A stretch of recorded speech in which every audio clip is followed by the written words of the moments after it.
Golden State sweeps the 2-game homestand against the Pelicans, and the Warriors will start the year 4-1 before going on the road for a 5-game trip. Final score, Golden State 104, New Orleans 89. Come on, Pelicans! Pelicans are clipped, man. What a bad team that is right now. Oh, baby. Tim Roy on the call right here on 95.7. The game of the Warriors do get the sweep. Go 2-1 on this homestand. They now improve the 4-1 on the season. And it all started with Draymond Green last night. As we say, good morning to everybody out there getting off the graveyard shift. If you're at home, if you're at work, getting ready for work, whatever, good morning to you. Janitors, teachers, cops, you know, the overnight dance. It's a little cold out here, but a lot of people like to trick or treat, if you know what I mean, a day before Halloween. So maybe business is booming, but look, shout out to our friends.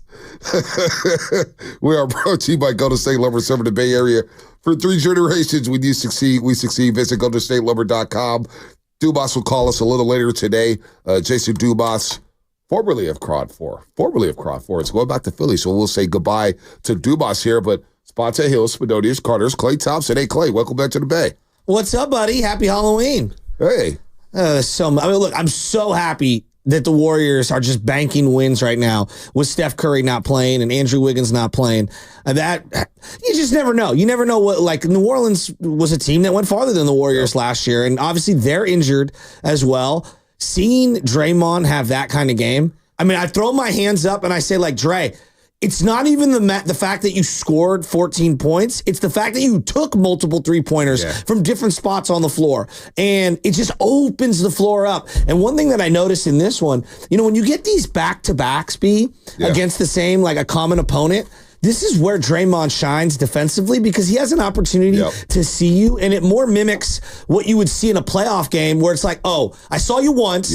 Now I get a second crack at you the very next day. Let me make some subtle adjustments. And I thought that what he did on Zion was unbelievable. I mean, we know he has the defense in the bag, but to me, he did a lot of his work before he caught the ball. And that's the key with Zion. 5 of 20, Zion Williamson. 5 of 20 from the floor yesterday. 12 points, 12 rebounds, 4 assists. And, you know, we had the conversation, you know, who mesmerizes you? Boy, 925, I love you. Who fascinates you on the floor? And, you know, you said Zion Williamson. And the problem with Zion Williamson is that he just hasn't developed his game. He's the same player he was out of Duke. Now, maybe it's injuries, maybe it's weight, maybe it's the organization, maybe he doesn't want to be there. I have no idea. But if you pull a wall on Zion and say, hey, why don't you just shoot from the outside? He's not capable of doing that. And even if he does have 15 feet of room, he will still barge into the lane to try to get a layup. He has no mid-range game. His game hasn't ascended whatsoever. And I think right now he's one of the, like, he's going to get his numbers. And we talk about Sabonis being empty calories. Well, Zion Williamson right now is the definition of empty calories. He does not do anything right now to make his team better. Now, I'm going to give him some grace because, you know what?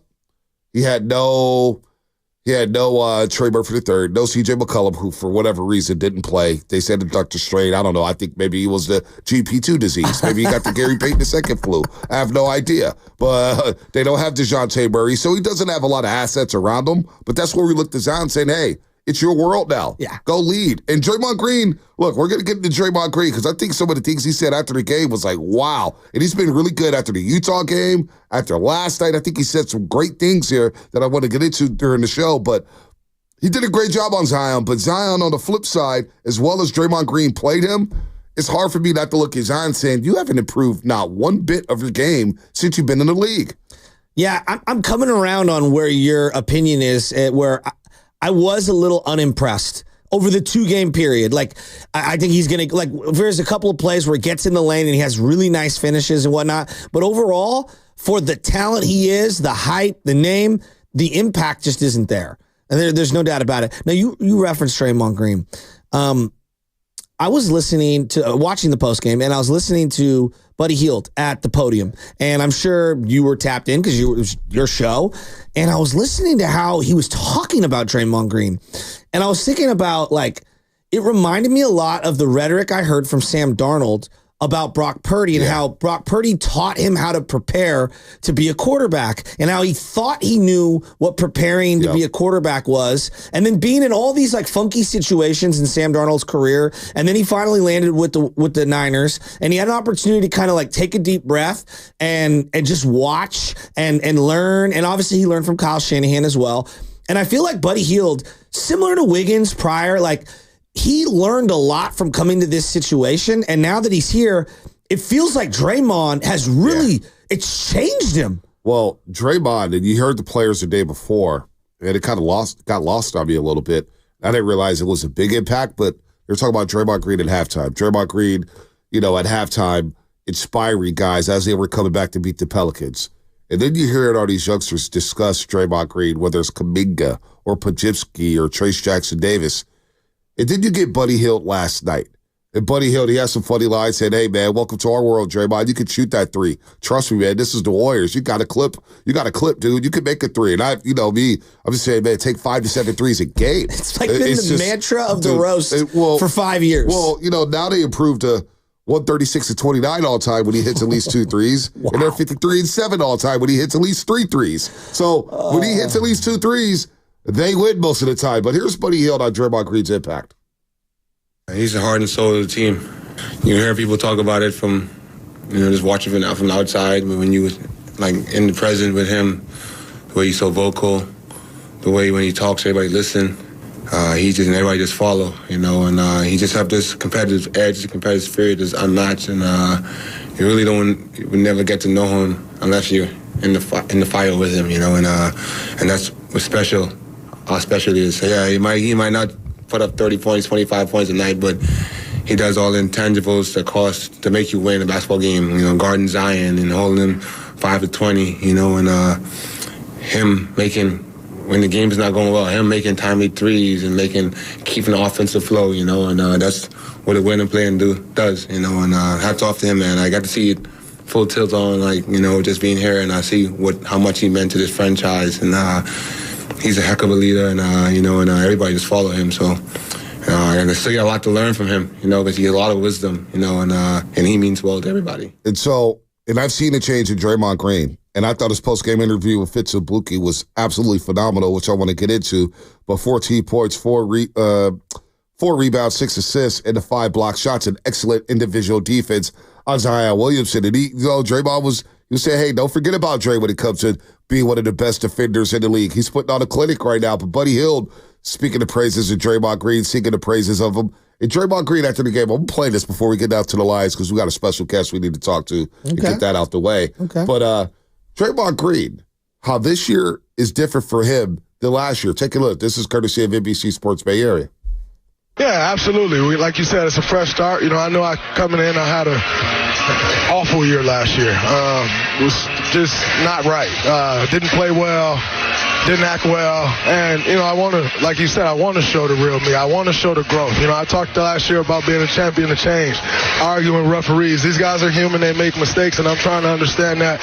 Such an emotional game. I play, one of my best attributes is playing with my emotions. And so taking that next step and learning how to play with those emotions. And I think in these post-game pressers, whether it's Friday night in Utah, hell, whether it was training camp, I remember talking to Steiny about this a few weeks ago. He's like, man, Draymond Green was incredible on the podium or on the mic out there in Hawaii.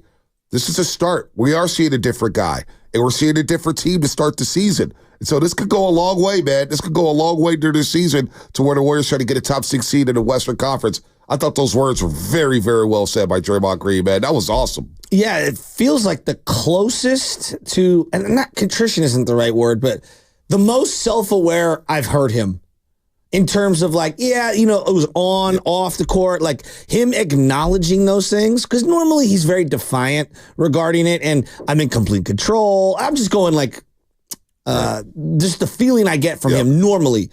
That is as sincere and as honest of a reflection as you're going to get from someone like Draymond. And I think it was very powerful. That's a great soundbite right there. I don't think we can play that enough. No, we're going to play it all day long. I was like, wow. Bully was wow. Fezzi was wow. Everybody. I mean, it was unreal. And then, you hear him at the podium and me saying, look, I got defensive goals. I want to get back to being that defensive player that I was.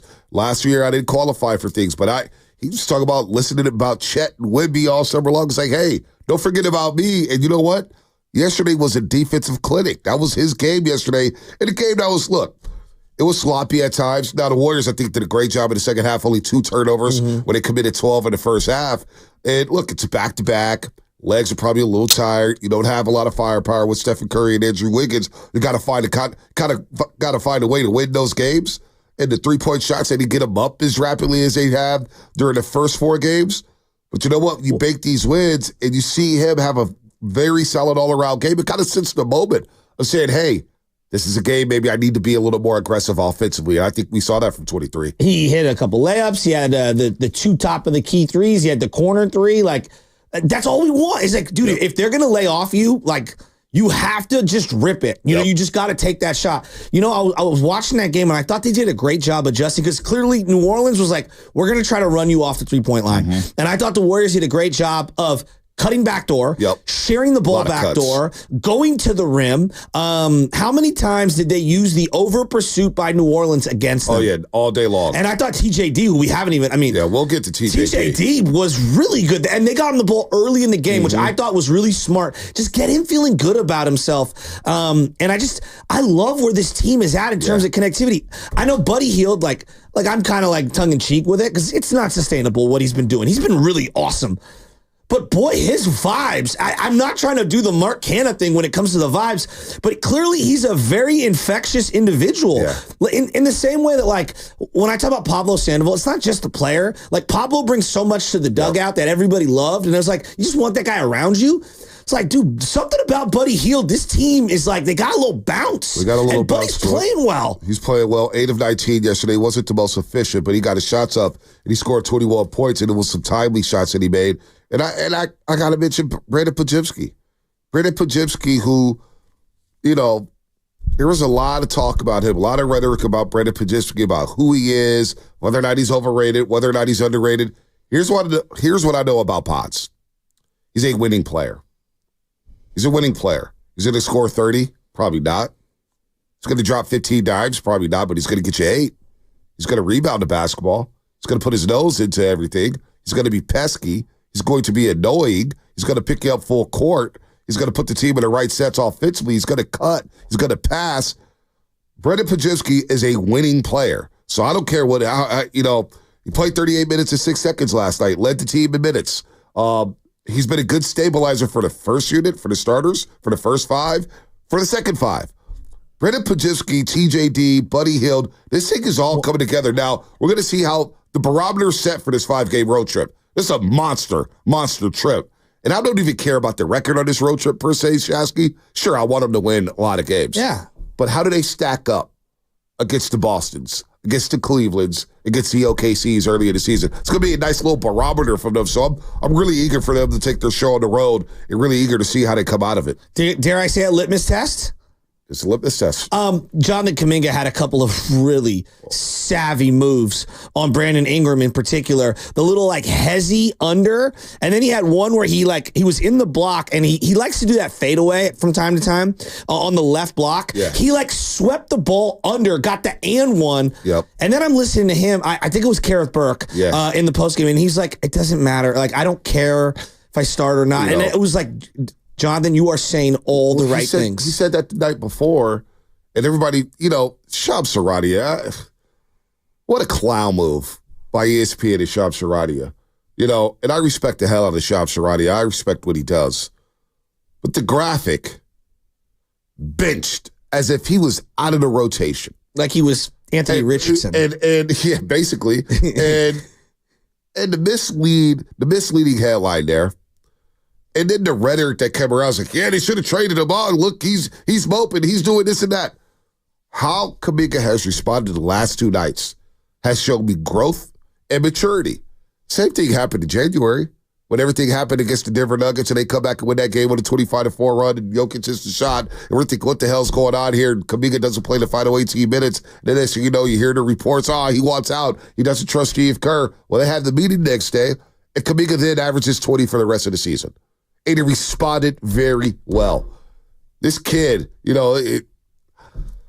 I don't get the rhetoric around Jonathan Kuminga. I don't know why people don't like this kid. This kid is endearing. He's nice. I've had multiple conversations with this guy. I had multiple conversations with his people. He's articulate. He's smart as hell. He's learning the game. He's getting better and better by the day. I'm so happy for him to come back and respond in back-to-back nights, taking the assignment of Brandon Ingram, saying, I'm going to check you, Brandon Ingram. And what did Brandon Ingram do last night? A quiet 14? Well, the New Orleans is they're an odd team. They have a lot of pieces I like, and yet they don't play basketball well together. No. Like that's how I would summarize them. It's like 101 all day long. It's weird. It's a very old OKC vibe. Your turn, my turn. Yeah. And they don't play that. And maybe DeJounte changes things as a point guard and it's more connected. It just didn't. It doesn't fit. Conversely, like watching Brandon Pajemski and Draymond Green push the ball after misses, after made baskets, their pace of play and the ball hopping, like they are playing a brand of basketball that I find to be thoroughly enjoyable. 33 assists last night in a game that was fairly low scoring by today's NBA standards, 104-89, but all 4 victories coming by at least 15 points so far. But the competition ramps up here on the road trip. All right, let's get my guy out the way. I'm gonna come out and say it. He's a truck driver. But the fact that he's calling this morning tells me that he's a definition of a front runner, which doesn't surprise me because most Laker fans and Dodger fans are front runners. Ron Hayward, I've been waiting on you. And now you call. Go ahead and gloat. You got Warrior thoughts? Go ahead and gloat because I've been calling you out for like 6 months now. I was like, man, what happened to Ron? Did he move? Hey, no, man, I'm here. What's happening? You tell me, Ron. You got some. You tell me, big truck driver. You know why I'm calling. Look here, I don't want to hear nothing about no sorry Warriors, no sorry whiners. I'm calling to talk about my iconic Jackie Robinson Dodger Blue World Champions, baby. How we spanked the Spankies. We spanked the Spankies in their own park. We was down 5. We came back and annihilated them. They didn't know what hit them. You know, Ron, I'm close to flushing you because you keep bragging here, but I'm going to give you one more opportunity here. Give me one more opportunity. I'm getting close to flushing you. You know I like it, Ron. Right on, man. I ain't heard from you since your boy next to you hung up on me at the first part of the season because he can dish it out, but he can't take it. Oh, yeah. It's painful. Guess what? Soto, hey, look here. When Soto wants to lead the Spankers, we'll make room for him. Tell Buster Posey, don't even make an attempt to get Soto because he's not coming to pack booty. You know, Ron, I'm going to make, Ron, because I flushed you earlier in the year and your team won it all and you had the guts to call in, here's what I would say to you. That's right.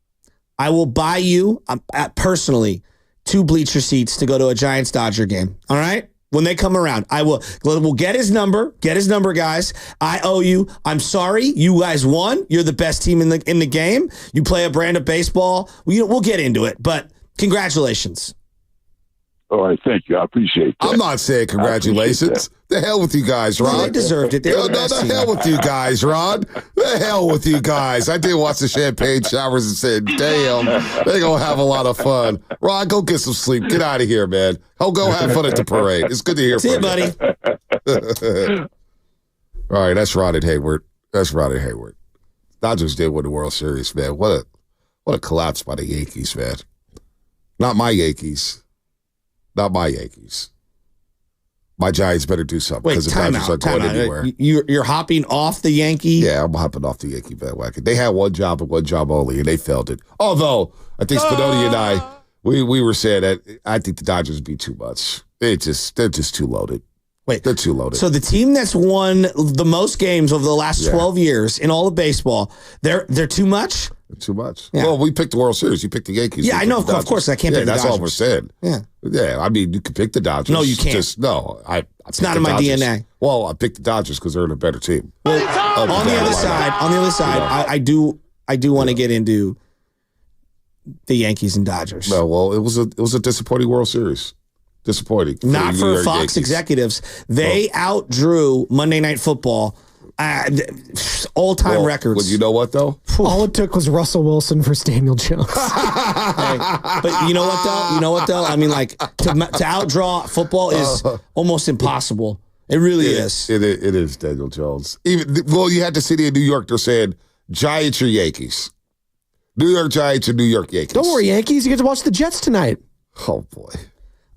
Jets might win that game. They might win that game. Just might win that game. Then they'll be 3-6.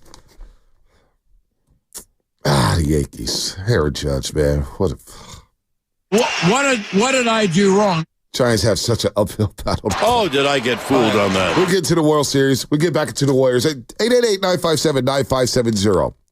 I'd love to hear from Warrior fans on Draymond Green. What do you think of what he said yesterday? I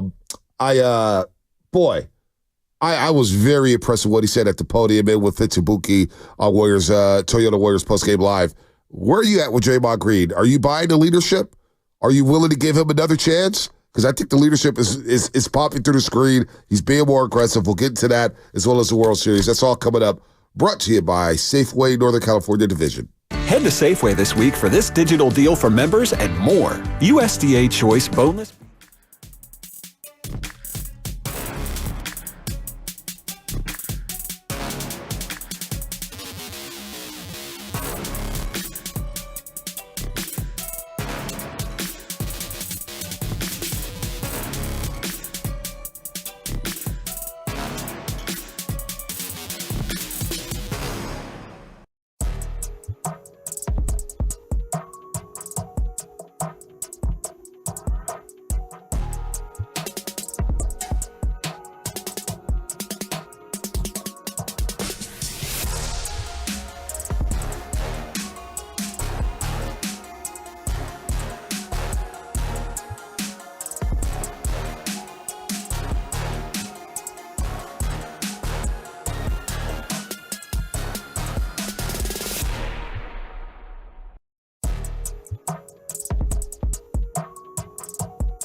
Angeles, your Dodgers have won the World Series.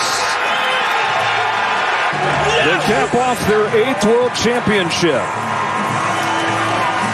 with a comeback for the ages from down 5-0 to win it 7-6 in 5 games in this clash of the Titans. Up Nation, it's Steve Kerr. You're listening to The Morning Roast with Monte Hill and Joe Shasky on 95.7 The Game. You better hit those brakes, Monte.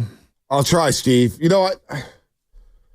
I don't think he slipped it. Did he slip it at Dodgers? I don't even recall his post-game presser yesterday because Steve Kerr is a big Dodger fan, but he must be happy. He saw the Utah game when the Dodgers came back in game 1. One of the fans basically blurted out, "Hey, Freddie Freeman hit a walk-off grand slam." Steve Kerr turned around. It was such a blowout. Steve Kerr was like, "What happened?" And he had a big smile on his face. Well, I'm sure he's smiling this morning because the Dodgers did rally from a 5-0 deficit. What was cool at Chase Center yesterday is they had it on a big screen. They had a split screen. Dodgers, Yankees, Warriors. So every time there was a break, Willie and I would turn around. We're like, "Oh, come on." And Willie's like, "Don't pitch to Freeman. Don't pitch to Freeman." Probably right. Next thing you know, it was 5-1. Garrett Cole's in there battling. And I'm thinking, all right, just get out this inning. Freddie Freeman, 2-run single. If you're gonna pitch to Freeman, he has a hurt ankle. Stop throwing him inside. Throw him away. Right. Make him work off the plate. Well, he's had a great eye, though. He's not swinging at anything. No, I understand that. So but his you eye, can't so you're let probably the going to same walk guy him. beat you every day for 2 weeks straight. 5-3, so it's 5-3. And then I missed it. I turned around, and it's 5-5. Well, Teoscar Hernandez, who was probably one of the more underrated signings in all of baseball, coming over from the Blue Jays. He's a baller. I believe he's a free agent after the season. He signed a 1-year deal with the Dodgers. Hard for me not to see him back in Dodger blue, playing in that lineup. He looked like a natural fit. He hits a double to tie the game. And you're thinking, damn, it's 5-5. But credit to Blue who kept Garrett Cole out there on the mound. And Garrett Cole pitched with his guts out. I mean, I wish he would have kept him in game 1. Maybe it's a different series. But the Yankees played small ball to the top of the 8th inning. Not even playing small ball, just playing station-to-station baseball. A couple sac flies to take the lead. And the Yankees, just in that bottom of the 5th inning, was kind of a microcosm of what went down in this World Series. Aaron Judge dropping pop-ups. Some of you guys not covering bases. Errors left and right. Aaron Judge had not had an error all year. I know. Okay. And on that play, you could see his eyes looking at the runner at first base. Dog, just catch the line drive. You know, it's a routine play. Look, he made a great catch at the wall earlier. He can play center field. I don't think he is a center fielder, from my particular opinion. He can play it, but he's not a center fielder. He had a really poor overall, based on the year he had, which is an historic year. The guy had 58 home runs, for crying out loud. He had a historic year and a crummy postseason, and that happens. He's not the first guy. Bonds, A-Rod. I mean, I can name tons of guys. Roger Clemens, tons of guys who stunk it up for multiple postseasons because it's just hard. It's a small sample. But when you do it in that uniform, But that being said, it's not just him. When you give a team extra outs in an inning, it always comes back to bite you. When you give a team 3 extra outs in an inning, that's how you lose a series. And multiple gaffes by Rizzo, who is a established older player. I think he's at the end. I think Rizzo's done. I think he's cooked. Yeah, if I was the Yankees, I would not bring him back. And they need a third baseman, they need a second baseman, they need a first baseman. They need to retool defensively that infield. But like Volpe throws that ball, obviously the Rizzo play, the Stanton play. Rizzo's waiting on the ball. It's a tough bouncer. Mookie has hit the ball to the right side over and over and over all series. So as the first baseman, PFPs, pitcher fielding practice, you have to say, hey, Garrett, a ball hit deep, you got to get over. Like you always are reminding me. And as the pitcher, you got to get over. I watched Logan Webb this year not get over to cover first base over and over and over and over again. This is probably because teams don't practice it like they used to throughout the season. You don't do a lot of infield throughout the year. But these are routine plays like that you have to do at the highest level. And then I look at what the Dodgers do well. They throw strikes, which is very important, so you don't give free bases up. They don't strike out a lot, compared to the rest of the league, right? They put the ball in play. When you put the ball in play, you put pressure on the defense to make plays. And then they run the bases really, really, really well. Whether it's Shohei, whether it's Mookie, Teoscar Hernandez is a scrappy base runner. They have so many guys who put the ball in play good defense, and they run well. And I'm not surprised that they won it all. They are a deserving, I hate saying this out loud, they're a deserving champion. They play a brand of baseball that every child who's around the game, who wants to play the game at the high, like they play the game the right way. No, they did. I hate saying it, but it's true. Well, Yankee fans, it's sad that the Padres had them on the brink. Padres had them one game away, and then the Padres don't score. What did they? They go 18 shutout innings. I hate Padres don't score 2 runs in 2 elimination games in which they could have eliminated the Dodgers. They go scoreless there in the final 2 games, and the Dodgers kind of walked into the World Series here. Juan Soto after the game. I'll be open to listen to every single team in free agency. I don't have any doors closed or anything like that, so I'm going to be available to all 30 teams and let the bidding war begin for Juan Soto, who's a 26-year-old superstar. But you could tell he was angry, man. He wanted this series so damn bad. You give, like you mentioned, extra outs, 3 errors yesterday. Just not clean baseball. How game one started. You know, with Shohei Ohtani getting the extra 90 feet from second and third base because nobody's backing up Gleyber Torres at second base. Just embarrassing stuff by the New York Yankees who got to this point. That's on Aaron Boone. That's on that coaching staff. That's on everybody to clean that up. And so to not do that, Garrett Cole talking about I took a bad angle on the ball. His quote here, I wasn't sure really off the bat how hard he hit it. By the time the ball got by me, I was not in a position to cover first. Yeah, we all saw it. We all saw it. And this team, the Dodgers, look, they spent a lot of money this offseason to try to get this World Series. I'm not going to call it a checkbook championship because you got to put it like in baseball. The best team doesn't always win. Money doesn't always buy you World Series rings. We've seen that over and over and over, but it puts you in a great position to try to win. And they took advantage of it. Walker Buehler closing the game out. He's going to be a free agent. Hard to see him not being a Dodger Blue next season. They take care of their own guys. So this team's not going anywhere.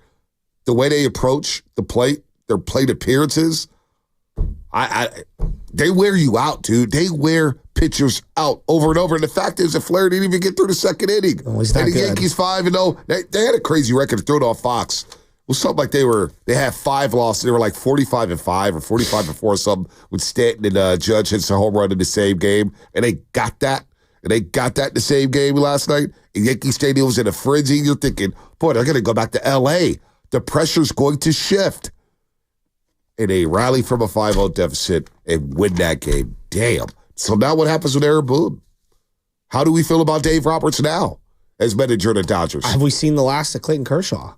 Maybe. You know, I mean, the guy, into the sunset. I think he pitched 7 or 8 games this year, seeing him take his shirt off and he's celebrating. Look, I hate the Dodgers. I can't stand Kershaw, but there is a part of me as just a fan of baseball that's like, yeah, that guy gave a lot to the game.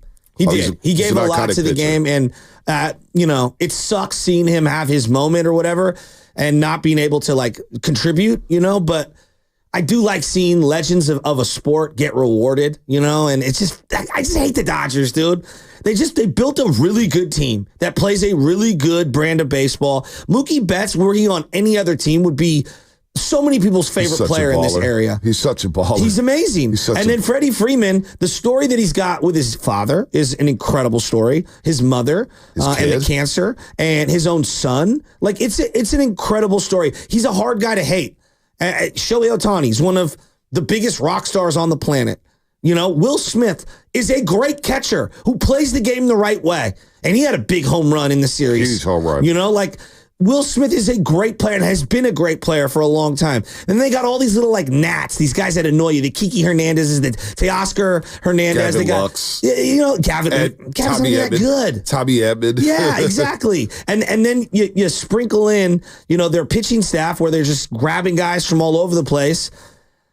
That's just, they frustrate me. And the Giants have a lot of work ahead of them to come close to them. Well, they got to work to catch the Diamondbacks, work to catch the Padres, and now work to catch the Dodgers. They'll celebrate with the parade Friday. And how about this? It would have been Fernando Valenzuela's 64th birthday. And they're going to have a parade on Fernando Mania's birthday. How iconic is that? So they're going to have a lot of fun in L.A. They didn't get a parade during the Mickey Mouse or the pandemic season, I should say, and we can no longer talk about the Mickey Mouse ring or whatnot. Nah, this ring is legit. And I look at Dave Roberts, who he's been just picked apart left and right for all the Dodger playoff shortcomings. He pushed all the right buttons this postseason. Well, I mean, he pushed all the right buttons. Yeah, he did. No, he did. There's no doubt. You got to give him credit. There's no hate. He also didn't push the right buttons for 12 years. You know what I mean? But it happens. I mean, there's a lot of managers who know could we say the same about Bobby Cox? Bobby Cox is an all-time manager. Making the decisions. Yeah. I don't know who's making the decisions. Yeah, I think Dave Roberts has something. I'm going to give him his credit. Dave Roberts did a hell of a job. We should give him his credit. Let's not all what it. No, they've admitted this. The Dodgers have admitted that Andrew Friedman has a lot of impact on what pitchers are coming in, what their lineups are. Like that is built into the script. It's a collaboration. No, look, they're a deserving champion, and it pains me to say it. It does. It sucks to say it. The part that's the hard part to swallow is now they've got 2 since our last one. Dave Roberts, one more World Series. How does this feel? I'm gonna say it. He gets one more. He ties Bruce Bochy.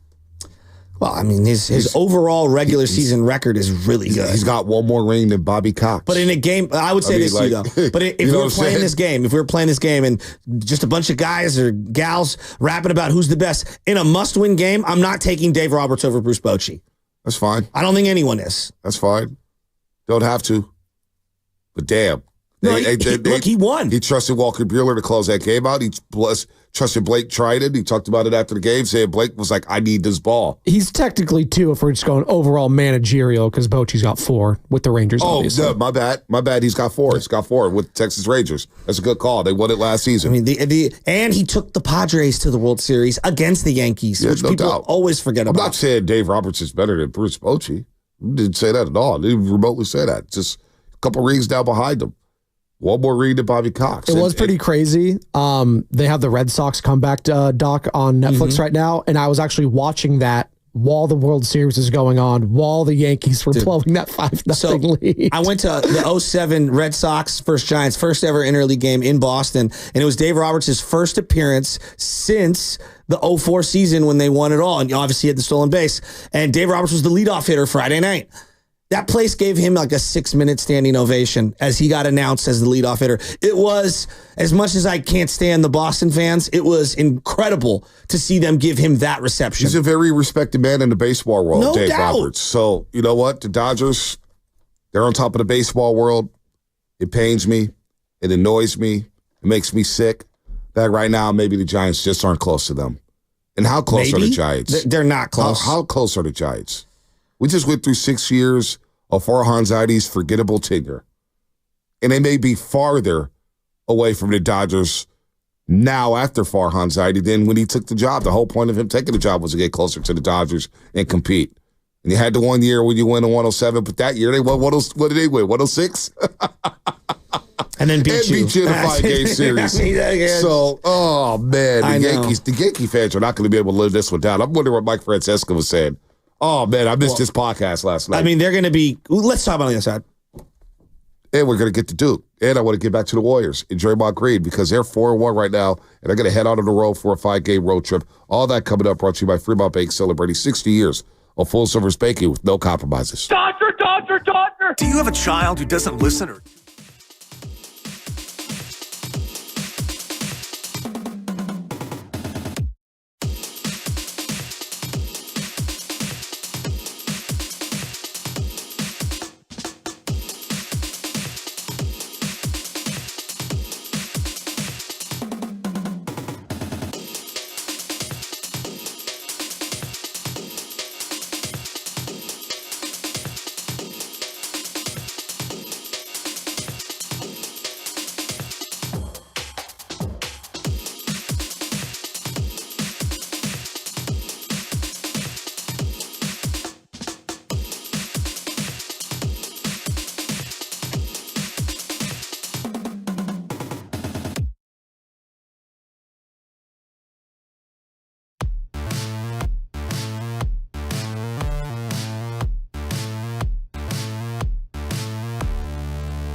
by the hands of Kyle Anderson. Slow-mo crosses midcourt. Waits. Euro steps in, takes the shot. It's up and good over Williamson. Dub Nation, it's Kyle Anderson. You're listening to the Morning Roast with Bonte Hill and Joe Shasky on 95.7 The Game. Take it away, Bonte. Tim Roy on the call. That's Kyle Anderson. No, the first college bet, well, it's not the first. But I went down to Vegas, Pac-12 tournament, 2013, spring of 2013, and Kyle Anderson was on that UCLA Bruins team that won the Pac-12 tournament. It was Kyle Anderson, Zach LaVine coming off the bench, Jordan Adams. Arizona had Aaron Gordon and a kid named Nick Johnson who could get up. He played with the Rockets, had a cup of coffee. DeLon Wright was on the Utah Utes. It was a fun tournament. It was in Vegas, MGM Grand. People between games running up to the bookies to go play some bets and then come back courtside. That's where I met the great Tony Jones. But he played so slow, and I was like, Tony, why does he play so slow? Is that his game? And then people were like, oh, man, that's slow-mo. And I didn't really think. I was like, all right, maybe he just plays at a slow. No, he plays at that pace. He's really slow-mo. By the way, he's a diehard Mets fan, so I don't know if you saw him with Karen Burke. And he basically goes, yeah, I'm happy right now. Thank God the Yankees lost. And I'm like, Kyle, this is a Giants region. Like, don't do that. But anyway, slow-mo hadn't hit a shot the night before. He was 0 for 9. Last night he goes 4 for 4, 10 points, 4 rebounds. And he's the type of player where we got to look beyond the box score, honestly, with slow-mo, because he's going to handle the ball. He's going to get guys in the right sets. He's going to run good, fast breaks. He plays at such a slow pace. It's pretty high. It's pretty fun to see. But he's a connector of so many different combinations for Steve Kerr. I think you could plug and play Kyle Anderson with so many guys on this basketball team, and that's why it makes sense. It makes sense for him to be on this roster. And, one game he may play 16 minutes. One game he may only play 4 minutes. But I do think he fits with a lot of different combinations on this roster, Shasky. Yeah, they've put together an interesting team. They really have. And it's like, obviously Lindy Waters having the night that he had a couple nights ago, like, wow. He didn't, I think did he have 1-3 early in the game? Yeah, 1-3. Yeah, 1-3. But like, he took 1-3. That was it. That was his only, wow. But he made a couple nice passes. Yep. And so, like, it's interesting the roster they've put together. There are a lot of guys, not that they're interchangeable, but they work with various lineups. Moses Moody kind of works with various lineups. I think Lindy Waters works with various lineups. Pajemski, TJD works with various lineups. Kyle Anderson, who you referenced, Buddy Hield kind of works with various lineups. GP2, who didn't play a lot last night, he works with various lineups. So they've built a team that does have I would say, 5 of those kind of like glue connector guys? Yeah. That can work with various other lineups. So and he could guard bigs, too. Kyle Anderson could guard a 4 here and there. He could guard a 3 here and there. So long and lanky. They're just they're more active this year. Yeah, no, they're very active. Pajemski did like a bat, and then I think it was Kyle Anderson batted it again, and then it made its way into Buddy Hield's hand, and he kind of pump faked. Guy went right around him, boom, and he went right to the rim. We had a graphic yesterday about, the hustle points for the Warriors. And I love these hustle stats. They're number 1 in deflections. We were discussing this yesterday. Number 1 in deflections. Here it is right here. And that was going into last night. Offensive rebounds, they were 5th in the league. 5th in the league. Second chance points, they were 5th in the league with 20 points, 20 second chance points per game. Deflections, first, with 25 deflections per game. Steals, they were number 1 in the league. And last night, the steal numbers were down, but, it was just kind of that game where the Pelicans were trying to get up shots. But they were number 1 in steals going into the game. Number 1 in fast break points. In second in turnovers forced. And so, Tuesday night, they forced 24 turnovers. Last night, they forced 15 turnovers. So they're doing all the little things. So to your point about being more active, they're so damn feisty.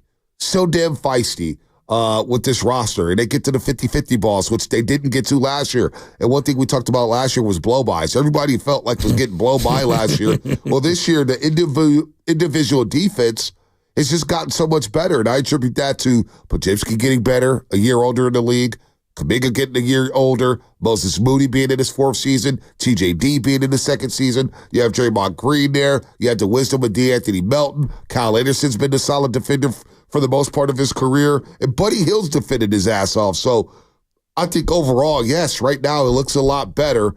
Now the barometer comes on this 5-game road trip. So I like where the Warriors are at right now. That was a good sweep of the New Orleans Pelicans, taking advantage of them being shorthanded. One of the things with the blow-bys last year was like, how many times did they either not recover at all and give up a skip pass 3 that was wide open, or a crazy little skip dunk, Right. They fouled the heck out of teams. And just bad fouls, just some really poor fouls. I don't know what the numbers are saying. You might have them in front of you. Just my eyeballs telling me I don't see a lot of the really poor fouls where you're leaving your feet. In. You're scrambling so much that you like jump in the air to try to overcompensate. Like they seem to be much more grounded when they're in the scatter mode. And that's a key. I just think they were reaching so much last year. No, I do want to. There's a caveat. There is. We got to keep it real. The caveat is early. The competition. Yeah, it's early. The competition hasn't been. The one game you played the Clippers, a real NBA team. You can make the case that, man, the Pelicans right now, they're not an NBA team. The Blazers, even though they beat the Blazers, actually, you know what? I'm not even going to go there. They did beat the Pels. And they did beat the Clippers last night. I don't know. But that's why I'm eager to see, okay, where are the Warriors at? We're going to see a test on the road starting in Houston on Saturday. Let's go to Duke and San Bruno, who wants to talk a little baseball. Duke, good morning. What's happening? Hey, guys, thanks for taking my call, and thanks for talking about the World Series. I watched every inning of all 5 games. It sucks that it didn't go to Game 7 because Game 7 World Series are the best in sports, as far as my opinion. It's hard for me to hate the Dodgers players up and down the lineup, and Shasky pretty much covered that earlier. Dave Roberts should dress up as Bruce Bochy for Halloween tonight, because I swear he must have had an earpiece in, and he was talking directly to Bruce Bochy on how to pull the levers on the pitching. It was like I felt like I was watching Bruce Bochy.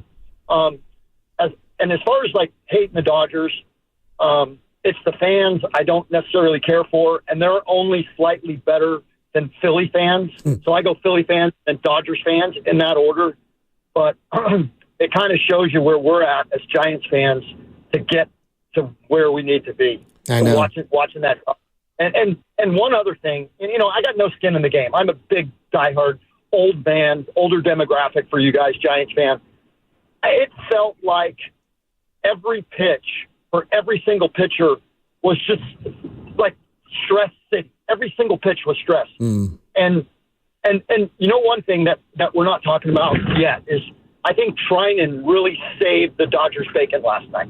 I think he was the guy that made the difference last night because he was just dealing. Yeah. But hey, thanks again for talking about baseball, even though it was the Dodgers. I appreciate it. No, I think it had a little renaissance in the postseason. The regular season is still not going to rate well nationally. That's just baseball is too slow on television during the regular season. There's too much inventory. There's no sense of urgency. But come playoff time, when you have mega stars, all right, and I think that this is the element that the NFL has: mega stars, sense of urgency. Everyone's trying their hardest at all times, right? Like that's the feeling that you get. And then you throw in the gambling, and it's just huge brands, right? Huge brands, whether it's the Packers or the Niners or the Cowboys, or these are huge brands. You either hate them or love them. And I think that the one thing that the Yankees and the Dodgers had, I don't even think they come close. If it's Guardians, let's just say Guardians Padres. I'm just picking those two. Yeah. The Padres are compelling, but I don't think it has the cachet. It's Yankees Dodgers, okay? Yeah. And then you look at the actual lineups.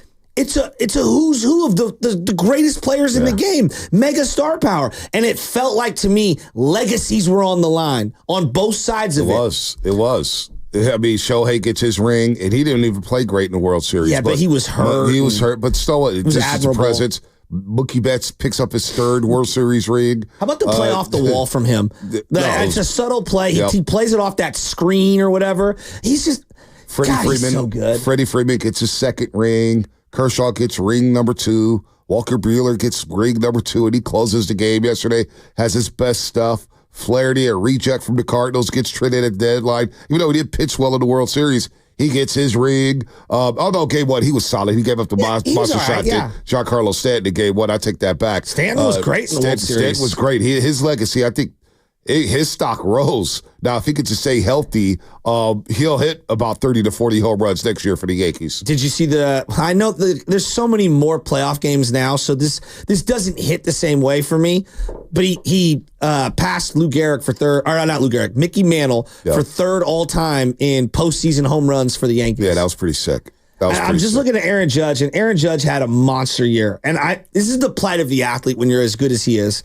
He's like in the NBA zone. Oh, You can't win a title? You can't win a title? Yep. We're negating your whole career and your whole season. It's like this guy hit 58 home runs. His first month of the season wasn't great. His last 4.5, 5 months were some of the best, just incredible. And he didn't have an error all year. And he has the drop, and obviously he batted under 200. Yep. And it just felt like he was about to heat up, though. His at-bats got better and better. If they could have just got to Game 6, they could have just got to Game 6. He was 2 for 3 last night with the 2 walks and felt like he was starting to figure things out. Big Papi, before Game 4, it was before Game 3, actually. He was breaking down Judge and why he was striking out and why he was struggling.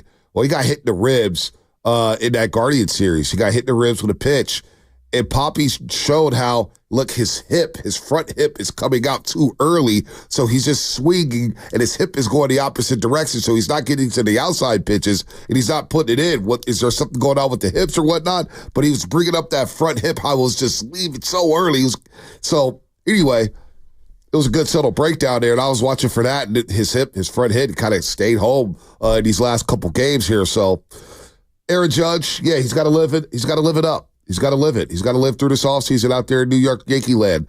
Aaron Boone, reports are he's going to come back, and I think he deserves to come back. Well, you can't fire a guy after a World Series appearance, man. I mean, it's tough. Yeah, he blew Game 1. Well, but this is where I want to hear from Cashman. Will Cashman take any accountability on that? I don't think you just go to Nestor Cortez in that situation. Yeah. In the modern baseball, it's not even a Nestor Cortez situation for me. It's taking out Garrett Cole. Yeah, but again, I guess this is more like 88 pitches.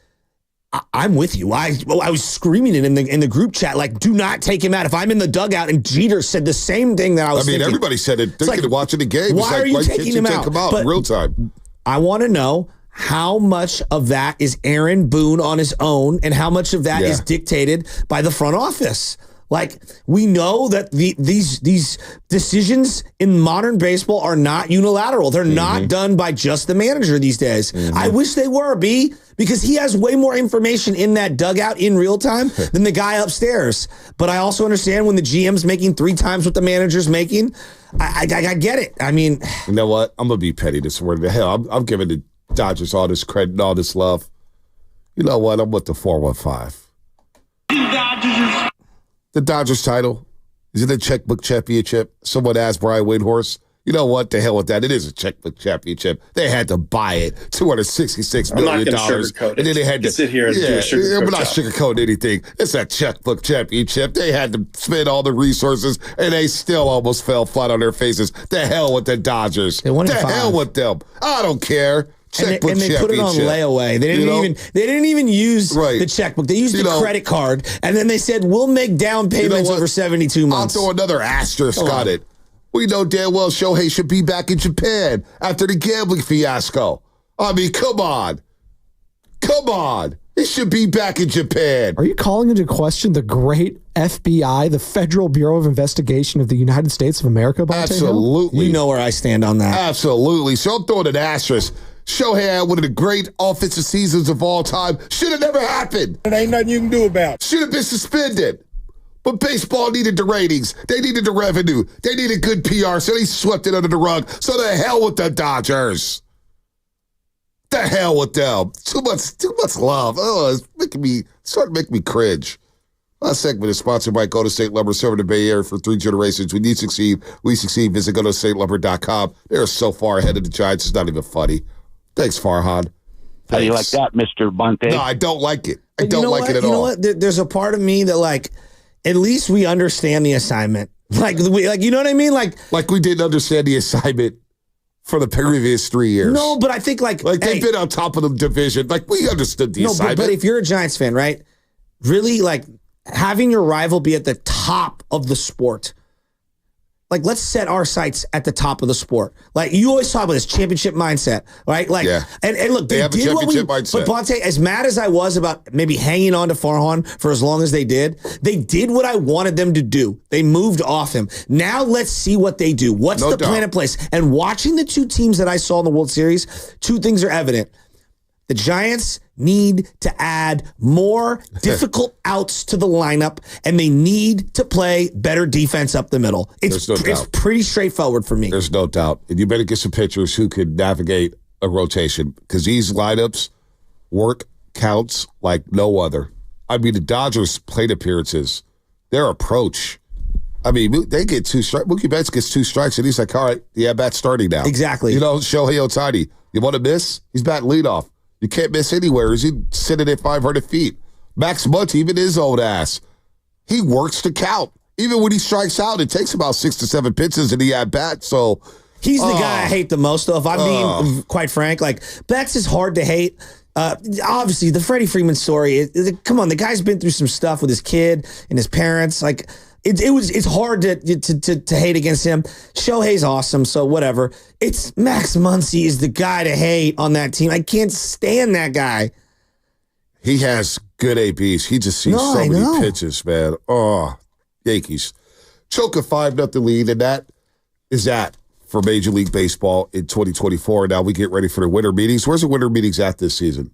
Where's it at? Where's it at? Because that's where the games began for the Giants, and that's when the Juan Soto sweepstakes. I'm not even going to link the Giants with Juan Soto. I'm not going to do that at all. But Juan Soto after the game said, yeah, I'm open to all 30 teams. Let's go. Dallas, Texas. Dallas, Texas. Bruce Bochy land.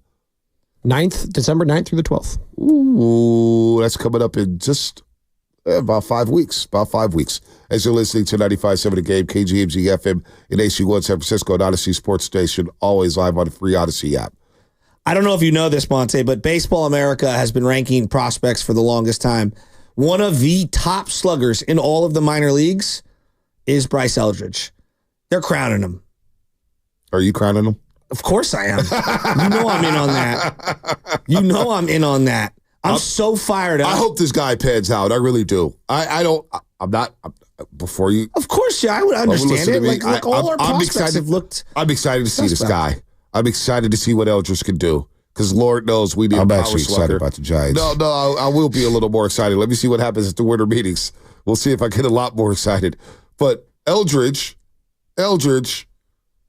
I mean, I hope he's the real deal, man, because Luciano was high on this list. Harrison was high on this list. I don't want to go back and talk about these prospects or whatnot, but a prospect is what a prospect is. He's a prospect until he proves it at the major league level. I hope Eldridge is the real deal. Lord knows we need some homegrown talent that's just a slugger. That could be a Giant for the next 10 years. 19? That become a star. Yeah, no doubt. Once upon a time, Luciano was 19. Yeah. And then we found out, like, damn, he don't even have a position. Well, I know Bryce Eldridge has a position. First base. And when Will Clark gives you the stamp of approval, I'm listening to Will. Well, I want to... Did Will give the stamp of approval to all these other prospects? No. Because Will was very skeptical of Brandon Belt and for almost the entirety of his career. Well, Brandon Belt is 2-time World Series champ. Brandon Belt. I mean, come on. Clean it up, Bonte. All right, I'm sorry. Bonte Hill, Clay Thompson, a.k.a. Joe Shasky in the building. That's pretty funny. You dress up as Clay Thompson. That's pretty. I even know you owned the Clay Thompson jersey. Yeah, remember the one that unbelievable. This is the one that's misspelled. Oh yeah, he did. No wonder you hate Clay. I hate Clay. I'm kidding. I was hoping you'd dress up as Clay's agent. Nah, I should have. Got him $50 million. I was contemplating demanding more touches, saying that I'm not going to sacrifice, airtime for anything, and then getting mad at Matt and Hegan for not giving me the 3-year extension versus the 2-year extension. Yeah. But no, I'm teasing. Look, I thought it would be funny. It was good. Yeah, a little Captain Clay. Captain Clay. We miss Clay. We won't go to Clay. I want to get to Draymond Green. We'll see if he finishes the show, by the way. We'll see. Depending on how the closing lineups are. Oh, we'll see. Maybe Dumas will come in instead at 9:20. Wow, that was a low blow. The closing lineup, man. It fascinates me how some people. It fascinates how some people disrespect statue guys. Man, statue guys. We're out here disrespected. Anyway, one guy who's going to be a statue guy as well is Draymond Green. And here's what he had to say about playing more aggressive. It's just making sure I'm in the mindset, at times I feel like my mindset isn't to be aggressive, and, there's times where I need to be more aggressive. And so I just wanted to come out tonight also knowing that we got so many guys out. We got Steph out, we got Wiggs out, we got Melt out. And so the first good shot you get may be the best shot you get in a possession. And so when we're getting them, I'm just trying to make sure I take advantage of them. I started off horrible, and, I was able to find a rhythm. And so we've been harping on this for a few years now. Those shots are available for him. And he shot 39.5% from the three-point line. Now, I know it was a small sample size because he only attempted about 2.5 per game. Can't really attempt 2.5, so we'll just say 2. But 39.5% last year from the three-point line. And yesterday, what did he take? 5 threes? Took my final box. He took 5 threes yesterday, made 3 of 5. I don't mind him taking 5 to 7 threes a game if he makes 3 to 4 threes a game. That is big time for Draymond Green, and I think that's a huge development here moving forward for the Golden State Warriors. Well, in my mind, I'm thinking about times last year when Steph was out or Wiggins was out, and it was like, me and callers and maybe Steiny or whoever, like people just like, hey, like if you're a Hall of Fame player, which Draymond is, like sometimes you got to rally the troops and you got to be the one that does that. And will this team do a win? And it felt like the skeptic in me wrongly was like, maybe Draymond gets tossed out of one of these games because Curry's not there. And you know what? Credit to Draymond Green for having not just a good game, a great game. A great game, and willing this team to multiple victories that we're going to look back at the end of the year, and if they're in the spot we hope they're in, it's going to be like, winning games like they did last night against that team on a back-to-back, like that's how you get into the top 6 of the playoffs. 888-957-9570 Warrior fans. They sweep the Pelicans. They're 4-1 before going on the road. But I really want to hear from people on Draymond Green. Were you impressed last night with his post-game comments? I've been impressed with his post-game comments from the Utah game. Last night, I think he put on a masterclass on the court and off the court. Where are we at with Draymond Green? 888-957-9570 is the number. We'll play some sound on that. Take your phone calls. That's all coming up here on The Roast. Brought to you by our great friends at Safeway. I'm a Warriors fan all the way.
powerful. Yeah, absolutely. Like you said, it's a fresh start. I know coming in, I had an awful year last year. It was just not right. Didn't play well. Didn't act well. And, I want to, like you said, I want to show the real me. I want to show the growth. I talked last year about being a champion of change, arguing with referees. These guys are human. They make mistakes, and I'm trying to understand that. Such an emotional game. I play, one of my best attributes is playing with my emotions. And so taking that next step and learning how to play with those emotions, but knowing where to channel those is a big, important step for me and something that I'm really focusing on this year. Champion of change. What'd you think about that soundbite? I just thought it was very reflective for the first time, where he's like actually not defiantly just dismissing things that have happened in the past. He's acknowledging them. And I think self-awareness, acknowledgement is the first few steps of moving on and growing, right? We all want him to mature a little. Like for many years, people like that would call into the station, they're like, well, you want Draymond walking on the edge. Like, well, yeah, of course you do. But you also want him to not make the same mistakes and then, not alienate some of his teammates in crucial situations. Like, can he find the happy medium, right? Of playing with fire, but not also being a detriment to your team in terms of getting kicked out of games or suspended or just losing emotional control, right? And I think it feels like to me that he's kind of trying to find that balance and kind of getting that balance. I mean, he said a lot of different things. I read that article. I believe it was Mark Spears earlier this year. Yeah, Anscape. Yeah, and him, getting his voice back and stuff. And for the most part, it feels like he really realized the things that he's done do have a ripple effect on the others around him. And all he can control is himself right now. You can't control the officials and your teammates and all that stuff. And so, look, it's 5 games, but it feels like he has kind of turned a new page. It's a huge year for him. It's a huge year for the Warriors. He's got his contract, no doubt about that. And Steph and Dre, they want to help this franchise. They want to go into the rebirth here with this franchise, saying, okay, there's no more Clay. One of the legends are gone. After what happened the last 2 seasons, we've had to reset things. They reset the books. They didn't make the big trade in the offseason, whether or not the Clippers or Jazz wanted to agree to it. And they kept things together for now. Being that reflective and that accountable, I think, goes a long way with himself, with his teammates, with this organization. And then you back it up with your play. That's the most important thing. Do you back it up with your play? And he has backed it up with his play. So backing it up with his play and taking that accountability after the game, I thought it was profound. I thought it was powerful. And moving forward here, I'm excited to see what's in store for Draymond Green this season. Now, I'm also excited to see how Kuminga plays, because there's a lot made of this graphic about, hey, Jonathan Kuminga's benched. He's benched, and it's big old graphic, and it's benched, and all of a sudden you get everybody kind of picking apart Kuminga or whatnot. And the guy gets he gets judged very poorly for who he is and what he is. And then he responds with back-to-back solid games. But here's Jonathan Kuminga. And so far, there's a theme here with this team. They're talking about team. Do whatever they have to do for the team. Not me individually. Here's Kuminga with Kareth Burke after the game on NBC Sports Bay Area. I don't think the role have changed. Well, just coming off the bench versus starting, regardless. I mean, it don't matter. It's, still, we all still playing out there, so it don't really matter.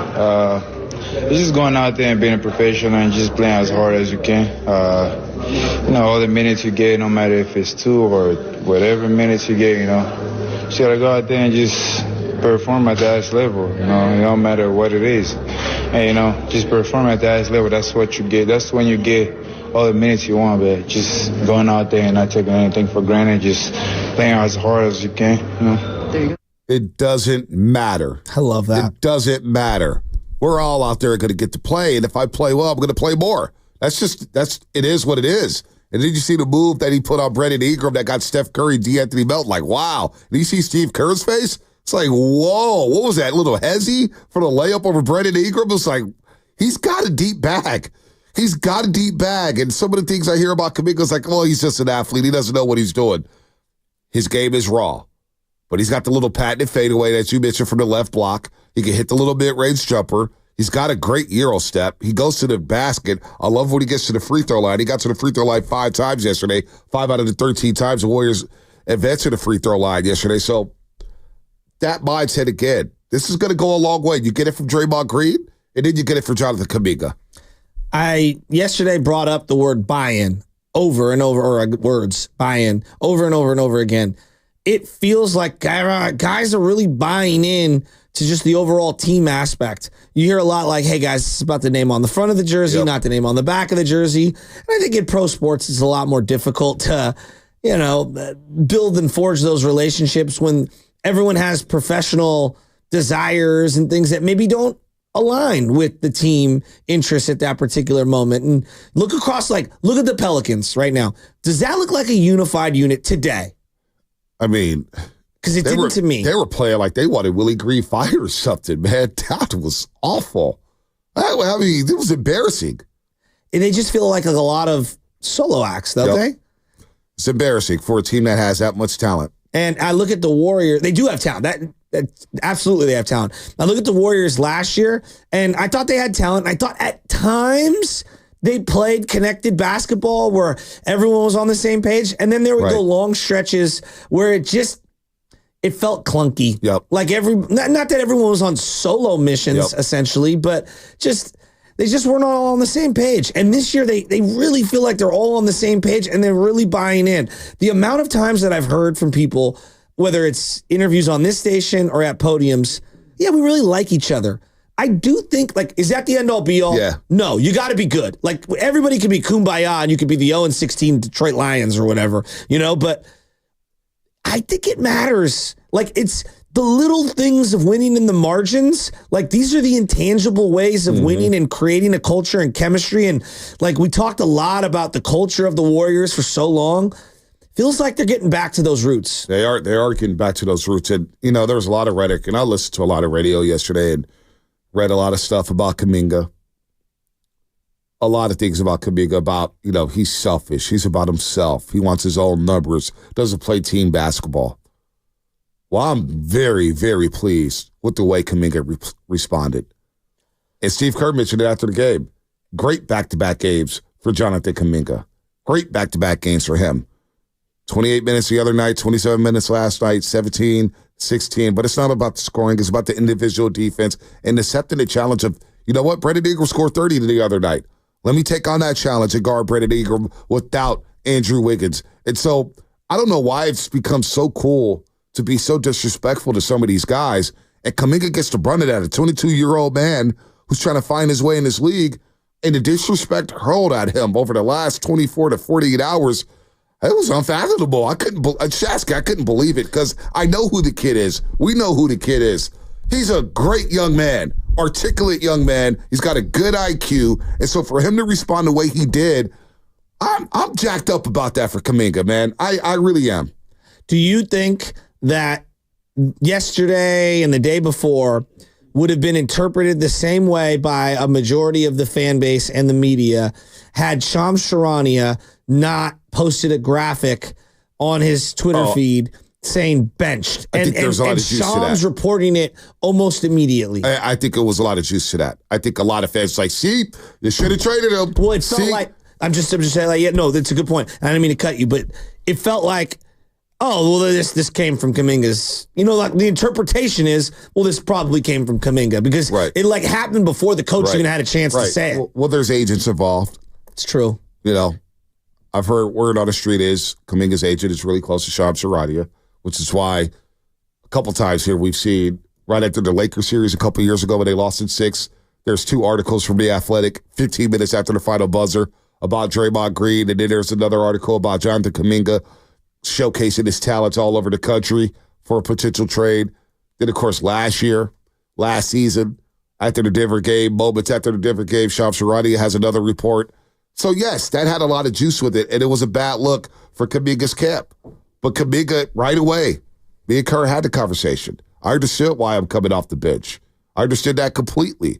I understand the role. Curry's not here. Wiggins is not here. We got to do some different things with the combination. So, I don't know why people are so quick to just, and it's been a theme here where the youngsters have got the brunt of the heat. Whether it's Podziemski, whether it's Wiseman, whether it's Moody, whether it's Kuminga, because a lot of people love Steph and they love Dre, they love Clay. And it's like, we're trying to win championships and these youngsters are holding us back. We don't have time to develop. We don't have time for this. This is all on Joe Lacob, blah, blah, blah, blah, blah, blah. And it's all this crazy heat. Well, you want somebody here. You want some athleticism, right? You want somebody who could maybe carry the torch in the future. And maybe Kuminga's that guy. Maybe he's not. But I just thought the hate on this young man over the last 48 hours is borderline nasty. I just don't get it. Do you think he's an avatar for, meaning like he represents like a broken promise? Like Warriors viewed, whether it's Wiseman, Moody, Jonathan Kuminga, individually, they viewed them as some like fountain of youth for Steph Curry that would be the next superstar. Not to mention Jordan Poole, too. Or the coin that you use to trade in to go get the next superstar. And so because of that, like everything's viewed through that lens unfairly. Do you think that that's... Yeah, absolutely. Yeah. Well, at least online, it for sure. Because I've seen, Lord knows I've seen Pascal Siakam and OG Anunoby rumors, which became kind of like Bradley Beal rumors, and into marketing stuff. And I guarantee you a lot of... we talked about Lowry marketing. I bet you a lot of casual NBA fans hadn't watched much Utah. Well, Monte, not to go crazy, but the NBA, the Warriors aside, because locally the Warriors crush. Right. The NBA is having historically low, no doubt, viewing numbers on ESPN, TNT. Like they're furious with what the Sixers are doing. I want to get to that in just a second, but my point is, a lot of people wanted to just dump Kuminga and dump Moody and dump Podziemski for Lowry marketing. And I don't think they've watched it. And no, they haven't. I remember, I've been consistent with this. I did not want Lowry marketed. I did not want him. I just wanted didn't. Him. But my point was, in the Western Conference, he's a 7-foot guy who plays on the perimeter. And we just got a glimpse of him Friday night. And Kuminga took that assignment personal. Draymond took that assignment personal. Podziemski took that assignment personal. And marketing goes out there and goes 4-17 against the Golden State Warriors. So if you scheme him up, and look, he's having a solid year, 18 points. But look at last night against Sacramento marketing, 17 minutes, 7 points. Against the Mavericks, 17 points, 9 rebounds. That's a $238 million man.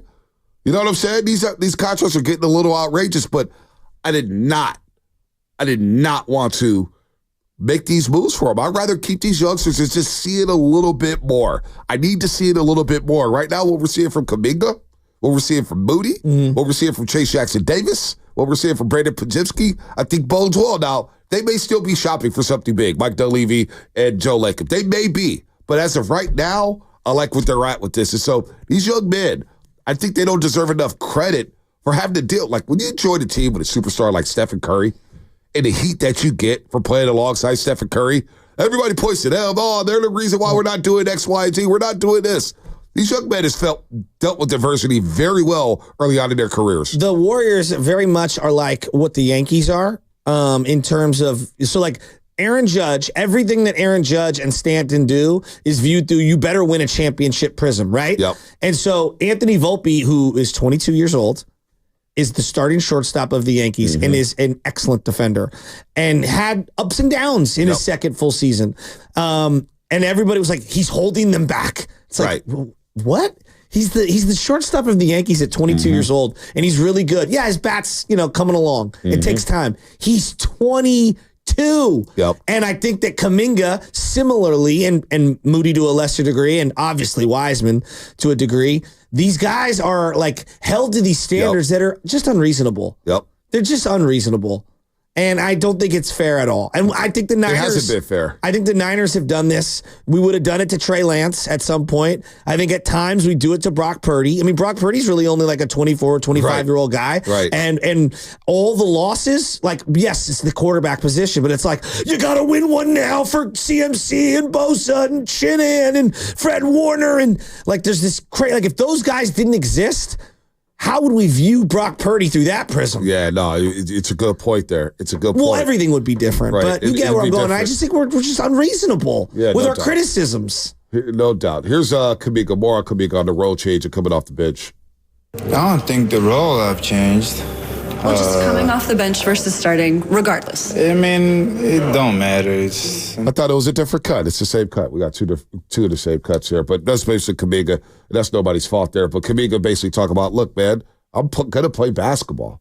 I'm going to play basketball, and I'm going to get minutes, especially if I play well. So there's a role for him on his team. He's the most athletic player on his team, so you can use that athleticism. So I see this road trip coming up when you got Donovan Mitchell, you have Jason Tatum, you have Jaylen Brown. You're going to see OKC and their young wings and Jalen Williams and Lou Dort. Hey, the Wizards, they've got some young assets, and they have Jordan Poole. The Rockets with Dylan Brooks and Jalen Green.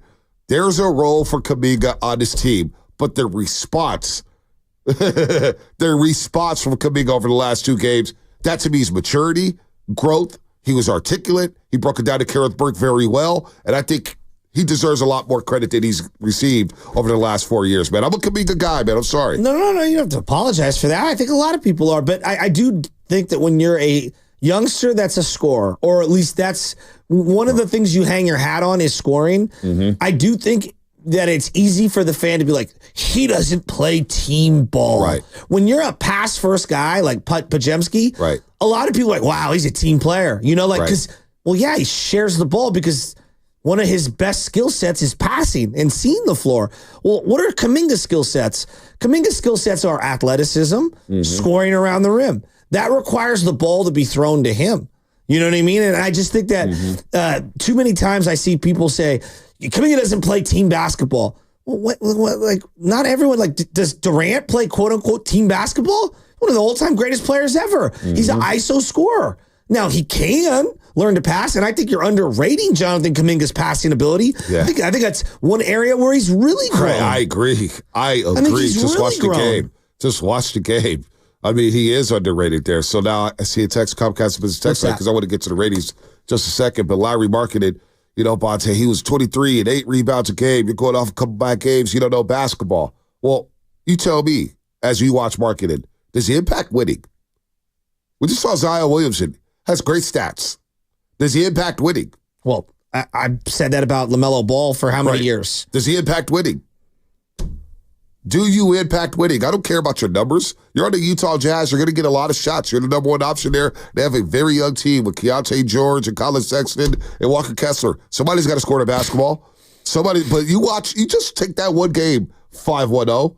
Take that one game, and you see him against the Golden State Warriors and see how he plays. That's how he plays all the time. Hovers around the three-point line.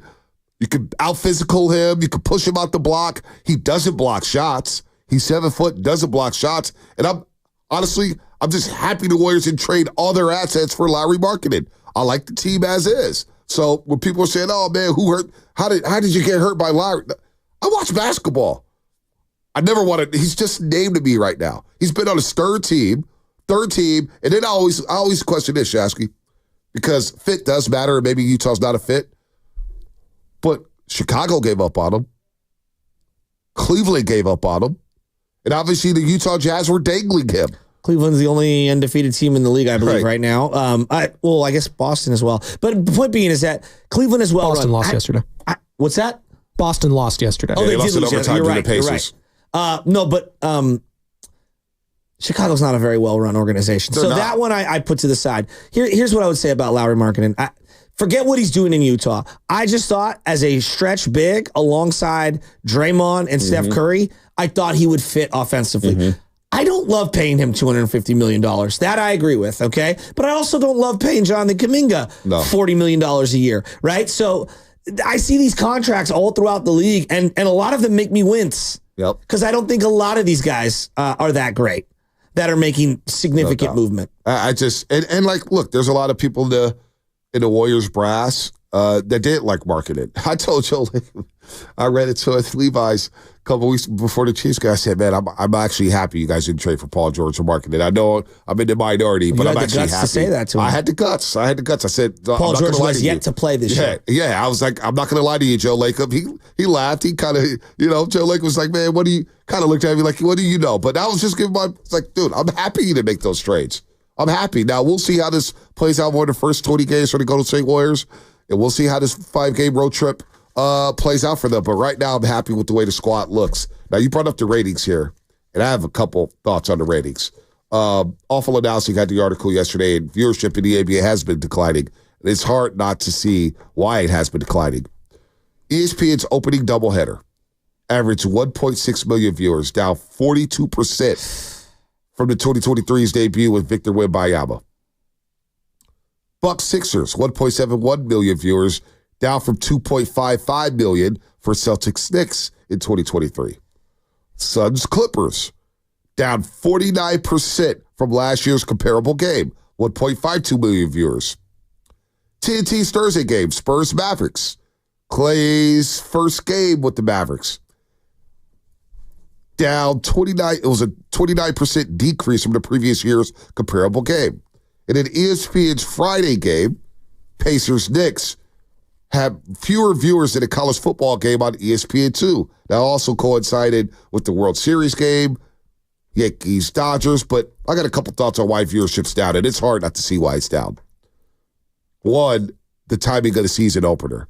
It's tough. It's tough. I thought they had the perfect reset, the NBA that is, during the pandemic. I thought it was the perfect opportunity to reset the calendar. Now, a lot of people try to tell me, Ponte, the finals in July? Really? Well, you know what? I was in Lake Tahoe for that Bucks Suns finals, and the bars were packed watching basketball in the summer. Hold on, real quick. Everyone has a phone in their hand and can stream anything anywhere. No doubt. Number two, I think the way the game is discussed on these major platforms is a major issue.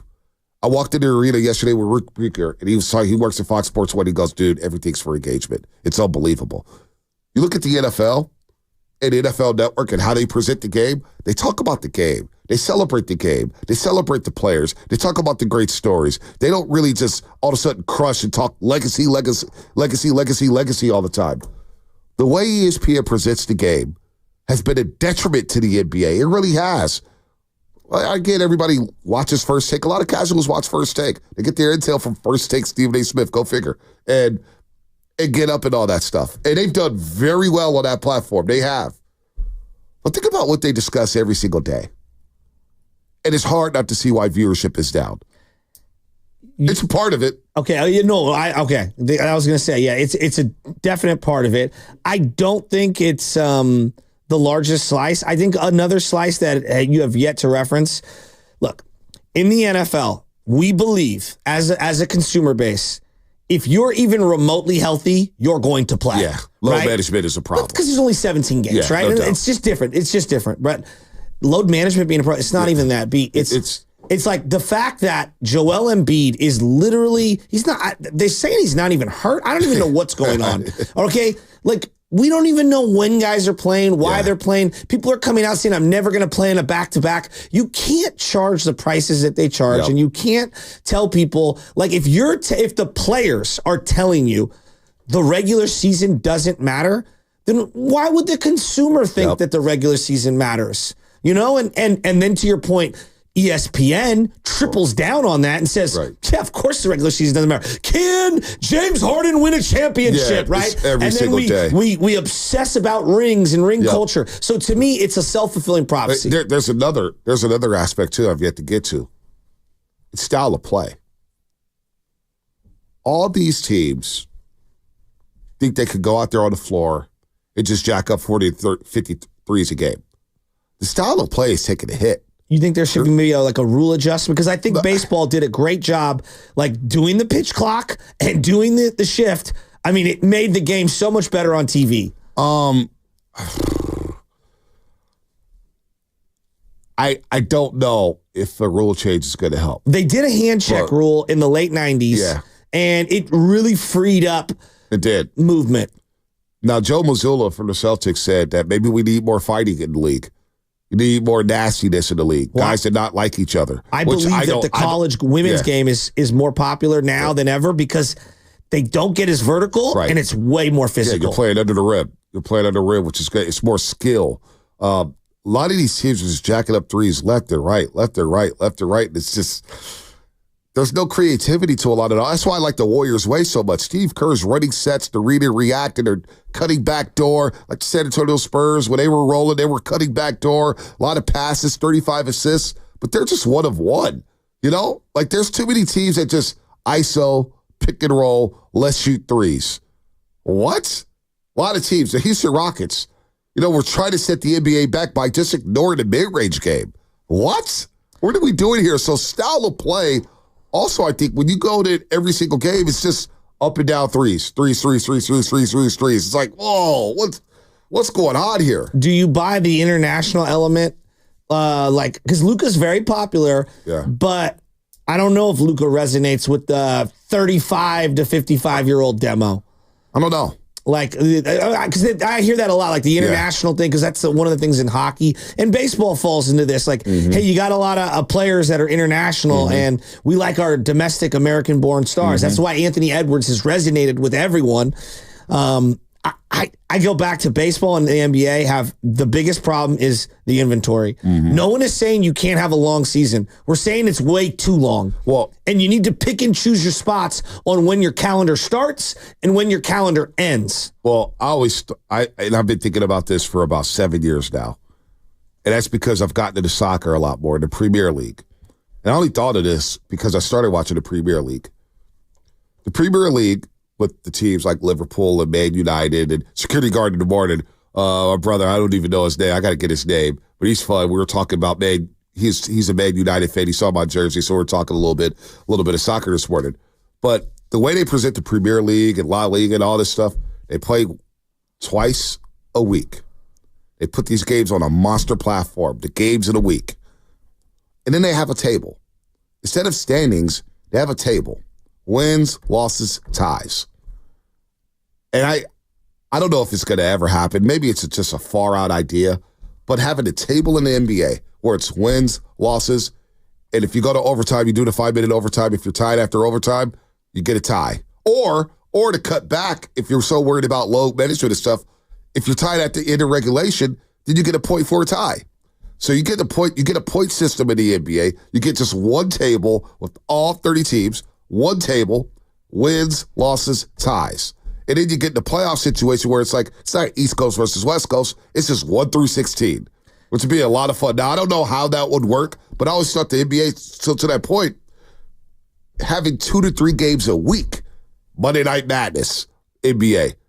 Tuesday night, you have a doubleheader. You have your Thursday night, whether it's TNT, Amazon, or NBC. You have your Saturday night showcase. You have your Friday night showcase. But you don't allow teams to play more than 2 or 3 times a week, and you really hype these games up while trying to shorten the schedule and just having one table. I don't know. You got to do something here to fix this because the money is outrageous when it comes to the NBA. Guys are getting paid a lot of money. Ticket prices are out of control. Well, your television partners who have they've already spent the money. The television partners who spent the money, they want to be able to sell the advertisements. And if people aren't tuning in, they're going to have a tough time selling the advertisements. And so, to me, this is about appeasing the television partners, which television is now streaming. That's everyone needs to come to the table. It's streaming, right? We're all watching on our phones, are we not? We're watching on iPads. We're everywhere.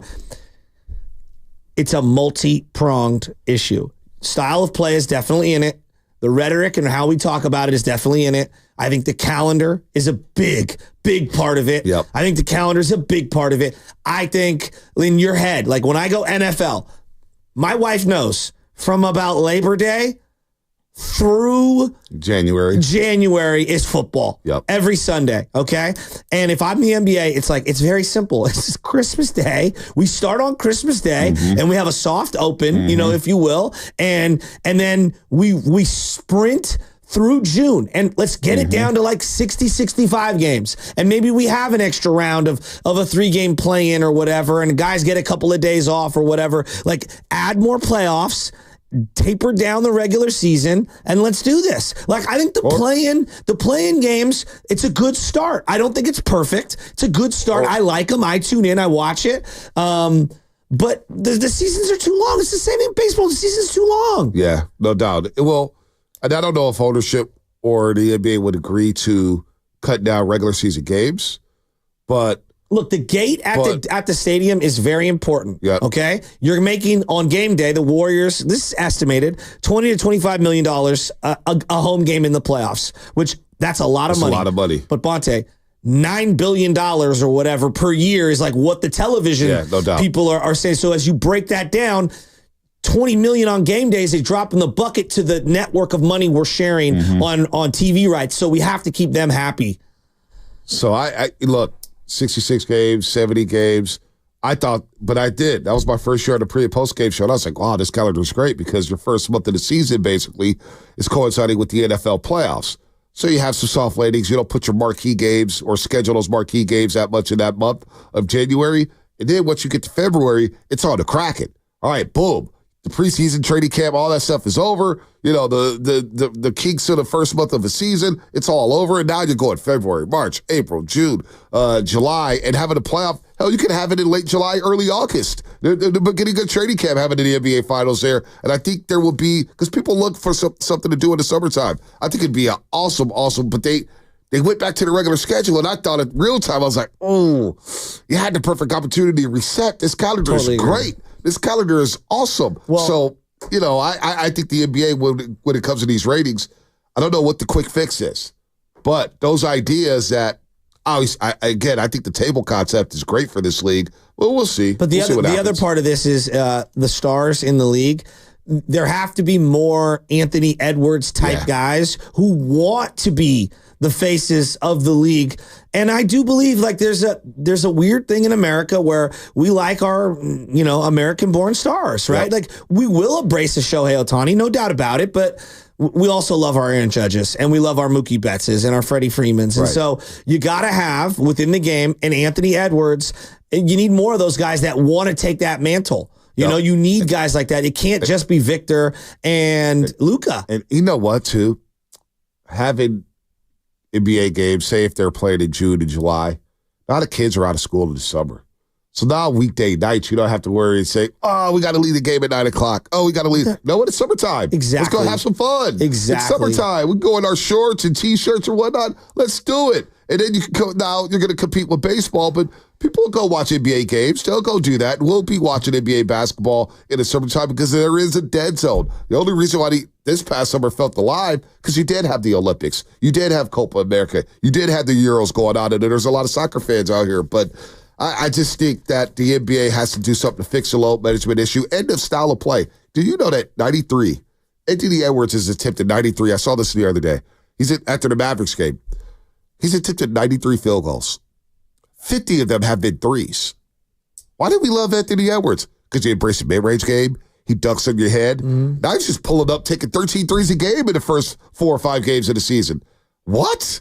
Anthony, this style of play, no, this is why we love you. We don't want you to become James Harden. You know what I'm saying? Like, you're not just a three-point shooter. But what happens is when you have the data people in front offices saying to you that if you shoot 30% from three-point land, it's better than shooting 45% from two. Like, there's an inherent advantage of if you knock down less percent of your three-pointers, you'll actually score more points than being more proficient from two. Like, you get what I'm saying? Get to the free throw line, draw some fouls. Well, but but this is why I go back to, I do believe there might need to be some tinkering of the rules. One thing I was thinking about, like, what if everything in the key, you get 2 feet in the key, 1 foot in the key, what if that's worth 3 points? I don't know. I'm trying to balance the floor out. The idea. What if I took away the corner three and well, because then all of a sudden guys are working on their post-up game and they're getting back to the basket. I'm just trying to balance the floor out a little more. And I look at the pitch clock and I look at the shift and I say, man, those really helped baseball. And they were like dramatic. People were losing their minds. Did anyone complain during the World Series about 3-batter minimum, pitch clock, or the shift? It's kind of revitalized baseball. I think it's saved the game. It's revitalized baseball. I love it. So Adam Silver, the company, has some work to do here to think about how to get viewership back up because those numbers are not good. You know who does rate though? Who? And this is where they're in a LeBron James and Steph Curry. They rate. And those two are not going to be in the league for a long time. Nope. I mean, if you were watching the USA, they're still the biggest draws in American basketball. There's no doubt about that. Now, somebody tweeted whether or not the international and the streaming and stuff is computed into that. The ratings are skewed all across the board. I'm not 100% certain on how those ratings are kind of equated. Yeah, what are League Pass and international ratings? No idea, because a lot of people do watch League Pass. A lot of people do watch internationally, whether they're in Serbia or whatnot, or wherever Luka's from, and whether Jokic is from, and of course Greece and France Okay, with Wemby. but do the math on this, right? You have to do like the amount of people that have subscriptions for League Pass pales in comparison no doubt. to the amount of people that are paying for an NBC, whatever, whether they're YouTube doing a TV, YouTube or Xfinity or like we're talking hundreds of millions of subscriptions on other platforms versus maybe a couple 100,000 on League Pass. I don't know what their numbers are. They don't disclose them. Yeah, I don't know what the numbers are as well. But look, they're trying to do the Emirates NBA Cup, and they have a table for that in each group I play. actually think it's a great idea. But I would love that for the regular season. I think they should move to a table, do a point system, and do away with overtime in the regular season. Kind of like how baseball, the extra inning rule, where you get a runner on second base to start the 10th inning to shorten up the games here. Maybe the NBA does that in the regular season. Hey, no overtimes. We're going to just give you a tie if you tie through into regulation. You get 1 point for the tie. If you lose, you get 0 points. If you win, you get 3, and you move on from there. Then you go to overtime in the playoffs, of course. You implement that back, and you get all these overtimes and whatnot. But in the regular season, people want to get home or whatnot. Maybe that's a start. I don't know. The injuries is just because everyone's gonna say load management, and I know the NFL has injuries galore, but gosh, the injury thing this year, I mean, Kawhi's always injured. Yeah. Paul George has been relatively healthy, but him not playing, Embiid, the situation, and look, if I was paying him $300 million, I'd probably rest him too. Right, Lonzo Ball's hurt with a wrist. Yeah, He's out Jamal 1 to 2 Murray, weeks. Jamal Murray doesn't look DeJounte. explosive. Maybe that's because they're playing too many games. I don't know, but let's get into the injuries. Ow!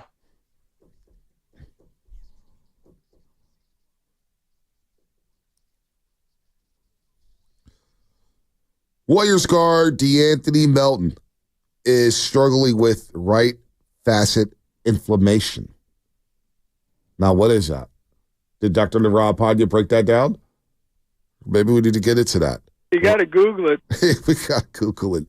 It'll be reevaluated tomorrow alongside Stephen Curry. The hope is that he will be ready for the road trip ahead, which starts Saturday night in Houston. Then they'll go to Washington, D.C. the day before Election Day. Then they'll go to Boston on Wednesday. Then, of course, Cleveland Friday night, who are 5-0, undefeated, beat the Lakers by 24 last night. In the road trip in Oklahoma City. That is the injury report, brought to you by Boxer & Gerson, Northern California's premier workers' compensation law firm, helping injured workers get their lives back for over 40 years. What's coming up in the game? Brought to you by Fremont Bake, celebrating 60 years of full-service baking with no compromises. We'll reset. How do you tinker with the NBA? How do you tinker with it? 888-957-9570. How do you get viewership up? Plus, Draymond Green. Are you liking what you hear from Draymond Green? 888-957-9570 is the number. That's the Comcast Business Text line as well. We're getting a lot of texts today about the Golden State Warriors and what the NBA should do. That's all coming up on the Morning Roast on 95.7 The Game. Your business needs a network it can count on. Power's out. Comcast Business has you covered with Wi-Fi backup to help keep your business up and running, even when your power goes out. Everybody in the warehouse good? Lights are out, but the Wi-Fi...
Oh, baby, oh, baby, oh, baby, oh, baby, oh, baby. Good morning to everybody out there on a Thursday morning.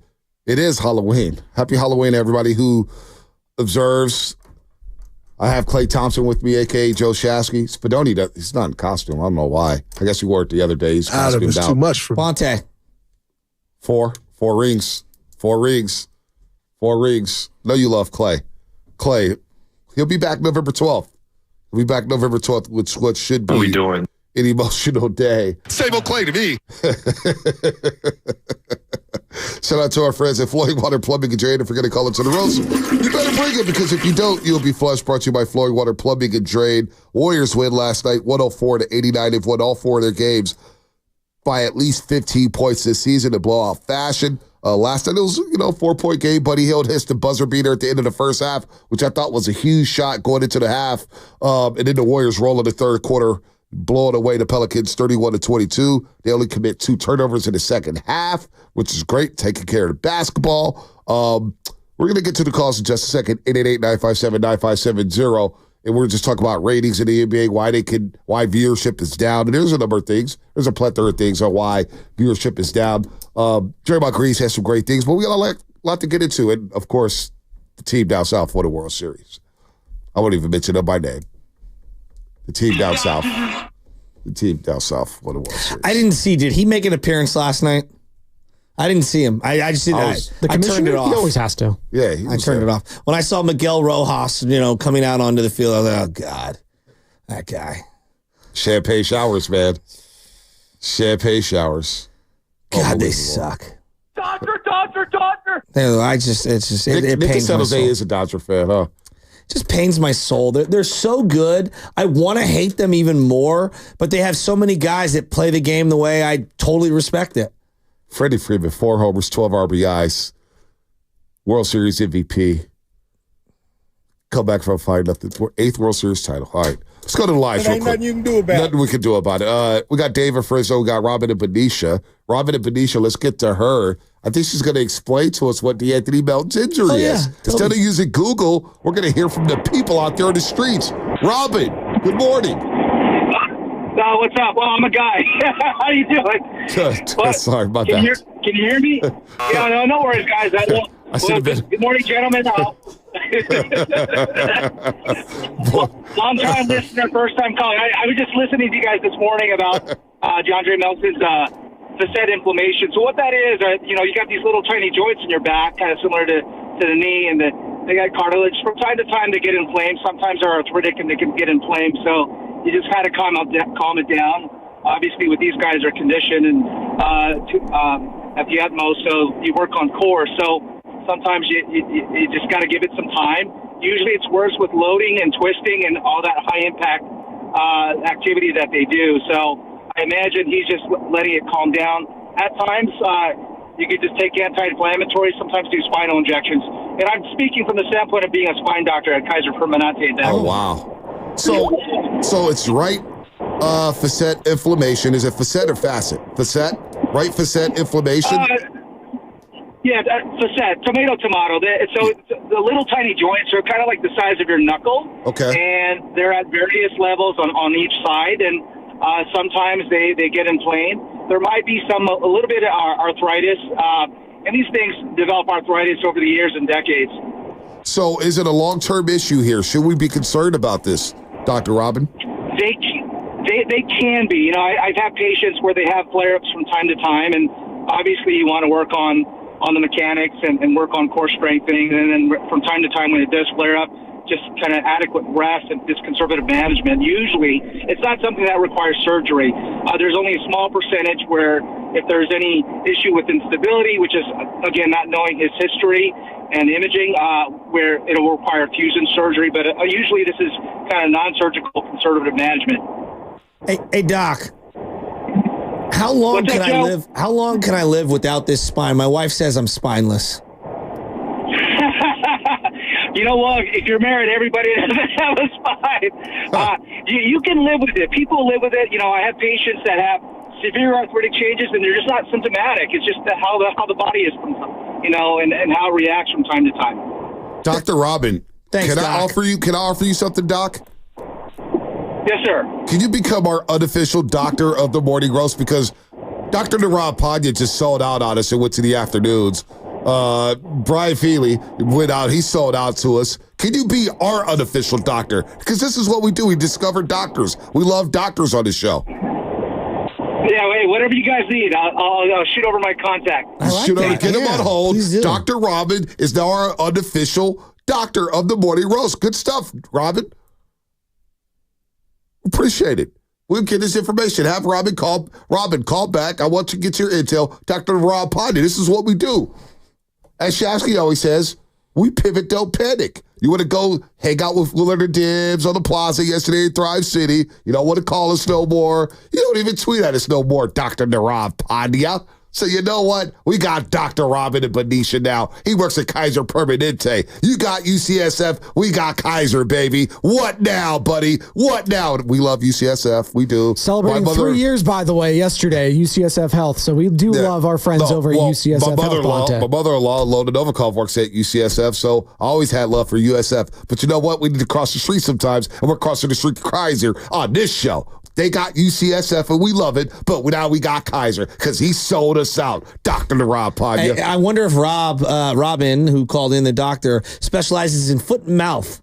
Because my guy over here's got like foot and mouth disease. I don't know what you're doing. Well, you're not one to talk. You might have had the worst joke I've ever heard in my life, and only a doctor would laugh at it. I know. It was pretty bad. Come on. What was it? What do they call it? Kettle calling? What was it? Kettle calling it black or whatever it is? I don't even know the joke. I don't even know the hell joke. Kettle calling the pot black. Tea called him, so whatever it is. No, it has nothing to do with tea. I don't know, Joe. Has nothing to do with tea. It's just coffee. My wife last night. I mean, today's Halloween. Big day in the Shasky household, right? I think it's a big day for any parent with the kid. Of course, but I'm saying trick or treat or whatever. She's like, I'm getting off early because she doesn't get off early often, right? And of course, dude, last night, LJ, rash all over his entire body, comes into the bed, sleeping with us, and then both dogs think they can steal real estate on my bed. Yeah. It was a nightmare. And then the little dog bit me in the toe because my foot was sticking out, and she doesn't like when I move on her. It was just a nightmare. What's the pet guy? What's the doctor? I mean, come on, he like shushes the pets. Yeah, Caesar Milan. Milan. I need whisperer. Him. Illy is the least. She's the devil, reincarnated. Jeez. Just remember, he's not being aggressive. He's being dominant. No. Illy is the worst. I go, I'm the one paying the bills in this house. This is my devil. The devil, damn. No, she's the worst. Halloween's your day? She's the worst. Pot calling the kettle black, Bonte. That's what it is. Pot calling the kettle black. Halloween is a huge day. It's a huge day. If you got a little kid, they all love it. Like, we're going to be frozen. You didn't dress up. Today? Yeah, well, I had a late turnaround. I have the king's outfit here. Why don't you put that on? I'm not wearing that. I'm not the king. It's disrespectful to the people that have come before me. It's paved the way before me in the radio business. I'm not a king. I'm just a father of a 4-year-old who gets punked all the time. Well, 3.5 or almost 4-year-old.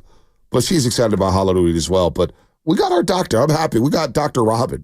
Dr. Robin's going to be unofficial doctor of the morning roast. Because I saw Dr. Rob Pandya yesterday. He sold out on the morning roast, man. I would prefer Dr. J to be the official doctor of the morning roast, but that would be great. He is smooth.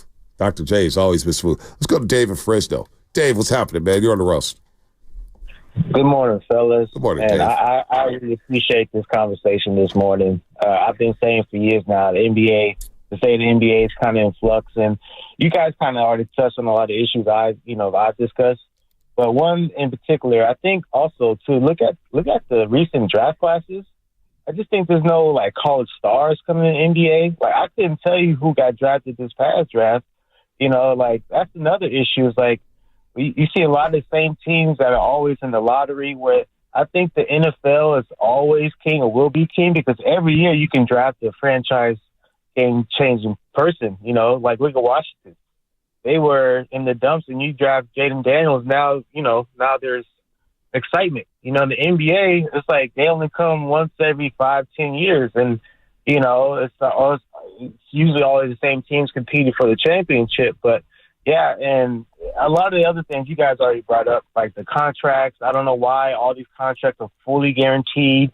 When you don't even play the whole season. I think a lot of the stars now, they don't embrace being the stars, like Jokic and the guy from the Mavs.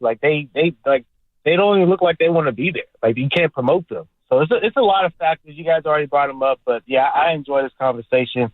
You know, I may be an old guy. I miss my old days of the NBA. You know, Iverson, Kobe, like those guys, they love being the star and they love to compete. Now it's like for clicks and likes, you know, like I don't get that. And you guys said too, like LeBron and Curry ain't gonna be around forever because after they go, oh man, that's where it's really going to get interesting. But thanks, guys. I also think it starts with the conversation, Shasky, the conversation around the NBA. Instead of be narrative driven. Like, for example, this is a perfect example. Yesterday, Kuminga, what were we talking about? We're talking about the game. We're talking about him adjusting to his new role of playing better. It's whether or not we're like psychoanalyzing him and trying to jump into his brain saying, well, Kuminga doesn't like it. He's not happy. You know, he got benched and yada, yada, yada. It's like, dude, that's unfair. It's like, we don't know what's going through the 22-year-old man. I know I was 22. I wasn't thinking about, you know, none of that stuff. You know what I'm saying? But Kuminga being in this situation on a high-profile team, I thought was handled it greatly. Instead, the conversation went the other way, which most conversations do. We see it in football. We see it in basketball all the time. And Levitard had a great point. And it's a small fraction of it, but Levitard had a great point last week, said it's harder to build a 2 to 3 hour show celebrating what we saw. It is easier just to rip people and fire everybody when they lose. Well, but the Kuminga conversation it's got layers to it, like a 7-layer dip. You know, like there are layers to it. Oh, I love a 7-layer dip. I do too. Nothing is worse than when people just rummage off the top. You know, it's like, dude, you got to stick thing. I only like it at home. I don't do the whole community 7-layer. Well, that dip. I agree with. yeah, no doubt. I don't want your knuckle all in my 7-layer dip, but like another aspect which we haven't even touched on, like Kuminga did want over $30 million a year, right? So that is also in part because of it. So, you know, he could have accepted a deal, and now he wants more of a deal. So I guess in a way, which I have no problem with. I know, but I'm saying in a way, like he is in control of that portion of the story. Right. No doubt. That is baked into it. So now people are saying like, well, you think you're worth more, which we can have a conversation. Depends on how civil we want to be. Like, is he worth $38 million a year? We don't know. $43 million a year. The Brooklyn Nets, a team like the Brooklyn Nets say, here's 30 to 40 million. Yeah, but that's also my right as a sports fan to say, I don't think that's good money spent. Right. Yeah, no doubt. You can say that. But in terms of worth or whatnot, they're worth what they're worth. They're worth what a team thinks they're worth. And right now the Warriors is like, hey, we're going to wait on the contract. I think it's a great business move for the Warriors as they just reset their books to just sit patience. We talk about patience all the time. I tell baby Chaz in life, patience. Well, as sports fans, we need a little bit of patience, especially with this team right now. Just be patient. We're a long way away. Let's see. And he is a restricted free agent, so the Warriors have the right to match any deal here in this situation. And Kuminga's betting on himself. You know, knock on wood, what if he turns an ankle? What if his production dips? Then he's costing himself, right, a lot of money here. He's still going to get a contract, so he put it on himself, and he bet on himself. And I have no problem with the player betting on himself. Well, I go back to, you know, in part, who knows, maybe they still would have been able to trade him, but, you know, Harrison Barnes got off to a great start that year that the Warriors offered him money, and I think he denied it. A $64 million contract for 4 years, and he bet on himself. Had a rough NBA Finals, 5-32 the last 3 games, but who remembers? And then he still got $90 million. Then he got 90 plus with the Dallas Mavericks. No, I know, but I'm saying I felt like it hung over him throughout the year, and he got the ankle injury, and he just like never could get it going. I mean, he had a good year. I'm not saying, but like, what is going on here? What, he never was an ascending player like he was prior, and so, gosh, it's a tough spot. I just know for me, to your point though, he got hurt, wasn't as productive. HB. And still got a big bag with the Dallas Mavericks. Yeah, but the money in the league was different because the league, remember, it exploded financially. Well, yeah, the CBA obviously, but still, he bet. But it was a case of point that he bet on himself. Yeah, didn't have the production. But Isaiah Thomas bet on himself and then didn't make the money. Right. So there are stories where it goes both ways. Let's go to Tony in Richmond. Tony, what's happening? What's up, fellas? How y'all doing this morning? What up, Tone? How you doing, Tone? I'm all right, man. First, let me say I know both of you guys are connected. I got a chance to listen to the game last night on the way home. And then when I got home, I got to watch it. The announcers we got for the Warriors, man, is great. Love it. I agree.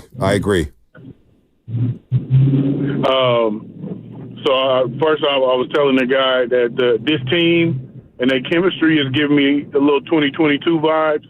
You know, everybody's happy to see each other play well and win, and that's a good thing. I agree. It's a great thing, Tony. It's a great thing. And let's see if it's vibes. What if they do go 18-2? What if they go on this road trip and go 4-1? Well, then I'll allow myself to have that conversation that I said I wouldn't allow myself to have. Well, 888-957-9570. You're ready to have a conversation right now. You're so close to wanting to have the conversation. I'm oscillating toward getting ready to have that conversation. If they beat the if they beat the Boston Celtics on Wednesday.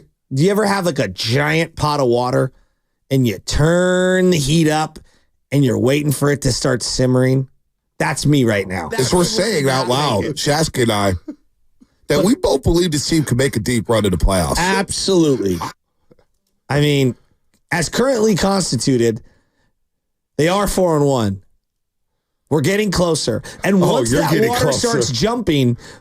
water starts jumping, we could get to a boiling point where it might tip on over. How do you like that, Mr. Bonte? How do you like that? To go with our water analogy. Oh, boy. Lindy Waters, by the way, got to start yesterday. Only took 5 shots, but he played 30 minutes yesterday. He's active. We'll see how Steve Kerr utilizes him moving forward here on this road trip. 888-957-9570. I guess we'll replay some of the Draymond sound in a second. But I do want to know, now, you hear Tony in Richmond. He's bought in. He's got 2022 vibes. Are Warrior fans bought in that this team has 2022 vibes? That there's something special brewing? What is Guru's line? The St. Ides Special Brew? Yeah, no, not the St. Ides Special Brew. Remember that? That was I'm the not thing. trying to be knocked out on the quarter, Did you have a St. Ides Special Brew growing up? You don't even know what we're talking about, do you? Yeah, no. I'll just still reserve over 211. that hat, by the way? Dude, it just keeps falling off. Yeah, no, you were playing drops over there on accident. Your hat fell off the board. That was me. Sorry. It just keeps falling. You know, when you're such a dynamic athlete like I am, and it's the read and react system, you know, and I'm trying to run the split action off the floppy set as Klay Thompson. You know something or two about great shots and shot selection. I do. Other people can't tell you about that. That is a deep cut. You want to spout on that? By the way, I'm a Warriors fan all the way. I saw that guy. He was trying his hardest to avoid me at Chase Center. Nothing. 888-957-9570 is the number. Ain't nothing you can do about it. Are people getting 2022 vibes? Yeah, just take the hat off, Klay Thompson. Just take it off. I'm committed to the bit. Take it off. 888-957-9570. Maybe you're bought in because you hear things like this from Draymond Green on the postgame show. Yeah, absolutely. Like you said, it's a fresh start. You know, I know coming in, I had an awful year last year. It was just not right. Didn't play well. Didn't act well. And, you know, I want to, like you said, I want to show the real me. I want to show the growth. You know, I talked last year about being a champion of change, arguing with referees. These guys are human. They make mistakes, and I'm trying to understand that. Such an emotional game. I play, you know, one of my best attributes is playing with my emotions. And so taking that next step and learning how to play with those emotions, but knowing where to channel those is a big, important step for me and something that I'm really focusing on this year. So powerful message from Draymond Green. Taking accountability. Called a champion of change. I like that. I'm much more encouraged. Again, it's a couple of games. We're not talking about a month's worth of games, but to win a couple of games against the same opponent, I don't care who that is, without Steph Curry, without Wiggins, and without Melton, I thought that those were really encouraging moments for Warrior fans. And to see them do it the way they did, fighting to come back in game one, and then just being, I thought, thoroughly impressive yesterday. There was you control how you play. And the way they're playing right now, limiting the turnovers, because you look at the first half yesterday, and a stat I always like to look at, field goal attempts, turnovers, points off turnovers. Those are some of my favorite stats. Well, the Pelicans attempted 12 more field goals than the Warriors in that first half. They needed that to flip, and it did flip. By the end of the game, they were just -3 in terms of field goal attempts. Turnovers, the Warriors had committed 12 in the first half. They were really sloppy with the basketball. Ended the game with 14 turnovers. So just 2 in the second half. a night after having just 7 turnovers. So that's going to be imperative here on the road trip that they take care of the basketball because they do have a lot of good shooters. Let's go to the lines. KC, San Jose. KC, what's happening?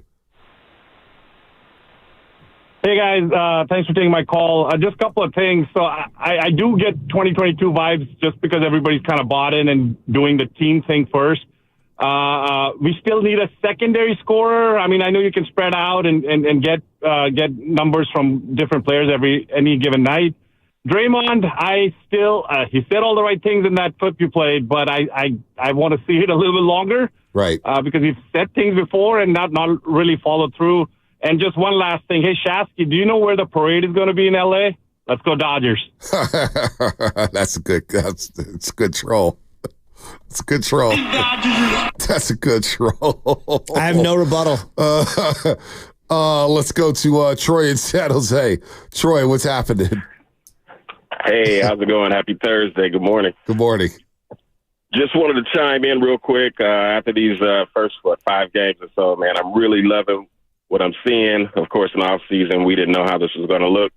But I like the way the starters get in. And then we get the backups in, and, man, they are scrappy. They are tenacious, and I think if we could play this way over time throughout the season, we could preserve the health of Curry. We definitely GP2, he plays with one motor, but he gets injured a lot. So if we can get these other guys to chime in and do what they do what they've been doing, I think we can go deep into the season with a good record and into the playoffs with a good seed. That's about it. Have a good day. Hey, Bonte, they do play Tenacious D, the Warriors. Do you know what Tenacious D is? He has no idea. He has no idea what I'm talking about. I'm just hashtagging pausing. I don't want to follow that up. You've never heard of that? Tenacious D? Whoa. Pause, dude. Okay, do you know who Jack Black is? Hashtag pause. Do you know who Jack Black is? Yes, I know who Jack Black is. Okay, you've never heard of Tenacious D? It's like I don't even. They're kind of real, but they're kind of not. It's like a band. Yeah, like a band. Tenacious D. Him and Kyle Gast. Yeah. Did you play some Tenacious? There's a movie called Tenacious D and the Pick of Destiny. Yeah, it's actually hilarious. Yeah, Jack Black is hilarious. Or was. He's still hilarious. He's still funny. Jack Black's funny. Jack Black's good. He is funny. Dude. Great Jack Black. Yeah, no, he gets out. I like Jack Black. You had never heard that though? Tenacious D? No. You got to broaden your horizons. I'm a sports guy, man. Clean it up, Monte. Hey, look, I know what I don't know. I know a lot about sports. I'm dedicated to the game of sports. I'm dedicated to this craft. I don't have time for any of that other stuff right now. Put down the Detroit Pistons league pass for just a second and sprinkle in a little Jack Black in your life. Nah, I can't do it. If there's live game action, I'm in.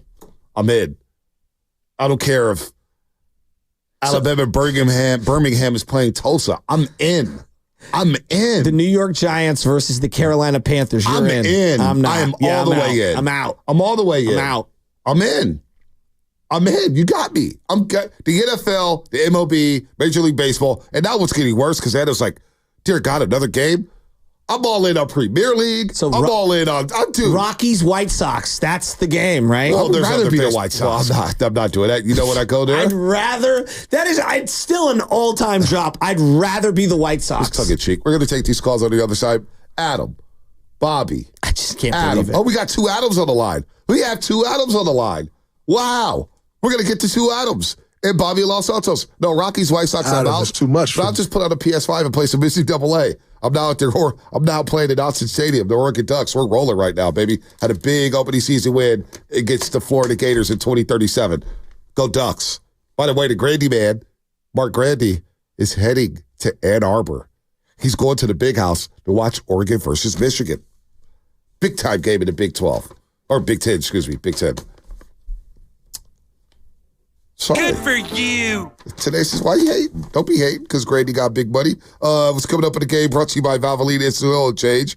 Valvoline Instant Oil Change is your 15-minute drive-through change. I'm telling you, Grady, man, he rolling the dough, baby. Going to the Big House in Ann Arbor. You got to fly into Detroit. You got to get a car. It's about a 45-minute drive, and it's tough to get in and out of Ann Arbor, but it's a hell of a city. All right, visit the friendly expert technicians at your local Valvoline Instant Oil Change to check fluids, tire pressure, windshield wipers, batteries, and much, much more. Locations and coupons at bayareaoilchange.com. AutoZone.com. Starting stronger starts at AutoZone, where they've got battery solutions in the form of free battery testing, free battery.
I like that. I need a little Monster Mash or X-Files this morning.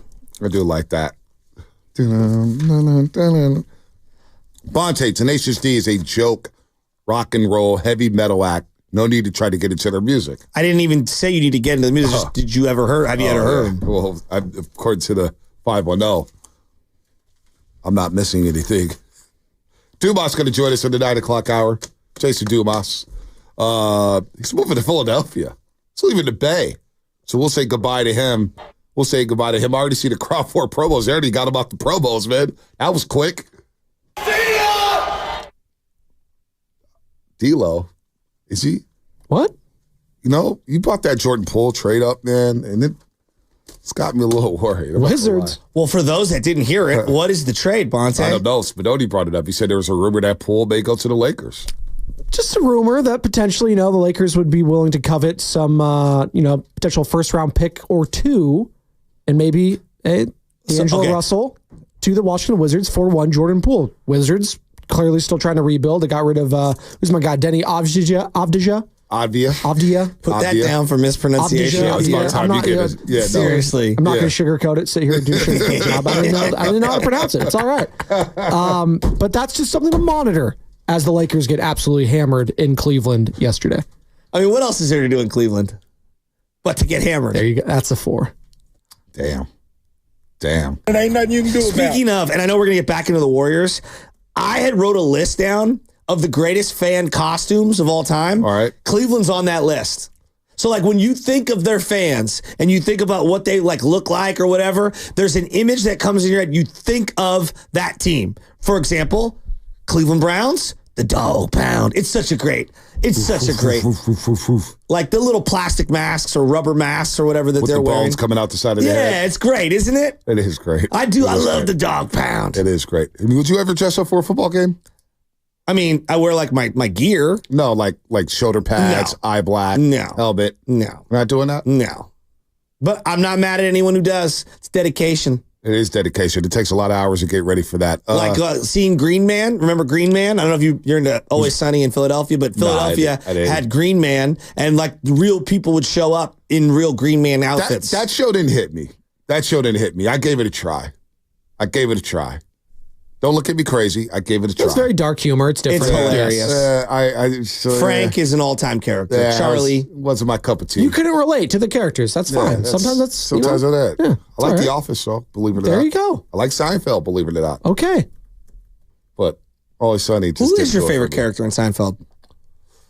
Ooh, George Costanza. Oh, that's a great answer. That was the right answer right there. That's my guy. He's always blowing dates. The fact that he's always getting dates is hilarious. Then George Steinbrenner, it's Costanza. He used to be Kramer, then Kramer does the things. So it's like, oh, got to back up off of him. Elaine's underrated too. Elaine played her role very well. Peterson? Very well. Peterson was all right. He's funny. He was funny. He was all right. Peterman. Oh, Yeah, Peterman. Sorry. Peterman. Sorry. Let's get to the lines. Peterson. I do want to do this costume What thing. am I doing? I want to do this costume thing. We'll get to Dumas. This two right there in the last 5 minutes. So we got two Adams and Bobby in Los Santos. I want to get to Adams first, and then I think Bobby is going to spark a conversation. Are you going to split the Adams? I'm going to split the Adams right here. Let's go. That's his costume. He's Oppenheimer. I love the way Adam is too much. Hold on. There has to be a category here. Because I see Adam in SF, and I see Adam in Moraga. But the way Moraga is spelled, how the hell did Carter get through college and get his master's degree? How is it spelled? I can't see. Muraga. No Moraga. Moraga. Like America. Carter, aren't you from the Bay Area, man? Yeah, I might have messed that one up. Put that down for mispronunciation of the year. Good Lord. So let's Moraga. So you know what? Just I've because it's with the MU, Adam and SF, I'm gonna put you on pause for a second, and I'm gonna go to Moraga. To the Adam and Moraga. It's so funny. Oh gosh, Adam, what's happening? Adam and Moraga. Guys, how are you? Love the show. Are you sure you're not Adam from space? I wanted to give a shout out. 2022 vibes is definitely what's going on. I want to get a shirt and a hat that say that. Big difference this year. End of the game, I feel like I got confidence. I feel like the team's got confidence. If we're down, we know we're going to come back. We might not know who's going to step up, but somebody will. totally different than last year where all the talk was we're old, we're slow. I feel like we're young, we got energy, and we're hyped up. And it's going to be a great year, so I'm excited to see what happens. I do like it. One thing that's missing so far, and maybe we'll see it on this road trip. Steph Curry? No. Well, he's obviously missing, but playing in a close game in the last 5 minutes. Totally agree. With Steph Curry. Because they had the Clippers game, which was, they were up 10 and the Warriors made a run. But I do want to see what Steve Kerr will do once everybody's healthy and they become wholesome, or they become whole. What is Steve Kerr going to do with the final five lineup in a close game?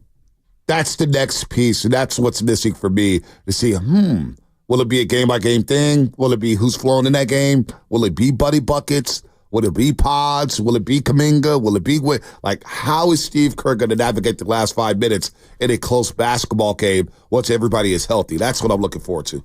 Well, their ability to just stack wins with whoever's in the lineup, that's going to be super crucial. You're talking about this 5-game road trip.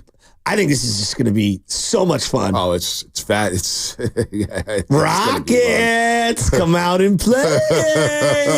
Rockets, come out to play. The Rockets coming out to play. It's so funny. It's so funny.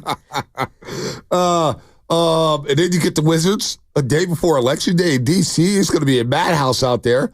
Some things are probably going to be said, and, God bless us all. Let's pray that nothing, I'm not even going to go there. Boston Wednesday, and then, of course, Cleveland, and then OKC. Well, I mean, it's a big game for Boston because Tatum hates Steve Kerr. Yeah. And Boston hates Steve Kerr. I didn't even think about that. That's going to be the storyline all day. 100%. ESPN everywhere. And Jaylen Brown not being on the USA team. Yeah, no doubt. I'm telling you right now, they do not they're going to want to win that game by 50. Yeah, exactly. They're going to want to blow the Warriors. And that's where I'm going to need Draymond Green to maybe pull some shenanigans. No, we don't need shenanigans. No, I might need him. I might need WWE Draymond. He just told you last night with Portnoy in the front row. No, he just told you last night he's a champion of change. And so that's what I want. I'm allowing a one-night reprieve. Oh, you're allowing. What I want is what Stephen Curry did in the actual Olympics and just have a dagger in Boston again, and it does another night. Yeah, that would be the best. I would love that. But even Bob Cousy took a shot at Steve Kerr. Bob Cousy. How old is he? How old is Bob? Hey, you better put some respect on Bob Cousy's name. Yeah, you know what? Though? I'll sick Rick Barry on him. Yeah, well, there so you better be careful. Put some respect on Cousy's name. But yeah, we were talking about Rick yesterday. So Bully apparently, before we get to Adam in the city, there, Bobby Los Santos. Bully said Bully was feeling loose. He's questioning the Vanderbilt education of Festus. See, look at you watching late night. The math major. Hear what I say? We don't do that at SF State. We're broadcast journalists at SF State. He was put on the spot with numbers, and I felt his pain because I was like, "Come on, Welly, that's not fair." No, we always do that. He was shooting 77%, and now he went 7 for 9. What's he shooting now? And Festy's like, and I felt bad for Festy. No, don't feel bad. He knows the deal. He knows the drill. We've done that to him before. But where does I go? Oh, Bully was with Clifford Ray last week. They were doing something. And Clifford Ray and Rick Barry joined the Gay House last year. Clifford Ray Saves the Day, his book about him saving a dolphin, putting his big old arm in the dolphin. Anyway. Like Seinfeld. Like Seinfeld. So Clifford Ray brought it up. He brought it up to Bully. He goes, "Hey, man, I can't believe Rick Barry took over the interview." When Rick Barry's on with us. So we're bringing Rick Barry. Can. Yeah, I can. And I knew what I was doing. I go, "Hey, Rick, you guys had one of the biggest upsets in North America." One of the biggest upsets. I was like, one of the best stories in North America. We go, one of the biggest. I knew what I was doing. So he goes off about that. And then he goes, "Oh, but since you asked me about this year's team," and we all look at each other and said, "Actually, Rick, we haven't asked you anything." You just kicked it to yourself. And Clifford Ray has the microphone so far down. And he's like, "Rick just wouldn't let me talk and he give me no airtime." Those guys are funny, man. I used to argue with Rick all the time on his radio show. He used to get out. Me and him would argue all the time. About what? Everything. Everything. Well, I called in one time and I said that Stephon Marbury should not be the point guard of Team USA, and he completely agreed with me. Right? And it was like, so it was an argument. Well, no, on that one we agreed. So we were what in was unison. What argument? It was like they need a pass first point guard. Yeah. And I wanted Jason Kidd to be the premier player on that team. Forget that. What did you guys argue about? Oh, all kinds of things. Like what? The Giants closer blowing games at the time, which I believe Benitez was one of them. He liked Benitez? Well, he's like, dude, you got to give the other team credit. And I'm like, this guy's throwing meatballs, Rick. Like, come on. We need Rick Barry. Can we book Rick Barry for tomorrow? I think it's a good time to book Rick Barry for this road trip. I love Rick. Let's get Rick Barry tomorrow. See what he's doing. He's killing it in pickleball. You got to just tell him, hey, we'll talk a little pickleball. He'll join us. He'll join us with some pickleball and Warriors talk. We have to. That's the sell. Maybe we get Scooter. Hey, Scooter, can you call Pops, tell him to come on the roast? I could not care less. You know how they have the old man Logan storyline for Wolverine? Yeah. I want the old man Rick movie somewhere. Like, I would love to see a day in the life of Rick Barry. He had his little fanny pack, too. He was ready to roll. Don't cross that, man. Dude, do not cross that, man. We got to get Rick Barry. I bet he could still shoot 50% from the field somewhere. Oh, there's no doubt. Right? Not a doubt in my mind. I've got to hear from Rick Barry tomorrow. Let's book Rick Barry for tomorrow. God, I hope I love that, man. Adam and SF. Adam, what's happening? The other Adam. Man, I went to high school with Carter. I'm a little embarrassed about that thing right now. I'm just kidding. Yeah, no, you should be embarrassed. Well, you know who I'm embarrassed for? Charlie Johnson. Who now runs Stewart Hall. I'm embarrassed for him. What the hell was Charlie teaching you kids? Huh? What was going up there at Stewart Hall? I'm disappointed in your administration up there, Adam. Charlie Johnson is one of the best high school basketball coaches in the Bay Area, so I will never speak badly about him. But anyways, I will. No, I just wanted to get your guys. I just wanted to get your guys' opinion. Like last year, I think the Warriors were 5-2 or 6-1 after they lost the Nuggets, and everyone was all, Capri Suns and celebrating. We look better. Whereas this year, we're 4-1. I think we look a lot scrappier. So I don't want to go back to 2022. That was just an amazing year. I wouldn't say the vibes that. I just want to get your opinion about the start of this year and what do you think about the start? Because they're kind of similar in the sense of the record, but I think this team just looks better. They do. The form matters, Adam. It's a good point. The form matters. Right now, they're playing good basketball. They're not turning the ball over. They're number one in the league in steals. They're number one in the league in deflections, which I think deflections is a stat that needs more pub. Forget the hell with the plus minus. The deflections. Because when you deflect a couple passes within the 24-second shot clock in the half court, all of a sudden that set is done. That set's done. All of a sudden, you got to reset. You're scrambling offensively. You're saying, well, we just got to get a good shot. Now you can send a double team. You can send a trap. You can do so many different things when you get deflections. And Gary Payton II and Brandon Pajewski right now are in the top 10 in terms of deflections. They have 15 total deflections each. 15 deflections each. So deflecting, stealing, rebounding, not turning it over, man. You're going to win a lot of basketball games like that. And the requirement of just playing hard, this team plays hard. They play really, really hard, so I'm excited about that, Shasky, with those hustle points. I am too, and I've just seen the team that, to me, has just got way more desire, and then they've got that athleticism and length, and they got a lot going for them right now. So this is by Sam Quinn, CBS Sports, our guy, friend of the program. Yeah, we love him. Not San Quinn. Not San Quinn, Sam Quinn. Sam Quinn. Who had never heard of San Quinn. No, he hadn't. But this is what Sam tweeted out yesterday in regards to the deflection stat that you were talking about, Bonte. Small sample alert, but the Warriors are currently on track to decimate the deflections per game record. Tracking era only goes back to 2015-16 here, but the prior record was held by the 2016-17 Warriors, and it was 18.5 per game. Right now, they're averaging 26 deflections. I like that. See, that's why I like Sam Quinn. Sam Quinn. I like Sam Quinn. I like Sam Quinn, but I may like Sam Quinn a little bit better. That's some good data right there. All right, let's go to Bobby in Los Santos. Bobby in Los Santos. We got Antonio. You know what he's going to say. I already know Antonio. I love Antonio in Oakland. But Bobby in Los Santos. Good morning, Bobby. Hey, good morning, fellas. I listened at the end of your program yesterday, so I really want to talk to you, Bonte, about your Draymond bet that you made. So I'd like to get into that a little bit. But you like that bet, huh? You like that bet, huh, Bobby?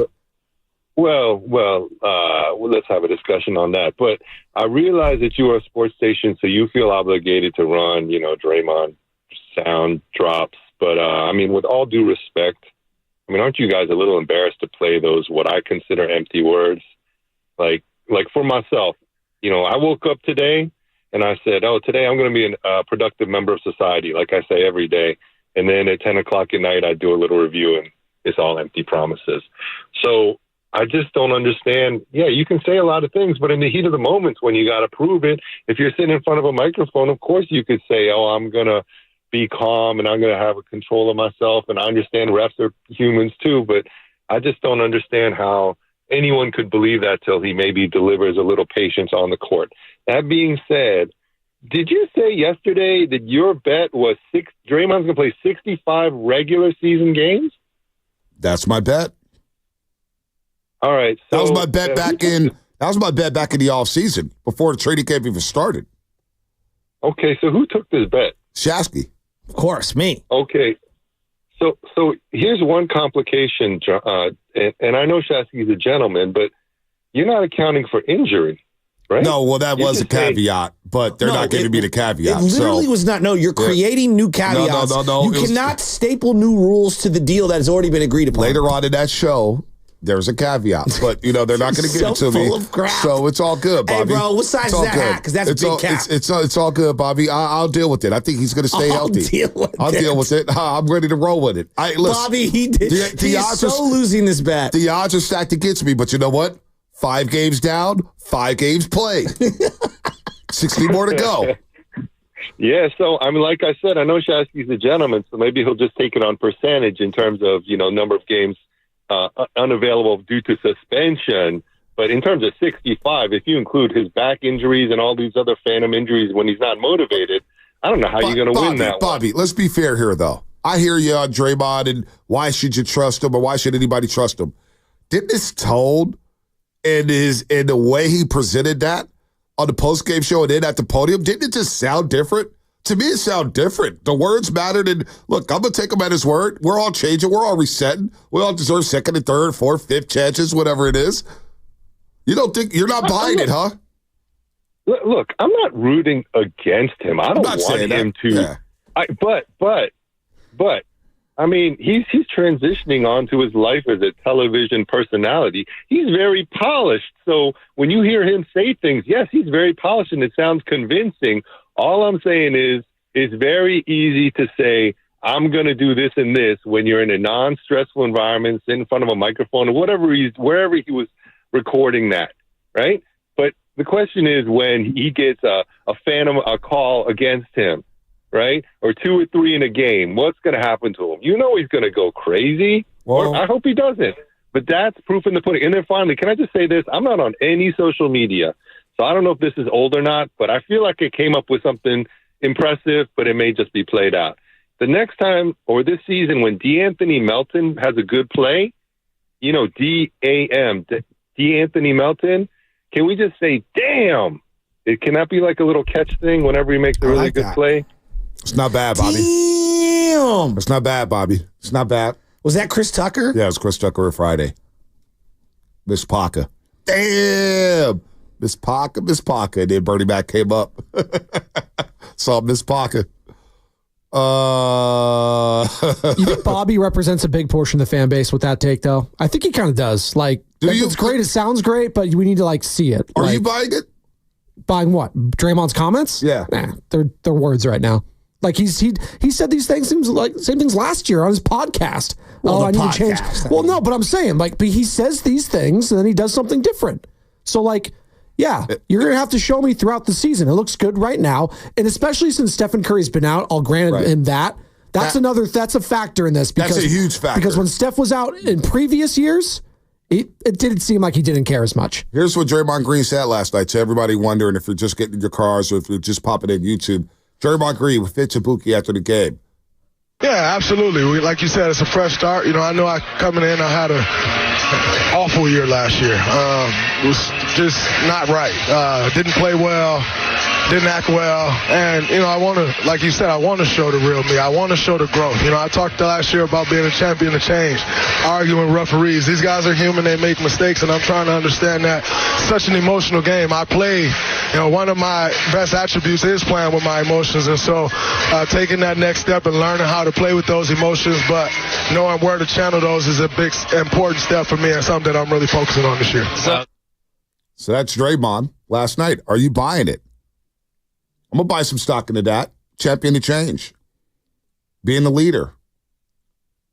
Didn't act well. Didn't play well. Taking accountability. And everything I've heard so far this season, he's backed it up. He's backed it up so far. So far, so good. So I'm going to buy it. I'm going to take him at his word. Are you on TikTok? I'm not on TikTok. No, You're not on TikTok? So you know how they did like the chef dance back in the day? Well, I told you I'm not on TikTok, so I don't know if I'm saying, you know how they did the chef dance? Yeah, like whip it up, whatever. Yeah. The new one now is the Draymond. Oh, the challenge. Hey, he's hitting on these challenges. I'm circling my fingers around like I'm signaling a home run from from an umpire. He's 4 or 5 right now on challenges, right? Yeah. It's 4 or 5. Not bad. Not bad. B, I can't argue with you. All 5 challenges, by the way, by the Warriors. On Draymond. Hey, he's won 4 of them. He's won 4 of them. Good challenges right here, Steve Kerr. It just felt like a good time to ride the hot hand. Sometimes you just take one just to back your guy up. I think I said that pregame, but I think all 5 of our challenges have been Draymond, right? So we're 4 for 5, so it's a pretty good percentage. So Draymond deserved it. So Draymond said that he's working on his growth. I'm not mad at that. I still work on my growth every damn day. I'm 42 years old. There's a lot of things I don't do well. Antonio in Oakland, what's happening? Hey, what's up, y'all, man? The Warriors riding high, and I'm a big believer in these Warriors, man. We got so much depth, man. Like 12, man. 12. Dude. We're the real 12th man, not no damn Seahawks. There you go, Antonio. Like, that's a 3. Even when Steph doesn't play, like I believe in this now. In years past, especially against the playoff team. Like, I thought we would lose, like, without Steph in years past, but now it's like, of course I want him to be there, but it's like we got so many splashers, Lindy Waters, freaking Buddy Hield. Hey, Buddy Hield been slept on for about years. He was in the wrong situation, but, now he's in the right situation, so I love it. Yeah. And when Moses Moody is like your 10th best player, like, that screams depth. And we could be anybody. The only team I kind of worry about is OKC. In the West anyway. So at the end of the day, man, Warriors. Antonio, how do you feel about, because I know you watch the post-game stuff and you look at all the clips. No, seriously, we all do. He's locked in. Why are you laughing? It felt like you were why did Antonio hug up? Antonio, I know you're watching me on TV. It was I didn't say that. That's where your brain went. The way that you said it was just hilarious. No, that's where your brain went. I mean, unbelievable. No, he did. Don't throw Spinoni under the bus. He even let me cut me off, and he hung up. I was like, no, Antonio's locked in. He lives for this. He watches, he listens, he does everything on all his teams. I was going to ask about Draymond Green. I always appreciate, again, we're going show behind the show, so when we're screening calls, I don't even promote my pre- and post-game show. No, you're doing a great job, though. I love what you guys are doing. Promote it no, you're not, but I'm going to promote it for you. You guys are doing a great job. Antonio, whenever we screen the calls and he comes in, it's like, all right, what's your name? Where are you calling from? What do you want to talk about? It's Antonio in Oakland, and I want to talk about the Golden State Warriors every single time, or the 49ers. Very succinct, gives what he wants to talk about, in, out. He is efficient as hell, and I appreciate you, Antonio. He doesn't call every single day, too. No, he doesn't. Picks and chooses his spots. He lays in the cut. See, that's where Shasky break goes. So I was like, don't watch me. You're not watching for me. You're watching for Bully and Fezzi and everybody else in the Warriors game. You're not watching for me. People are very divided on Draymond. So, for example, don't fall for it from the 408. 650, Draymond's batting 1,000 on Coach's Challenge. That's crazy. 925, lip service as usual. 510, I'll buy it, but only when he walks away every time from bad calls. Rich in Oakland, show me. I mean, it's very divided. People are very divided. Yeah, no doubt. They are going to be divided. It's Draymond Green. Let's go to Gene in Oakland. Gene, what's happening? Hey, fellas. Oh, Uncle First of Gene. all, in terms of- Uncle Gene. Where'd he It's go? me. We got to school Carter. Yeah. Carter's a new guy, Uncle Gene. Don't worry about it. He's a new guy. He How went to did you Stewart Hall. spell Gene in the box? He That's what I he want didn't to know. spell. He didn't spell your name correctly. He spelled it You spelled my Jean, name not correctly? Gene. So Oh, Carter's boy. struggling right now with spelling. I guess they don't teach spelling at Stewart Hall. Maybe USS Sports Management Program. You got to spell anything, right? Damn, just use Grammarly, huh? Uncle Gene, what's happening? I'll forgive him. First off, as far as Draymond, I'm his number one supporter, and I truly believe he's going to try very hard to manage all that. But to say he's going to go a whole season without exploding a few times, remains to be seen. All right, so the reason I called, the main reason is whenever I hear any shade thrown against my old Celtics, I'm talking about the old Celtics, I have to come to their defense. So, first of all, Bob Cousy is 96 years old and perfectly lucid, and I'll tell you how I know. My friend Michael O'Daniel, who used to be a reporter back in the day and is actually older than me, so he used to be an NBA reporter, he interviewed Bob Cousy on his last game, after his last game in 1964. Bob Cousy started the Players Union, so this is the 60th anniversary, so he wanted to have another interview with him. He talked to the daughter. The daughter says he doesn't give interviews. He told him who he was and how he gave him his last interview. And so the daughter put him through. He says, you got 10 minutes. Michael talked to him for a full hour. So anyone that age that can give a lucid interview for a full hour, still got all his marbles. Hey. So I'm looking forward to this upcoming game. I'm not you know how I feel about the Celtics. I'm Warriors first. But you're absolutely right. They're going to come after Kerr with everything. You know how those fans are. So no doubt. That's going to be something to Uncle watch. G, this is why I respect you so much, and this is why you're the reigning roaster of the year. You respect those who came before you. You respect the Bob Cousy's of the world. All right? Not like these young whippersnappers that I had to work with every day. They don't respect the history of the game, Uncle G, like you do. That's why I love you. Thank you, Bonte. I appreciate that. Tell the grandsons I said hello. Can you respect the game of yesteryear and also say the game's passed them by? Oh, just in general. Bob Cousy? In general.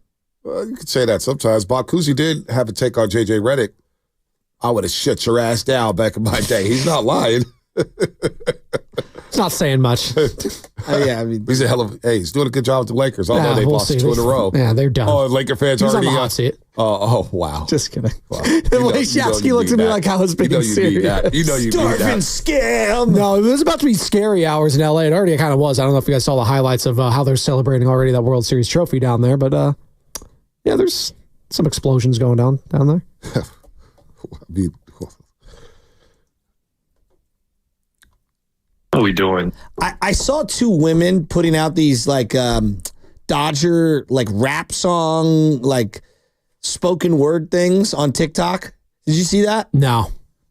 Our Dodgers. You're the only one on TikTok at this station. Yeah, like that's what? You love TikTok, huh? Because I see some funny stuff on there. Dude, it's better than Twitter. It is. I don't even know because the less social media, the better for me. Well, TikTok's hilarious. I try to scroll for I try hours. to live my life like it's before 2000. Oh, okay. So like limited. So phone you're playing usage. PS5 while streaming on an iPad? No, exactly. Watching sports and playing video games, which I did a lot before the year 2000. There ain't nothing you can do about it. Ain't nothing you can do about it. Playing video games. I've been playing video games since 1987, man. Now, I took a 10-year hiatus because something had to give in college, and I gave up video games. And then the pandemic happened, and I got back on it. And I haven't, Quick Dog. All right, what's up, fellas? This is Quick Dog in San Francisco. Comcast Business Text Line. I just want to read it because his name is Quick Dog. Seriously, though, how about a shout-out for the return to the OG Warriors walkout music last night? There's nothing that gets me more hyped. It's been gone since the Oracle days. Watching those dudes do their funny dances before the huddle and break is the best. All walkouts have been lame since. Seems like it's here to stay. Now, we're on television, so I don't really. These 2 lines in a row are just all time. What? 510. People that don't have TikTok think they have a PhD in maturity. The very next line, 650. Bonte, you're on Twitter all the time. What are you talking about? Well, look at my tweets per day. compared to previous years. It's considerably be down. Are you a Draymond changed man? It's like NBA ratings decreasing. You know what I'm saying? My Twitter usage has decreased. Just because you're not tweeting, though, Bonte, doesn't mean you're not on the app. So if we go to the usage of the actual apps in general, we can see the percentage of how much we're actually watching it. Because they get, iPhone likes to check you every Sunday morning where they say here how much screen time you've been using per week. Let me check the usage. Sometimes it's scary. Where can I find a usage here? Your usage rating? Yeah, usage. I bet you it's more so Instagram. Let's see, usage. And I've been playing a lot of Candy Crush lately. Wait, you've played a lot of Candy Crush? I don't know why. I got hooked on Candy Crush. Chilling on the couch? I might go viral. Playing Candy Crush? Hey, Guru, going viral is not all that fun. It's not fun going viral. You know why? Man. Because I'm not going to lie, man. There's nothing worse than being called names by a low-life loser on their couch. I had a dude named... He tweeted at me. His name was Osama bin Shanahan. Oh my God. Bro. Bonte's just looking for clout. Don't say that again. Bonte's looking for clout. He's looking for clout, trying to divide a fan base. And it was from Osama. It was so bad. My boy Brent Winkler works in the Warriors PR department right next to Raven Ritter. Brent Winkler was like, there's nothing like replying and clapping back to a dude named Osama bin Shanahan. And then I looked at the name and was like, wow, I didn't even realize what his Twitter name was. And Monte's like, let me put Candy Crush app down for a second and pull up the X and reply to Osama bin Shanahan. What a name. What is wrong with people? I know, that's what I'm saying. Osama bin Shanahan. I try to limit it because I'm not going to lie. That's not real. That cannot be real. No, it's real. I'll look. That cannot be real. What's the avatar? Is it an egg? Dude, hold on. I'm not kidding. I'm going to find it right now. Dude. Osama bin Shanahan, what's his name? You should be Candy Crush B. Candy Crush is fun, man. I'm not going to lie. I don't know why I'm hooked on it again. It was so 2010. No, his name should be the King's Ransom. King's Ransom. That is good. Where is it at? Oh, I'm coming up on it. And he has a blue check mark. Of course he does. Osama bin Shanahan. Gotta pay for it. 49ers fan. Fight on USC has the emoji. It's Lucas's burner. Hashtag faithful to the Bay. Hashtag fight on. And look at the people who follow him. Oh, wow. 3 people. Gina, who we all know. Ted H. Teddy Talks Baseball or Teddy Talks Ball. And Ever Jeffrey Bass. So 3 people that I know follows him. And now people, 510, Bonte, 11 tweets in the last 24 hours. Yeah, that's not bad. It used to be like 31 tweets in the last 24 hours. I used to tweet every single possession. Every single possession. So, not a lot of tweets. Now, sometimes I get in the game and I'm just like, I'm going to fire these things off. I need to talk to somebody because I can't talk football all the time with Ed or Baby Chaz. They don't want to listen to me talk football. They're like, whatever, dude. So, it's me talking to like my buddies since I don't see them at home. And I feel like Twitter sometimes can be your buddy. But nowadays, there's a lot of twidiots. I call them twidiots when they just want to be disrespectful all the time. I tell Spinoni this all the time. I could tweet out the sky is blue. And some jerk is going to say, actually, Bonte, it's not blue. It's sky blue. You need to be precise there. So people just like to argue on there. It's terrible. So in honor of Halloween, I wrote down some of my favorite fan costumes of all time. You want to just run through them real quick? Have a little fun with this? Sure. Osama bin Shanahan. Shout out to I can't believe we're shouting him out. Oh, my God. When you see somebody wearing cheese on their head, what do you think? I think of Andy Milonakis than the Packers. Really? I don't think of Andy Milonakis. First, I think they're a moron. Then I think they're a Packer fan. Wait, Packer fans are more? No, I'm kidding. I'm kidding, Packer fans. No, we think Packers. Now, this one is, I don't know, you might not remember this, but back in the day, Rams fans used to wear watermelons on their head. Yeah, why did they do that? So a guy said that they were melon heads. It was some guy in 1982, something about being a melon head, and that it kind of like eased the tension of everyone in the crowd because you looked ridiculous. Yeah. It was weird that they wore watermelons on their head. Wasn't it? Yeah, but that was the Ram thing for a while. Yeah. I don't think they do that currently, but that was the thing. How about when you go to a Bears game, Niners-Bears? Every time I go to a Niner-Bears game, there's one, if not multiple. Mike Dickus. Absolutely. Yeah. Riley Young was Mike Ditka yesterday. Was he? Yeah. He was Mike Ditka. That weirdo. And now we get to some of my favorite ones. Like when I think of some of the best dressed fans in the stands, Saints fans come to mind, like the Mardi Gras feel walking in. They usually have like the beads and the chains and all that. Come on. And then I go to the dog pound. No. Cleveland. And then my number one. Get the hate out your heart. You better be Raider fans. The Black Hole. All right, thank you. Raider fans are number one. If you're wearing spikes and a Darth Vader mask, or, I don't know, what was the one where the guy had the pins on the face?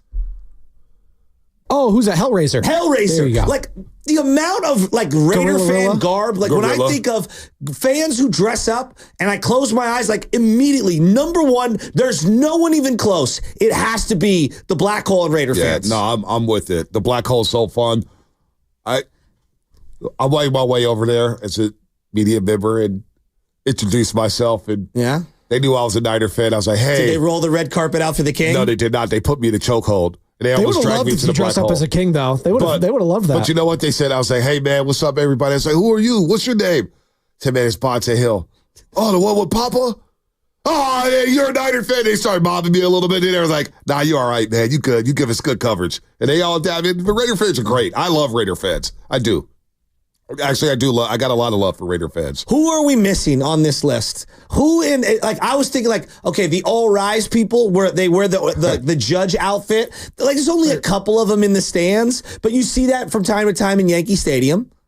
The Giants fans in their heyday, when they had players and they did a good job of marketing said players, like they did a good job, like the milkmen, placed or the panda hats and all this sort of stuff. Like they get if you have a player to market with a nickname, they will get after it.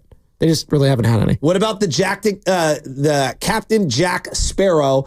At times, you'll see them at a Bucks game, for example. Yeah, that's not bad. That's not bad. I've seen that a few times.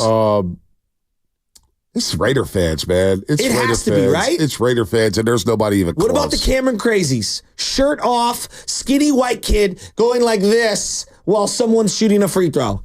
Yeah, I was trying to think of them. That's solid. With a D or a U painted on their chest. Viking fans have the horns. Ooh, Vikings are good. The Viking horns. Yeah, good call. Viking fans do have the horns. And then sometimes they have the locks. Yeah, they have the locks. The long locks down there. I need to go to a game there. I need to go to a game in Minnesota so bad. Maybe the Niners will play there in the playoffs. Yeah. Oh, they might. They might. Yeah. Unless Sam Darnold turns into Sam Darnold again.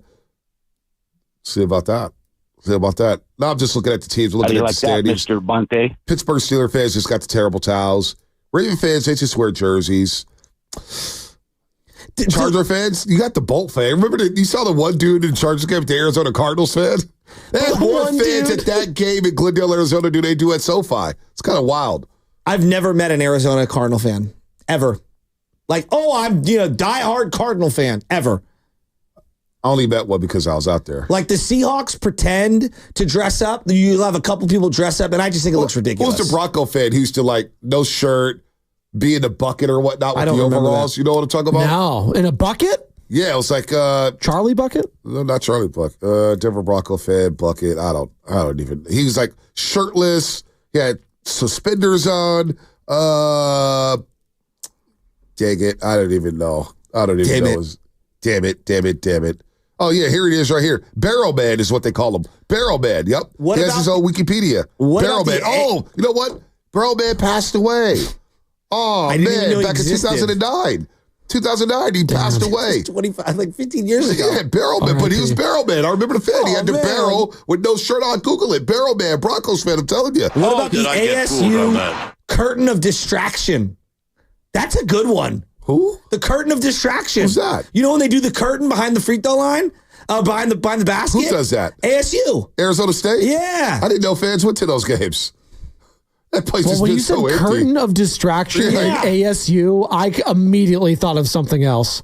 Just considering they are the biggest party school in the United States of America. What about the Hogs and when people would wear the pig snouts? For the Washington Hogs football are good. team. Fireman Ed. But that's one guy. Warriors Mob with the sweater. Oh, yeah. That's good. She's legendary. I think of Crazy Legs. If you go Warriors Mom, I go Crazy Legs. Go Crazy Legs. You know, the guy that's at the Giants games that used to have the crazy dancing legs. So we'll get Dumas in here. Joe in the 818. He's got something on Draymond Green. 888-957-9570. Raiders got the best costumes. They do, right? Barrel Man, shout out, rest in peace. I didn't know Barrel Man passed away, man. That makes me sad. Damn. It makes me very uncomfortable. Pharaoh Man. Well, and then there's also the number one costume out there in the world. Like, you're clearly a casual, but you think you're a diehard. It's being a Cowboy Laker fan. Guru? Listen, we just blew through the illegal. Damn, it's too late for that. What's coming up in the game brought to you by O'Reilly Auto Parts. Maybe we'll read the legal again. Maybe we'll read the legal. I don't know. Every wrestling event has a macho man in the crowd. Every one. Your business needs a network it can count on. Power's out. Comcast Business has you covered with Wi-Fi backup to help keep your business up and running, even when your power goes out. Everybody in the warehouse good? Lights are out, but the Wi-Fi's up. Let's power on. It's from the company with 99.9% network reliability.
Dub Nation, it's Andrew Wiggins. You're listening to The Morning Roast with Bonte Hill and Joe Shasky at 95.7 The Game. Happy Halloween. Welcome back. Boy, these Warriors, huh? Who'd have thought Buddy Hield would be beloved by Warrior fans? Now, we'll see how long it lasts, and I don't expect him to be a 20-point-a-night guy for the entire year, but he really sure has bought in. And when I listen to Buddy Hield talk about the influence that Draymond's had on him, this culture, this coaching staff that understands him, I said it for a couple of days now, and it feels more and more evident every day. It feels like a match made in heaven in terms of personality and acceptance and fit and all those things. And he's going to have some bad games, and obviously we'll know more about him once he faces some adversity. But early on, the guys said all the right things. Who you talking about? Klay Thompson? Buddy Hield. Oh. No, I'm dressed as Klay Thompson. Oh, yeah. No, I got confused. I can't believe you have a Klay Thompson jersey. That might be the surprise of the year. By the way, download the Odyssey app, 95.7 The Game, thousands of other stations, a million of podcasts that are completely free on the Odyssey app. Sports talk, music, news, and great podcasts like Garlic Fries and Baseball Guys are all of it. You guys need to do a podcast, dude. Do a podcast on the board. I need a baseball fix. What's up with you, 11? That's where I steal all my material when it comes to baseball. Because everybody knows I hate baseball. I get a lot of those tweets. Bonte, we know you don't really like baseball. It's like, dude, it's some of the wildest things people say. Follow your favorite teams, like the Niners, Warriors, stations, or radio stations, like Steiny and Goo, and catch amazing interviews. Now, I don't know if this interview was amazing, but it was Dr. Narab Pandya who joined Willard and Dibbs. By the way, a loaded Nova call. Shout out to you. She gave me a thumbs up like UCSF is the best. But we got Dr. Robin now, Dr. Narab Pandya, and I hope you hear this. We have Dr. Robin. You can stay on Willard or Dibbs. What a turncoat he is. Remember, we put him on. Joe in the 818. What's happening before we get to Dumas? What's up, Joe? Good morning, guys. Another great show. Wow. You're staying here real quick. The fans Joe, real quick. Your standards are very low. The fans that doubt. What's that? I said your standards are very low if you think this is a great show. Well, I'm kidding. Be self-deprecating. It's one of my good qualities in life. Come on, it's always a great show. I'm with the fans that doubt that Draymond can go a season without getting suspended. And on Draymond, I think some of his teammates should get between him and the ref on those times when it looks like he's going to get thrown out. 2 or 3 players can block the view and kind of push him away, and I think it helps. If you're a teammate, you need to do whatever it takes to win the game. So I disagree with view that states that it's not their job to keep him in line. I think if Kerr asked a couple of guys to volunteer for the task, I think he could get a couple people that would agree to do it without a problem. Can we agree it's kind of an absurd notion that we need to have 3 teammates agree to hold him back to, like, he's a grown man, he's said magical words through a scrum, all right, that have got him tossed numerous times. I've seen different people step in front. I mean, Curry himself was like, stop it last year. Yeah, I saw all that, but it doesn't change the fact. We'll see. I guess we're going to find out. But it's hard to believe that he's not going to go through the whole year without getting into it with somebody, especially since a lot of the players on other teams kind of bait him into it. Yeah, well, you know what? The Portland game, you saw GP2 and Pods and Curry. They were right there all surrounded Draymond Green. Look, if he needs a little help in that area, so be it. Help him stay on the floor, because the fact is they won 46 games last year and he missed 27.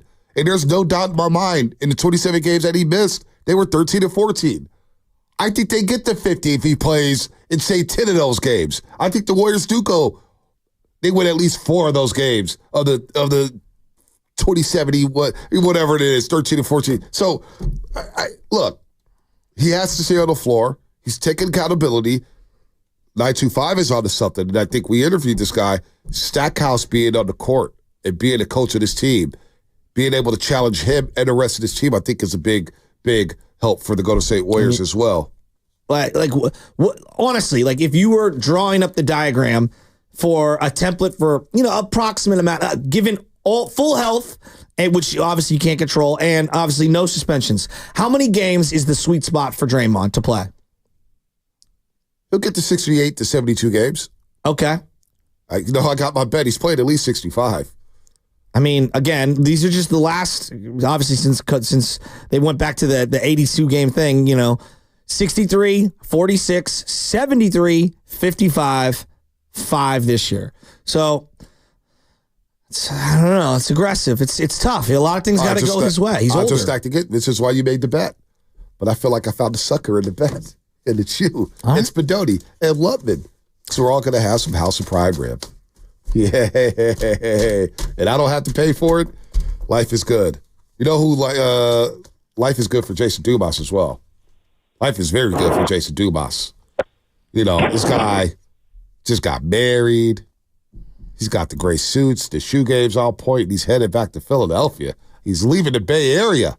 He's leaving us. So that must be a good thing. Life is good for Jason Dumas. We bring him in on the River Islands guest line. All guests on 95.7 The Game appear on the River Islands guest line. Isn't it time for you to discover the islands, River Islands in Lathrop? Dumas, what's happening, brother? What's up, fellas? I would categorize it as bittersweet. Bittersweet, right, man. This is my home away from home. But yeah, you hit it on the head. Life's pretty good right now, man. I'm blessed. I can't complain about anything. Now, before we get into what's next for you in Philadelphia, I got to say, Shask, and I think you can co-sign this. We get a lot of people who come in and out of this market, whether it's the media or just living. And I got to say, Dumas, the one thing he did very, very well out here was he asked questions about the culture. He asked what was acceptable, what was not acceptable, whether it was food, whether it was slang, and he embraced the Bay Area culture. And when you embrace the Bay Area culture, whether you're a player or a media member, you get love forever from Bay Area residents, especially San Francisco residents. So I think Shasky, Dumas did that very, very well. He came out here, tried to find out who knew what the city was all about, and he embraced his culture. Yeah, I'm a common man. That's how I grew up. And that was important to me, just learning about the common man in the Bay Area, whether it's San Francisco, Oakland, South Bay. So, that's what I tried to do, ingratiate myself with the people out here and learn their culture. You don't want to be disrespectful to anyone's culture when you move to a city. Ignorance is not something that I ever want to be associated with my name. So I got to know so many people out here, whether locally owned business owners, people down at the courthouse, and at the end of the day, if you just treat people how you want them to treat you, you usually get pretty far. And I tried to be my authentic self while doing all of that. I think the Bay Area in particular, these people can tell when someone's a fraud. And I didn't ever want to be a fraud. I wanted to be my authentic self and just, learn the way of life out here. And, I loved it. This was a place where I actually thought I was going to live for the rest of my life. After a while, I was kind of thinking what was next. I was thinking of a move to suburbia and kids and this and that. And then, this job offer came out of nowhere kind of just did a 360 really fast. But if this job offer never came, I was totally happy with spending the rest of my life out here in this community because they've kind of taken me in with open arms and, the love is mutual. What was the biggest misnomer before you got here about the sports fans or the sports teams that when you got here, you immediately realized that's not right? That sports fans in California are soft. I was I moved out here, obviously, growing up on the East Coast, you hear the hard-nosed Philadelphians, New Yorkers, Boston residents, you just think of lunch pail, tough, yelling. And, whether you like it or not, that's just kind of what they're known for. And I'm thinking I'm going to come out here, the wine and cheese crowd. They're soft on their teams. They're not as passionate because it's so beautiful out and there's palm trees. And then, my first assignment was Monday Night Football. John Gruden and the Oakland Raiders taking on the Rams. And I walked through the Coliseum parking lot, and every preconceived notion I had about Bay Area sports fans was put to bed. And that was my first assignment, spending time at the Coliseum, the Oracle, going to Giants games. The fans out here are as passionate as ever. And, it's funny, you hear a lot about Philadelphia sports fans, good and bad. I tell people all the time, you come out to the Bay, they're crazy too. You walk through the parking lot of Levi Stadium in an opposing uniform, they're going to heckle you a little bit. They're going to let you know. Vast majority of the people do it in a fun-loving, respectful way, obviously, but they're passionate as ever. And, I hope I got some of their respect. I always tried to be, especially on 95.7 The Game, whenever I was hosting, I always wanted to have a perspective of, showing the local fans here their love and respect while also remaining objective and, giving my point of view from somebody who is not necessarily a fan of these teams. Most of the teams I would root for just because it made my job funner. But I thought because so many of the hosts are from here and everything, I wanted to be the guy that could just give a point of view of, all right, hey, let's take ourselves out of this moment and look at it from a more objective point of view. Here's how it went. And I think the fans and the viewers appreciated that too. There's definitely, a lane for hosts and media members here to really revel in their fandom and be that guy. Hey, I'm from the Bay Area. We love our teams. I wanted to be the guy who was a little more objective while also still showing some love to the teams and being a fan and celebrating the fans too. So that was the perspective I tried to give from my point of view. Jason Dumas here on the River Islands guest line, and from two homegrown kids, Shasky and I, born and raised in San Francisco, it's fun as hell to work in your own city, the city that you grew up in, the history of the sports teams. So for you, what is it going to be like going back home to cover the teams that you grew up loving at ABC 6 News out in Philadelphia? It's going to be weird, man. It's going to be weird. You're not the first person to ask me that because, covering sports has kind of jaded me a little bit because it's been my profession. I actually kind of enjoyed the fact that I didn't cover the Philadelphia Eagles professionally because I covered the Niners out here and I do it for a job. And then I would go home to Philly and I would throw on an Eagles jersey and I would drink beers at a tailgate and go to the game and be a regular fan. I'm not going to be able to do that anymore. So it's a little bittersweet. But, that's at the end of the day, that's what's going to be paying my bills. So it'll be fun to cover the teams that I grew up watching, but I'm still probably going to, detach myself from, the diehard fandom. Secretly, in my gut, it'll probably be that 12-year-old kid, so giddy if the Sixers finally make it to a conference finals. That's all we're asking for. Or, the Eagles win another Super Bowl, of course. And it makes my job funner. Just the same way I was at the Vegas Stadium. I was there rooting for the 49ers. Not openly. Obviously, I'm doing my job. I'm objective. But I wanted that for the 49ers fans. I've seen, I'm not going to say heartache because you guys got all those damn trophies. But I have seen the organization be so close over the past couple of years. And, I don't want to bring up old wounds, but we all know the story. So, I found myself hoping they won. I was that finals run in 2022 with the Warriors. So many people in the Bay Area says that's their favorite one because everybody had counted them out and nobody thought they were going to get another one. And Durant left and, they were done. And Steph prevailed, got his finals MVP. During that whole stretch, it was the funnest stretch of my career. And obviously, on the outside, you probably couldn't tell because I tried to remain professional. But hell yeah, I was rooting for the Warriors. I wanted them to win. I wanted it for the community that I was serving in the Bay Area. You get to know some of these players, so you want what's best for them. And let's just be honest, it makes our jobs funner. It's good for business. Yep. When the teams are successful and we're traveling, that ad revenue is coming in through Odyssey and we're doing playoff pushes. People are writing books, Dumas. People get to write books. Yeah.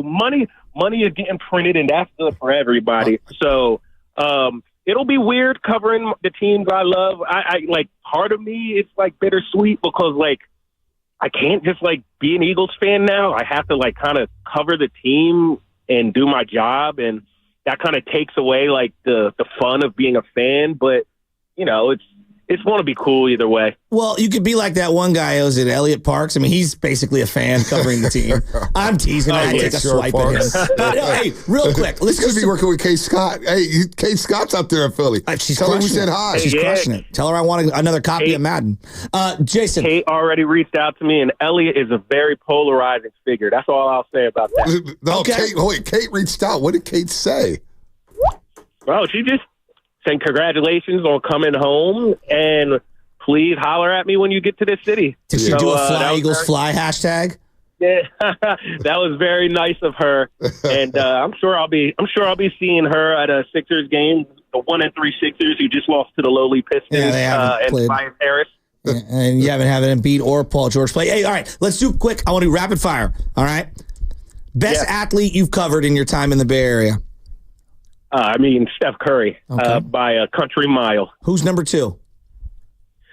Number 2, probably, I will say, Buster Posey. I caught his last couple of years, so it wasn't his best, but I understood the legacy that he created in the Bay Area.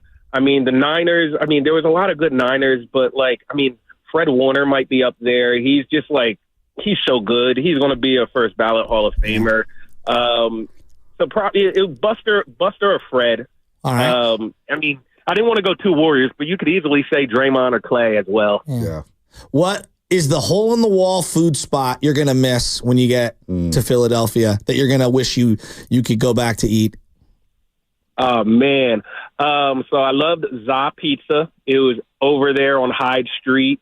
Just a little local pizza parlor. You can get slices, you can get pies. One thing I noticed about San Francisco, not a lot of the places you can just go and get a slice, which you can do everywhere on the East Coast. You'd have to buy a whole pie, but at Za Pizza, you could just get a slice. The people over there are so nice.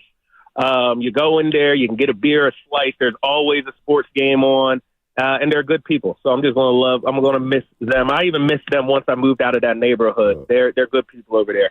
The fact that he said pie, you could tell Dumas is from the East Coast. We say pizza, he says pie. Joe's on mission will sell you a slice, man. Come on. All right. What is the one crummy thing about living in San Francisco that you won't miss? Parking, your car getting broken into? Prices on everything. What's number one? I was lucky. I got my car bipped one time in 6.5 years. It was a damn rental car. What made it even worse, I was in Jack London Square speaking at a charity event. And so I think they got me because the rental car had Texas plates and obviously a tall tale. So I was lucky as it became the bipping stuff. I never really was a victim of any of that. I guess what I won't miss, when I moved to the outer Richmond, for 6 months of the year, it's just cloudy and foggy. Yeah. And you kind of get that seasonal depression. It's man, I'm looking at Instagram and it's sunny everywhere else in the country right now, but here it's overcast. But in the same right, when it's February and I'm, shoveling snow out of my driveway in Philly, I'm going to probably wish I had just some fog. All right, this doesn't mean that you don't like them. This just means that you disagree on sports opinions. Whose sports opinions frustrated you the most in this market? On air, sports opinions, written, coverage. Don't put them on a spot like that. No, that's a good question. No, because sometimes we just don't. There are people that we don't you hear and you're like, I just don't agree with that individual. Steiny, for example. Oh, man. You're getting Dumas in trouble, man. I will say this. So me? So I love him as a person, and he saved my butt at the Super Bowl because I dropped my credential. He picked it up and found me and gave it to me. I always thank him for that when I see him. But I just cannot be an internal optimist like Dave Lombardi. I just cannot.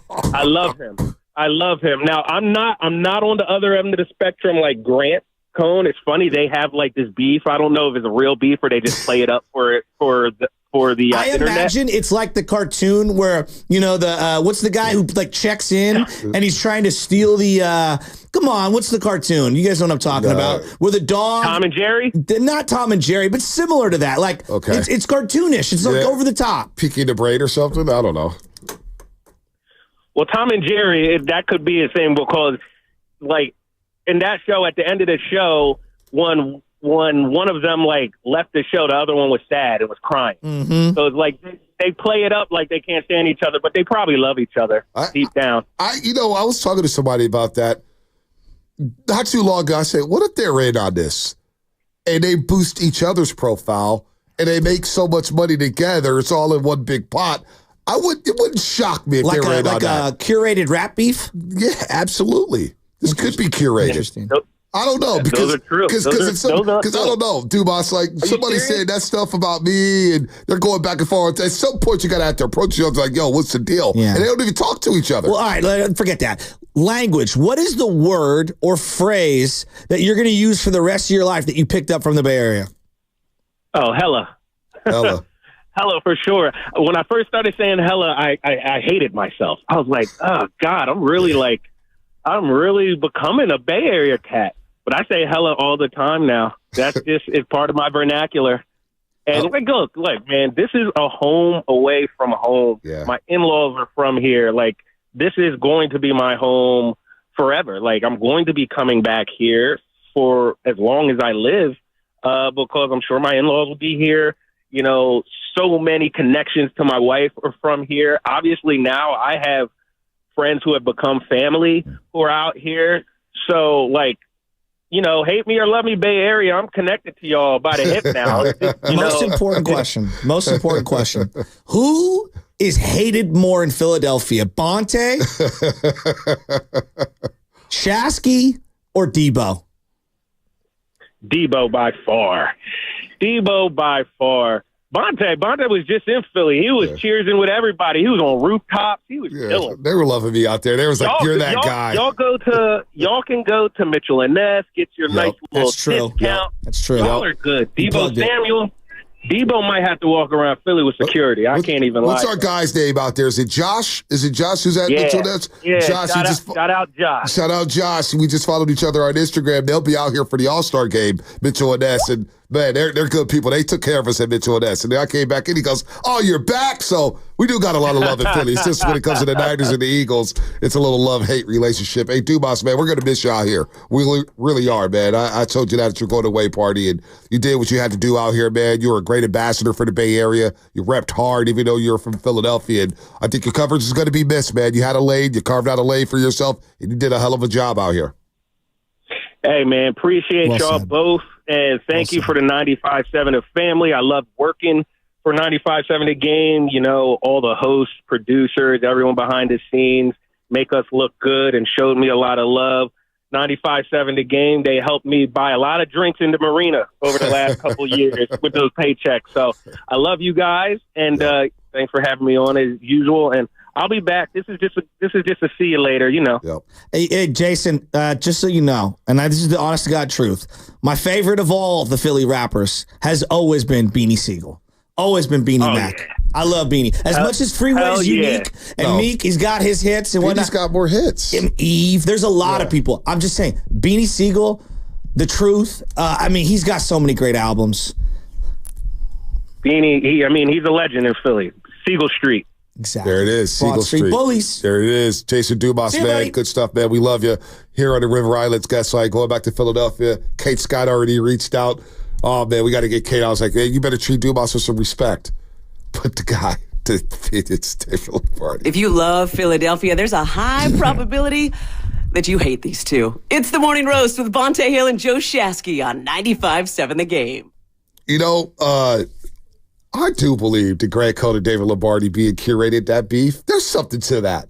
I was thinking about it. I swear to God, I was like, there's no way. I don't think they throw true. That Grant throws all that shade at him on Twitter, and Lombardi's just walking around, just ignoring him in the press. There's no way. I wouldn't be able to do that. So what you're saying is we should have our own, like, as we're adopting doctors and other things, and we don't have our own crossover, but maybe we make a crossover with Lombardi and Grant Cohn. Well, I actually pitched this to Nahigian, and I had Lombardi agree to it. I swear to God, we're going to do a football hour.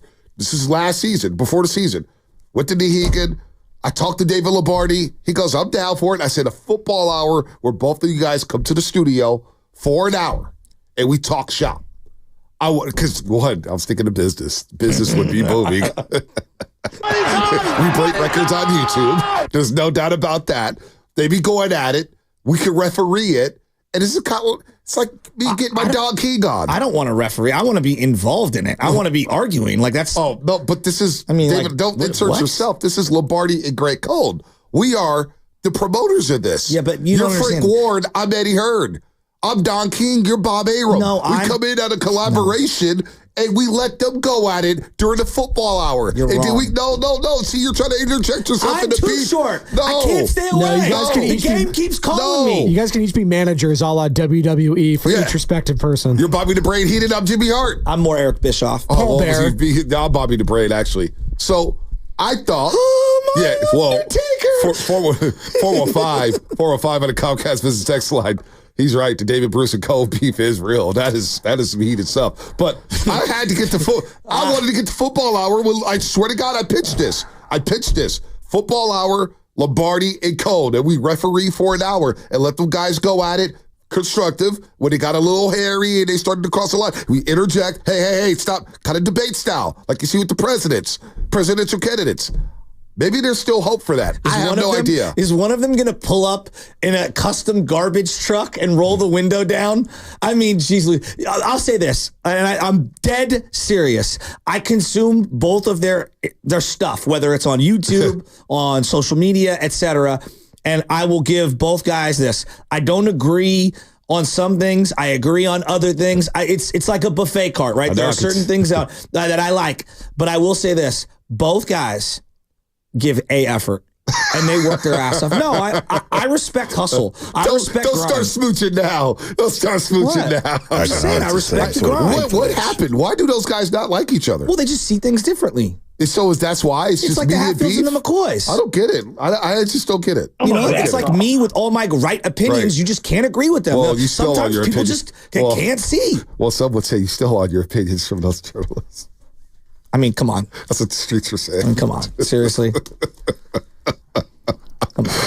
JW in San Francisco. I have my own crummy opinions that I put my name on. In San Francisco. Well, you can always be right, Shaska. You're always right because as a fan, you're allowed to pivot and not panic, even though I think it's panic and pivot that you do. You panic and then pivot. I mean, wait, time out. Are the people that are trading stocks on Wall Street on a daily basis, are they fans of money? Or are they doing it because things go up and go down? Does real estate go up and down? Do interest rates go up and down? No. It's called stock reports. Just, hey, as we told some people on the football team that I'm not going to name right now because I don't want to get involved in that, stand on business. Just stand on it. It's we're saying out loud, Shaska and I, that we both believe this team can make a deep run to the playoffs. Absolutely. I can guarantee you nobody's keeping a scoreboard on whether you're not right or wrong. And if you are, I'm well aware of that. Then you're a loser. Straight up. JW in San Francisco, what's happening? Hey, what's going on, man? I want to give a big shout out to Dumas, man. Everywhere I seen him in the city, it was always love, man. He was at the barbershop. We had 1985 Galleria in Daly City, Westlake. Oh, no, you know about 1985 Galleria? You know about 1985? Shout out to Chris. Come on, man. Chris just come on, Monte. He told me that he put you on, man. What kind of disrespect is that? No. Wait. Speaking of scoreboards. Wait. Oh, my God. I put Dumas on in 1985. When you talk to him again, ask him like you told my boy, man, that you put us on. Ask Joey and all of them, man. But anyway, I want to give Dumas a shout out, man, and good luck out there back in Philly, man. See, I'm gonna have a word with Jason in a second because he was like, "Yo, what's up? Can you give me a contact in 1980?" Because 1985, Chris came to the gatehouse. It was like, I've been trying to keep up with you and Shasky for years. And Chris came by the gatehouse and delivered some dope-ass George and said, I love you guys. Come by anytime. So that's I met 3 guys, I believe were firemen, at the firefighter versus cops boxing fights last week. And 3 of them, they all grew up with them, and they went to Wash. They're younger than us, but they went to Chris? Wash. Yeah. They were 1985? They've known Chris for hella long. Yeah. They were talking it up, and I forget their names. I'm pulling a B right now. I forget their names. Always forget names. Yeah. I forget a lot of names. I don't know. Did you see what happened with me at that fight? Went a little viral. No, I didn't see what happened. I was announcing various candidates that were in the crowd, and did it go viral? Yeah, I didn't get tagged in too many of them, but let's just put it this way: it's making the rounds. Yeah. What happened? Well, I announced, various district attorneys were in the house, and sponsors were in the house, and, mayoral candidates were in the house. Some got cheered, some got booed. And let's just say I had a Rick Barry moment where I was like, come on, people. Come on. We could be nice. Aren't we happy that these people are here? And it's just the boos rain down even more. It's a moment I'll never forget. It's Fredonia Carter. Come on, people. Shasky thinks he's so slick. I did it. Come on, people. Slick. No. He thinks he's so slick. I went viral for this. Come on, the so flex that goes on the show. I had something to go viral. Viral. While you were on television, I was entertaining the crowd at 1200. I might go viral. No, Saturday I wasn't on TV. Actually, Saturday I had dinner with Oleg Novikov and his father. For you. And we're at Original Joe's. Shout out to the Dugans for hooking it up. Pay for our meals and everything like that, but the reservations are hard to get. That place is packed. Business is booming on the one at Chestnut. Which one did you go to? The one on Chestnut. Oh, yeah. So they took care of us. And then earlier that day, Dumas had his going away party, so it was a boom, boom, boom, boom, boom. So they didn't have time to go see the fights. So yeah, Shasky went viral. I don't like going viral, man. I don't. I hate it. Well, I've entered this one little tiny niche world of San Francisco political. Like it's a cesspool, and yeah, it's just yeah.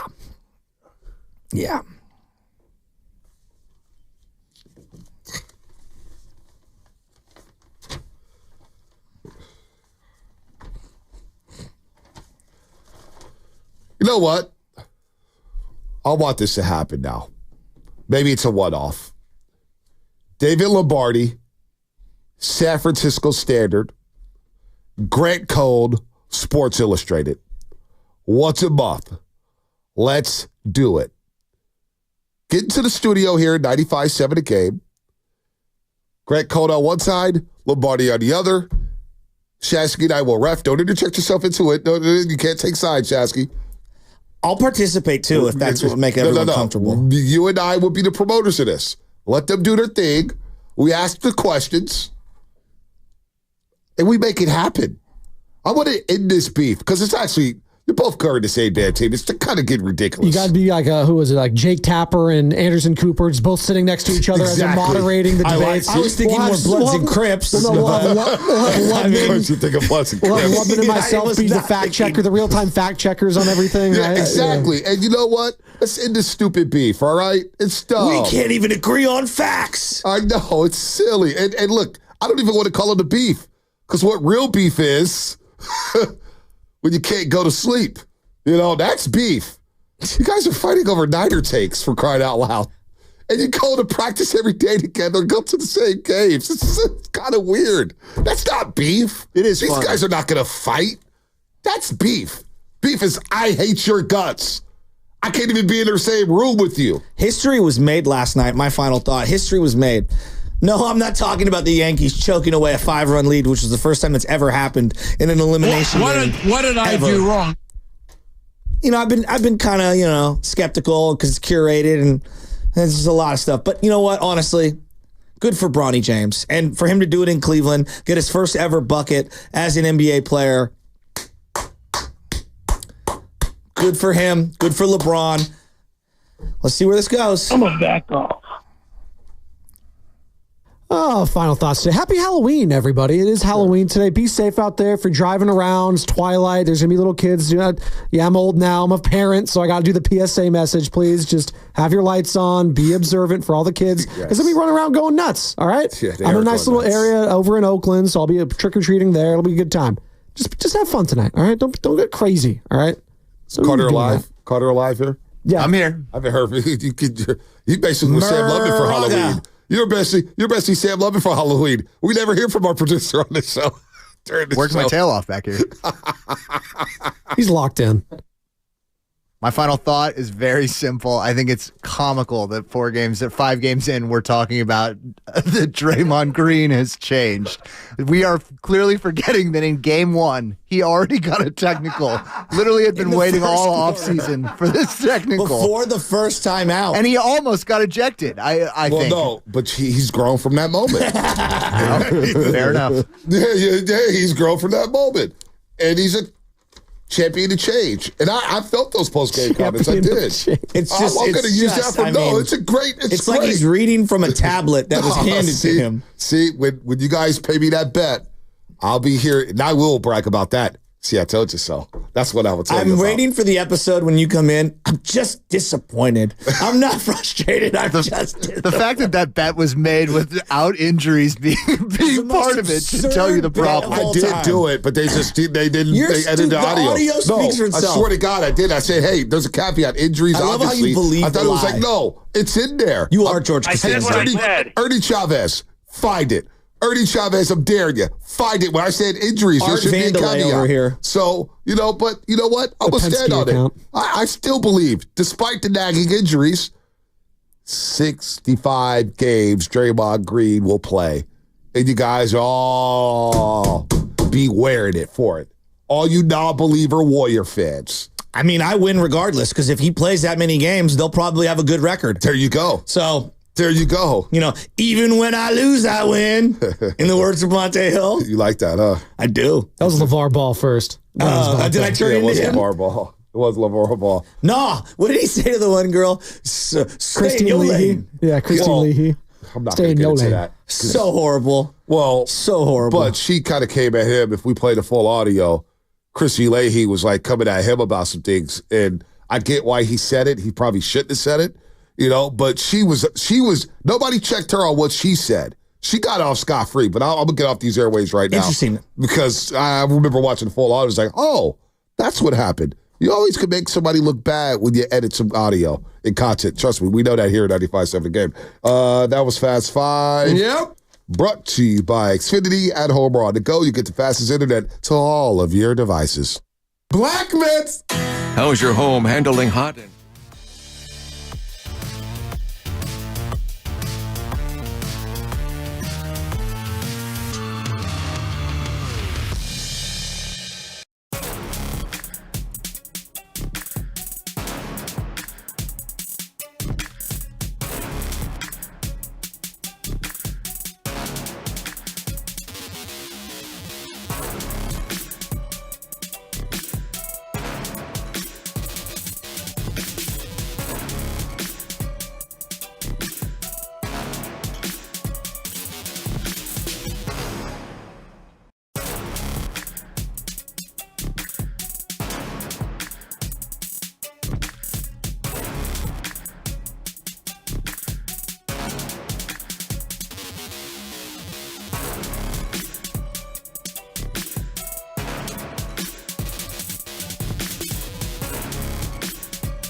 on 95.7 The Game. We got what we got? We got a basketball team to talk about. It's what we got.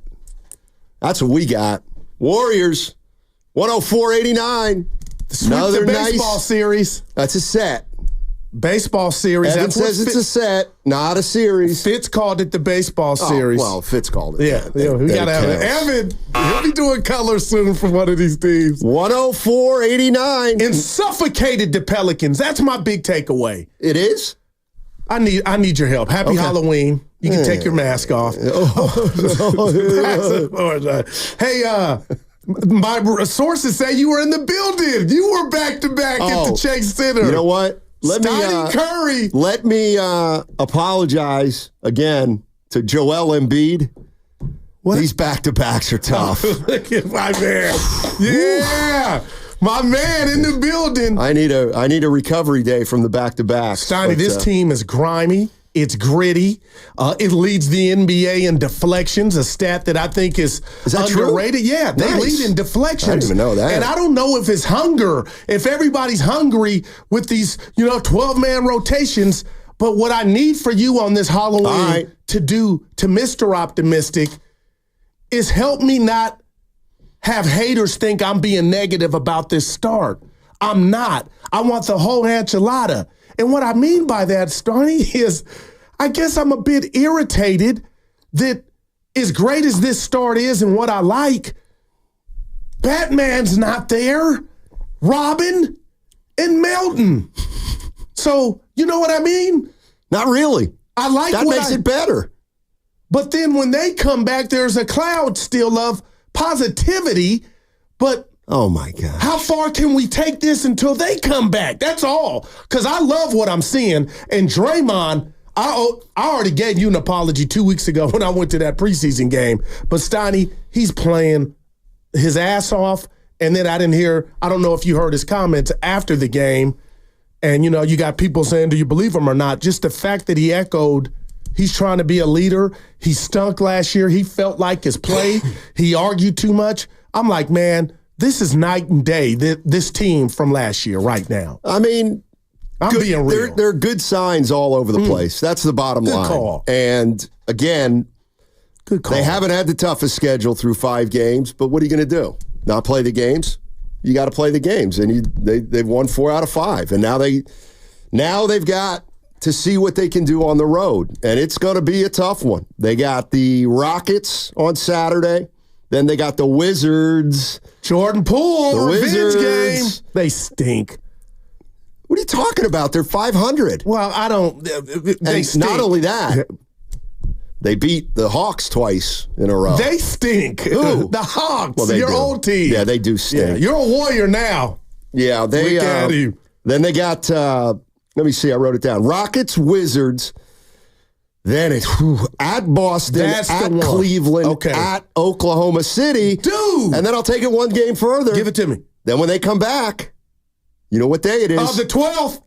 Klay Thompson and the Mavericks in town. Wow, Sonny, that's a bear right there. The next week and a half is going to be pretty fun. When you see Curry in there, I know you're not a doctor, but if you had to make a prediction right now, is he in H-Town Saturday night? I'm hoping. Yeah, I think he's going to play. Okay, I think he's going to play Saturday night. And Wiggins, what's going on with? I'm not sure. All right, I'm not sure. I thought it was the back with him and Melton. I'm not sure what's going on with Wiggins. That's my Chris Berman. Back. I mean, there's another game last night where there's a lot to like. I broke my back. And I was spinal. Here's a news flash. This team's got some players. They got a lot of players. Maybe they don't have a lot of stars, but they got guys who can play the game. And they're hungry, Steiny. And you are right. It sure looks that way. And last night wasn't an offensive,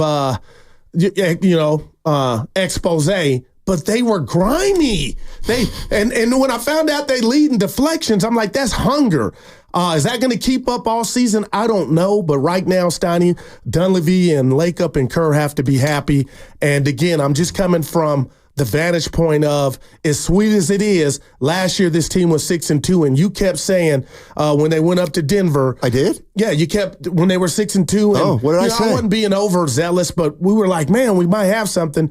The schedule gets more difficult, and they got swallowed up by that schedule, and that season was bad last year. So I bring that up just to say, Steiny, is this is a different team, a different mentality. I think the dark clouds and the I guys or me guys, that's out of the locker room.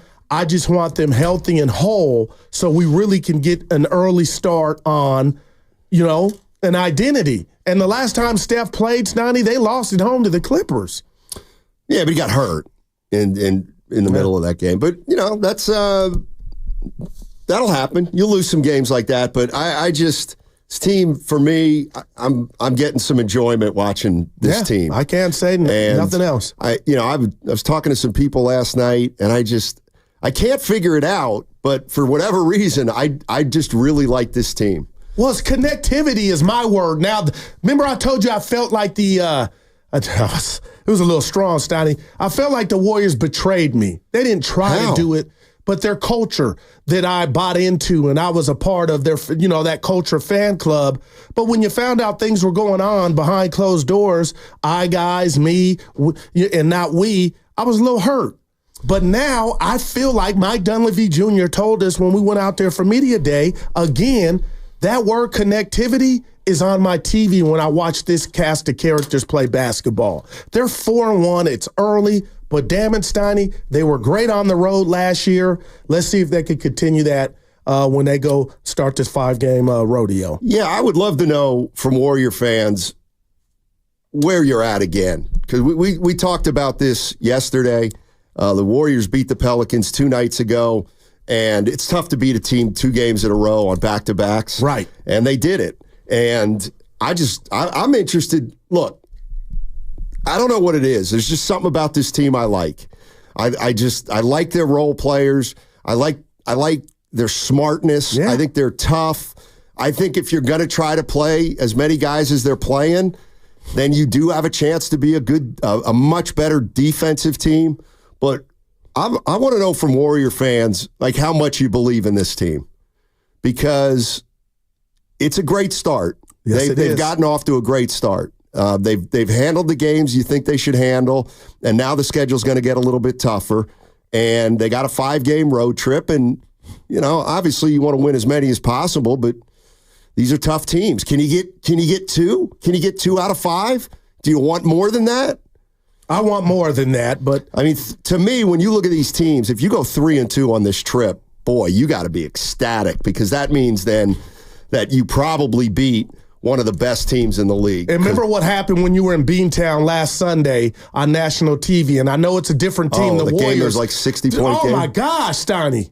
You remember that. So I hope the Warriors still have that on my mind. You tell me, you and Evan and the listeners, am I being a prisoner of the moment? The Guru computer or the Guru glasses. Steiny, have you seen Steve Kerr smile more after 5 games than this year? Like there's a relief or something, a burden off of his shoulders. He's having fun coaching. Yeah. I really believe it. And I can't sit here and ignore what they told and how cool they were as a collective to let us know what they were dealing with. But Steiny, he can make any sub at any time. Yeah. And I feel like he just feels free. The air is just, different. Why? Because I'm not putting it on one guy. Everybody, we got to play that Draymond sound too. We will. We'll play it's that. Incredible. We'll play that. But 888, let's get it going today. 888-957-9570. Warriors win back-to-back games. And congrats to the Dodgers. We would be fake we're probably the only show in America not saying what's up with the Dodgers. Yeah. So kudos to them. Congratulations to the Dodgers, and that puts the exclamation point on the Giants season this year. What would it say? There's never been a bigger gap this wide. Oh, what do you mean? Buster's here, though. Did you see what Juan Soto said? I'll be open to listen to every single team. I lost. I'm out. Get to work, Buster. Get to work. I know we're up against it. Not really. You're becoming gullible. What's he supposed to say? He's a Yankee, Stoney. You think? He wants to come here for what? Right now. To change a culture. The 3-year plan. To change a culture. Wonderful. Amazing. How did he do last night? Yeah, I was good. Sterling was good. Okay. He's a legend. Hey, by the way, no, I won't get into it. You see Lake Up last night? No. Is he growing a beard? Something's going Joey. I saw him from across the arena. Joey light years. I saw something on there. Move on, Joe. Joe's happy right now. And by the way, we talked about Jonathan Kuminga a lot yesterday. He was good last night. Well, I tell you what, I don't know if he's a 3. I don't know if he's a 4.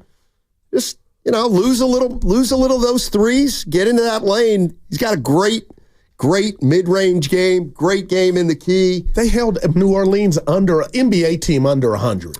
I didn't realize McCollum didn't play, but go ahead. Well, neither did Murray, neither did Murphy and Herb Jones, but who cares? Who cares? Curry and Wiggins and Melton didn't play, damn it. Exactly. All right, 888-957-9570. How much do you believe in this team, Warrior fans? I don't think you can be much more encouraged by what you've seen than through 5 games. And the question is, do you think this can last? 888-957-9570. That segment brought to you by Crystal Geyser Alpine Spring Water. Absolutely incredible.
Golden State sweeps the 2-game homestand against the Pelicans, and the Warriors will start the year 4-1 before going on the road for a 5-game trip. Final score, Golden State 104, New Orleans 89. Now, back to Steiny and Guru on 95.7 The Game. Here's the other thing about that game last night. Give it to us.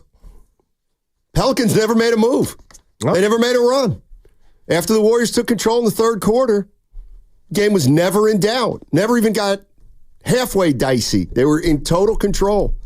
They beat the Pelicans last night, 104-89. Kuminga, really good. Pods was really good. Didn't shoot it great, but filling up the box score with a bunch of stuff, assists, rebounds. You know, I look at this team, and who helped them win on Tuesday? Lindy Waters. Yeah. How'd he play last night? Man, he couldn't make a shot. He was 1 for 5. Yeah. Okay. No biggie. No biggie. When you play 12 guys, chances are 4 or 5 are going to play well. No doubt about it. And if you have 4 or 5 guys who are playing well, then those are the guys who Kerr's probably going to go with. Guru, how dare you congratulate the Dodgers. Don't you know where you broadcast from? Stand down, soldier. No, I'm a soldier, but I'm going to say this. I put respect on all champions' names. You got to, I don't have that mechanism to where I hate like that. That's not really true. That's why being a Cowboy fan, I have love for the Niners because I'm from the Bay. Yeah, but you don't respect McCarthy even though he won it all. He's not a team. He's a coach. Yeah, but. That was years ago. But. I wouldn't take him over Kyle. Well, yeah, right real now quick, matters. Does the Warriors, the Warriors, the Dodgers World Series. Okay. Does it make the Mickey Mouse ring go away? Yes, it does. Did you see Willard's tweet? Sorry. I was disappointed. I did not see Mark Willard's tweet. We know Willard's down bad, but he goes, congratulations. And I was like, that's my guy, Willard. Congratulate him. He stuck it to him, though, to at some the point. Dodgers' first World Series championship since 80. Come on, Willard. So he didn't count the bubble. Come on. Numbers are numbers. I said, Will, come on. Man. Hey, Aaron Boone. What about him? Wake up. What? Go to the mound. Send the call. How can you just let Cole? I was like beat me 8-1, and it's a wrap. But us being up 5-0, and then we go, New York Times, they put the end with 3 E's for 3 airs. Like somebody get a raise. That's not bad. That's pretty good. That is the New York Times? Well, they what's usually the one that does the Post? Yeah. This sucker. All right. Let's get it going. Yeah. Let's who's going to jumpstart the show? Let's go, Will and Marin. Uh-oh. What's going on, The Will and Marin? streets. Get us going. Hey guys. Hey. So my sense of it is that the advantage is that we've got a bunch of underpaid and underestimated guys on the team. So if you look at how late Trace Jackson Davis is drafted, how late Podensky was drafted, and then you look at the salaries, everybody's underpaid. The second Jordan Poole is overpaid. It leads to trouble. It leads to dissent, and every single guy has been underestimated. Kyle Anderson, underestimated. Wiggins, underestimated. And the only one even Draymond took a little less money. I think that's a big part of why the attitudes, why it feels so good right now. It's that when you overpay people, that's why I'm so glad that they didn't give JK the salary at the beginning of the year, because he's still a guy who's making $7 million a year. So they're all underpaid, and there's something about that I think is so central to why things are so good so far. Yeah. So I'm wondering what you guys think of that. Go ahead, Star. Yeah, I think that's a fair point. I'm looking at the salaries right now, and they got 3 guys who are making a lot of money. Curry 55, Wiggins 26, Green 24. All those are reasonable.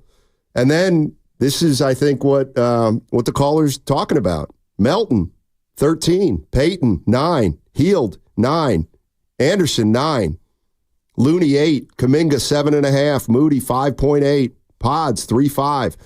Lindy Waters, 2. Trace Jackson Davis, 2. So I think there might be something to that, too. I'm going to say this to that, because I like the call, and I agree with it, Stein, and I can already hear your rebuttal to this, but that's how it ended up, and right now it's working. It's a beautiful thing, but I can't ignore the tea leaves, and the tea leaves are they tried to call Utah. They tried to call the Clippers, and I bring that up because this roster could have been blown up, and they would have chose to go that route would you have been able to make that phone call that he just made? So the bottom line is Steph Curry said in the offseason that healthy ego thing was real, just said it not too long ago.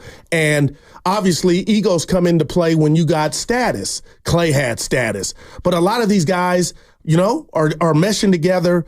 Kerr looks like he's just free as all outdoors, like he's at a Woodstock concert, Stoney. And I like that for him.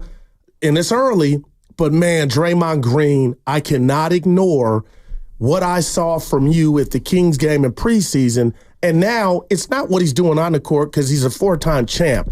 And he said his body hurt after dealing with Zion for 8 quarters. I love that. I'm sure. Because he was playing his ass off. But also, he had a moment, I don't know if you saw it, Stoney, with Moody. He got foul called on him, Dre.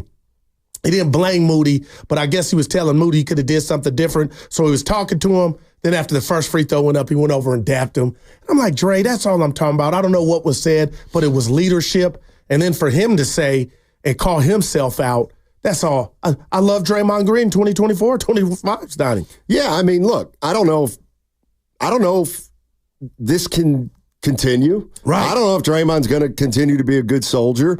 But the reality of the situation is, through 5 games, and that's the only sample size we have, this team looks like it's together. Yeah. And this team looks like it's really forming an identity pretty quickly. And you got to like what you see. Mm-hmm. I mean, you just do. And you were talking about Markkanen and Paul George, and the first thing that came into my head was sometimes the best trades you make are the ones that you don't make. That's real. And we have firsthand proof of that with Klay Thompson for Kevin Love, the trade that never happened, and the Warriors went on to win titles. Wow. So you went there. Who knows? I mean, they make that trade years back. Oh my God! Maybe you might everything have changes. one ring or none. Maybe, I don't know. Let's go to Mr. D in San Francisco. What's going on, Mr. D? How you doing, man? Hey guys, how you doing, hey. man? Just wanted to talk about this Golden State Warriors thing. Listen, guys, I'm happy like everybody else. I love this team. However, we got to keep in mind that they're winning right now. And the real test is going to come when they have a 2 or 3 game losing streak. No doubt. And we'll see what everybody is doing then. Wow. They're singing Kumbaya now. No doubt. They're winning now. Right. No, that's a great point. Yeah, and I think we may find that out, how they handle that in the next 5 games. I mean, it's going to be tough to win 3 of those games. Yeah. So I'm with you, Mr. D. But you can do what you can do. You got to let it play out. And in no matter what world or craft you're in or field you're in, Stoney, the old adage in life, you want to get off to a good start, no matter what you're doing. Yeah. And that's what they've done. But I will say this to his point, because I thought you were going to throw something at me earlier in the green room. You didn't. You're in a good mood. I think you respect where I'm coming from when I say I would just like to see Wiggins and Curry and Melton so we could really. We will. But, it's an 82-game season. They'll play on the road trip. Yeah. See, like Buddy Hield's the leading scorer right now, and I know that's not going to hold up. He's averaging more than Curry? Yeah, right. 21. Because Curry probably only played half that game. I just, like to the caller's point, I just want, the quicker they come back, the quicker we can really assemble roles. That's all. Here's my question to you. I got a fun bet with my buddy Jay, and he said, who I'll probably talk about this all year, who's going to be better this year, essentially, Buddy Hield or Klay Thompson. Buddy for the Warriors and Klay for the Mavericks. Go ahead. This is going to go a 15-round bout. I think I'm behind right now. Yeah, I have Klay. Yeah. And Buddy Hield has been he played 5 games. He had 1 really bad shooting night, but you're that's not it. worried about Klay because he's had some. He's been a plus for Dallas. I think they're happy with him. Obviously, he can shoot a little better, but I'll tell you what, he's letting them fly in Dallas. I'll tell you who lets them fly. Pods. Right. Man, Pods. 18%. Let's see if that went up. But that little, I need a nickname for him. He's like he reminds me of a left-handed Nash. Nash was more polished offensively, but he's like a top. He's like a spinning top. You know what I mean? Those things you spin around. A little whirling dirt. He's like a little Tasmanian devil. Yeah, that's what he is. Hey, he took a hard fall at the end, almost at the end of the game. You saw that? I didn't see that. He was on the ground a little while. He fell on his shoulder, or I don't know what he hit his side. Yeah, he's young.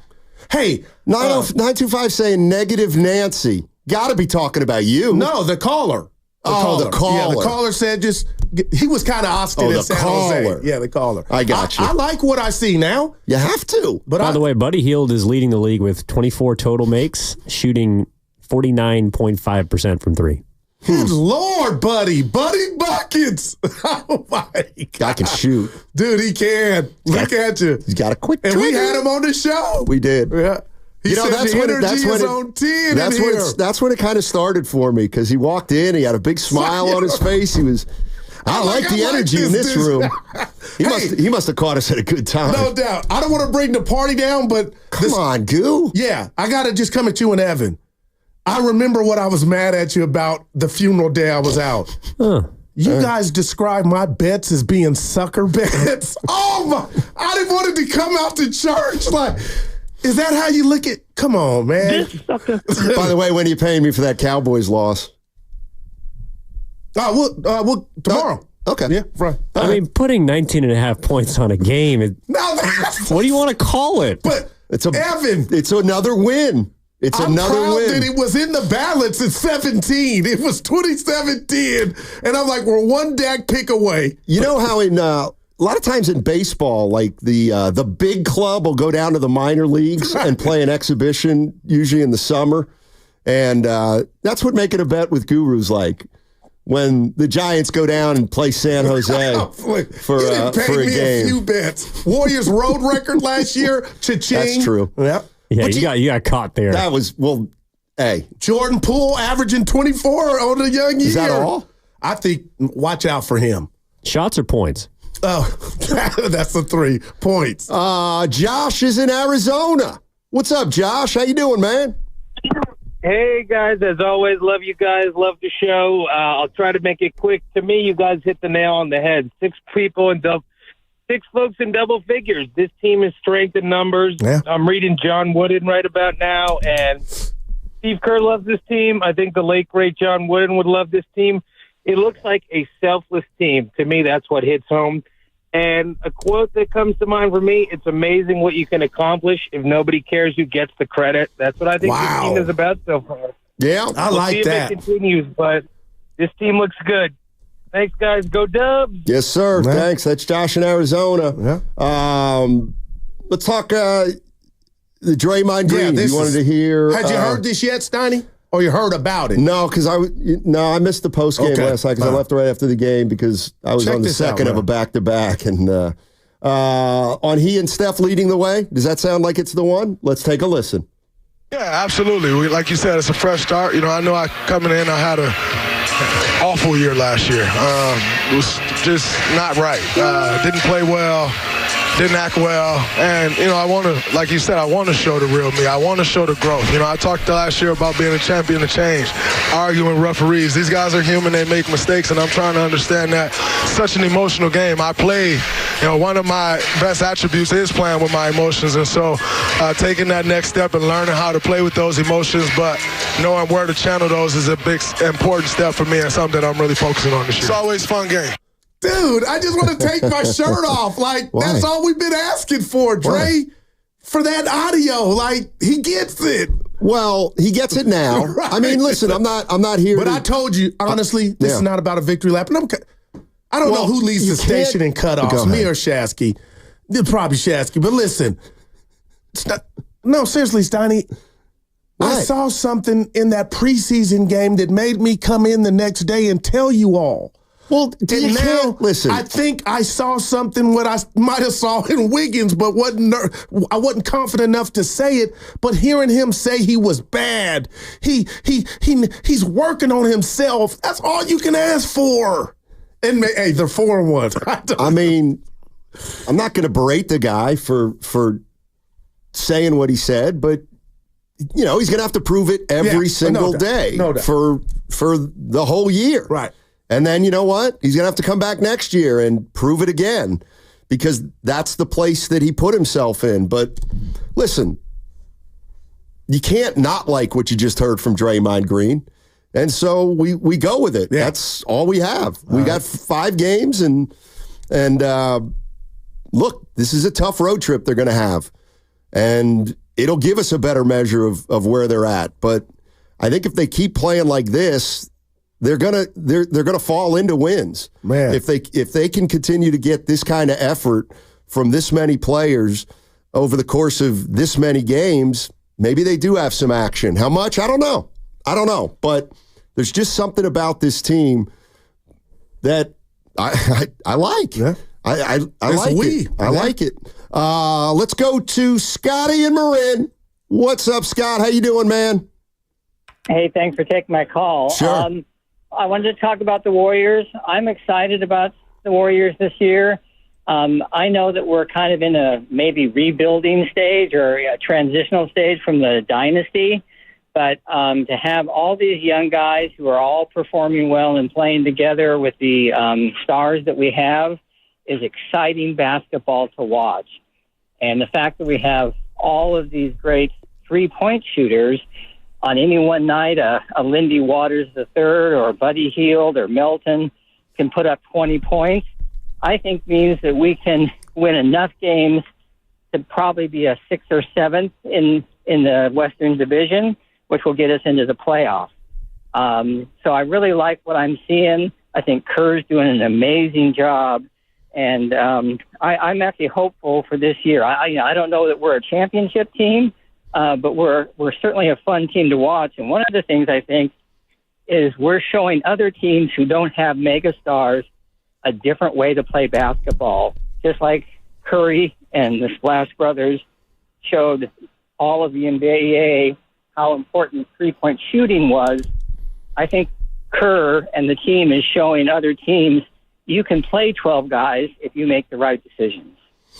Yeah, I mean, and the one thing I will say is I don't know about any other team, but most teams can't play like this because their 10th man isn't as good as the Warriors' 10th man. I mean, I'll agree. Okay, starting 5, it's not the best in the league.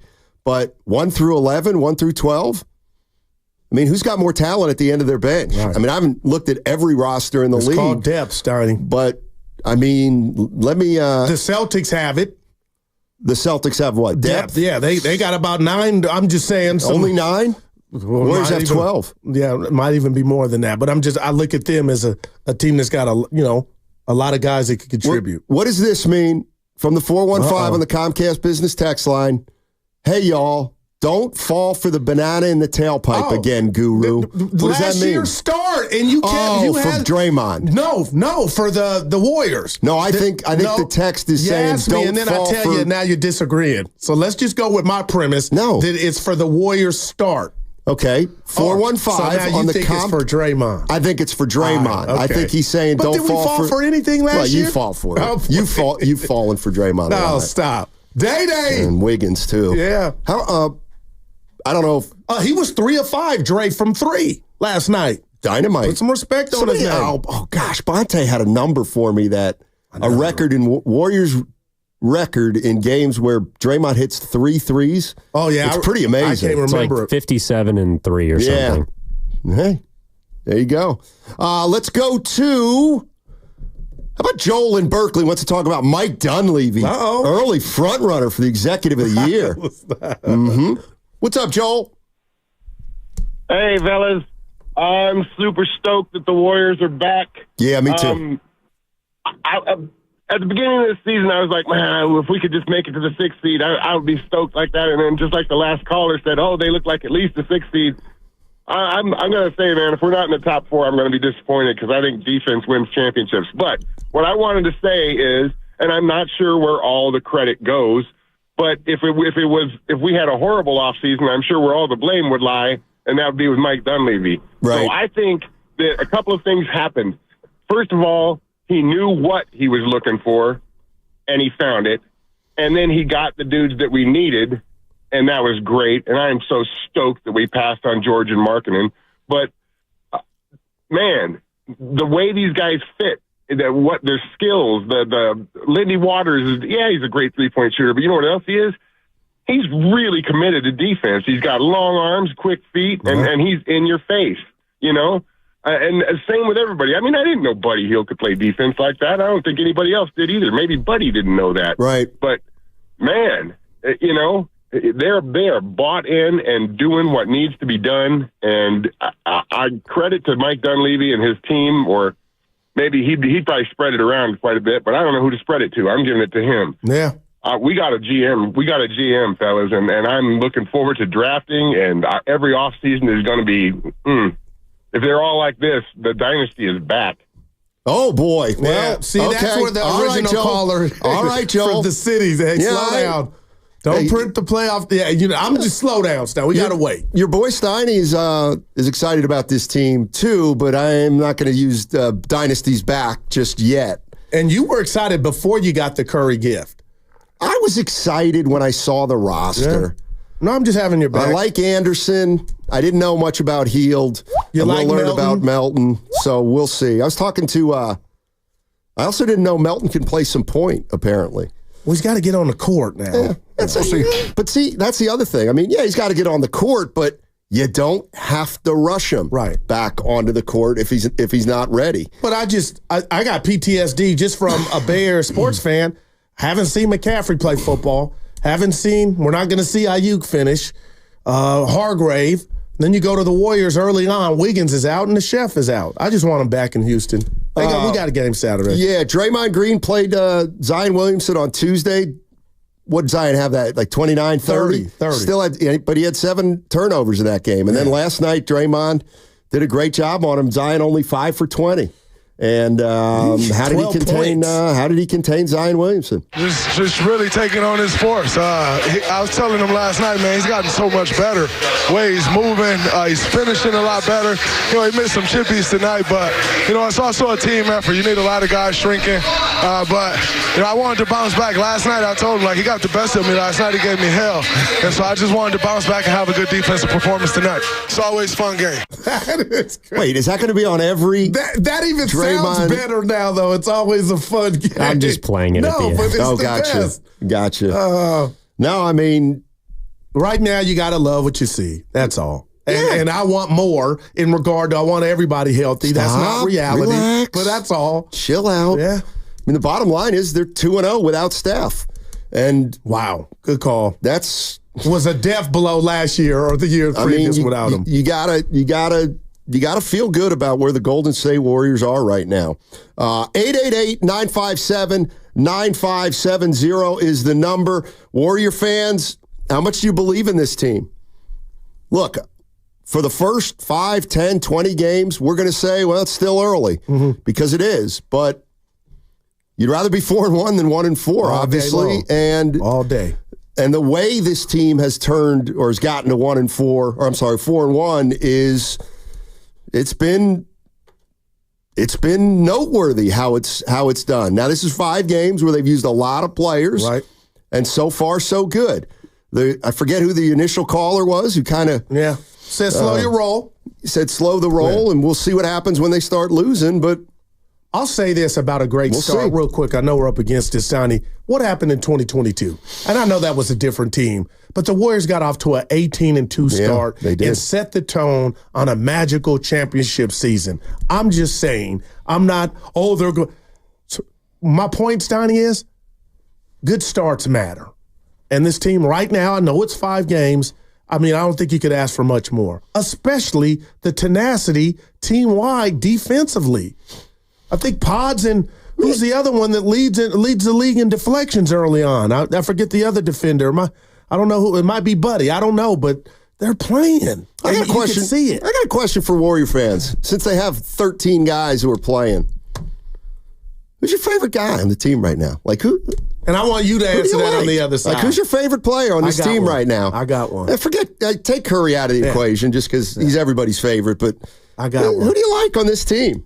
Because there's a lot of guys. There's a lot of guys to choose from. A lot. All right. 888-957-9570. Who's your favorite Warrior player this year? I like that. On 95.7, the game. Now, the one thing that was great about Saturday was met a lot of guys.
this is not uncommon, but you're wrong. Now, back to Steiny and Guru on 95.7 The Game. I don't know if this is true or not. I just bumped into Director of Sports, Lucas Alexander. Hell. He said the Braves have traded, what's that? Yeah? Fight on. Oh, fight on. Oh, yeah. Trojans. The Braves traded Jorge Soler. Yep. To the Angels. Yep. You don't have to hit the breaking news sounder. Yep. One-time Giant. Man, that dude can't even unpack. Damn. Yeah. Sorry about the Thunder last night, Goo. Well, they won. Yeah, but they didn't score a lot of points. Oh, God, you're that jackass that's been tweeting me because of my prize picks. I give my lock of the day, and I said that they had it. The Thunder would score more than 116 points. Yeah, they weren't even close. I told you. What did I tell you? Goose says, I like Oklahoma City, the over. They're going to have 100 by... Yeah, they had 60-something at halftime, and then they called the dogs And what off. did I say? I said, careful of Spurs defense. You did say that. All right. 888-957-9570. We're talking about the Golden State Warriors. They're off to a 4-1 start, and the way they're doing it is certainly a little bit different. At least as the NBA is concerned. They've been playing a lot of guys. They've been getting a lot of contributions. When one guy's not playing well one night, somebody picks him up. They're playing defense with effort. Yep. And that's all you can do. That's all you can do. They haven't been outplayed in terms of, let's say, competitiveness this year. They've been the most competitive team on the floor, at least in 4 of the 5 games, but certainly the last 2.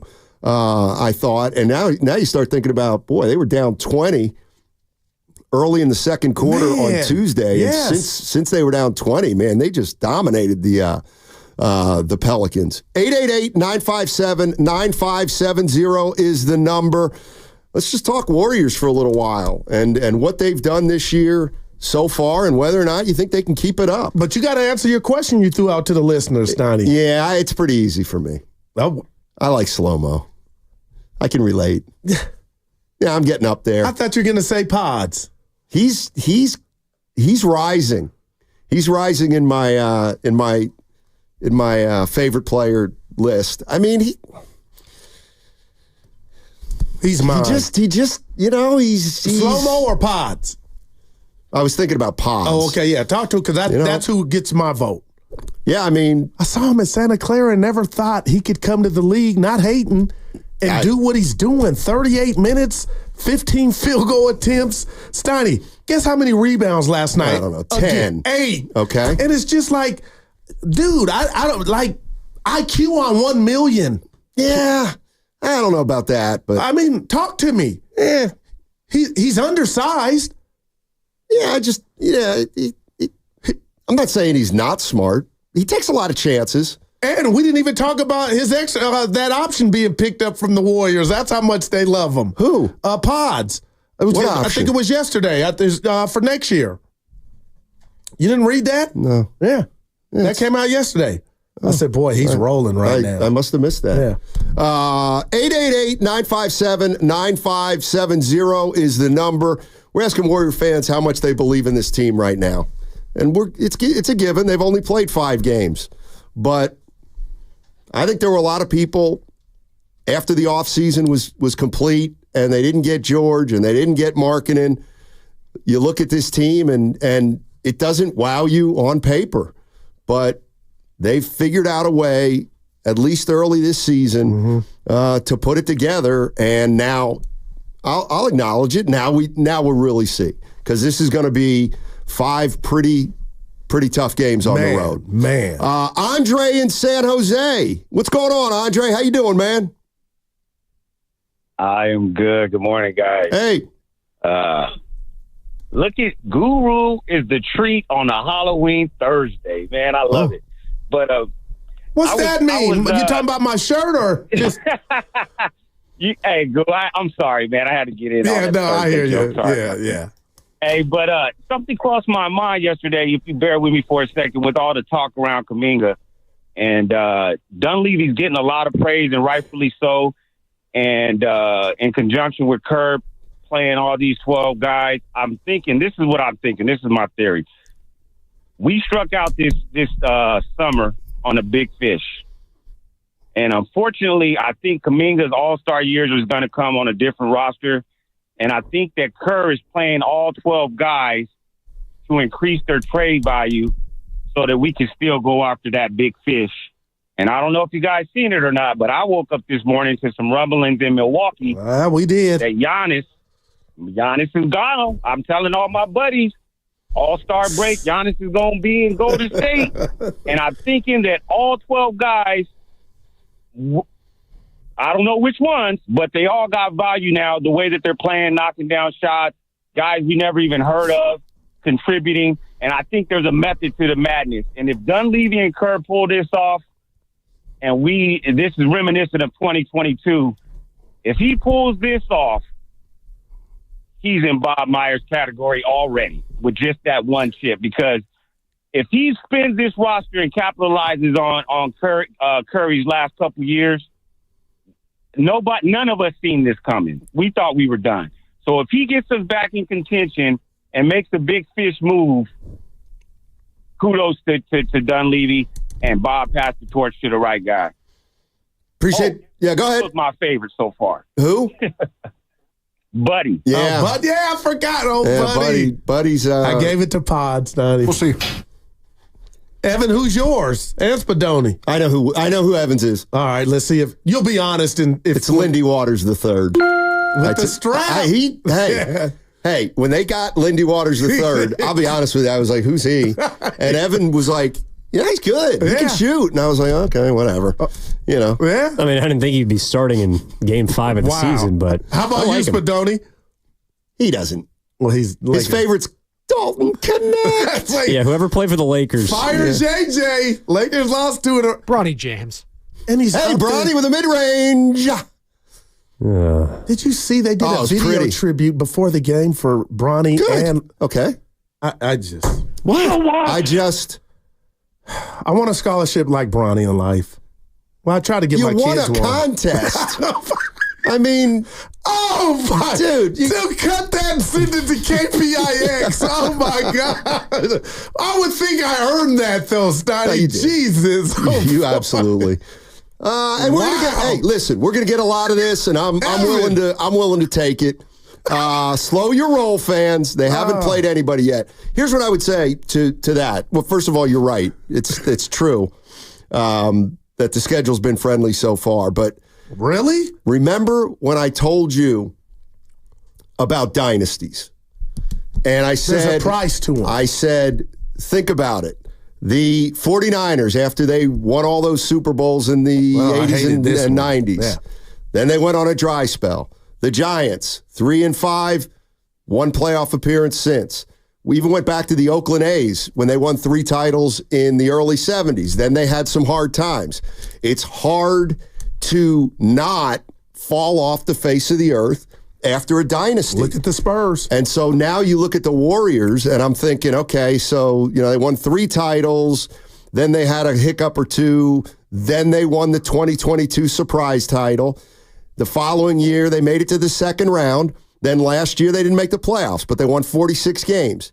If the Golden State Warriors can duplicate last year and add a couple more wins and go to the playoffs, and then you start looking at this team and say, well, now they're a younger team and you think they're getting better, well, then there might not be a dry spell on this team in terms of going multiple, and I know they haven't made the playoffs in 3 out of 4, whatever it is. Yeah, but, that stunk last year. Never again. But, I mean, even 46 wins, coming off a title, 44, 46, and if they can, stay at 46, maybe win more than 46, maybe you start looking at this team even after Steph is getting up there, and you're thinking maybe we're not going to fall off.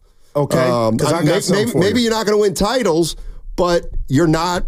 The goal now is to not have a playoff dry spell, and that's, to me, what this year is. It's about getting back to the postseason so that you can say, well, we won a title in 22, and 2 out of the next 3 years we made the playoffs, and we won 46, 44, and 50. Yeah. Because I think that's really hard to do. and they might be able to pull it off. Yeah, I'm going to say this to the caller's points, Donnie, because I woke up to that same news, and I remember you and I and the rest of the gang here in another building, and we would prophesize or have people call and talk about the likelihood of possibly landing Giannis. My point is, before this season started and they got out to this 4-1 start, you and others, and rightfully so, were like, you know what? Hey, who knows what's upon us, but there's also that deadline. Maybe some things can happen. All I'm saying to you, Stoney, is I don't know what the future holds, but if this is real and there's something to Giannis wanting to get up out of Dodge, and I feel like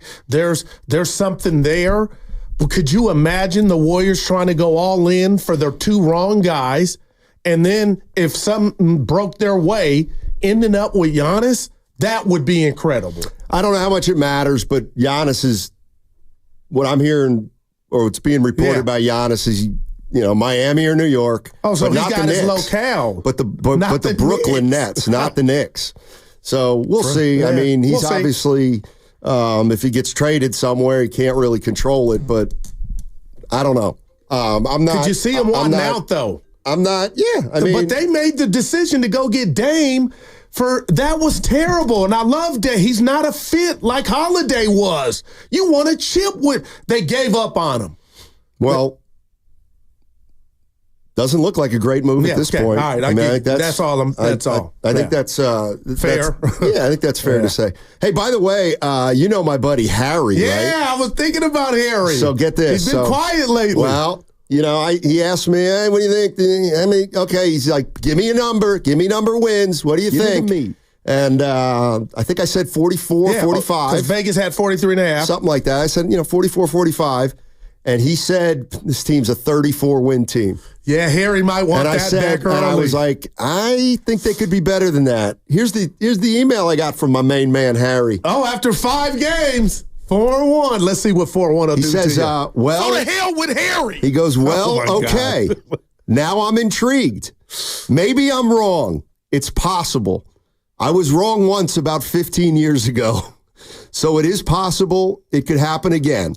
I'm a Warrior fan, and I want them to win. It certainly would be a surprise if they kept this going, especially without Curry and Wiggins. Harry. I'll tell Harry this. Welcome to reacting to new information. Exactly. That's what Harry's doing. Man, this is going to be, it's already exciting, but man. I mean, I'll be honest, one of the reasons that, I'm excited is because I do feel like before the season started that I looked at this team and thought, there's something there. I can't put my finger on it. And so far, so good in terms of the players they brought in, fitting in well. See, I was worried about lack of star power, Stoney. Yeah. Nah, they got guys. And I don't want to do this, but how much of a star was Clay last year? And Chris Paul is Chris Paul. But I was Clay represented the past to me.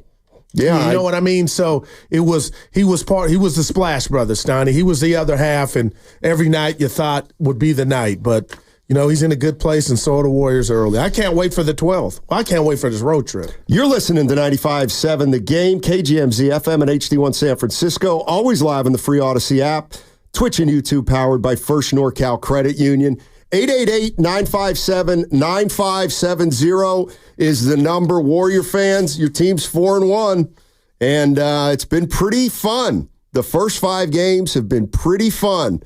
If you were at Chase either of the last 2 nights, I think you can feel that the crowd's into it, that the crowd likes what they're seeing. And the first thing that this team has accomplished is it looks like they're going to play hard every night, and I think it's because they know that this is the way they're going to do it, and if one guy's got it going, they'll play. And if the guy doesn't have it, Lindy Waters didn't really have it going last night, so you got other players who can Moody didn't have it pitch going. in. Yeah. So there you go. Did you see the ha-ha from Jonathan Kuminga? Curry on the got baseline? Yes, Steiny did it. That was nice. Everybody got up and applauded, and I was like, JK with the you were in the building. I don't need Kuminga to shoot threes. You don't have to. I don't. Well, maybe he listened to you because he only took one last night. Well, he I'll tell you what, man, does he hit that mid-range shot? There's no doubt about it. I did think of you when he hit a couple of them. I mean, but he falls back on his shot a little bit too much. It's a natural fadeaway. So did Jordan. Natural fadeaway. So did Jordan. So did Kobe. He had that little natural fadeaway, just a hair. Yeah. 925. Who didn't see that Dame wasn't gonna fit? More offense for defense never works. Wow, the Bucks. Boy, that's clear. 888-957-9570 is the number. Warrior fans, can they keep it up? It's really that simple. And they go on the road for 5 now, at Houston, at Washington, and then Boston, Cleveland, OKC. Wow, man. I get a fan who wants to see what happens over the next 5 games, and I do too. But I do think the way they're playing right now, if they keep playing like this, they're going to win 2 games. They'll win 2 games on the trip. Right. And I think you take that. I think you take that with the teams they're playing. And then you come home, you get a boost when Clay comes back for Dallas. I got to believe there'll be all kinds of emotion in the building that night. So yeah, did you see the other night, Sonny? You were at the game, but the Warriors were saying, and maybe I got duped. It's happened before on Twitter. This is going to be a return like no other for Clay. And I'm like, well, yeah. How can I think that's correct. But what can you do to make it that? Now, the gravity of who he is incredible, and so I'm in, but they're saying it's going to be like no other. I'm like, are they going to bring his parents out? But like, I'm thinking about what could they do to get that? Well, just the game is going to have people wound. No doubt about that. And you know, you think about when Durant came back, I mean, this will dwarf that. Well, there was COVID, so there were no fans the first couple times. Right, and I guess he played here, last year or something like that. And when I think of Clay, it's coming back that Sunday night game against Cleveland off the injury. Yeah, as for Clay coming back, I mean, it's going to be a presentation. It's going to be. Yeah, it's going to be the game of the night in the NBA. Yeah. I don't think there's any doubt about that. Let's go to Waterman. Waterman in Corte Madera. What's up, Waterman? How you doing? Hey, guys. How we doing? Good morning. Hey. Doing well. So, yeah, I mean, I don't know how you can't be excited about this Warriors team from what we've seen last year. I feel, last year, maybe they're 1-4 instead of 4-1. So I'm happy to see. It feels like they're running a lot more. There's a lot more activity. Guys are moving around a bunch. It kind of reminds me of the early days of Steph, Clay, and Dre. So let's see what happens. But it definitely is exciting. One thing I thought Kuminga had a nice game. Me too. I would like to see, and you guys were talking about it yesterday. I do wonder what the Warriors do for player development with young guys like this. I don't know if it's just send them to the G League kind of thing, or if they can do that, or they have to ask a player to do that. But I do see there is a lot of potential, in my opinion, with Kuminga, and I hope that they can get it figured out with this team. Of course, the Giannis talk is exciting, but needless to say, this is the team we have now, and strength in numbers is important. It's because, like you were talking about earlier, Steiny, with one guy's not feeling it, they've got maybe 4 other guys on the bench that can come and fill in, and I think that's really, really important. And the fact that they're doing this without Steph is also really huge. Mm-hmm. No doubt. One thing I did want to ask or just mention is, don't you think with Kuminga on why they haven't given him a contract is because of what happened with the whole oh my goodness, Jordan Poole? Name's just slipping my mind. Jordan Poole, thank you. The whole Jordan Poole situation, where maybe they're really trying to test Kuminga and put him in situations where he has to deal with a little bit of adversity from the coach or whatnot, or being shocked that he's not starting, to see how he reacts. They really want to see the full person he's going to be, before they give him the bag, so to speak. So that was just my thing. And but I tell you, this team is so fun to watch, and it's really exciting. Of course, it always helps if they win. Guys, thanks for taking the call. Have a great day. Yes, sir. As for Kuminga, JK, I think through 2 games of him coming off the bench, he's been pretty good. Yeah. He struggled a little bit at the start of Tuesday's game, played 15 straight minutes, started getting himself into it, and then I thought in the second half he was good, and then last night I thought he was good throughout the game. This is Jonathan Kuminga about coming off the bench. This is what he said after the game to Kareth Burke, NBC Sports Bay Area. Take a listen. I don't think the role have changed. Well, just coming off the bench versus starting, regardless. I mean, it don't matter. It's, still, we all still playing out there, so it don't really matter. It's just going out there and being a professional and just playing as hard as you can. All the minutes you get, no matter if it's 2 or whatever minutes you get, you just gotta go out there and just perform at the highest level. It don't matter what it is. And, just perform at the highest level. That's what you get. That's when you get all the minutes you want, but just going out there and not taking anything for granted, just playing as hard as you can. There you go. Got a baby, Jonathan. Yeah, I'm going to give him an A+. Got a baby. And Dre saying everything. Take nothing for granted. And Kareth, whatever you're trying to get me to say, whatever role it is, I'm going to maximize it. So I said this yesterday, and I remembered that I said it, and then I thought, boy, that was really pretty smart, Steiny. So I'll repeat it. And I heard Shasky talking about this morning about, the idea that, maybe Kuminga doesn't fit. And that, look, he's a scorer. That's what he is right now. And he's an isolation type guy right now. But it's just a matter of the word you use. Does that mean he doesn't fit? I would look at it as, well, then he gives you a dimension that the other guys don't. And how do you incorporate that? I mean, every team needs a guy who can get some stuff on his own without having plays called for him. And that's, to me, where I think he could excel. I think he's the kind of guy, at least at this point of his career, where you shouldn't have to call plays for him. He's going to get a lot of stuff just on his own, and I think you can utilize that in a positive way. I think I like what I'm seeing from Kuminga, especially knowing that he didn't get a contract extension, and that is part of the dynamic of this season that they're going to have to deal with. Him mostly, but I can't dislike what I've seen from him so far and how he's approaching the game. Yeah, I'm not mad at that, and I'll say this. He's a talent, and depending on what word or where you want to stop, a star, superstar potential, he definitely has that. But the bottom line is, Donnie, he is a scorer. I feel like he's a limited scorer, and once he figures the other things out, when you talk about just his foundation and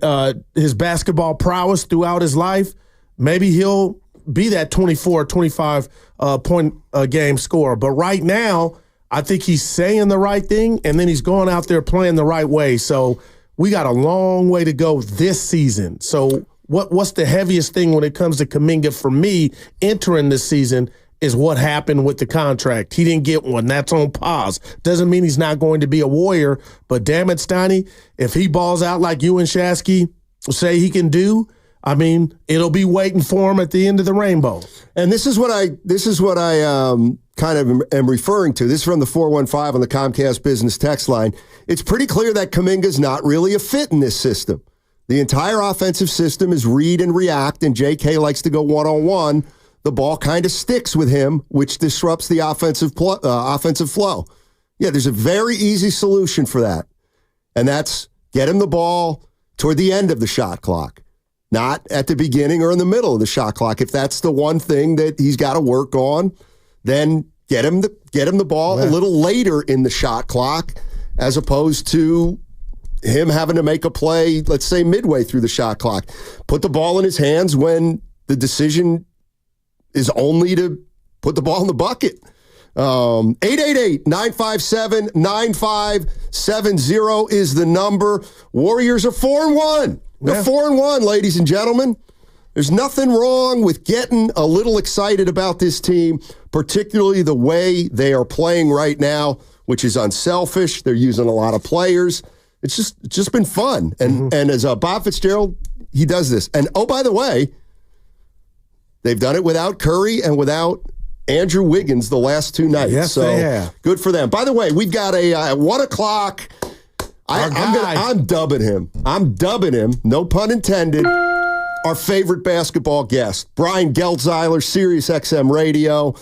If you've heard Brian before, you know he is brilliant, knows his stuff, takes a big interest in the Golden State Warriors. Everything. I can't wait to talk to Brian about what he thinks of the Warriors start, and more particularly about how many guys they're playing and whether it's feasible. 888-957-9570. You can't get excited now. When can you get excited? Let's go. Download the free Odyssey app and check us out on YouTube and Twitch, powered by First NorCal Credit Union. It's your boy Guru, and you know Prize Picks is the best place to get real money sports action with over 10 million members and billions of dollars in awarded winnings.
If I were Camuti, oh no. Hey, it's Moses Moody with the Golden State Warriors. Now back to Steiny and Guru.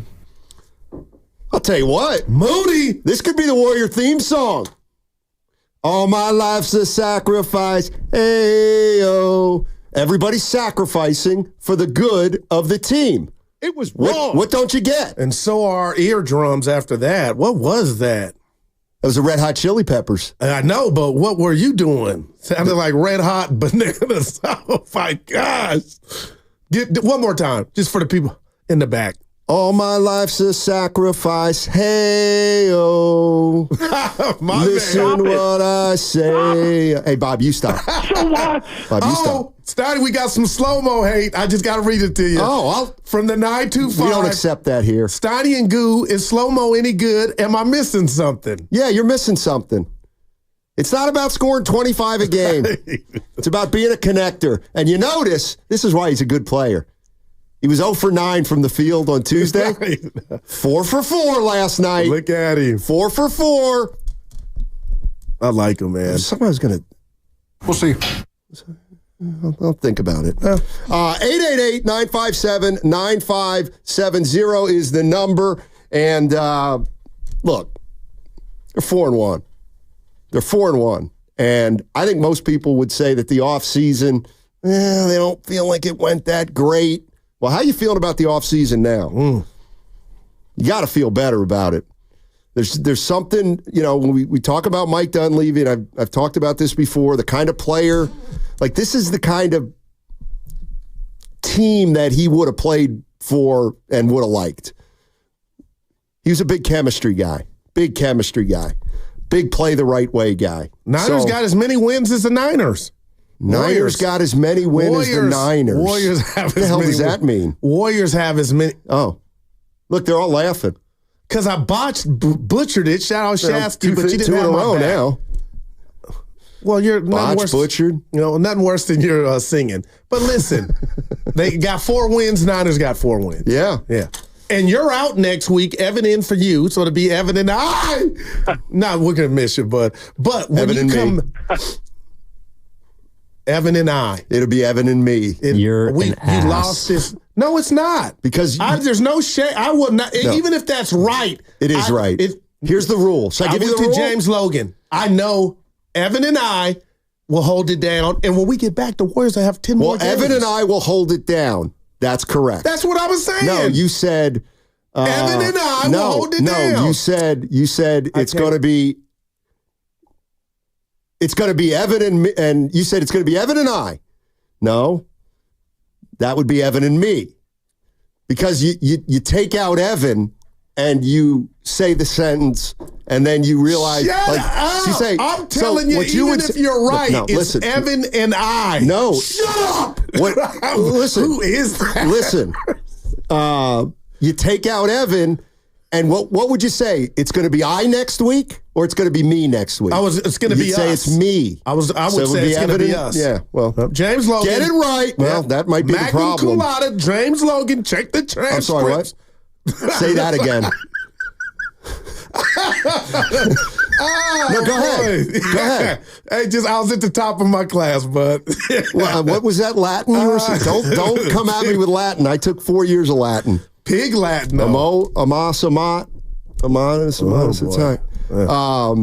Magna cum laude.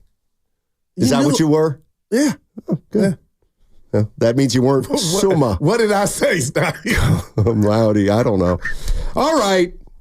Come on, Warrior fans. If I were Camuti. Where you at? I mean, seriously, where you at? Man. You know what? Feel free to call in and tell us to cool our jets, too, if you think. If you think we should cool our jets, we can take it. But half game behind the Thunder. Are we? Yes. Nice. Right there. I boy. love it. Steiny has a funny looking shirt. This is a Montreal. Well, you wear it a lot. Oh. Now, see, that's you and him. This is a brand new shirt. It's the second time I've worn it. That was Mike Crawford. It has character. Nobody's got a shirt game like I've got. Well, you got people that put them together for you. What do you mean? You're in a shirt club, so it ain't like you. No, this is different. This is different. And it's got a perfect neck, no bacon. I know. Neck. You look at my man. I'll tell you what. Of all the things you said to me, I did take that to heart, and I do think you look fresh right now. I do think it was a very good fashion tip. Real quick, where'd you sit last night? You're on the back-to-back. Hey, you know what? Let's keep that in-house. You're so weird. I could just find a seat, sit there. If somebody comes, I move. I was pretty close last night. Let's put it that way. Look at my man. Pretty close. Let's go to Cam. Let's go to. By the way, happy Halloween, everybody. What do you mean happy? What's happy about it? You go trick or treat. I'm happy. My lights are off. Don't even come by the Johnson household. All the jackals we got going when it ain't Halloween. Don't stay away. Please tell me you're not one of those people. Oh, I turned into. I don't trust people. Stay out. What are they going to do? Break your door down? I don't care. I don't want to meet any new people. Don't look at my TV on the wall when I have the door open. We're done. Well, we had the lights off. I just made sure. I might even move the cars. I made sure. We actually have a house guest right now at our home. We have a woman living with us. Tell us more. What's her name and how did she get this gig? Her name's Ruth, and she's from the East Coast. But you're so trusting. Susan knew who she was. Oh, okay. So she's thinking about moving out here. So she stayed with us for the last month. How old? Oh boy, I don't know. Around my age. And don't take her to certain Around parts. my age, that's all you need to know. Yeah. You know what I mean? She's been out here before. Oh, okay. Got But anyway, the one thing I will say this: I don't turn the lights out, but there's no way that I'm home alone answering the door. That's got to be somebody else's task. What are you? That's You're the man. I'm not answering the door. I'll be at the house and I'll open the door, but I don't like to. Hey, what are you? Oh, you look like a scarecrow. That's a great costume, little thumper. It's not your job. And then if you see these trick-or-treaters that are like 6'3", get out of here. 17 I like years old. I like the 17-year-olds that wear an oversized flannel shirt and then just pull it over their head Now, would and say you trick or judge treat. me if I tell you Relaford, Silk Basie? Oh, no. This was 6th grade. We used to go that's fine. snatch the bags. Oh, goo. I don't know why I said it, but we were in 6th grade. Goo. Just because you A little can do excitement, something doesn't yeah. mean you Yeah, do it. Shout out to the youth. By the way, anybody giving out sweet tarts this year? Sweet tarts are the greatest. Hershey bars? Yeah. Sweet tarts. You would like sweet tarts. I love sweet And tarts. why would you say Hershey? Snicker is the bar. I like Hershey. And Just shame on plain you sugar. and Evan. Now I'm all Why over. now? You had Reggie Jackson on, and his candy didn't come up. Am I talking to I Matt was or Eric? so bad. Hey, Eric. You know what's funny though? When the boss said you got Reggie tomorrow, he said, don't talk about Billy. Don't talk about that. Don't talk about Billy Martin. You better be careful. And I said, all right, we'll open with that. And then there was something about the candy bar too. I don't know why he would have not wanted to talk about that. Do you remember it? I do remember. Oh my gosh, bring them back. I think they why still couldn't we make talk them about in it? a very limited. We got a show meeting today. I'll ask him in the show meeting. Yeah. So what? Hey, Fitz. That's right. Camaraderie, baby. I live with these right. people. I love these people. They're You part of my forgot. family. Let's go, baby. See, I You love. Evan and I. Let me tell you what I love. I love our listeners' sense of humor. 415 Comcast Business Text Line. Steiny, how much does Ruth make? Oh my God. How much you charging? All her? right, let's go to Doug in Berkeley. What's going on, Doug? How you doing? You want to talk about Jonathan Kuminga? Hey, guys. Good morning. How are you doing? We're doing well. We're having fun today. Good. Hey, listen, I didn't get a chance to call in yesterday. There are a few comments about Kuminga today. Some thoughts I had, because people are talking about he's grumbling about not getting a contract and not starting, and he had a nice game last night. Just think about this. Priest was talking about, Steph Curry yesterday. Just think about this. Just limit it to the Warriors. Okay. Think about 2 players on the Warriors and just think about their contributions to the game, not their personalities, not their antics on the court, but just their contributions to the game. All right. Draymond Green on the one hand and Jonathan Kuminga on the other. Draymond Green, 4 years in college under Izzo, learned the fundamentals to the max, came to the Warriors totally prepared with regard to the fundamentals, stepped in for David Lee, didn't miss a beat, and built on those fundamentals that he had learned so well by playing 4 years in college to become the player that he is. On the other hand, you got Jonathan Kuminga, 4 years with the Warriors, still not reaching the potential that we all see that he has. There's no substitute, in my opinion, for playing. And there's no substitute for learning the fundamentals. And it's very, very hard to learn the fundamentals when you're thrust into the NBA.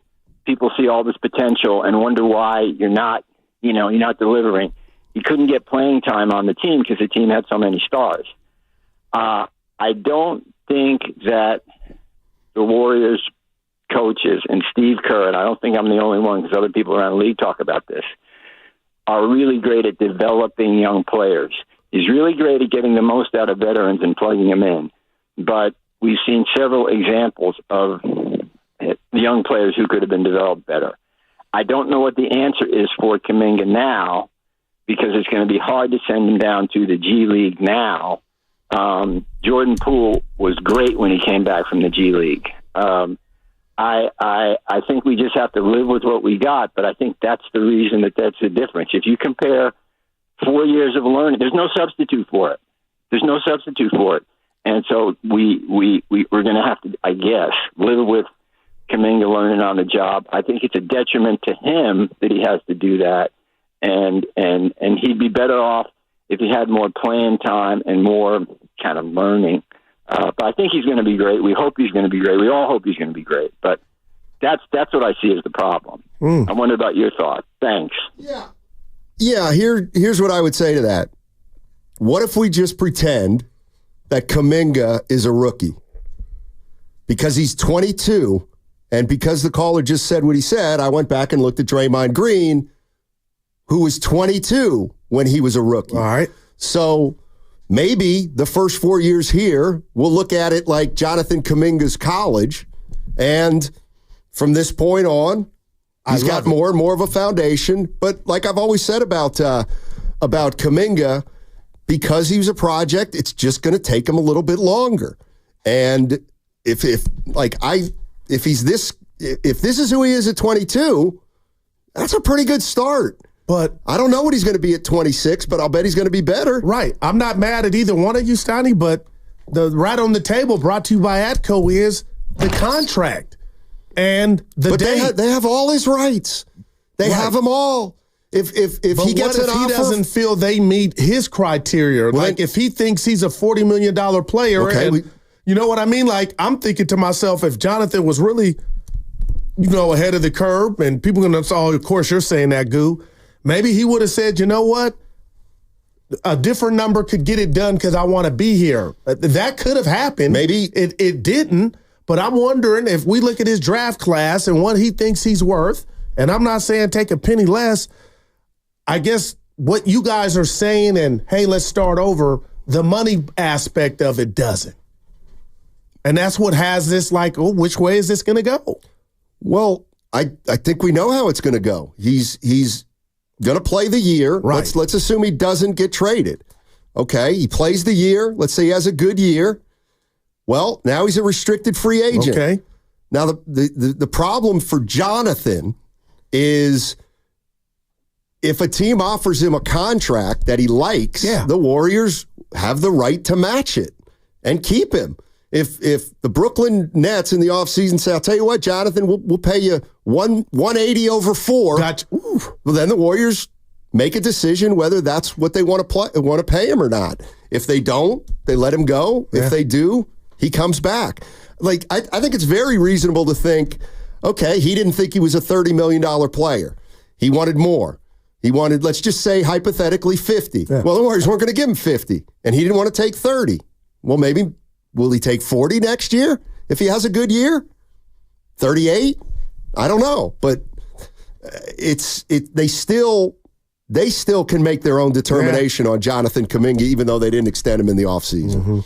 888-957-9570 is the number. I kind of am with you, 925. Can we stop this Kerr can't develop players nonsense? What about Trace Jackson Davis? How's he developing? Fine. How did Jordan Poole develop? How about Pods? Kevon Looney. How about Pajemski? Yeah, how about Moody? Exactly. I like where Moody is too right now. Love his number. They re-upped him. Exactly. I mean, come on now. 888-957-9570 is the number. Warriors are 4-1.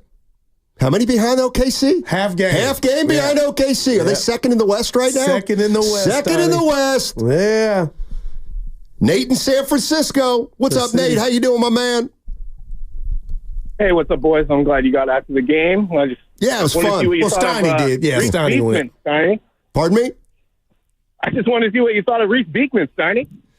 I'm just messing with you. I don't think I could pick him out of a police lineup, to tell you the truth. He's our up and coming GP2. You're going to see him the next year. All right. Mostly, I just wanted to talk about the depth and a little bit about Kuminga. Okay. We kind of changed the league about a decade ago. I think we can do it again. There's no rule that says you need a 9-man, 8-man rotation in the off. I think we can do it with 13. We got a couple of old guys on the roster now, and I don't think Draymond's going to be playing all year like this. I mean, last night that was a clinic.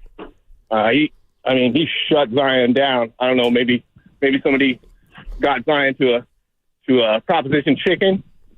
Careful on Monday night. I don't know, maybe, but that was one of our sponsors. Proposition chicken. I went in there.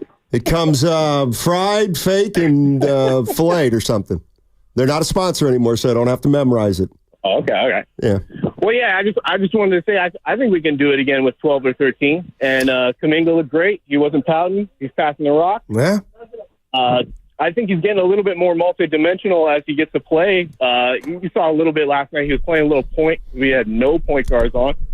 Pods is getting rocked a little bit.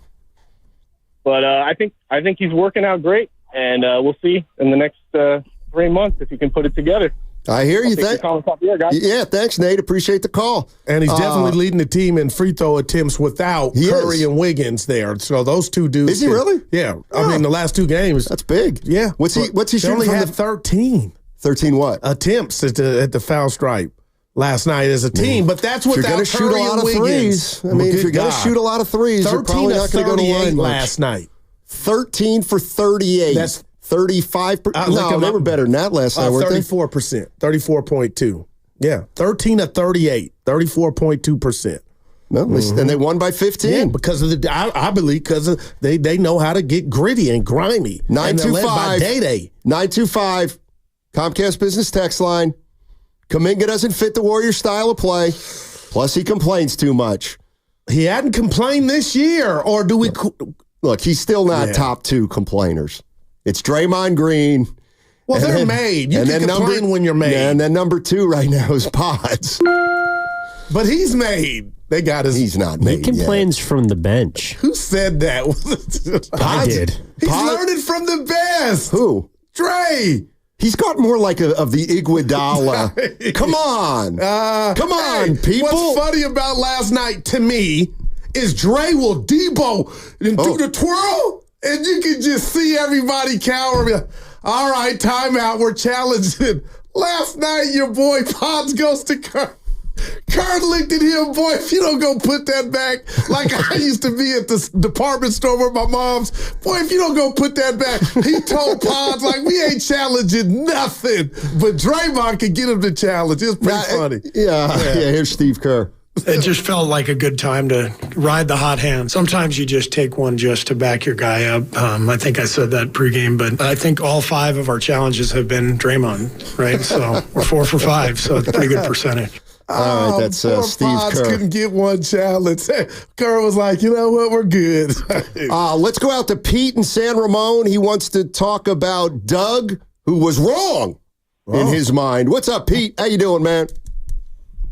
Hey, guys. Good morning. Thanks for taking my call. Sure. Yeah, I want to join the choir clapping back at Doug. All right. He says, about no dissing the coaches on development, and then in the same breath, he says, and Poole came back from the G League great. Which is it? And as far as the rotations go, the old wives' tale of 7-8 man rotation, that's bunk. You got to know what the guys can do and put them in wherever you want. Unlimited substitutions, unlike football and soccer. So there you go. That's what I know. Appreciate it, Pete. I like it. There you go. Pete. That's what I know. Listener versus listener. I mean, I said what I said. Like the thing that I'm really trying to give a lot of thought to is, 12-man rotation. It's like, really? But there's never been a better time in the NBA to try this. With so much load management going on, maybe this is the way to try. This is kind of a new way to do it. Mm-hmm. You're playing 12 not because you feel like just because you got 12 pretty good players, but you're playing 12 so that guys don't play as many minutes. And if a guy is hurt, you don't have to rush him back. And maybe that'll, I think it's got a chance to work now more than it ever has because so many guys are missing games. 888-957-9570 is the number. Let's go to, you know what? I'm gonna push the calls. I see Coach in Vallejo. I'm going to push Coach to the other side to give him his just due. And Coach has got to give Potts a little credit because he's hard on him. Oh, we have a Kyle Anderson cut? Slow-mo. We got to play that. Hey, Kyle, what about the depth? Yeah, guys are just hungry. So we got 3 guys in our lineup go down, and 10, 11, 12 got to step up, and that's what they did on both nights. Yeah. Look at him. But I do want to see the whole gang back. But you're right, Steiny. There's going to be injuries, but not this early. Like I was telling Evan, give me everybody. Melton, like all that means something. Obviously, when they do come back, somebody's minutes are going to be everybody's minutes are going down. It's like a Rubik's Cube, though. But the mainstays are the mainstays. But still, it would be sweeter for me because it's sweet now if they hurry up and come back. You know what I mean? Yeah. Well, if they come back, they come back. If they don't, they don't until they do. And then when they do, they do. But until then, they don't. By the way, Jonathan Kuminga to the G League. Get out of here. Yeah, a little late for that. He's not going to the G League. Isn't that where he started? Did he? He was in Walnut Creek with G Elite. What was he? Ignite. Oh, Did Kuminga ever play in the G League? Trying to remember. The Ignite was, I think, part of the G League. Remember? So he never played for Santa Cruz. Scoot Henderson, Jalen Green, they all played for G League teams. Green's a baller. So Kuminga, that's right. Kuminga played in the G League before he got drafted. Thank you. Appreciate that. 888-957-9570. Let's get excited. Why not? Hey, what's coming up on the game is presented by Fremont Bank, celebrating 60 years of full-service banking with no compromises. Valvoline Instant Oil Change is your 15-minute drive-through oil change. Visit the friendly expert technicians at your local Valvoline Instant Oil Change to check fluids, tire pressure, windshield wipers, batteries, and more. Locations and coupons available at BayAreaOilChange.com. What do you do if you have a car no one wants to buy?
Let's go to the legal.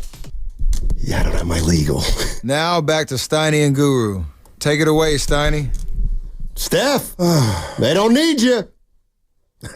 Please. What? Nothing. People getting on my nerves. I know everything. People or me? Frank and San Ho. It's Thursday. What you doing here, Goo? But that's funny to you. Huh? I feel like you write them. I'm not that guy. Yeah. And if we did the analytics behind the Thursday stuff, I lead the station in COVID. That's death in the family. I'm tending to people. Wife had issues. I know.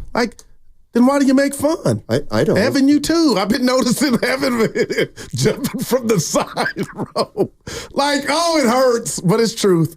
Yeah. I mean, we do get a lot of texts about our company policy on this show. Oh. This sucker. Oh, boy. Priest. Hey, I got to read this real quick. 415. What? This is amazing. It's like they were in on the green room conversation.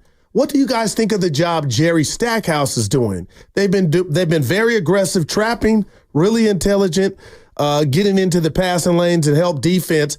Draymond gave Jerry Stackhouse some love, called him the defensive coordinator, Snidey. So I'm sitting there thinking when that news broke that he was going to be on the coaching staff. I'm not saying he's not bringing anything to the table. He was a badass, but obviously something is conveyed to where all the guys on this team are going out there busting their ass playing D. Remember last year they used to foul all the time and teams used to just go to the free throw line? We couldn't stay in front of anybody. And now all of a sudden lead the league in deflections. And I think Pod's up there. I heard Bonte Shasky said Pod's and one more Warrior. I forget who it is. Pod's and I want to probably it ain't GP2. Is that Draymond? It ain't Draymond. Mm. Shasky might text you and tell you who the other is. You're so jealous. No, that's my guy. It bothers you. You know, I want him to text when you have a word, something provocative. I didn't think. I did. Pods has long hair. Okay, we know that. It was about Pods' work ethic. Yeah. And you could take a cue. We'll see. Coach. Coach in Vallejo. He's hard on him, Steiny. Coach, what he got? Hey, Coach, what's going on? I don't like what I'm reading on the comments. What's up, baby? Hey, guys, and I want to chime in on what Guru said about me. Hey, Guru, I don't have to say anything good about Pods because you do it all the time, you know? So you take up all the extra. You do all the extra for me. Hey, Coach. However, Coach, real quick, though, we got to be consistent. I was with you all last year, and I brought up the conversations about Pods, and all I said, he didn't need me to defend him, is why when we talk about Moody or Kuminga, the first thing out of everybody else's mouth is Pods. It has nothing to do with them, that's all. So I was giving the kid credit. But go ahead, Coach. Okay, and to answer that question is because Pods got to play a bunch his rookie year, and Kuminga and Moody did not. However, Pods played well last night, but he didn't deserve to play 37 minutes, okay? Also, too, I wonder how many turnovers he had last night. I counted 7, but I'm sure the stat sheet didn't show that. Also, you know, I hate to come on and criticize Pods and nitpick his game, but I feel I have to because that's what everyone does to Jonathan Kuminga. He's not shading the right way on defense. He didn't get back. Kuminga played great defense man-to-man on Ingram last night, and that's very hard to do. He put a move on Ingram that had everybody shaking in their seats. But his game gets nitpicked a lot when Pods, who is actually statistically a terrible shooter, 66% from the free throw line, 44% between 3 and 10 feet. But no one wants to mention those things. Alvarado stole the ball for him twice on the dribble last night. But nobody, I don't want to nitpick his game. I really don't. But others make me go against Pods because everyone picks on Jonathan Kuminga, nitpicks his game. Kuminga is a great, young, smart basketball player. But if Kuminga would have tried to get a recall with up by 18, everybody would be talking about his IQ. What about Pods' IQ? You're up by 18 points with 5 minutes left, and you want to relook at something. Kurt laughed in his face. So let's talk about. I'm just saying, let's level the playing field. That's all I'm saying, Goo. That's all I'm saying. I hear you, Coach. Pods had 4 turnovers, but he's been consistent with that. But Stoney, I love Coach. But again, he just feels like Moody and Kuminga were not awarded that luxury. They weren't. But they weren't. It's not fair, but it's the way it was. He's right. But the one caveat we're missing, I believe Coach is missing, is you say some sound stuff, and I agree with some of the stuff, but you can't say, Coach, Pods didn't earn or make his way on that court. I'm talking about last year, Steiny. You can't take that from Pods. Now, if Pods is the poster child for why Kuminga, or there's a double standard, okay, Coach, I got you. That's how you feel. But you can't take Pods getting more rebounds than J.K. in an NBA game. You can't take that from him. That's all. Why does Pods rebound more than Kuminga? You tell me. Because it shouldn't happen. Well, they also play different positions. If we're talking about guys getting on the court, I mean, Pods is playing the point right now. So Moody and Kuminga can't do that. Pods 13, 8 and 7 last night. 4 turnovers, 38 minutes. 5 of 15 for the field. They didn't shoot it well. Yeah. I'm telling you, the mask. The mask is a problem. He says he hates it. Well, of course. I would hate it too. Chris in San Jose. He's got a question about Steph Curry. Who? Don't need Steph Curry. What's happening, guys? Real quick. What's up, buddy? Hey, morning, gentlemen. Yeah. Real quick before I get into that, I think the biggest difference why a guy like Kuminga gets so much flack compared to a guy like Pods is I think realistically their ceilings, we look at their athletic capabilities differently. You know, everybody's yearning for Kuminga to be this all-star type player, and in reality, Brandon Podziemski is, a backup point guard on a contender. Because if you want to say he's our second best guard right now, running Curry and him out there together 30 minutes, that's not a feasible option. That's not going to work out. So that's why they look at those people differently. Pods is a role player. Kuminga has the potential to be a star. Now, let me get into the point of why I really called, because Steiny, I know you can have some hot takes. Sometimes I think you're trolling, for lack of a better word, but and Goo, I love you. You're just nuts in general. But the reason I'm calling is you guys are talking about all this depth, right? 12, 13 deep. I think Kerr has the potential, and his staff has the potential now with all these pieces to really, really lock in and really put on a master class. Steiny, you're the guy with the D3 college basketball knowledge, right? Yeah. So I want to pose this question to you. You're the guru of basketball on the station, right? When Curry comes back, I want to hear from you. Do you think that it would be feasible when Curry's having an off night, he's 2 of 12 hypothetically? Do you think Curry and his staff should go away from the rotation of, all right, Curry played 8 minutes, he sat 4. He played 8, he sat 4. I'm not saying bench Curry by any means, but do you think that Kerr has some leeway to, you know what, Curry's our man, he's making $55 million, he's having an off night, Lindy Waters is 3 of 4 on 3 in 8 minutes. You know what, let's go to Steph a few minutes later. Do you think that's a feasible option, Steiny? Well, I think that... Before you answer, Steiny, I just want to tell him Kaiser is located right there off Hagenberger. So when you pull up, you just ask him for a cup and you pee in it. Come on, man. About what? The garbage he's talking about to alter Curry's minutes if he's off for somebody else. Curry's going to play 30, 32 minutes a game. You think? That's what Steve Kerr said he wants to limit him to this year. 30, 32 minutes. But... I agree with Guru. Take it to the bank once. Yeah, if Curry's 2 for 14 or 100, I think the rules don't. I love Waters. The rules don't apply to Steph. All right. I mean, if Steph's 2 for 12, you almost have to play him because then he's probably going to make 4 of his next 5, the way he shoots it. So, but you're right about me and my basketball knowledge. I love you. You're just nuts in general. Oh, my God. This man holds Division III athletics in too high of a pedestal. Well, he went JC first. He went JV. 2 things. JC, then CYO. But I think that was material he was running to let you know he really wasn't infatuated with your D3. And I can take a joke. That's fine. Well, D3. That's not a joke. Yes, it is. You didn't play at NC State. I'm just saying. That's right, because my first priority was academics. No, stop. I went to the Harvard of Division III. What are you laughing at? But you really might, like, it's just... Check the Barron's report, Franklin and Marshall. They had Barron's back then? Always at the top of the liberal arts colleges. Bring your transcripts in. It was not a joke. He knew what he was talking about. Let's go to Eli in Berkeley. What's going on, Eli? How you doing? Yeah.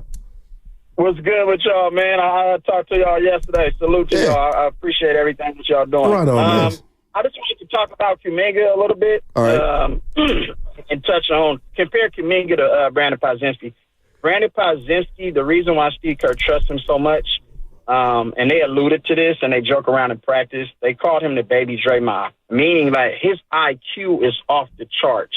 Now, he's only like 6'3", or 6'2", 6'3", in between that. Jonathan Kuminga is just a raw athletic talent, and he played for the Ignite team, and he did like play against G League in that whole little, league and everything. So he has a raw talent, and I remember Andre Iguodala referring to Jonathan Kuminga about like 3 or 4 years ago. He was like, this dude right here, he's the one. And I trust Andre Iguodala's basketball acumen and his knowledge for the game. So I trust that he knows what he's talking about when he's referring to Jonathan Kuminga. Jonathan Kuminga, it's going to take time for any, potential, like a player has all-star potential, all-NBA potential to kind of, come into their own as a basketball player, like on and off the court. So I think Kuminga is going through that maturation process. And he might not reach the full potential maybe this year or next year. Maybe he's 2 years away, though. But I love how he's handling everything. He is maturing every year. Because remember, last year he went on like a crazy 20-point game streak. Yeah. And he really showed us what he could be.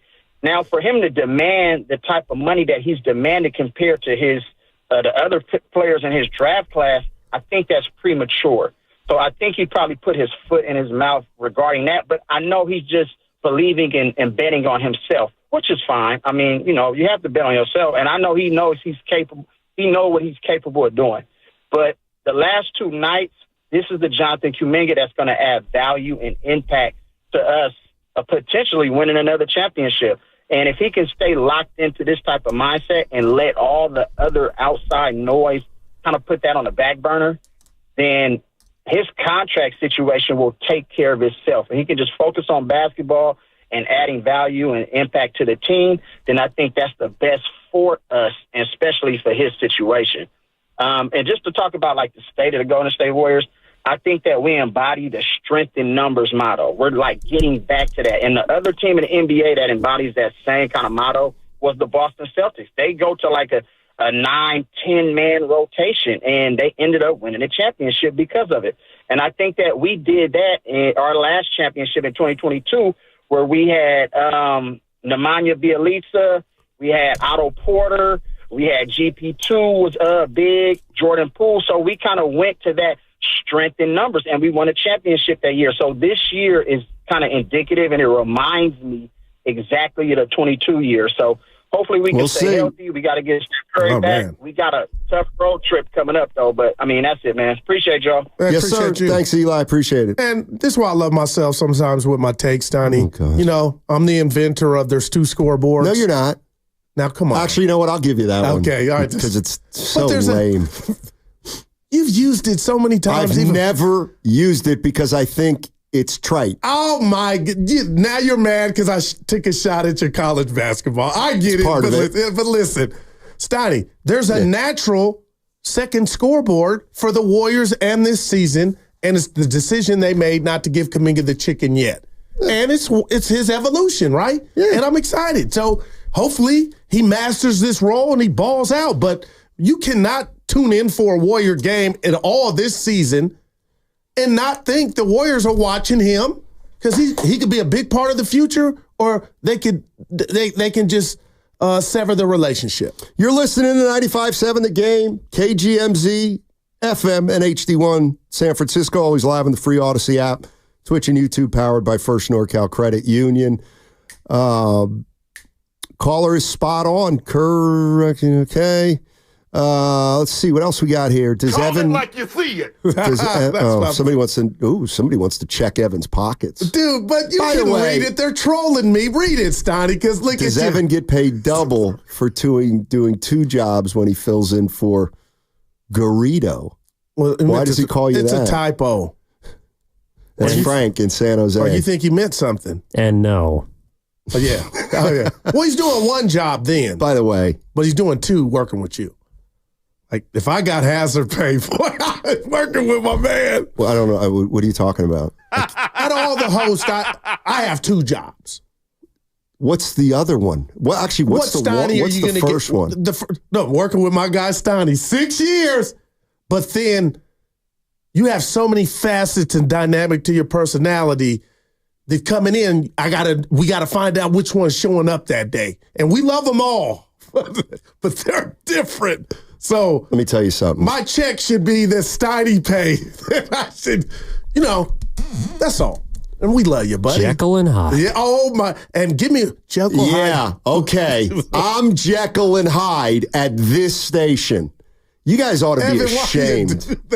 Dude, forget the D3 comment. We're playing. Harvey Dent. Yeah, dude. He don't know who that is. You want to know? You want to know why I got playing time at every level? Tell us. Because the coach knew what he was going to get from me every single game. A model of consistency. I was going to give you 14, 7, and 5, and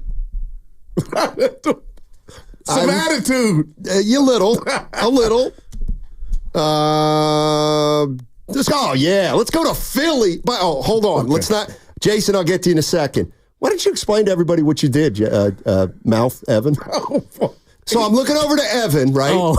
I'm looking over at Evan. Yeah, right. Like you always do. And he not to me, but he gives the clenched fist, like, yes. Tiger Woods. And I'm like, what happened? What I missed? Go ahead, tell him, Evan. You know what? I hope you feel good about this.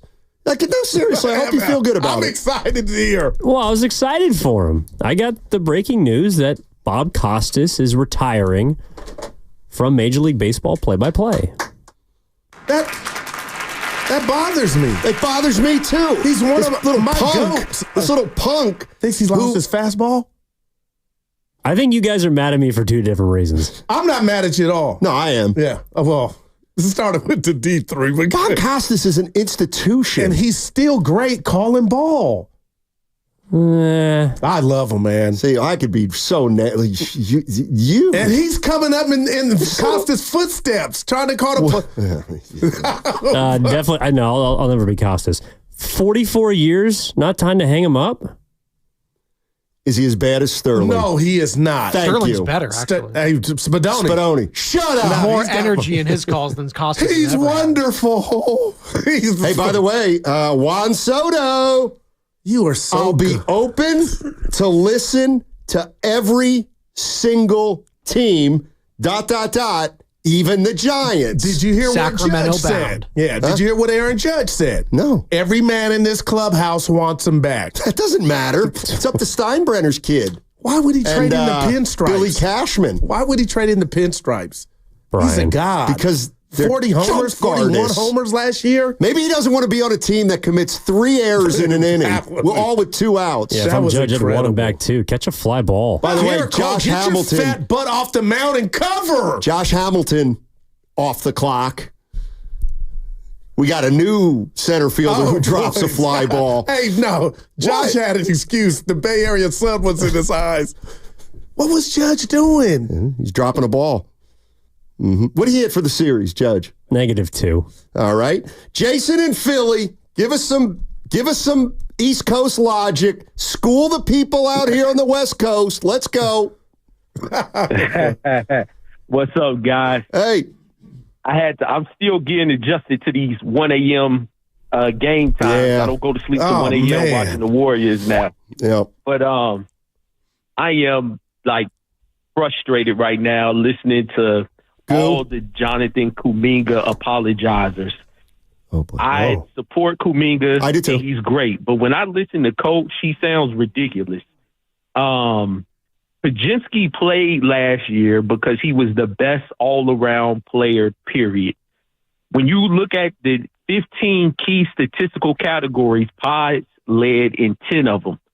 He was better than Kuminga at offensive rating, defensive rating, net rating, assist rating, rebounding, steals, three-point percentage, BPM, and VORP.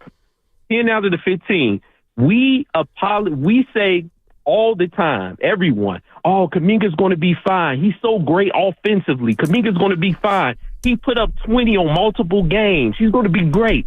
But we forget that there's more areas on the court than just putting up buckets. We don't recognize that Kuminga only scores in ISO and transition situations. He's a ball stopper like Jonathan Randall and not as good offensively. He's a ball stopper like Melo, but not nearly as good offensively. And we make excuses for him all the time. And I'm a Kuminga supporter. I think he's a quick learner. I think he's going to be really good, but he's not going to be a team you build around. He's not going to be a guy that you run your offense through because he doesn't make players better off the bounce. He can only score in one position right around the rim at the moment. And until he develops a true mid-range, not the turnaround that he results to when he can't get to the rim and develops a three-point shot, he's just not going to be the guy. And then one more thing. Everybody says how great Kuminga is, but in his own draft class, Şengün, Scott Barnes, Cade Cunningham, Jalen Green, Franz Wagner, Evan Mobley, Trey Murphy, and Cam Thomas, all better than him. Statistically, and when you watch their game and their impact on both ends of the court, better than JK. So, this is not me bashing JK, but this is me bigging up Pods for being the better all-around player, and not his third year like JK last year and Moody last year, but in his fourth year. He does everything on the court, not great, but he does it well enough to impact games even when his shot isn't hitting. Hey, a lot of good stuff. I got to leave you with this though. Hey, Priest, yeah. I'm gonna get Priest on you though, but Jason. We got to tell him you got to quit calling yourself a JK supporter. You itemized a lot of things and you had facts behind it, but saying you're supporting them, man, that's hard. That's the way we support in Philly, right, Jace? Yes, I love it. Man, he was drafted with some dudes. BPM, man. Beats per minute. Yeah. What is it in basketball? He said BPM. Now, the guy that called you the savant is probably disappointed. Probably box plus minus. And then what? And VORP is victories against replacement? What's VORP? Oh, boy. Yeah. Oh, I know it's it's kind of like it's one of those like in baseball there's WAR. Yeah, that's what I'm thinking of. Wins above replacement. Man, that's the one everybody swears by. VORP is value over replacement player. Okay, so it's the same thing. So basically Internet. Spadoni. Wasn't on this morning. I was up early. I have two advanced analytics stats. My one eye and my other eye. Those are my advanced analytics. Don't read the text line. People calling you Wiggins a D3, 14-7 and 5. No, they called you Wiggins Let me tell you D3. something. I'll be honest with you. Played more games. No, you're balling. I'll be honest. To college. I'll be honest with you. Don't say you lied on some of the numbers. No, I didn't. My numbers are out there for public consumption. I'm in the books. 930 career points. What do you want? In college. How many threes? They didn't have the three when I played. Otherwise, I would have scored 1,000, obviously, and I'd be in my college's Hall of Fame. Now, that's dope, though, if you know that's how many you scored. That's clean. You think I didn't make 70 20-footers in college? Please. My man. And score as many as Finchy, though. No. Was he better than you? Oh, my God, yeah. Finch was good. Finch should have played Division I. But he... Wow. Like, seriously. He slipped through the cracks. And he's a tall dude. He wanted to go to... Was he about 6'5", 6'6"? Yeah, about 6'5". He was a little like Bird. He could. Finch could pay. No, I'm just saying. We could take so much. This is the same thing as yesterday. Okay, I actually have a piece of news that is relatable to the audience outside of breaking down Chris Finch's game. This is from Bob Nightingale. The San Francisco Giants are expected to announce Friday that Zach Manassian, I like him, is their new general manager. Manassian's promotion makes the Manassian family the first to have two brothers as general managers at the same time, with the brother Perry as the Angels general manager. You're telling me there are two other black guys in the front office? Wow. Wow. You said two brothers? I mean, that's the worst joke I've ever heard in my life. By the way, for those of you who don't know, Manassian was promoted to his current position of vice president pro scouting in 2022. So he's been with the Giants for a few years now. So he's been with the scouting. He's been vice president. Sounds like Nick Sorensen hired to me. Oh, wow. Maybe got to go back. I thought they were back to the past. Evans or Sabian. Yeah, I knew. I did. That was a farce when he brought that out. Asking that question. Hey, shut up, Jed. All right, 888-957-9570. Brandon. I see Bobby. I see Paul. I see Beatrice from Folsom. All right, 888-957-9570 is the number. It's 1210. Download the free Odyssey app and check us out on YouTube and Twitch, powered by First NorCal Credit Union. Now it's time for the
He's wonderful, marvelous. Now, back to Steiny and Guru on 95.7 The Game.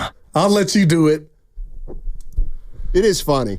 Brooklyn. Tribeca. Oh, my God. Next to De Niro. You must be protected at all times. Black Mets. Now De Niro. But I'll be hood forever. Can't make it anywhere. Okay. Yep. What's up, Goo? What's up, How you feeling? No, seriously, I'm like basketball. We got football. We got college football. We got everything right now. You'll be gone a week. I'm down on that. But outside of that, I'm just fired up, man.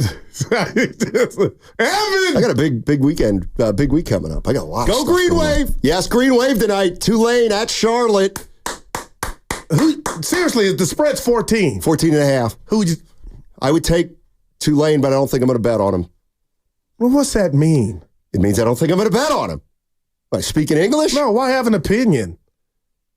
They're on the road. Well, it's a short week. Jerry Richardson Stadium, not an easy place to play. Look at it. Halloween night in Charlotte. It's going to be off the chain. But seriously, you guys passing out candy at your headquarters? Yes. Then I do wonder if I'm ever a grandparent, would I then take my grandchildren? Of course. And so maybe I'm not done watching high school and junior high basketball. Like my boy Melvin, he's got his grandkids now, so he's doing that parenting all over. Right now, I miss it. I'm the grandparenting isn't parenting. It's That's better. They say it's better. Yeah. Supposedly. What you mean you're not done? You are done. Yeah. And then, of course, the big one next Saturday is Temple at Tulane, Ullman Field. I'll be there. Parents' weekend. Steiny's not wearing a mask. You started the show with that. You're repeating material? I didn't hear it, though. That's why I had to Dibs call you out for recycling stuff. Dibs. No, he'll let you know if you use jokes more than once. Oh, boy. Oh, look, somebody wants to talk about Kuminga. Bobby in Fremont. By the way, Brian in Palo Alto called yesterday during the crossover. I couldn't pick up the call. Oh, BPA. I love to hear from him. He loves Jackie, I'm just a man. Hey, Bobby, what's going on? Bobby. This fish is stinking from the head up. When I call for someone who's on the line, you need to push a button to open up the line. Speaking as someone who knows how to push these buttons, I did. Call back, Bobby. 925, best mood I've seen Steiny in a while. It's because we got a bully here out in the Bay. Ever since the Curry Golden State gift. Warriors. Yep. Warriors. I would not, Troy. You've been high on this team. I was the first. Like that means something to you at your age. Oh, my God, yes. You are so That's all I live for, to be right. And to deny ever being wrong. Well, you're batting 200. Please. I'm being right. You're Aaron Judge. Dude, how did he miss that ball? I wanted more baseball over the weekend. You were the only one. Please. Evan, Spadoni. Everybody not named Matt Steinmetz. Yeah, people that love sports. You're mad at sports. No, I'm not. Yeah. I'm really? discussing sports. Oh, yeah. Because of the 3-point line, we can talk about that in a minute.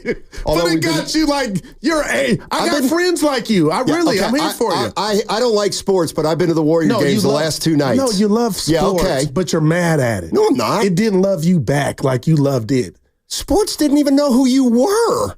No, I'm talking about you. No. Sports loved me back. I can sleep at night knowing I reached my potential as an athlete. I feel like you love some chicken on the bone. 6 feet, and I got a big ass. I did the best I could.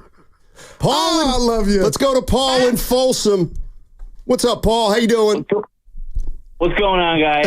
Great show. Happy Halloween. Yeah, Happy Halloween, all that good stuff. Sure. Listen, I'm all in on this team with the chemistry. There's something different about this team this year. I think it started in training camp. However, the one thing I wanted to get your guys' take on was they're leaning on Draymond quite a bit in the first 5 games.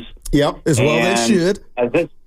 as they should. As this season goes on, though, what do you guys think about they're going to have to go a little deeper and broader with getting back up? So what do they have right now, and what would they be looking to get? Because I'm not sure Draymond can hold up with this kind of pounding night in, night out. They're leaning on him quite a bit, and this is early on. So, but he's playing. Who's going to? Yeah.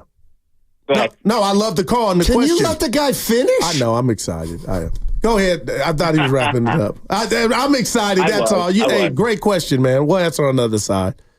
I'm going to pause. Thanks, Paul. Appreciate it. Go ahead, Stoney. What was his question? I couldn't hear him.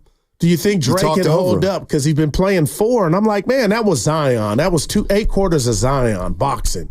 But other than that, I love Draymond not being at the 5 and TJD starting. And he said, do they have any other reinforcements, Donnie? And I'm like, you got Looney, Mr. Reliable. So I'd like to see him stretch the rotation to 16. Well, Looney's in the 12, Donnie. Looney, I think, only played 9 minutes last night. But it's okay. And GP hardly played. GP2 hardly played yesterday. I'm surprised you didn't go with your hackneyed line after Paul said, there's something happening here, and Buffalo Springfield. Well, I don't feel that way yet. You've become not the joke, but my golf buddies and I joke about you a lot when you're not around. Well, I'm glad you guys don't think I'm cool because I don't want to be a part of that club. It's like I got a big ass. I got like somebody will say. That's the leader in the clubhouse for Trop of the Year. Starty. I do. But you admit it. Black Mets. I got a big caboose. Hey, what's the joke about, though, with the golf buddies? Well, I'm trying to think of one offhand, but it would be like... nothing racial. No. It's what you always do, Correct. No, I can't Bring think fire. of one. No, I can't think of one offhand.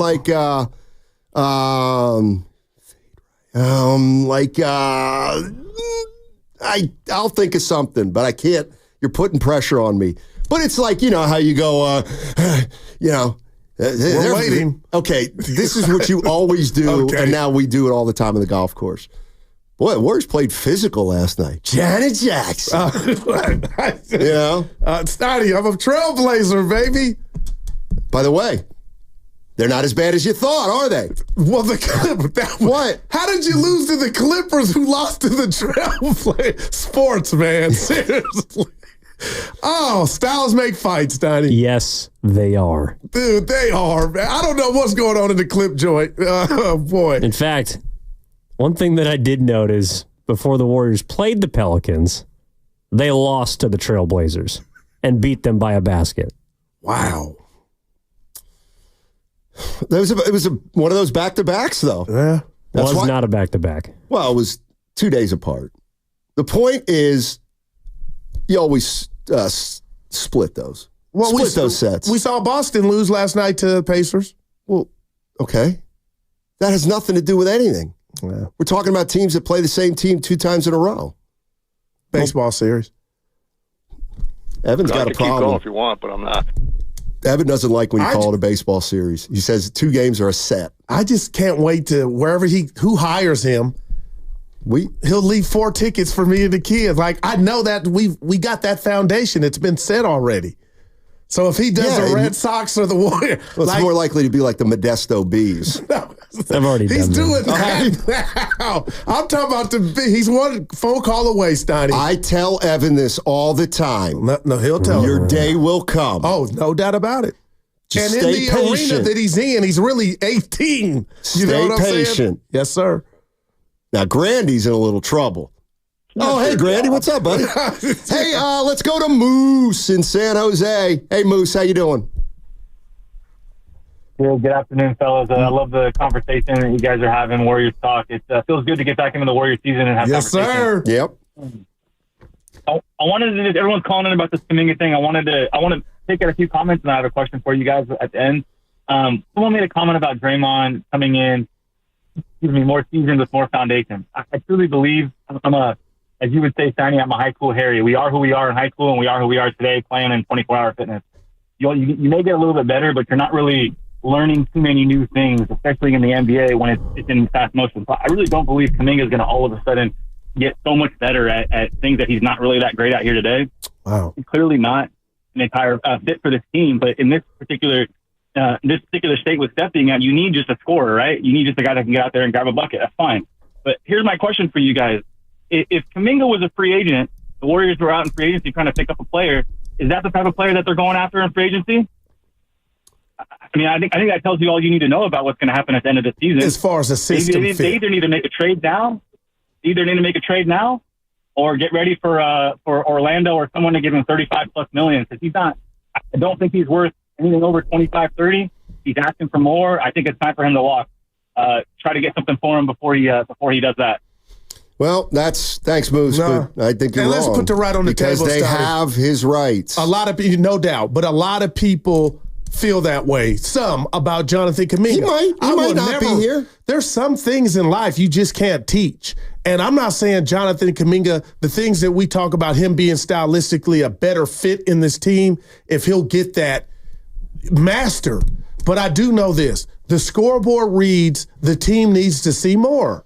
And I don't know, the 17 points the other night, Stoney, he was fabulous yesterday, and that might be too strong. He was good, and he's a talent.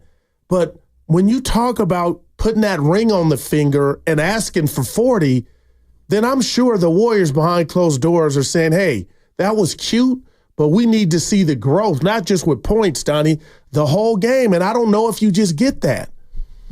I don't know.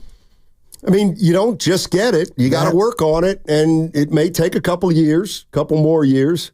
Hey, when did I miss Pods' technical last night?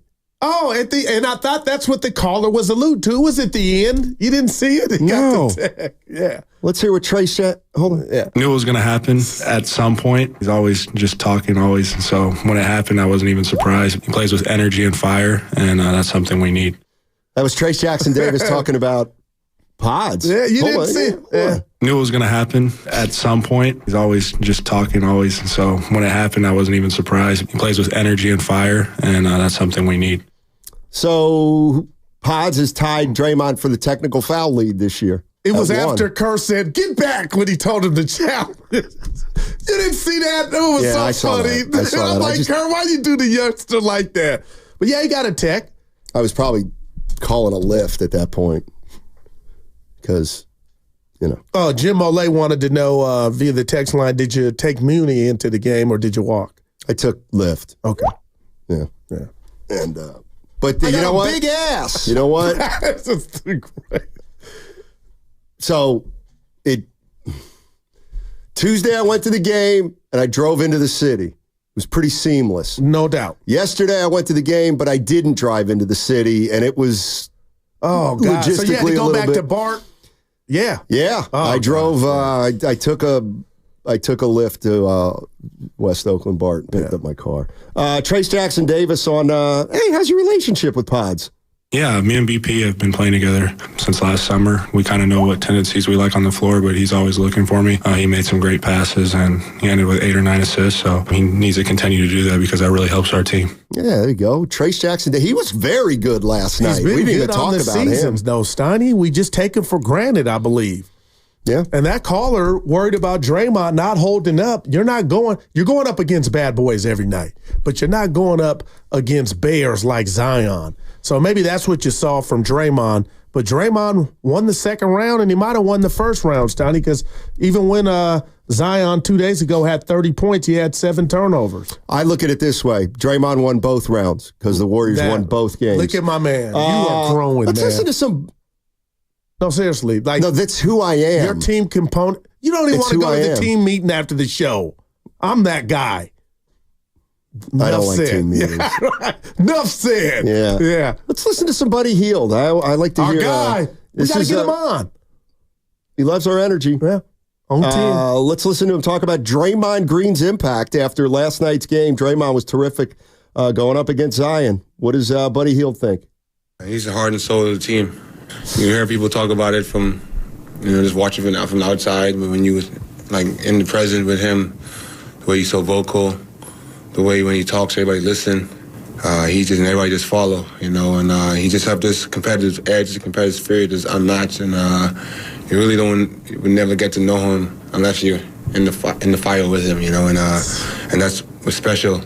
How special it is. So yeah, he might not put up 30 points, 25 points a night, but he does all the intangibles that cost to make you win a basketball game. You know, guarding Zion and holding him 5 to 20. You know, and him making, when the game's not going well, him making timely threes and keeping the offensive flow. You know, and that's what a winning player does. You know, and hats off to him, man. I got to see it full tilt on, like, you know, just being here, and I see how much he meant to this franchise, and he's a heck of a leader, and you know, and everybody just follow him. So I still got a lot to learn from him, you know, because he has a lot of wisdom, you know, and he means well to everybody. It's always a fun game. Dude, forget Pretty Woman. Give me some tissue. Like, I'm tearing up. Like, he meant that. And you can't get it or see it from afar. Buddy loves him some Dre, man. Well, oh, boy. What? He hasn't seen him at full tilt yet. That is true. But that was great, man. That is true. He hasn't. Maybe, that was great. He meant maybe that. He won't. He is the heart and soul. I think they've told us that. So sorry, buddy. And that I'm so sorry, buddy loves it, man. Oh God. What's up with the Warrior microphone game right now? It's just they're saying all the right stuff, buddy, man. I'm so sorry that I thought you had some Nick Young in you. I'm sorry. Yeah, that didn't. Yeah, it's my bad. My bad. How about this? I'm not afraid. Sometimes I make mistakes very infrequently, but when I do, I own up to them. So remember at the beginning of the year, Evan would say different, but I told Evan this. It was before one of the shows when you hadn't gotten here yet. I said, Buddy Hield had a quote where he goes, I've never played this free before. And somebody said, when's the last time? And he goes, probably Oklahoma. And for a day, I was like, what the hell was Buddy Hield on the Thunder?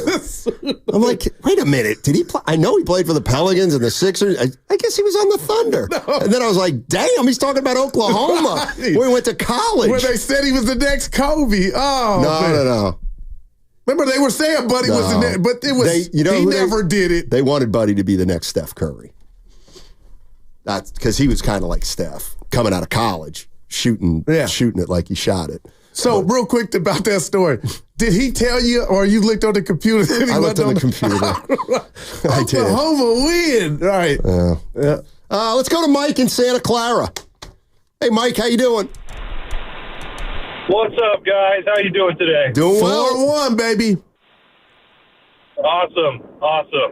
Yeah, I just wanted to talk about the J.K. situation a little bit. Look, you know, he had a good game yesterday. The kid has so much ambition and so much potential. He just needs to learn and understand in the Warriors system. It's not going to be. He's trying to be the next face of the franchise, in my opinion, in the future, and I get that. But he hasn't earned that right yet, in my opinion, because he still needs to prove a little bit more with his playing skill, and he has to use those minutes that he does get, whether it's coming off the bench, especially now with Steph out, and Wiggins was out too, and he needs to know how to. It is a system in this case. Steve Kerr knows what guys he's going to put in at that point in time, and especially with like our lineup and everything, especially with Wiggins in the lineup as well when he is in there. There is there is conflict in there. There is confusion, especially since they have that similar type of role. But he needs to learn, in my opinion, that he needs to learn how to work with the system and just take those minutes as he gets. Again, he has so much ambition, so much drive, and I get it, but he needs to learn how to use those minutes and just make himself stand out at that point. That's fair. It's amazing. That's fair. Yeah, good call. And look, that's not going to be easy because he's got a contract that. But I want to run something by you too. Give it to me, baby. Rick James. Yeah, your first, that's what we do. Your first concert you went to. Yeah, all day concert. So, it's not about, to me, Jonathan Kuminga and how many points he's producing on a given night. It's about, do the Warriors look at the 27 minutes last night, the 6 of 12, 4 rebounds, 2 assists, 1 steal, and 16 points, how does does he grow on their metric in regard to what he needs to work on? It's so I know, and it's so funny. We hadn't even brought JK up in a sense, Donnie, but the rat on the table was the fact that they didn't decide to give him the contract. My question to you is, how do you think he's doing on that barometer? I think he's doing great. Okay, yeah, I do. Right. I think he's doing as well as he could do. I just wonder what like Kara Burke, like the great Kareth Burke. She didn't bait him, but she started the question to him like, talk to me about the demotion. And he didn't bite. Whoa. Yeah, that's how I took that. Like, I didn't hear demotion. Well, no, the role change. Which did she say, how'd you handle getting benched? You can say that without saying it. Play it. Just play it. And hold on. Yeah, right. I thought he was presidential. Lay out. I don't think the role have changed. Well, going off the bench versus starting, regardless. I mean, it don't matter. The beginning of her question.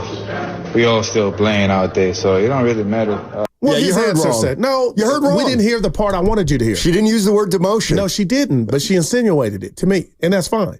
But he didn't bite.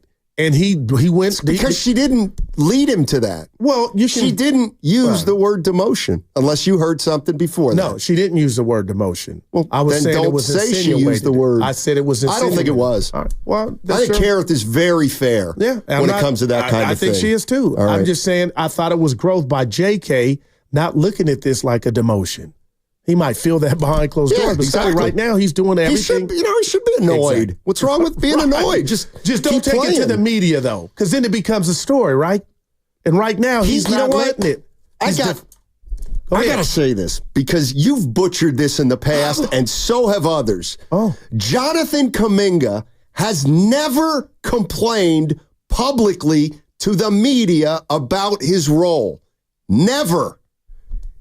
Never. The story was that his camp told Shams that he may have lost confidence in Steve Kerr, but that never came from Kuminga. Let's set the record straight. But what about just real quick here, and I think that was like last Christmas time, what about the quote about, I got to give the ball to the OGs first, and it's difficult. I don't remember that. Yeah, that was part of what was said. Evan? I said, so he's out there not playing free because he feels like he's got to give it to the guys that got status. I said, that's difficult. So yeah, that's normal. Yeah.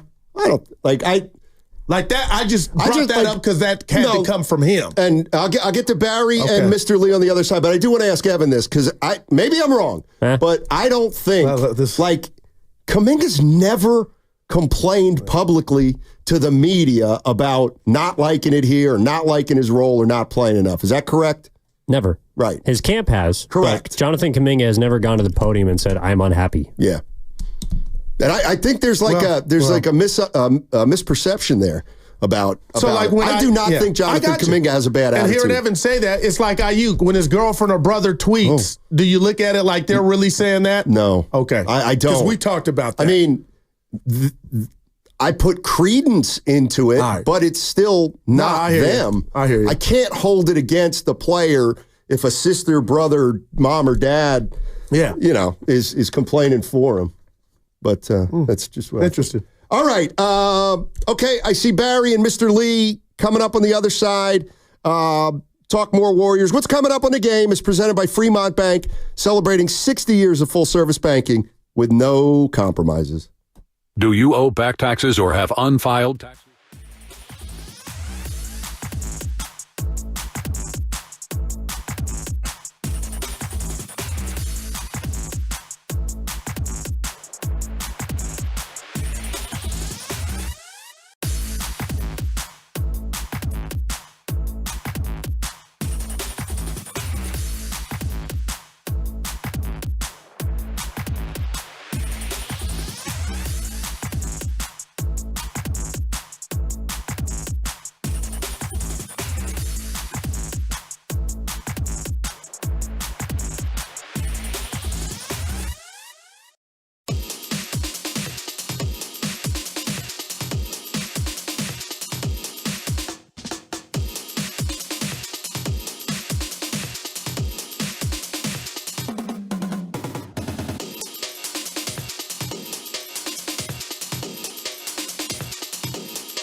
You're listening to Steiny and Guru on 95.7 The Game. By the way, Tim Roy still at the top of his game. The standard. He is really good. He is, man. How long you been doing it? That's before you got here, or no? I was at the Contra Costa Times, so I was. That's good. I was at 06. He's probably coming up on 30. Wow. Yeah. That's Steph Curry. Probably coming up on 30. Stoney, By the way, go ahead. No, you go. I went to the restroom, the men's room, and I saw somebody I hadn't met. And he greeted me with Happy Halloween. It's not. That was an Amazon delivery man, bro. Well, what's this? He doesn't work here. He's picking up packages. I didn't know. I treated him like I treat everybody else. But don't say happy. No, you know what? Merry Christmas, I You know guess. what? And I'll be honest with you. Happy Thanksgiving. Mess me with the Halloween. Let me. By the way, Brian, hey, seriously, I did not do a great job of teasing this.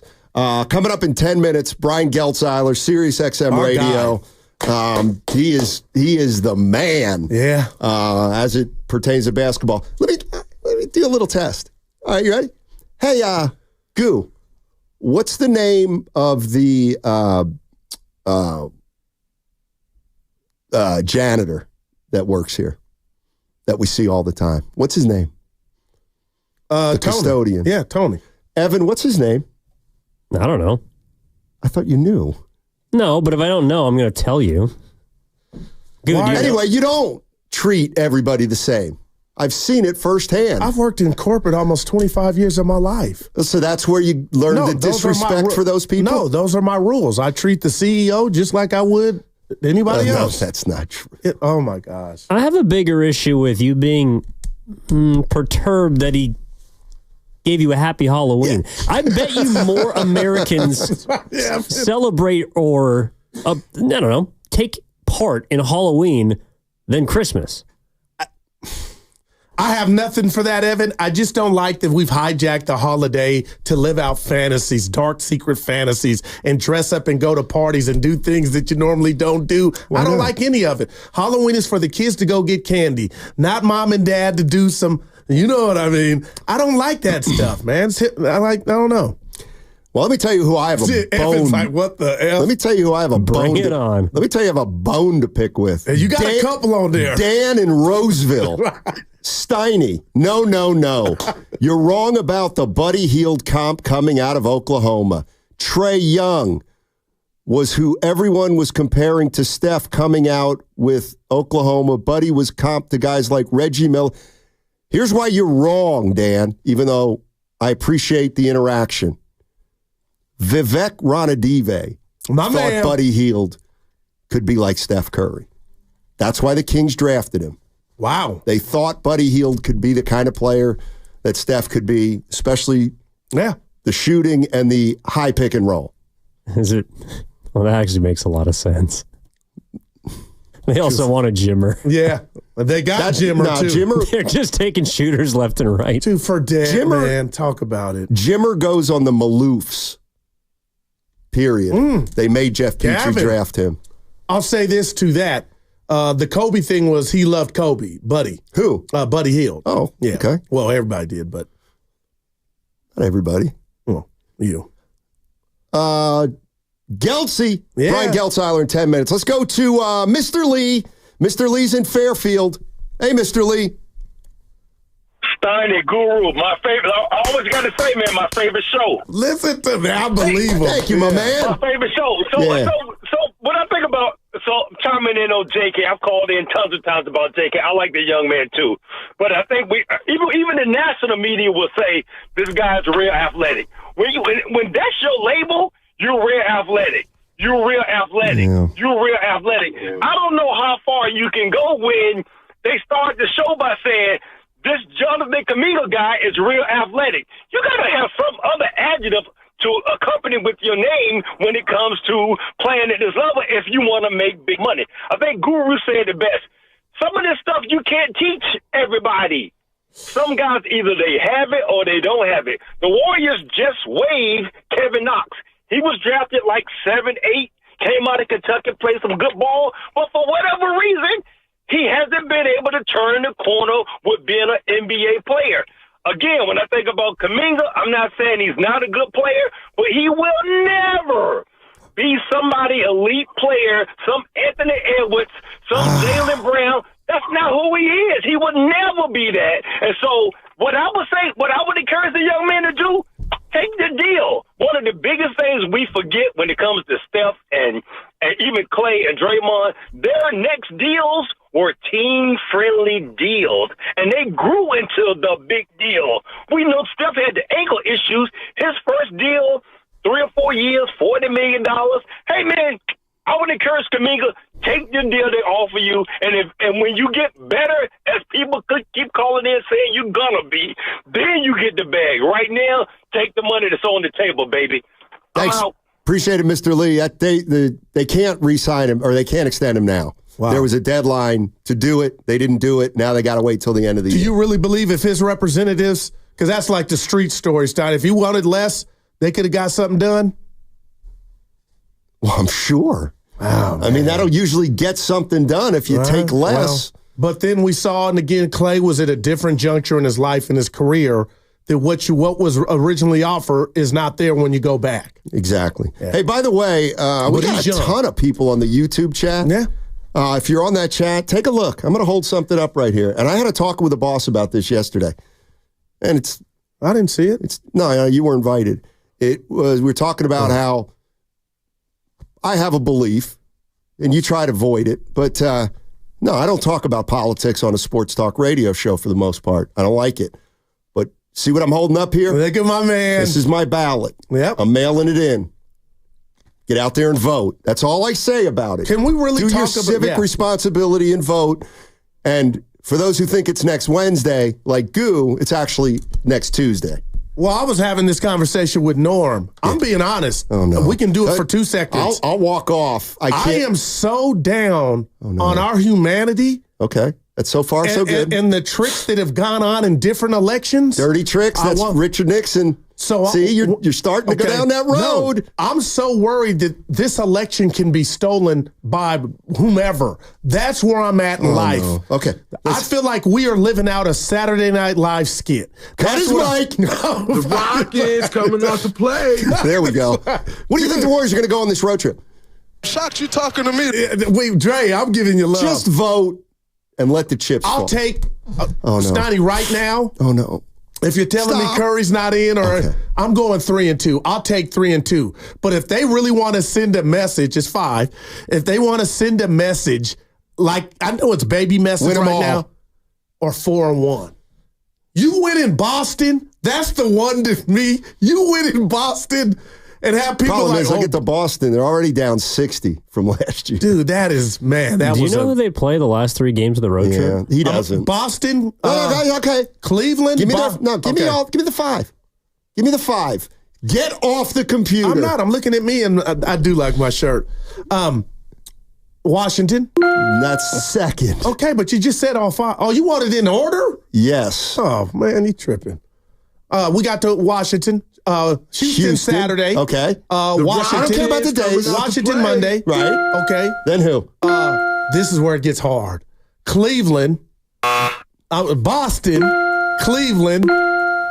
And who's the 5th? Oklahoma City. Oh, that is murder. I know. 3-2 without Curry. And what am I missing on my map? How do you go from Boston to OKC in the Midwest? Because you're flying back and you just stop at Oklahoma City. Well, let's stop in Cleveland, but let's go to Barry in San Jose. Squeeze him in before Gelsey. BG. What's up, Barry? How are you? What's happening, boys? Hey. Hey, you know, I couldn't help but call in on this JK thing. Look,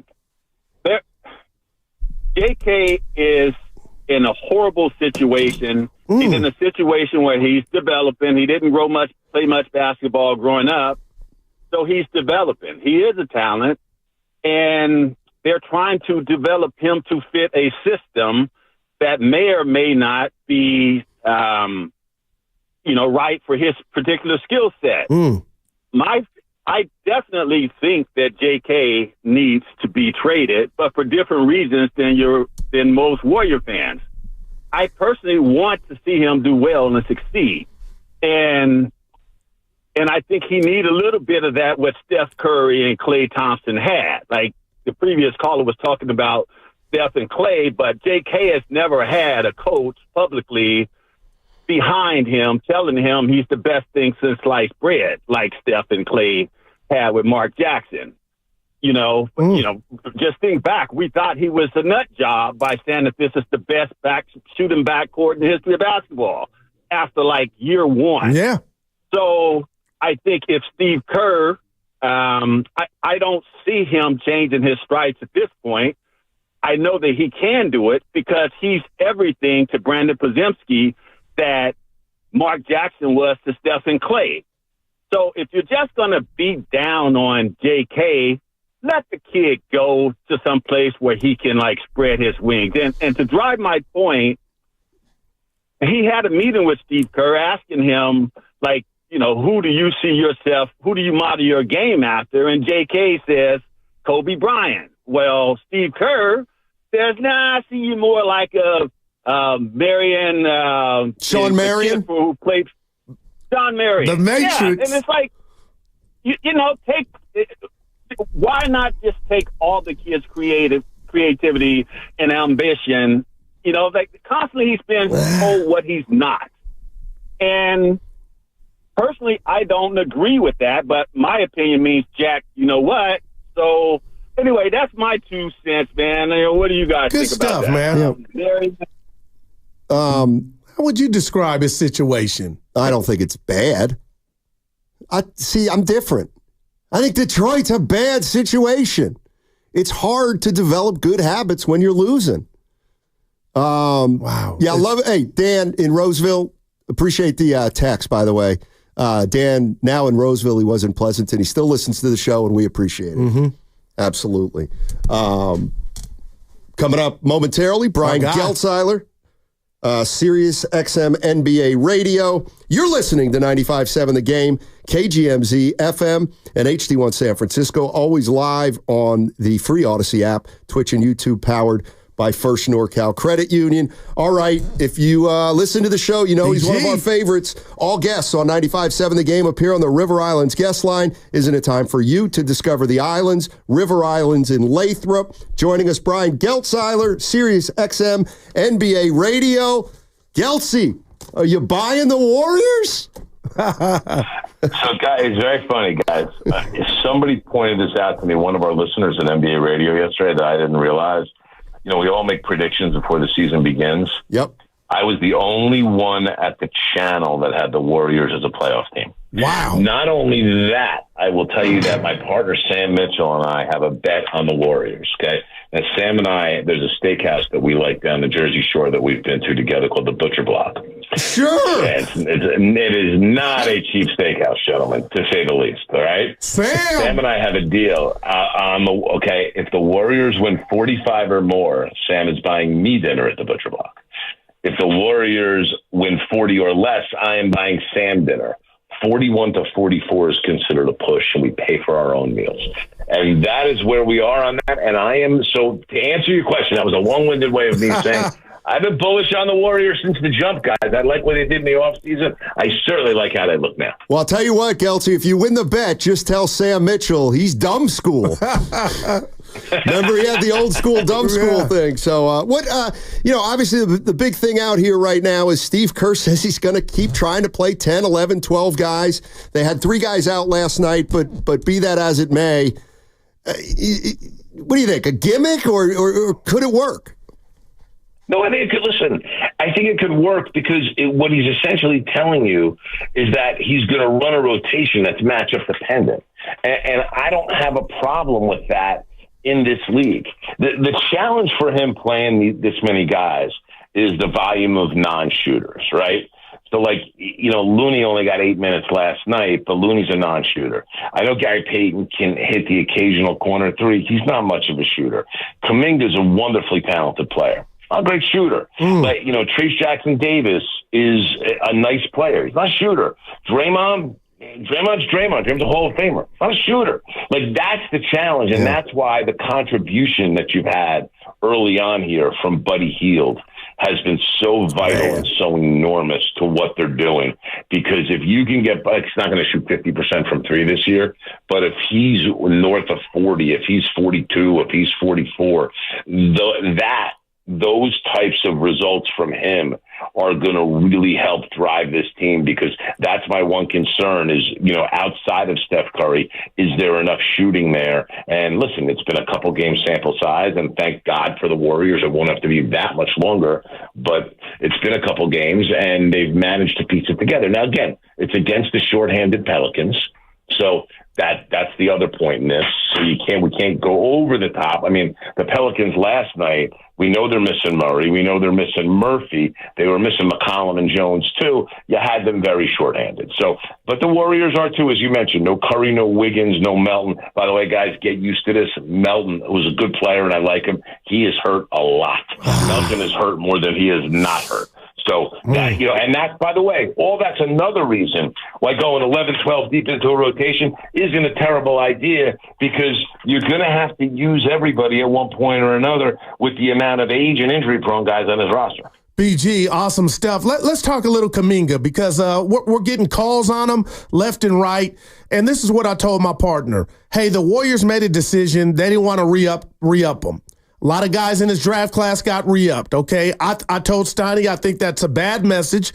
If you just took a temperature of the scoreboard, that they didn't want to do that. Then Kerr says we're going to go 12 deep, and I'm thinking to myself, man, that might not be the best news for Kuminga. But, BG, we just had a caller say he felt bad for the situation that Kuminga's currently in with the style and everything going on with the Warriors and him not fitting. How would you describe Jonathan Kuminga and where he's at with this Warrior team in a contract year?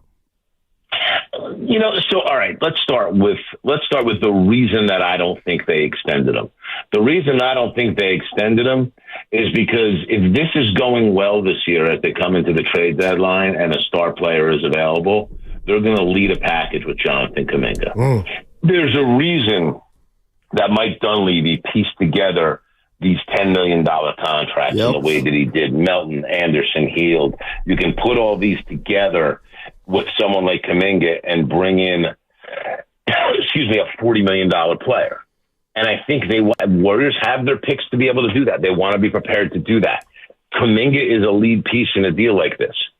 They could not put Kuminga in a deal if they sign him to a contract extension right now, to an early contract extension. He will be poison pilled the entire season. So we can look at the evaluation of Jonathan Kuminga, who you think he is as a player. I think he could ascend to be a star in this league if his shooting improves. I think he's that athletic, he's that good, and I don't mind a little bit of the attitude and the swagger that he has. I like that in guys who believe in themselves. So I'm a big Kuminga guy. I like him a lot.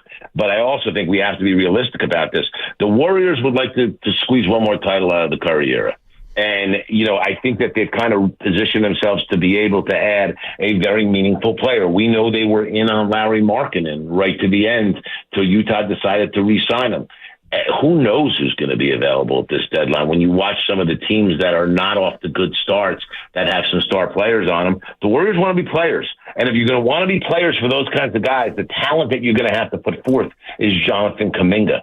And listen, it surprised me that the Warriors are willing to put him in a marketing deal and not Brandon Pajemski.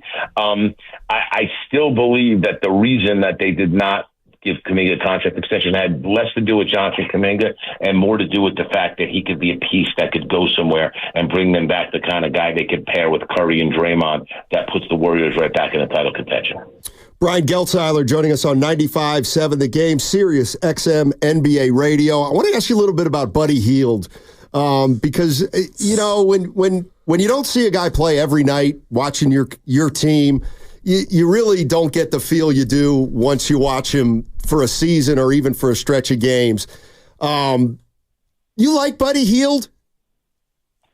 So here's the thing. Let me start with this. I actually spent some time, close to an hour, with Buddy Hield last last year, right before the playing game with Philadelphia and Miami. I went down to Philadelphia for NBA Radio. I interviewed Buddy Hield, but I watched him work out before, and then he just hung out chatting with me afterwards. Like, he's a really good dude, as an aside. Like, just a really nice, good guy.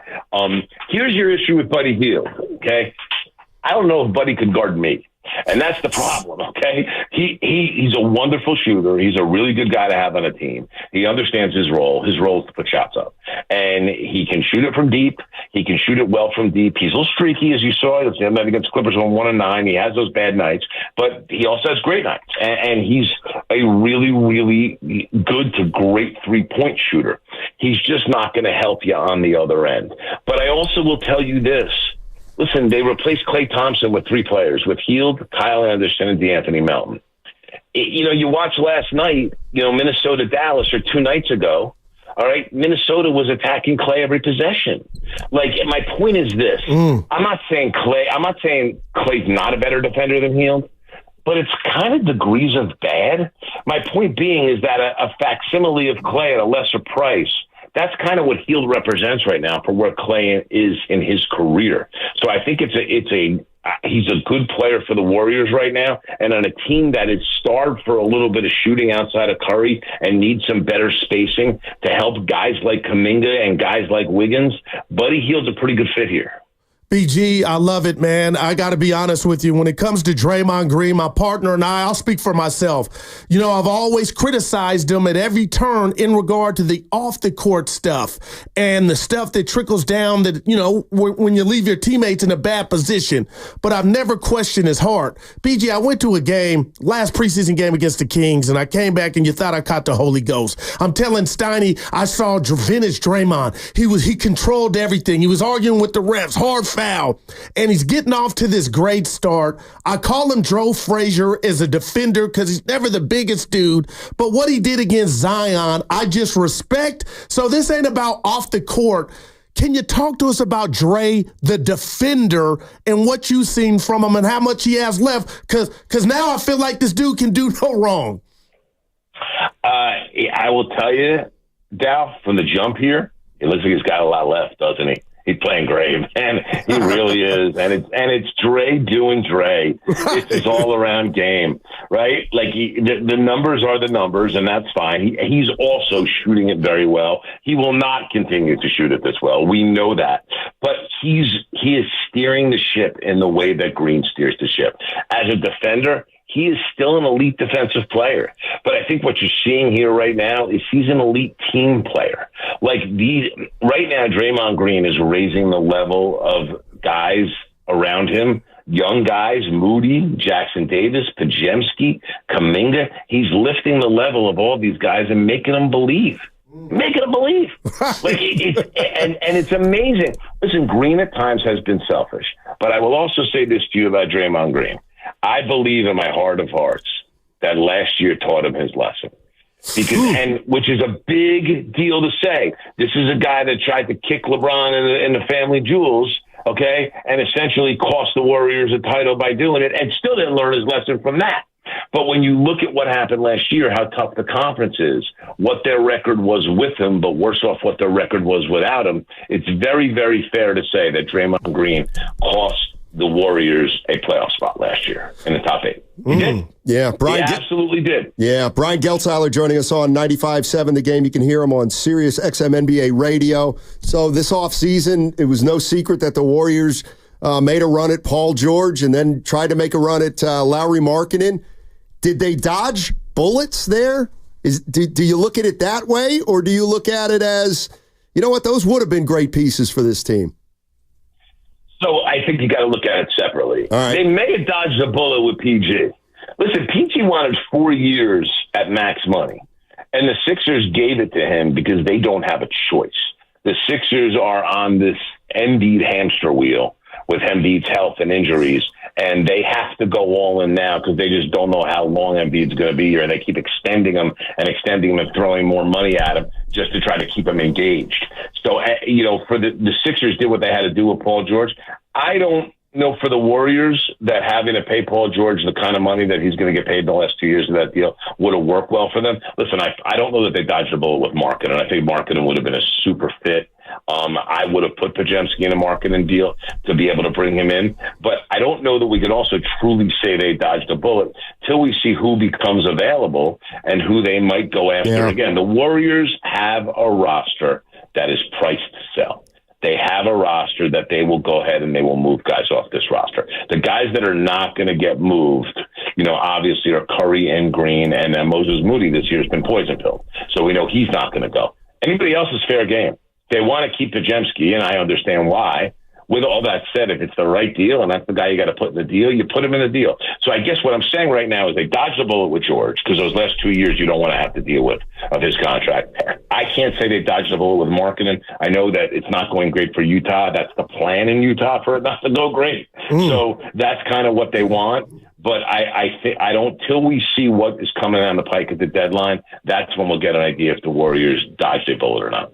BG, I got to tell you, 2 years ago on the same station, we had Warrior fans dreaming of one day Giannis Antetokounmpo wearing a Warrior uniform, and we laughed and had fun. But all of a sudden, I wake up this morning and I keep hearing noise. What can you tell us and what's going on with Giannis in Milwaukee? Well, so I want to point you guys back to a piece that was done in the Athletic/New York Times before the season started by Sam Amick, one of the great writers on the NBA beat for many, many years, a columnist there at the Athletic. And Sam comes from your area, guys. He was originally in Sacramento. And Giannis said something that if we have an off year, they may decide to trade me. That got my tentacles up. Because, no, Giannis, they're not going to want to trade you no matter what kind of off year the team has. Okay? What you're essentially saying is that if we have an off year, I may want you to trade me. That's where that's coming from. So let's go there for a minute because the Bucks are old. The Bucks are not deep. And if we think that Chris Middleton's going to save the Bucks defensively, the Bucks are horrible defensively. They're absolutely awful on that end of the floor. And I don't think that gets better. I just don't. And not that they're not going to win some games, they are, but I don't like what I see out of them at all. So if that's the case, Giannis wants to compete for a title every single year. Giannis is 30. He's not necessarily going to hang in Milwaukee and let them try to retool this thing around him when they have no assets. I just don't see it. Giannis is too much of a competitor, and he's kind of telegraphed that. So if Giannis wants to move, who is best positioned to be able to go get him? Because he's going to want to go somewhere where he can win immediately. And two places off top. I know there's talk about New York, but you can't tell Milwaukee's gift wrapping him to New York when New York has no picks to trade. I don't see that as being realistic. Houston is a realistic place for him, but I don't know if that happens during the season. That's an off-season move. If you look at the number they signed Şengün to, the contract they signed Jalen Green to, which is a 2+1 contract, is a very tradable deal. They have all their picks. They have the Phoenix picks from Brooklyn. They have everything that they need in Houston and the kind of roster that Giannis walks into, and there's still plenty there that he can go compete for championships with that group. That's number one. Number two is the Orlando Magic. Very similar situation. Anybody but Banchero would be available as a lead piece. The Suns contract could be a lead piece. Franz Wagner could be a lead piece. They have all their picks. They have a wealth of good young players that they can put in deals. They would be viable. There'd be enough left there that they could compete with a title. The third team's the Golden State Warriors.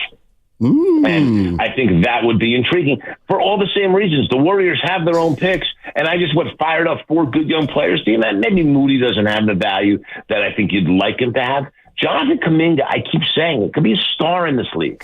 Like that, he has that kind of capability, and he's respected around the league in that way. The Warriors could certainly put some kind of package together to be able to do that. Now, again, players like Wagner and Suggs and Şengün and Jalen Green and Jabari Smith, another guy that I figured Houston would look to put forth in that deal because Giannis would take his position. Those guys may be, so the package of 2 of those may be more attractive than what the Warriors can put together. But I will also say this: if Giannis asks out and wants to go somewhere, the Bucks have the kind of relationship with Giannis that they're not going to screw him on. They're going to. The Bucks are forward thinking group. That ownership group is, and they're going to want to look at this situation and say, you know what? we don't want stars to shy away from coming to Milwaukee because we screwed Giannis. So if Giannis would rather go to Golden State instead of Orlando, and we take a little bit less in the deal, but it's what works best and we look better to future players as having taken care of them, that may be something they want to do. So I do think that if he asks out, I think the Warriors are one of the three most viable destinations for him. Yeah, and Geltzy, I'm with you. I mean, if you just look at the Warriors' payroll, it's pretty unbelievable how many players they have under contract between, let's say, $3.5 and $13 million. They have like 8 guys like that. So, I think that was part of Mike Dunleavy's plan in the offseason to ostensibly keep the window open if they didn't make a move last offseason. Yeah, Matt, and it's a very good point. Keep one thing in mind: this new CBA, you can't stack minimum contracts. So having a contract at like $3.5 million, it actually benefits you to pay guys a little bit above the minimum if you can. So I think that, and so I agree with you. Mike Dunleavy's done that, but I'll also say this: this Warrior group, and we're a little over a week into the season, so it's very early. Okay. But they're going to have to earn that a little bit. They're going to have to be enough of a contender. I feel that way about the Lakers, and I feel that way about the Warriors. I think those are two teams, as we come after the first of the year, that have to be well above 500 and flirting with the top 6 in the conference. If the Warriors 44 games in are 20-24, I don't know that they're going to sacrifice that much future for current reinforcements. If 45 games in, they're let's say 28-17, that's different. Then I think you will see them being willing to mortgage the future for another run right now. They have to play well enough with the group that they have to earn that type of reinforcement at the trade deadline, Matt. Great stuff, Brian. As always, we appreciate it, and can't wait to talk to you again. Thank you so much. Two of my favorites, gentlemen. Always love coming on with you guys. We're happy to come on again anytime soon. Sweet. Thank you, Brian. Brian Geltzeiler, Sirius XM NBA Radio. And he, of course, comes courtesy of the River Islands guest line. He's the man. He's tapped into the Warriors. And Giannis, Steiny, wow. You talked about it, that flexibility that Dunleavy's put together. I got to ask you this, Steiny. What's a 2+1 contract? That's what Jalen Green signed, I believe, where he got an extension, but he didn't take the 4 years. He actually took 3. Which allows him to do... I think it's more about the team's flexibility. The 1 is the option, I think. I think that's it. That's it. Right. Yeah, it's a team option, I think, on the 3rd year. Or player, I'm not sure, but I think team. Wow. Way to put me on the spot, Gil. No, I was just asking. Yeah, that's up to you guys. Yeah. Thank you, Evan. Appreciate that. My guys. But, dude, Giannis, hey, he thinks Kuminga could be a star, and his star is not tainted around the league yet. Not that we said it was, Steiny, but, man, could you imagine? Well, okay, if you're talking about the one thing Giannis. I was thinking about is, but he said, do the Warriors have anything to give the Bucks that's better than Jalen Green and Şengün? No. Unless you think that highly of picks. Oh, man. But. And best believe that line's around the corner for Giannis. If he were, you know what I mean? Like, you're, man. Oh, my gosh, man. Well, wouldn't it also depend on what the Bucks are trying to do? Like, if they're trying to fully rebuild, then taking on 2 albatross rookie contracts might not actually be the best avenue. But if they want to remain viable, then you probably just want the best players back. Because their defense is slaughtered right now. He's right. Whenever I hear of a superstar that comes available, I always think the first thing the other team's going to want is a guy they think, or is a young player that they think could become a superstar in 4 or 5, 3 or 4 years or whatever it is. And I don't know, maybe is Jalen Green that? Who's got more of an upside, like Jalen Green or Kuminga? Right now, me personally, I'd say Jalen Green. Yeah, I'm not sure. I'm just kind of throwing it out there. Well, I also think that the big selling point would be the Suns' draft picks. Yes, and they got a lot of them. Like the Warriors' draft picks might actually not look as good if teams feel like they're going to be competitive in the near future. Man. Yeah. But boy, what he would mean to life after Curry and life with Curry. He's 30, though. Yeah. You know what I mean? But he's not What, old 30? No, Middleton, who's just gotten old right before our eyes, man, and in street clothes. He's in year 12. Wow, man. Jeez. That's a man. 12 years It'll for come Giannis. at you fast, man. And it's been in Milwaukee the whole time. Yep. Been in Milwaukee the whole time. All right, what do we got here? We'll get out in about 4 minutes, and then we got the crossover coming up in about 20. He didn't sound too highly on Moody. Remember we talked to him last year. Well, he thought Moody might have more value than Kuminga at that time. Well, but I think what he really meant about Moody is he can't really be traded this year. Oh, right. Because his contract doesn't kick in till next year. So what he's going to make next year is going to be a lot more than this year, and that's called the poison pill, which makes it very difficult to trade a guy like that. I'm looking at my board, and well, it also made it sound like these moves would be in the upcoming summer, not necessarily midway through the season. Yeah, I mean, he did mention come New Year, if the Warriors are 20 and 24, they're less likely. Yeah, and if they're, I actually do think that's kind of interesting. Is the better the Warriors do, the more likely they are to make a move. Yeah, according to Gelsey, which I don't disagree with. And what fed your appetite before the season even started 4-1 to where you were like, D at the deadline, the Warriors might be frisky. They might be, and like that's a nice little ace in the hole to have. You have a team that you hope is pretty good, and then you look and you like your payroll and you like that you have your picks, and you make the decision whether you think there's a move out there that can take you from a 6 seed to a 2 or 3 seed. And will there be one that presents itself? Let's go to David in San Francisco. What's up, David? How you doing? Doing well, guys. Thanks for having me on. Sure. Just wanted to chat quickly while we're on the topic of Kuminga being a potential trade piece, which I agree with 100%, especially since they didn't extend him. But, you know, I question whether or not we're actually kind of doing right by him and ourselves, because I just don't know if he's getting the opportunity that he deserves.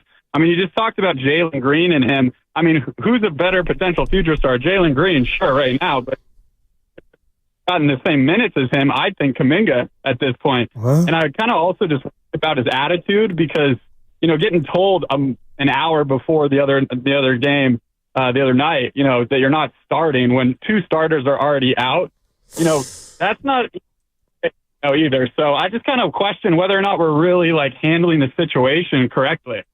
Wow. Curious to get your thoughts. I think that's, you know, it's fair. I think it's fair to ask that question, because Kuminga is only one of 2 guys that didn't get that extension, and Josh Giddey's the other. And I absolutely think that's a fair question to ask. It is. What's going on with Kuminga? And there's a, you know, I mean, maybe he's not destined to play his entire career for the Golden State Warriors. The door's not shut on that, I don't believe. But, I mean, it's also probably more likely that he doesn't end up here long term than some of the other guys that got those extensions. Well, let's put it all out there, Stoddy, because he has me thinking, I don't feel bad. We kind of talked about it. But do you think the handling of telling JK he wasn't going to start was... The more I think about it, Stoddy, it wasn't cold, but can I say odd? Like I don't... like, honestly, there was no I don't care, know if it it's seems odd. like it was involved. But hearing somebody from the outside say, an hour, we don't know, you know, how soon he knew, but it seemed, one can argue it was rather cold. And some can say, grow up, Goo, it's the NBA, Kuminga be fine. But it is interesting how that... But again, I don't know how often Kerr communicates via text versus face-to-face. Right. Somebody did text yesterday when we were talking about this, saying, you know, the young people... They don't want to answer the phone. They don't talk on the phone anymore. A text is that, but yeah, that's you know what I mean. Like that would be a question that I would ask Steve Kerr. How much do you text players, and how much do you talk to them? Yeah. So when Willard and Dibbs come in here, I'll give them one of those. Hey, you should ask Kerr. All right. Coming up on the other side, I'm debating whether to tell this Remember I got that story about Tiger? You got to tell it. I think I'm going to tell it. Yeah, you got to deserved it. On the other side. All right. Jalen Green averaging 29 points, by the way. Season's young on 95.7. The Game. Golden State Racing is here every Friday.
Goo, I love you. You're just nuts in general.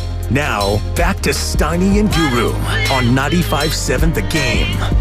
Get Bronny off the TV. Mid-range, in your face. Please.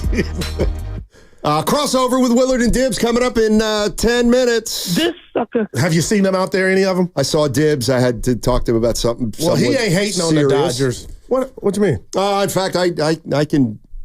Yeah, I don't have any money, man. Just a guy, a gentleman that we knew in the television business passed unexpectedly earlier this week. His name was Rick Reed. Oh, man. And I did a lot of work with him back in the day on Warriors Roundtable. He produced Major League Baseball. Oh, man. And one of the nicest good dude. Great guy. And I know his wife, and he's got 2 kids. Oh, man. They're originally... They lived in Alameda, and then they moved to Grass Valley after he retired. Oh, rest in peace. 66. Oh, no, Steiny, man. Oh, my gosh. Yeah. Rest in peace. I'm sorry, man. Sorry to hear that. His name was Rick Reed, and really sad. Yeah, no doubt. God, between him and Charvarius Ward's daughter. And my friend Lamont, I just lost. Yeah, it's just true. Yeah, I was out Tuesday for that. But that's why I say, Steiny, real quick here, not to go down here.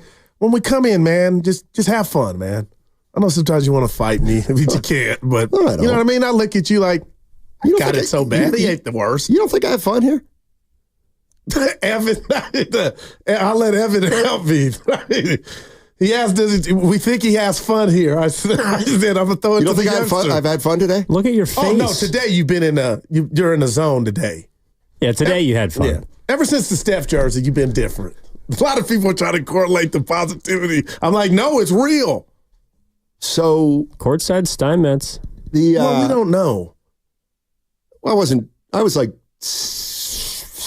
8 rows up. You saw Ritter?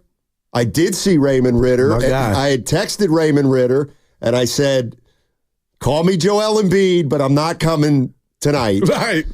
I don't play back-to-backs, and then I changed my mind. I was in the city. I was like, come on, Steiny. Get in the game. Shout out to James Kincaid, who for Halloween dressed up as Raymond Ritter. Did you see it on Facebook? I didn't see it. And went to the post-game presser with the whole get down. What did he do about his hair? He had one of the bald caps, and then he did his Ritter impression. Dude, it was with Ritter right next to him. It was great. Kerr was laughing. Yeah. Oh, really? Yeah, it was pretty good. Can I check it out on social media? It's on his Facebook. Okay. All right. Yep. Boy, we've had or Instagram for the younger audience. You know, and maybe we save this one for tomorrow, because today was such a fun, upbeat show about the Warriors, but we were talking about the Warriors. The league, did you see these ratings? Well, I got to be careful here. All right, well, I'll save it for tomorrow. Okay. Can I just tell you my introduction, Evan, before you were even born, to the NBA? Look at me. Yeah. The championship came on tape delay on CBS at 11:30. At that time in our country, I believe 5 or 8 to 9 black guys on a television didn't play well everywhere. And now with the playing field the way it is and whatever's going on in the world, Steiny, guys getting paid, deemed lazy. I believe that from afar. I just think the NBA product is not for every household, and I'll leave that there. And that's why I think it has something to do with the ratings down. You could call me angry black man. It might help if the fans thought players loved the game. Ooh. That might help. It might help if Joel Embiid gave an indication that he actually did want to play basketball as much as he possibly could. What do you think it is? I think part of it's the 3-point shots jump the shark. And that's what I was going to ask BG, but the Giannis question was Steiny, it really has. So just the NBA viewership's declining. Let's see, opening season, doubleheader was down 42%. The Bucks-Sixers game was down. The Suns-Clippers game was down 49%. And I was just going to ask why. Why do you think the ratings... We need to save it for tomorrow. Yeah, I think we do. But I think... Evan got that. Do you want to save it or...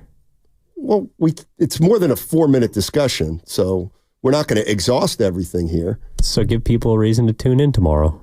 Okay. Because if I see another... Tomorrow we'll be talking about why we think the ratings are so down in the NBA. But we got to get some Niners stuff before you leave, too. What did they do?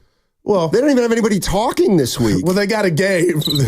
No, they don't have a game. No, we got to tell a bye week, and we're going to tell the Niner fans who to root for on your bye week. Like, what losses will help your cause. Okay, how hard is that? You want Seattle to lose, you want the Rams to lose, and you want the Cardinals to lose. Boy, that'll hold them. Hey, I was fighting for my life, man, and you just going to just run me over. Oh, man. Thank you for being such an entertaining show. You're welcome, 650. You didn't read the next We part tried. You're right, I didn't. And that's why radio is theater of the mind. Hey, just real quick, I don't want to ruin tomorrow's show. Steiny, if I see another 3 or 4-on-1 break and they just stop and take the 3 like it's a layup, I don't know what I'm going to do, man. Probably keep watching. And that's why I'm wondering if them rebound numbers are, boy, I just thought of Coach. I'm going ADD now. Coach who? Coach from Vallejo. He just wants equal opportunity, but Pods is not where you start. I get it, man. Pods has shocked me. I saw him in college, man, but that hurt me when he said, Guru, you say all the nice stuff. I was on Pods' helmet last year like, I don't know. He has made me a believer, man. By the way, Guru referred to when the NBA Finals were tape delayed, 1979, 1980, and 1981. But the question is why. We'll get into it tomorrow. Why? Why they were tape delayed 40 years ago? There was some racism involved in that, too. And the league had a drug issue, allegedly. Well, do they have an issue with Paolo Banchero being questionable for Friday with a right abdominal strain? This is why the NBA sucks. And to be honest, where's Wiggins? No, it's legit. Oh, he said something, BG, about Melton. Remember, I was the only one worried about the back. Yeah, you're the only one. Okay, you were the only one. See, you were such the only one that the Warriors waived his physical. They didn't care. I just cannot take my victory laps with it. Dude. Now the dude's fighting me over the elliptical. Listen. Great energy today, Steiny. Goo, step up your game. He also said Buddy Hield was a turnstile. He's trying this year. He is. He's trying. I told Evan that during the break. You walked off like, am I missing something with Buddy? He's trying, yeah. Just a couple quick, ratings are down because Curry's out. Well, somebody said because it's Halloween week. Miss. Get out of here. Don't come by the house for candy. Do you buy candy? No, I turn the lights off. We used to. Hold on a sec. Now, I've never been to the house in Sac. Yeah. But I know where you live in the Yune. Please tell me Norm does not shut the lights out. There is no doubt that neighborhood's got a lot of kids. Yeah, Norm's at the door. Atta baby, Norm. The Yune. I don't trust humanity. I don't. 6-year-olds. What are they gonna do? Okay, what new costumes are we getting? Well, it's just a shark. I'm the president. Come give me something. Princess Leia. Okay. We had a gentleman. I'm Superman. We had a gentleman. I'm Batman. On the sales staff who had an incredible costume. The great Gabe Shapiro. What was it? He went as a KCBS P1, which means that's all he listens to. And he had overalls. He just looked like a guy who was about 73 years old with overalls. And I was like, what are you? He goes, I'm a KCBS P1. He didn't win the contest. No, he did. He won. We had multiple categories. Oh, okay. We had sales, and then we had, I think there was promotion. That's too inside baseball, though. Yeah, it was. Evan kept it real. P1. All right. Hey, Valvoline Instant Oil Change is your 15-minute drive-through oil change. Visit the friendly expert technicians at your local Valvoline Instant Oil Change to check fluids, tire pressure, windshield wipers, batteries, and more. Locations and coupons at BayAreaOilChange.com. Is your water heater on the fritz?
All right, it's crossover time on 95.7 The Game. Let's welcome in Willard and Dibbs. I will not say happy. I'm sorry. Party, Los Angeles! Your Dodgers have won the World Series! That is great. They cap off their 8th World Championship. Wow. With a comeback for the ages from down 5-0 to win it 7-6 in 5 games in this clash of the Titans. Starting. It's an even year. It's the new even year. I mean, wow. That's such a funny thing for you to do. First of all, I feel a little bit like Cuba Gooding in Jerry Maguire. You're not going to get me to cry, Roy. Oh, that's You're not going to get me to cry, number one, because I already knew the Dodgers were going to win the World Series as soon as Freddie Freeman hit that grand slam in Game 1. That was a wrap. But second of all, Saran, the disrespect you show in trying to come after me, but making thousands of Giants fans listen to that during your window. Thankfully, you did that at 148. Wow. The disrespect to your own audience, Matthew. No, hold on. I'm disappointed in you.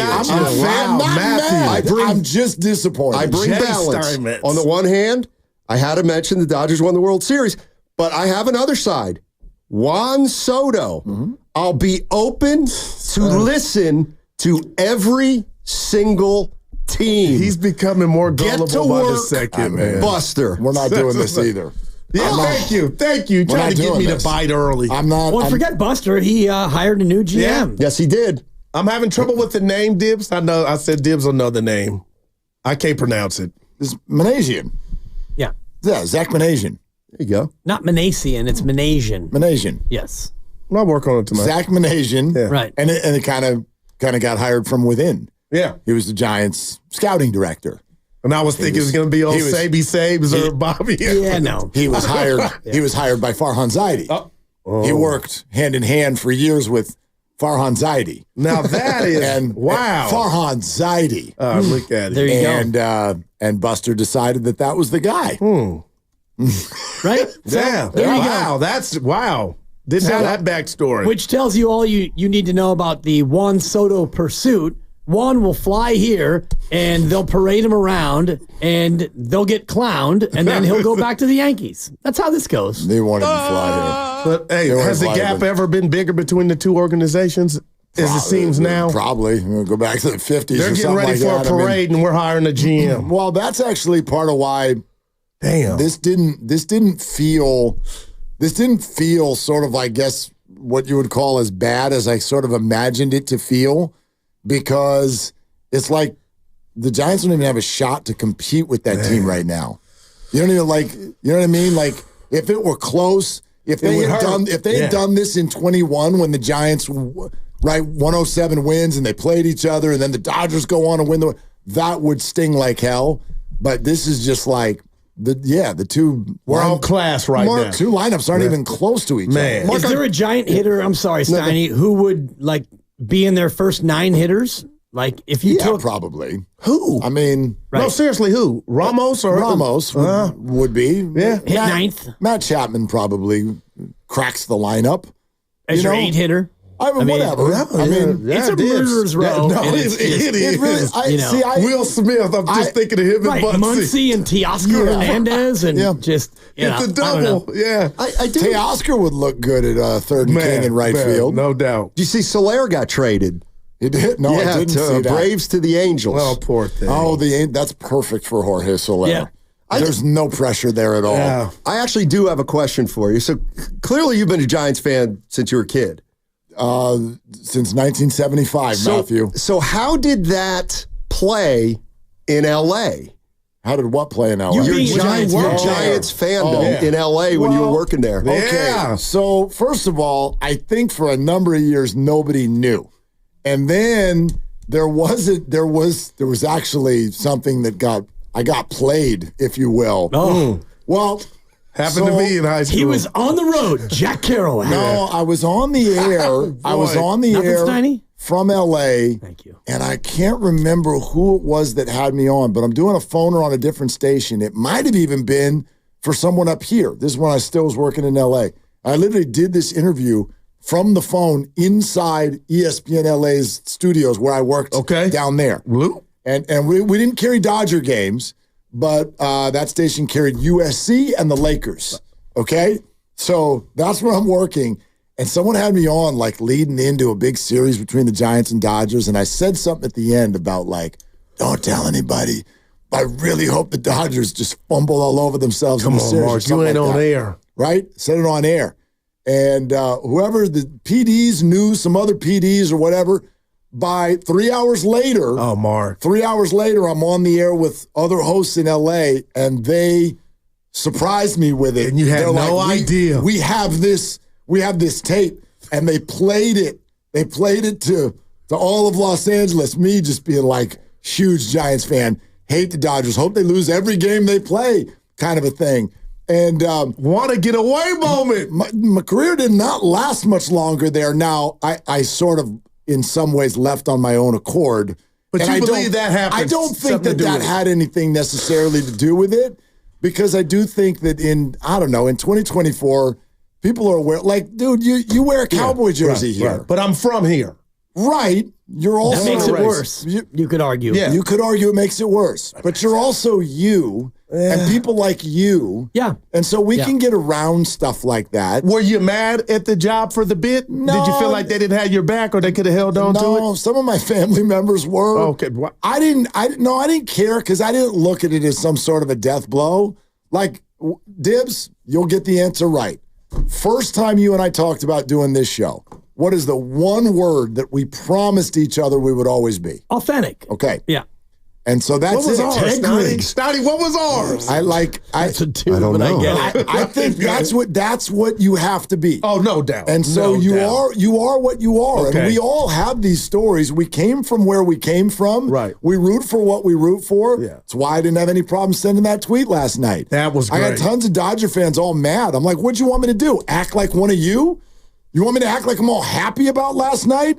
You want me to act like 2020 was the same as every other year? You act like that if you want. What was the tweet, for those of us who don't have you unmuted on Twitter?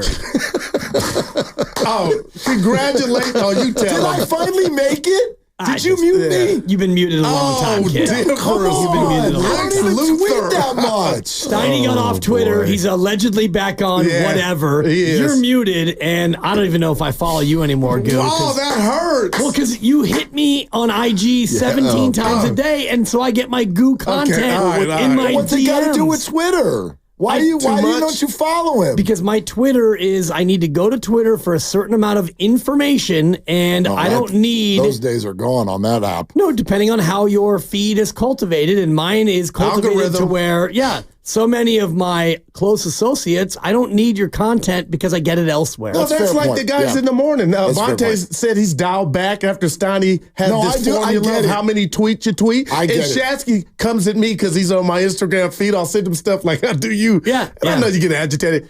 No, And I actually Shasky on don't. air blows me away. Guru's on IG. He's now like our boss. I'm talking about Shasky. If you're on TikTok, it's over. I don't go on TikTok. Well, it's all make believe. There was a great bit. TikTok, I ain't got time. Great bit like 5 years ago. I think Cowherd is the one who did it, and he and I love you, Joe. He and Gottlieb are good friends, and he got an email from Gottlieb one day and asking him to add him on LinkedIn, and he did the whole bit. He goes, "This is the stupidest thing I've ever heard." He goes, "First of all, you can email me. You can text me. You can call me. You know where I live. Our wives are good friends. We had dinner last night. Why are you adding me on LinkedIn? I see you every day. Why do I need to connect with you on LinkedIn?" I talk to this man 20 hours a week. You do. So do I need to, like... Well, I mean, I talk to you. You don't listen to me. So whatever the construct is, I get 20 hours worth of your content. Thank you. So I don't need to go to Twitter to get bonus takes in my free time. Anyway, you're blocked. Here's one whether you want or not. I don't even know what his account is. To answer your original question, the tweet was, "Congratulations to the Los Angeles Dodgers on their first World Series championship since 1988. Oh, Mark. And I'm reading it like, way to go, Mark, because he said he didn't want... That's right. So he's not honoring the vote. Congrats. Of course not. Congrats. But if his team would have won it, if his team would have won it, he would have gone to the parade and he would have been like on a float, orange and black pom-poms. It would have been different. False. As you know, there was no parade because we were in the middle of a pandemic. So, it was a cyber parade, and you would have been the first guy on the Zoom. I didn't tell the Dodgers and their fans not to have a good time. Have a good time. But you're just telling them that it doesn't count. It's not the same as any other title, and I actually think it's odd that other people do. People will go, they won it fair and square. Sure. What is it? Define it. It is not like what you did this year. Well, and you could look at I'm sorry. You could look at the all-time home run champ and say similar things about him not being the all-time home run champ. Wow. That's fine. So we can pick and choose like how we want to dole out accolades all we want. Right, yeah. And by the way, at the bottom of all this, I'm a Giants fan, and Dodger fans are mad. Yay. Like, I'm not here. Sure. I'm not here to pet you. I'm not here to give you a pillow. And it could, the funniest thing, the response is he's losing his grown-up in the room status. That's been gone. When it comes to this, I don't know who you are right now. The response is my favorite ones are the Dodger fans. They're like, you need to respect us. I'm like, us? What did you do? Sure. You have a remote control. You didn't achieve any. What did you do? Man. So I don't need to do anything for you. The A's win in '89, and it was clearly aided by a natural catastrophe that allowed them to pitch their two best pitchers. That was the best team in baseball. Games 1 and 2 and 3 and 4. Giants could do the same, no?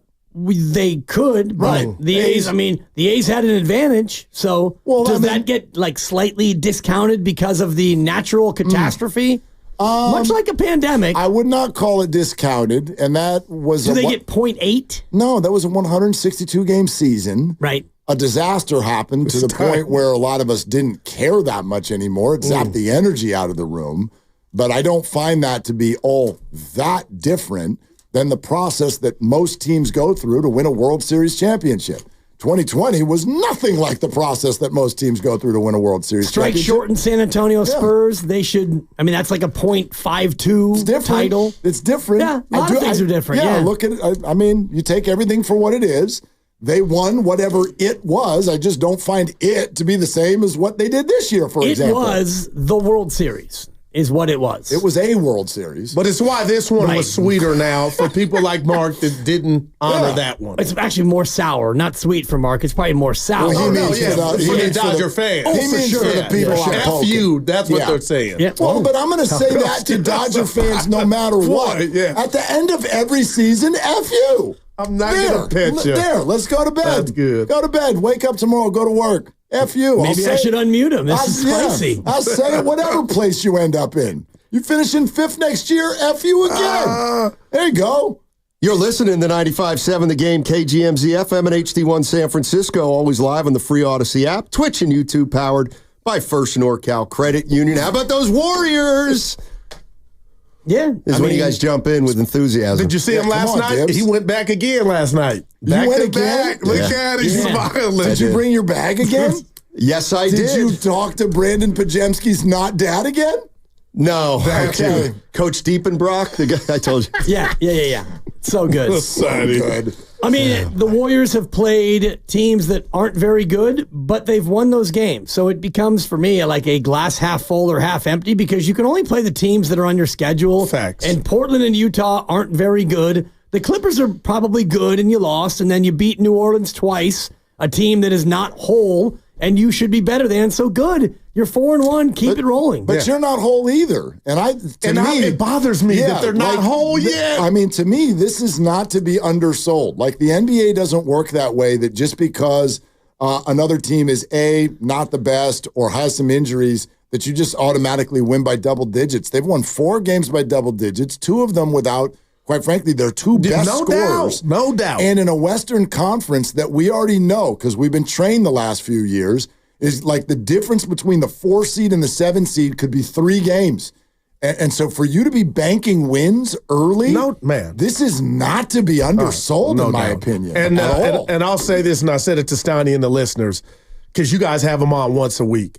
It's early, but there is no doubt in my mind on my Samsung 75-inch LED TV, Steve Kerr is having more fun at his job than he's had in the last umpteen years. You can see it. And I don't need to say who's not here, but he's coaching, he's smiling. Yeah, they're winning, they're 4-1, but it's bigger than that.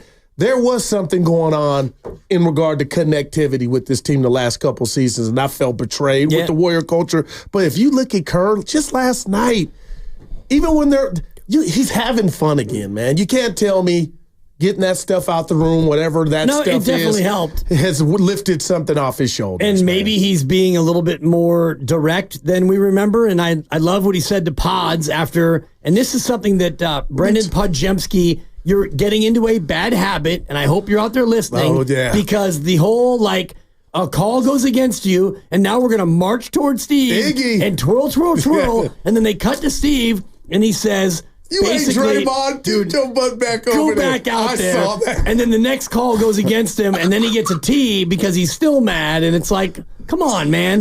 Just go ahead and play. That's what Steve basically said. He said, knock it off. Go back there and play. Willard, Draymond will make you challenge. And he did. Here comes the Jim. And he did. I know. Like, get your butt You literally back can over read his there. lips. It's like, I don't care. Right. I don't care that you're right. I mean, it was amazing. Dude, that's However, great. Here's one thing I'd say, and there's no way to do this. And I know, Dibs, this might trigger you. There's no. I am going to acknowledge there's no way to do this.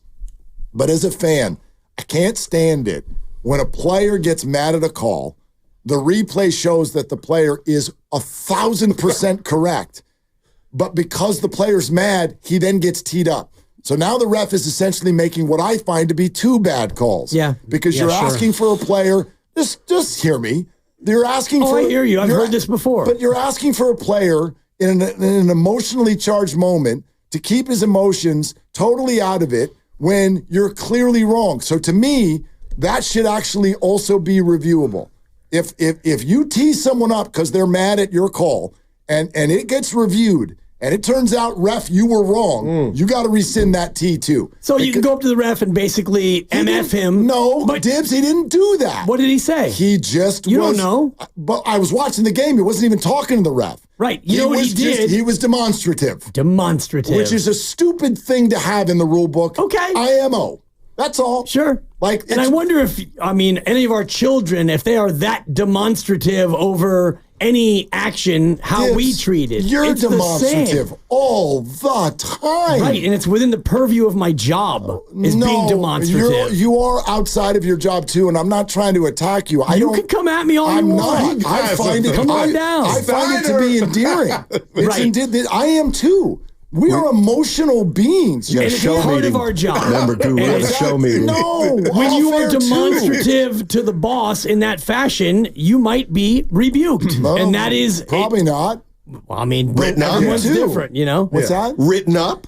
But Will, if I could jump in, last week. I never had. How much time would that do on the game, Coffee though? mug. If they're reviewing the foul, how much the text? Look, then we're now the game's taking 3 hours. I think I started the argument by saying there's no way to do this. There's no way to do this, but it's very, very difficult as a viewer to watch. And that play where the ball was knocked out of bounds, Podjemski didn't come within a foot of the ball. They should have. And so when that call happens and then someone gets upset and then they get a quick tee on it, you're like, dog, you're kicking my face. We have the technology. Good Lord. It's just tough to watch. That's all. Before we get out of here, one of my favorite little bits is, hey, when you guys get Steve Kerr on next week, could you ask him? See, I like to have a lot information before I make an opinion. And so Guru's got this thing where he thinks, Kerr texting Kuminga is cold and No, I'm wondering. Go ahead. I'm wondering, Willard. And I'm wondering, I wonder how much he does communicate face-to-face versus text in this day and age. We could ask and him if that. it's unusual for him to do that or not. Yeah, because a caller called in Then I'll and make said an opinion. JK is not being treated fair, which we didn't agree with, but he talked about an hour, 2 hours before you get a text message saying you're not starting. And then I thought to myself, when you put it that way, as a text, is it something they do all the time, or was it just random? And Steiny's like, these kids don't even like to pick up the phone nowadays. It's true. So, but I thought to myself, if Nahegan said something like, you're out, somebody else is in, and didn't call me, I know I'd feel some type of way like, damn, you couldn't have just broke me off a phone call? It depends for me on the rhythm of the pregame. And Steiny, you can speak to this better. If it's a 7 o'clock game, are the players in there at 3? Are they in there at 2? I know in baseball, a lot of times you'll get there 6 hours before and you'll get your stretch in and maybe a lift and then some BP and whatever. But in the NBA, what's that rhythm like? Because if Steve makes a decision at 4 and JK's not there till 5, isn't it better that he lets him know at 4 via text? Yeah, I think usually it's you got to be there at least 2 hours before the game. Right. So if it's a 7 o'clock game, they probably get there at 4:30, 4:45, maybe 5. If he makes the call at 4, if I'm in that spot, like you're talking about, I'd rather get a text at 4. That way when I get to the building, I at least know what I'm looking at. So what about when you see me at the building? Do we talk about the text or we just, hey, Mark, how you doing? If you want to. If you want, I mean, he wasn't breaking up with him. Yeah, no. I'm just curious. I love what Jonathan said last night when Kareth Burke said, "What about your role change?" He's like, "What role change?" I was like, "Now we're there. We got into now we're cooking with gas." Because she was going for it, and she was doing her job. She was fine. Yeah, that was a great question. But he knew what to like. I could do 2 things here. Perfect. No My doubt. role hasn't changed. I am Draymond saying, hey, last year all was bad. What's going on with the world right now? Thank you for bringing that up. Before you guys go, Steiny, no bag yet. Okay. Will you guys weigh in on that? Because that is where my head is today. It's incredible. When I hear Draymond say that, and do we have it? Do you have it? Or Evan, do you have it when Draymond talks about turning over a new leaf this year? Is it this? Yeah, absolutely. Like you said, it's a fresh start. I know coming in, I had a awful year last year. Was just not right. Didn't play well.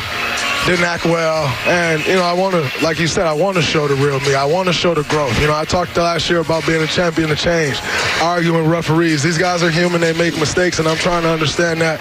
Such an emotional game. I play, one of my best attributes is playing with my emotions. And so taking that next step and learning how to play with those emotions, but knowing where to channel those is a big, important step for me and something that I'm really focusing on this year. At the risk of sounding like a total idiot, I think I buy it. I said I caught the Holy Ghost. I believe him. I think I believe him. Are we just the most gullible? Because the people painted us. They tweeted me, put you in there, Shasky. Oh, you guys come down Draymond's road. But I'm like, no, that right there is growth. Yeah, and I said it 2 weeks ago on this very crossover that I'm approaching this year with a clean slate. I've given him a clean slate. You might have been off. No, it wasn't you. It was me. Yeah, I don't think that you had a strong opinion. I didn't mean for him to see that. You didn't. Well, I'm looking right at you. Two people are allowed to have the same opinion. He's implying that I took it from him. Yeah, no, boy. Incorrect. And I said it, and I'm so far. I'm with you. That moved me, man. Oh, Dibs, I'm going to cut you off. You're good. You're good. And I'm there. Clean slate. Even though he has gotten 1 tech already, that tech was just conversational. But that wasn't as bad as Pod's tech even. Before you leave. I'm not like, yeah, right. I'm like, okay. But he's put himself in a position where he's got to do it for another game, another week, another month, another year. In general, though, are you buying it? Are you buying it? Draymond Green I'm very open-minded. He has seen the light. Referees are people, too. Did you see the play last night? The problem is that he can slip up. Sure. But he won't get the benefit of the doubt. But it's like a guy, just because he slips up doesn't mean he's back to the old guy. What does slip up mean, though, to you?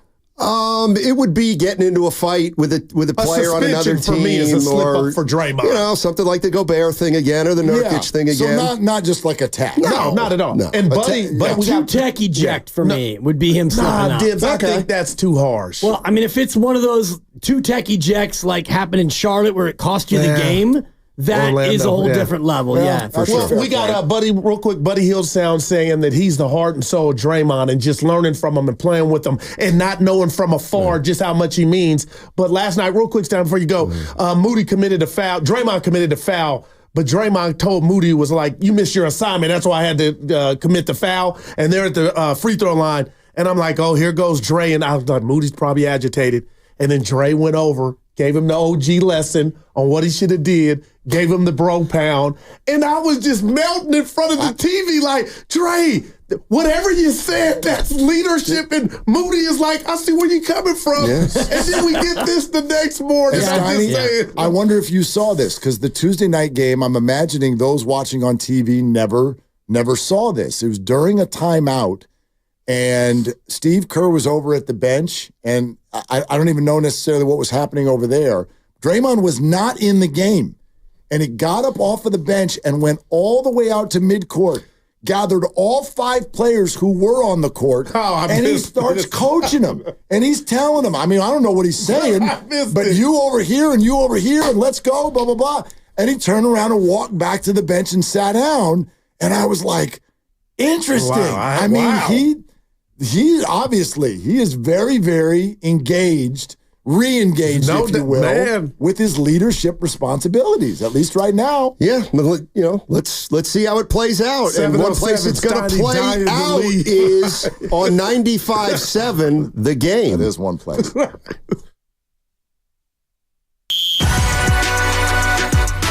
Are they the smartest show in the Bay Area? You guys are an intellectual feast for the smart sports fan in the Bay Area. Wow. You're pretty much the smartest guys on the radio. I agree. Good Lord, how big is your ego? Are they the funniest show in the Bay Area? Give it a laugh. Come on. You're a funny guy. Come on. Give me a laugh. You are funny, dude. Hit that S again. Are they the coolest show in the Bay Area? And no white boys. They cool. That's what people are saying. You guys are phenomenal. This is one of the most perfect ways that I could end my day, getting the chance to talk to Mr. Mark and Dan, We'll let you be the judge. Oh. All I know is it's a couple of Bay Area boys talking sports. I know nothing. Thanks. It's Willard and Dibs on 95.7 The Game. Hey, let's go. Glad you're with us. 888-957-9570 is the number. We got a Niner great coming on later. Jesse Sapolo's going to be on the show. It's going to be a lot of dubs, man. A lot of dubs. It's hard not to get excited. I don't really care who they played. I don't think you can keep out of this conversation that the Warriors are down their top 2 scorers, and it's pretty hard not to get at least a little bit excited about the way this thing has started. Yeah, it can only be one game better, which would be 5-0, and 4-1 is fantastic. And I don't worry about the schedule after 5 games. And if you want to look at the upcoming road trip, which is 5 games, and you've got Boston on there, and you've got a couple of tougher games that are still ahead. Yeah, and ultimately you're going to play whoever you have on your schedule, and you're going to do what you can do, and you stay healthy, and if you play good basketball, you'll be there in the end. I want to play this one more time, okay? From NBC Sports Bay Area, Bob Fitzgerald, Kalena are sitting there talking to Draymond post-game, and listen to him talk about how this year is different than last year. Yeah, absolutely. Like you said, it's a fresh start. I know coming in, I had an awful year last year. It was just not right.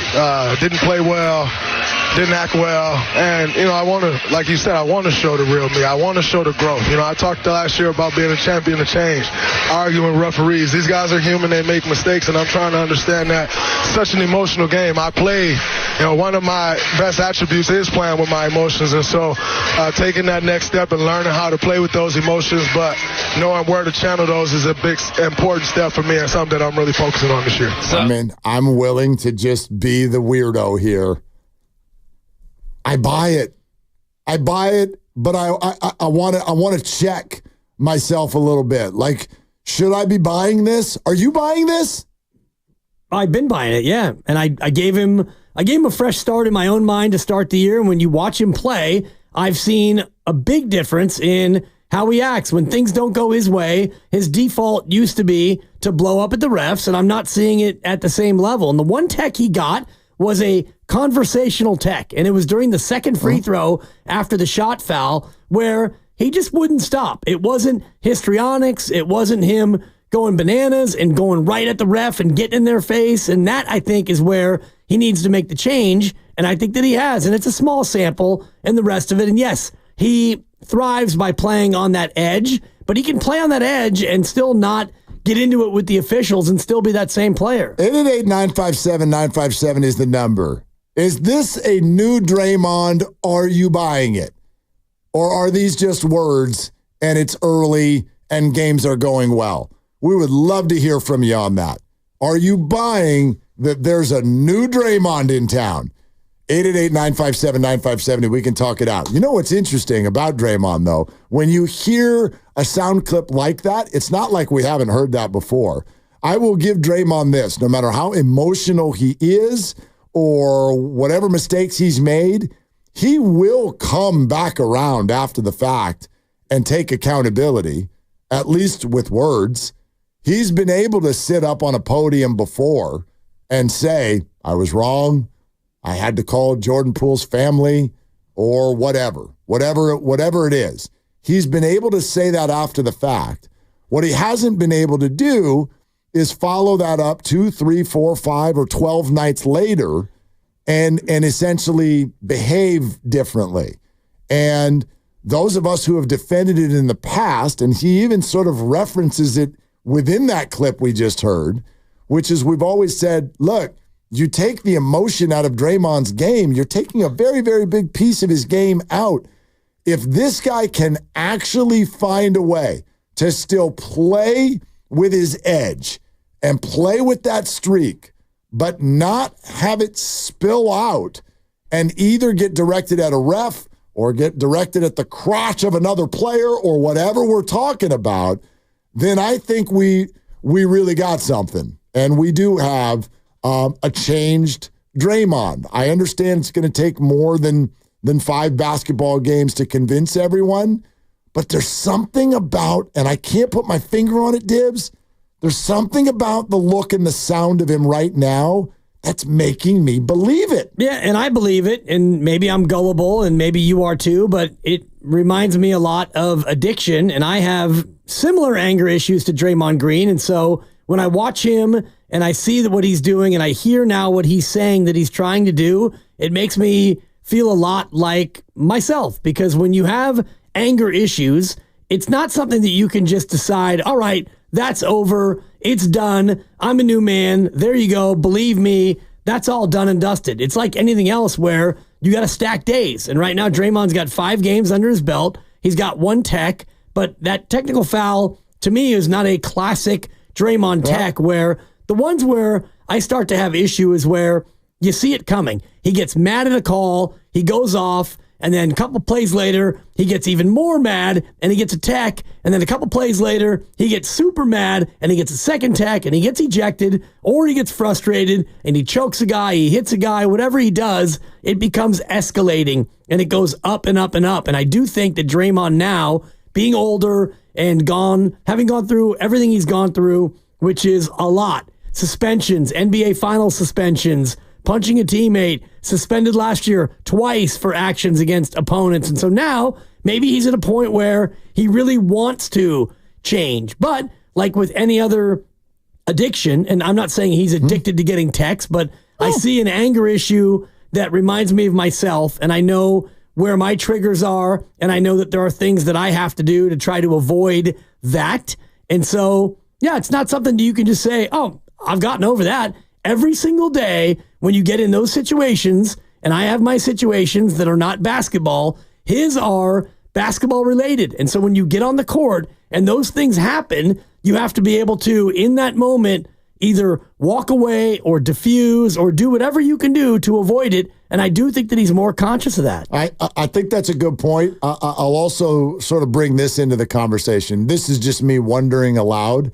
How old is Draymond now? He's turned 35 yet? 34, 35? I think he will be 35 this year. There. Like I was looking at, I was watching when I was at the game the other night, the big screen kind of zeroed in on him at one point, and I was like, that beard's getting gray. Gray. Yep. That beard is getting gray. He'll be 35 in March. Okay. So, which is not an old man, but in NBA terms, you're getting up there, and obviously he's been around the block a number of times. But I thought you sort of had a similar sound when you came to work this week with you got a little thing on your wrist. And it's because you were chasing your baby girl, and you slipped and fell. And there's always I think no matter what it is we're talking about, as you get older in life, you start to gain more humility surrounding your weaknesses. And that's what I wonder if Draymond finally, at long last, realized. And it's a combination of A, my beard's getting grayer. B, I'm probably not quite the player. Like, for instance, guarding Zion is starting to hurt more than it used to. Did great, though, both games. Yes, although he says didn't love the first game so much. He loved last night a lot more. Yep. I don't know how many more years I'm going to get to do this. My partner in crime, Steph Curry, is even a few years older than me. We're running out of time. We got this interesting infusion of youth around us that maybe has sort of revitalized me a little bit. You've also removed two players that at one time or another over the last 2 years, whether it was fair or not, clearly got under his skin in Jordan Poole and Klay Thompson, and a locker room that we've been told was uncomfortable at times.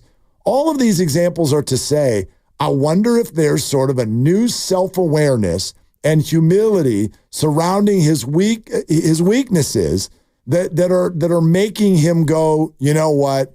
Like, I know we've said 28 times already, it's time to make a change, but that's lip service. You actually maybe have arrived at a time where you need to actually do it. And you look at last year, and I think that he can be rightfully not embarrassed, but disappointed with not only how he performed, but how the team performed. He only played in 55 games, and I don't remember him being hurt that much, and he missed a bunch of games because the league told him, you don't get to play right now. And so that becomes embarrassing, and I do think that Draymond has an eye toward what's next, and what's next is already set up for him. He's going to be a media member. He could coach. He could be front office. He could do whatever he wants, but he has to make sure that his reputation doesn't devolve any further into this image of him as a miscreant or a malcontent and all the rest of it. Let's go to Steve O in the city. Again, 888-957-9570. Draymond says it's a new me. You buying it? Steve O, thanks for calling Willard and Dibs. What do you think? Hey, guys. Thanks for taking my call. I've got a Draymond jersey. I love Draymond. I'm not buying it. we heard it last year when he came back from his suspension. He went to counseling, and he still got texts. And, maybe he can control his temper with foul calls and stuff like that. Eventually, I think he's going to, get a little too comfortable and start chirping a little bit. But it's going to be an opposing player who knows how to push his buttons. He's going to get frustrated, and you're going to see another Sabonis kind of an incident or Gobert kind of an incident. And it's just how he's built. As much as he wants to try, as much as I believe his intentions are good, Draymond's going to Draymond. Steve-O, thanks. It's a very, very fair point. And if you don't want to buy this yet, I get it. I really do. I will also say, though, something sounds different this time around. And I can't put my finger on what it is. And in fact, Filmo Mike just hit us up on the Comcast business text line, and he sort of indicated the same thing. He's like, there's something about Draymond this time around. Hello? It sounds different than similar quotes have in the past. You agree with that? Yeah, I do. And it's early. It's 5 games in, and they're 4-1. So I do think that you could look at it and say, well, it's early, and the caller makes a good point about players who will go for him and come for him and tougher opponents and all the rest of it. But I'm seeing maybe he's looking in the mirror and going, damn, Draymond, you're gray. You're gray. It's year 13. It's time to maybe scale it back a little bit. I'm going to give him the benefit of the doubt and hope that, he's seeing that and realizing that he needs to be a little bit better. 888-957-9570. If you're just joining us, we'll play it for you again here in just a sec. What Draymond said last night, I really want to believe him. And damn it, I think I do. But are you buying it? It's a new, softer, feelier Draymond. 888-957-9570. We'll take your calls. How you doing today? It's Willard and Dibs. Stand on it. Stand on what you say. Stand on what you do. The NBA is finally back. Play Pick 6 from DraftKings, an official partner of the NBA. It's super simple to get started. First,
He gets middle, throws out to Draymond. Right wing Moody. Left hand dribble back to Draymond. Unguarded, top of the key. 3! Another one for Draymond Green. Warriors 42, Pelicans 39. If they're not going to guard him, he's going to shoot it. Bay Area is Draymond Green. And you're listening to Willard and Dibbs on 95.7 The Game. Okay, we good. Draymond Green leading us in. What's up, everyone? Bonte and the guys on NBC Sports Bay Area had a cool Draymond stat at halftime because Draymond had hit 2 threes. And they had their record, what the Warriors' record is when Draymond hits at least 2 threes. But Bonte jumps in and goes, hey, if he hits another one, this game is pretty much over. The Warriors historically, if Draymond Green hits 3 threes in a basketball game, 52-7. Yeah, wow. And Draymond came out in the third quarter and buckets. Yep, I'm like, well, I'm going to bed. Good night. It's over. Night. It was already feeling over anyway, but that definitely ended things. It's a damn impressive win coming off of a very impressive win. I mean, I'm going to, I don't deserve any flowers for this, but I am going to reboot, like just in a positivity sort of a vibe. I remember saying to you on Tuesday, why is everyone asking for a split? Let's go. Feels like you're asking for flowers. Get your brooms out. You can win both of these. Is a 2-game sweep really broom worthy when you have 2 games against New Orleans and you win both? With no Steph and no Andrew, yes. Okay. Yes, it is. Forget who they didn't have. Hey, if the Dodgers came here for a 2-game set and the Giants won both, you're damn right. I'm riding to work on a broom the next day. But if they won the first game in a 2-game set, you wouldn't bring a broom to the second game. That would be really awkward, and that'd be kind of sad and pathetic. And I would totally do that. Yeah, I doubt it. You wouldn't, but yeah. I mean, I'm the kind of guy that would completely ignore your little 1/3 of a championship from 4 years ago. I would do that. Yeah, you're trying. I would do. I'm not trying. I'm doing it. You're doing it. I'm doing it. Yep. And I'm doing it well. You're doing it. 888-957-9570. So again, what we're talking about right now, do you buy that this is a new Draymond, a new Day-Day, if you will? Draymond Green, NBC Sports Bay Area, after the game last night. Listen closely to these words. Yeah, absolutely. Like you said, it's a fresh start. I know coming in, I had an awful year last year. It was just not right. Didn't play well. Didn't act well. And, I want to, like you said, I want to show the real me. I want to show the growth. I talked last year about being a champion of change, arguing with referees. These guys are human. They make mistakes, and I'm trying to understand that. Such an emotional game. I play, one of my best attributes is playing with my emotions. And so taking that next step and learning how to play with those emotions, but knowing where to channel those is a big, important step for me and something that I'm really focusing on this year. There's 2 things here, Dibbs, that stand out to me. Number one, I think the line that gets me is not when he says, hey, I wasn't acting right, I wasn't playing right, I want to do better. I feel like I've heard that before. But when Day-Day goes, listen, trying to understand that referees are they're human, they're people too. Yeah. They make mistakes. Yeah, wow. It's an emotional game, but I want to work with those emotions. That line feels different to me, combined with the fact that approaching age 35, which in NBA terms means you're approaching 75, and saying that you're still willing to learn. Because I know a lot of people, whether it's within your job or your life or whatever, you get to a certain point, you're like, I'm stoned. It's just me. You just got to deal with it. I don't want to learn anymore. I don't want to change anymore.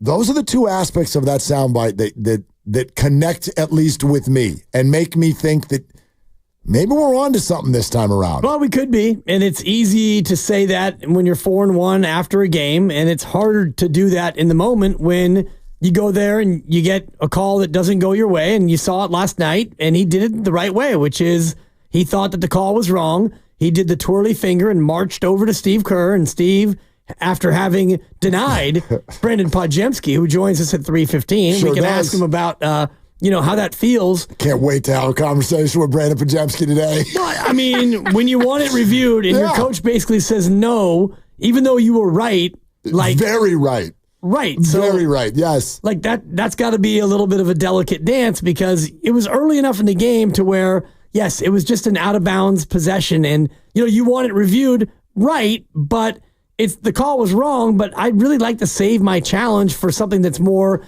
impactful, like, I don't know, points, free throws. I mean, a piece of this for me, I don't know if y'all felt this way too, is Steve Kerr's looking at Pods going, dude, you're in your second year. Exactly. When you're in your 12th year and you give me the finger, first of all, I won't be here anymore, but second of all, when you twirl in year 12, I'm listening. When you're a former DPOI and you're going to the Hall of Fame. You're going to the Hall. And this is something to ask Steve, and I will ask him next week about, like, how does he go about deciding which finger twirl to acknowledge, recognize, and act upon? Because when Draymond does it, it does have a little bit extra heft. And isn't Draymond undefeated so far this year?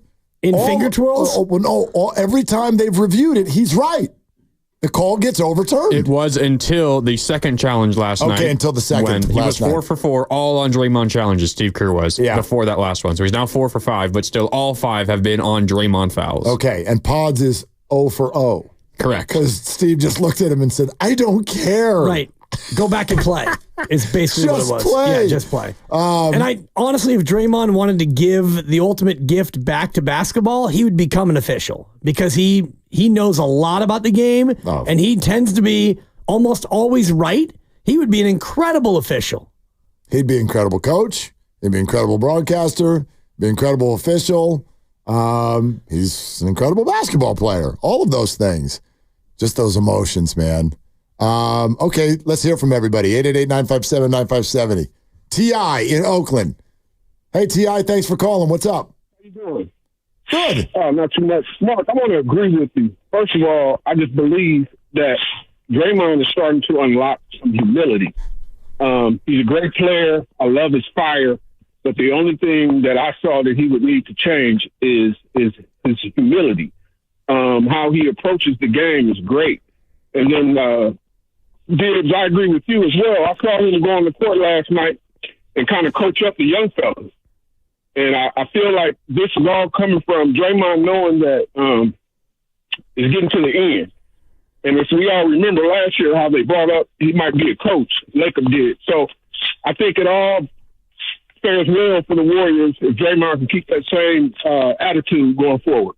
Thank you. T.I., thank you very much. Appreciate the call. Yeah, listen, I sort of tiptoe into this opinion. I really do, because I don't want to be gullible. I don't want to be wrong. But there's something about this one that sounds and feels a little bit different, and maybe it's also the context. Maybe it's getting tucked inside the optimism of right now. Right, it's the beginning of the season, which is always an optimistic time. Now they've come out, they've won 4 of their first 5. They've done it at least twice without 2 of their top players, including their absolute franchise player.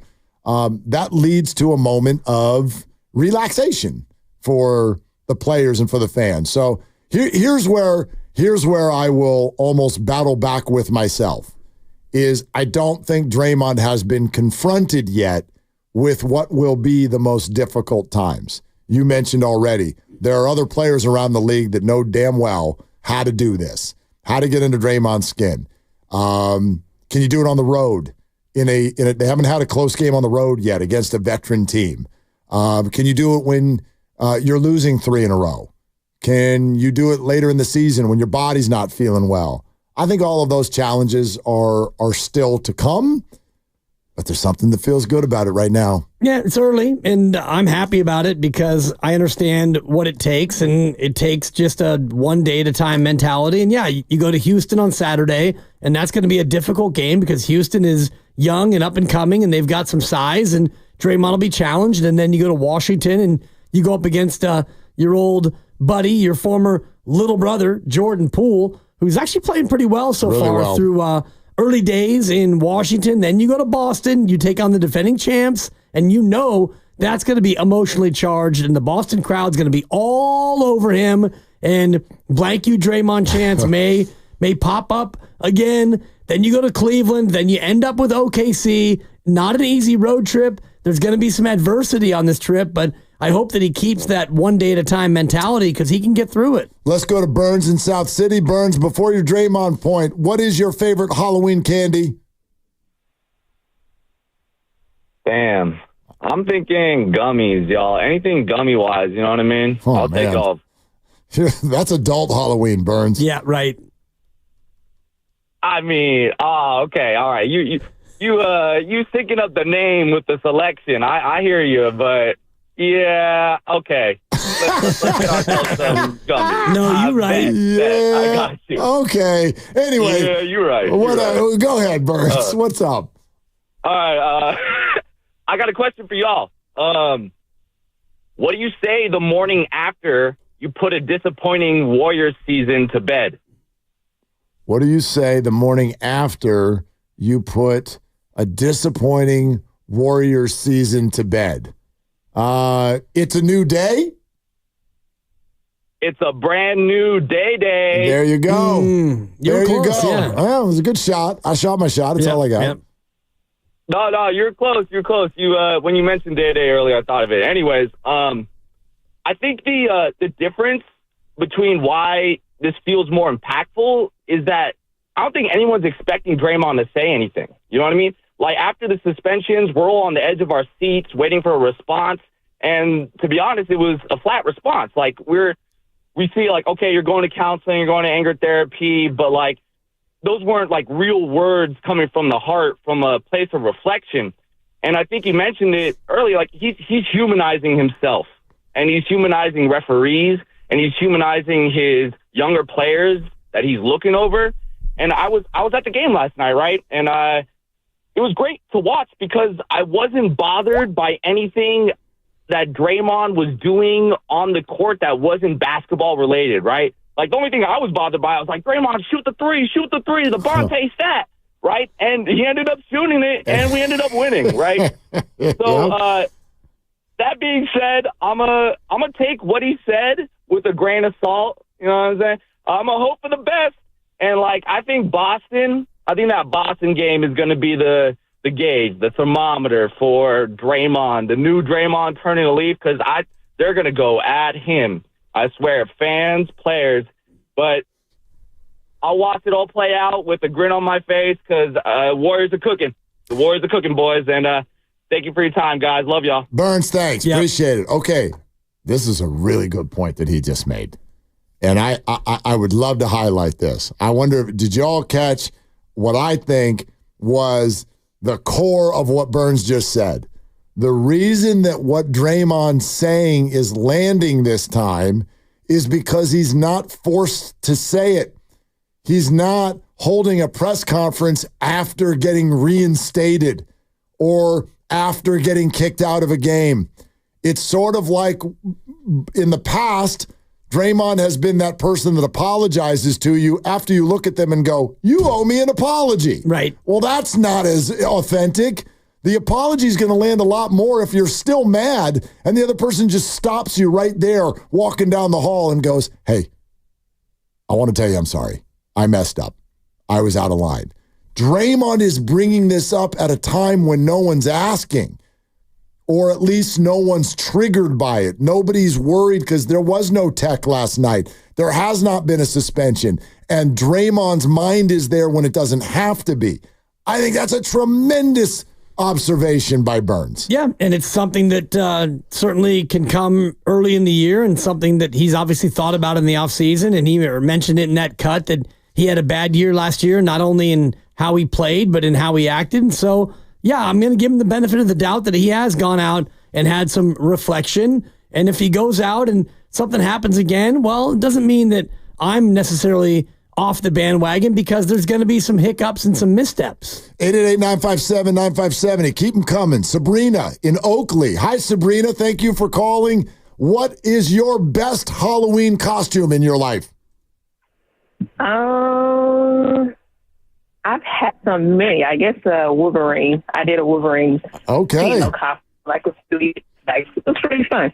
All right. I like it. Are you dressing up this year?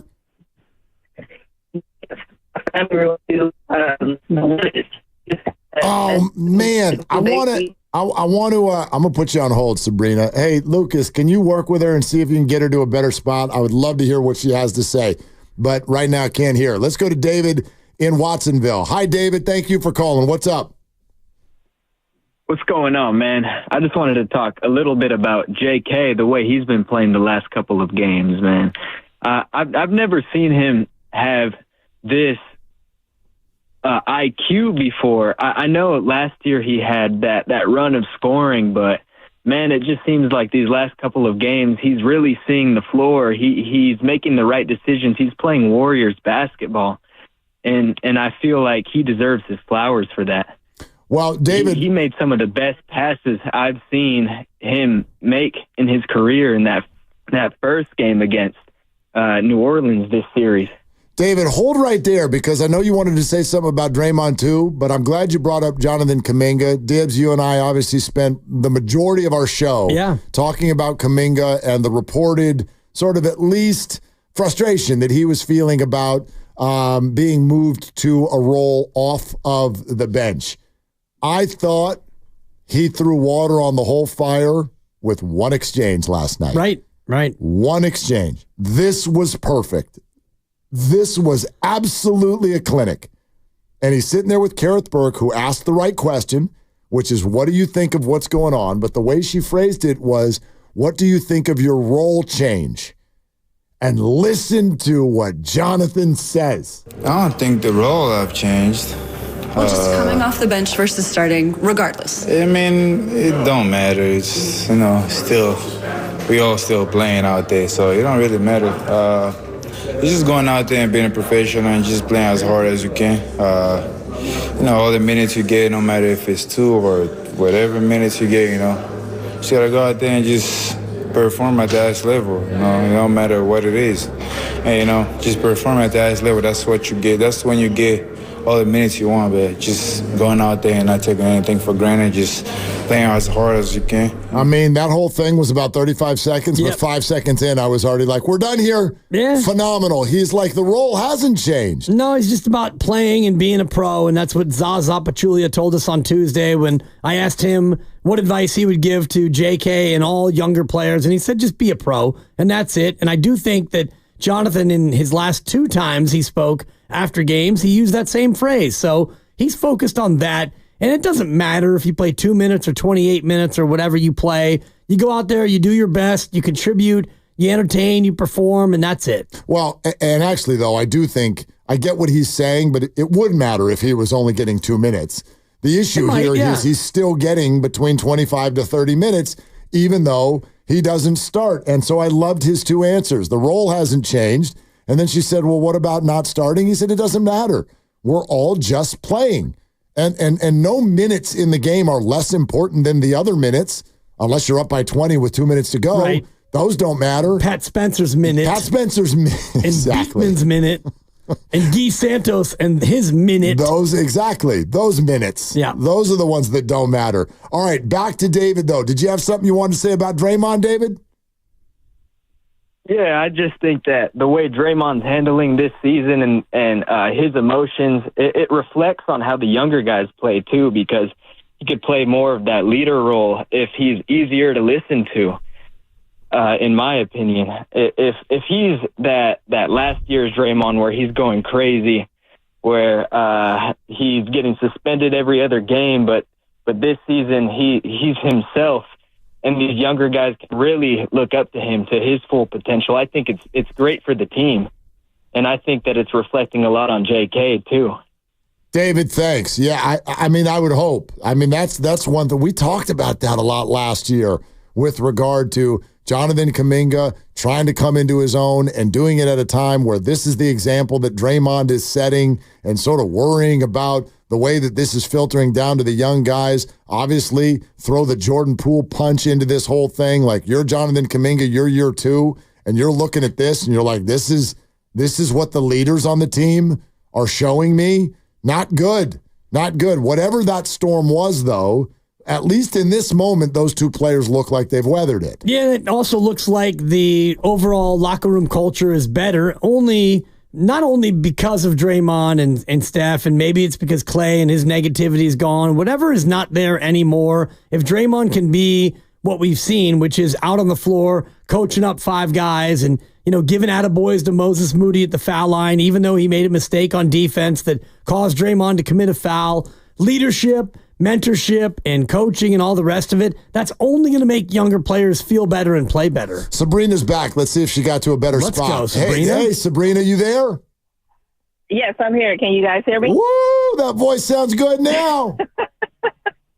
Yeah, I had to run inside Target to get some last-minute candy. Oh, Yeah, you're not alone. I'm guilty of the candy shopping earlier today as well. Yep, I'm a day of candy shopper. Yeah, so pretty much I'll make it quick. It's just like, I definitely believe Draymond, but I want others to understand that he could make a mistake, but that mistake is not necessarily just on him. It also has to go with, does the refs want to get rid of the reputation that he already has? Because, there's other people that will argue the same amount that he would, and it might be something that's very little, very timid, but he still might get a technical. So we just also have to understand it from both ends. Like, I definitely believe that he's going to come in there and do his best, but he still might get a technical here and there, and that's okay. That's a great point, Sabrina, because I think, and thank you so much for hanging with us and trying back. I see it completely the other way. Okay, Sabrina, thanks. I think that he gets more of a leash than other players. Do you? Oh, absolutely. When he argues a call, like yesterday, for example, Pods, he was demonstrative over the out-of-bounds call that clearly didn't go off him, and he threw his hands up, and he stomped away from the ref. Boom, T. If Draymond does that, no T. Draymond gets a lot more leash, in my opinion, than a less experienced player, and that's the way the system is built, where they know Draymond, and Draymond, I believe, gets a lot more room, especially after he gets that first tech, because Draymond knows they don't want to throw him out. So he gets the first one, and then what do we normally see from Draymond? The old Draymond, not the new Draymond. The old Draymond gets a tech, and he doubles down. He's going to go after you again. And he knows that you don't want to throw him out. And so I think that Draymond Green gets a lot more leash than a lot of other players. You might be right. That's interesting. I think that where his reputation hurts him might be sort of the after-the-fact stuff when it gets to the league office. And, for instance, that's when, he's going to get suspended for longer because of his history and whatnot. We can keep talking this out, 888-957-9570. And Brandon Pajemski's going to join us in 20 minutes.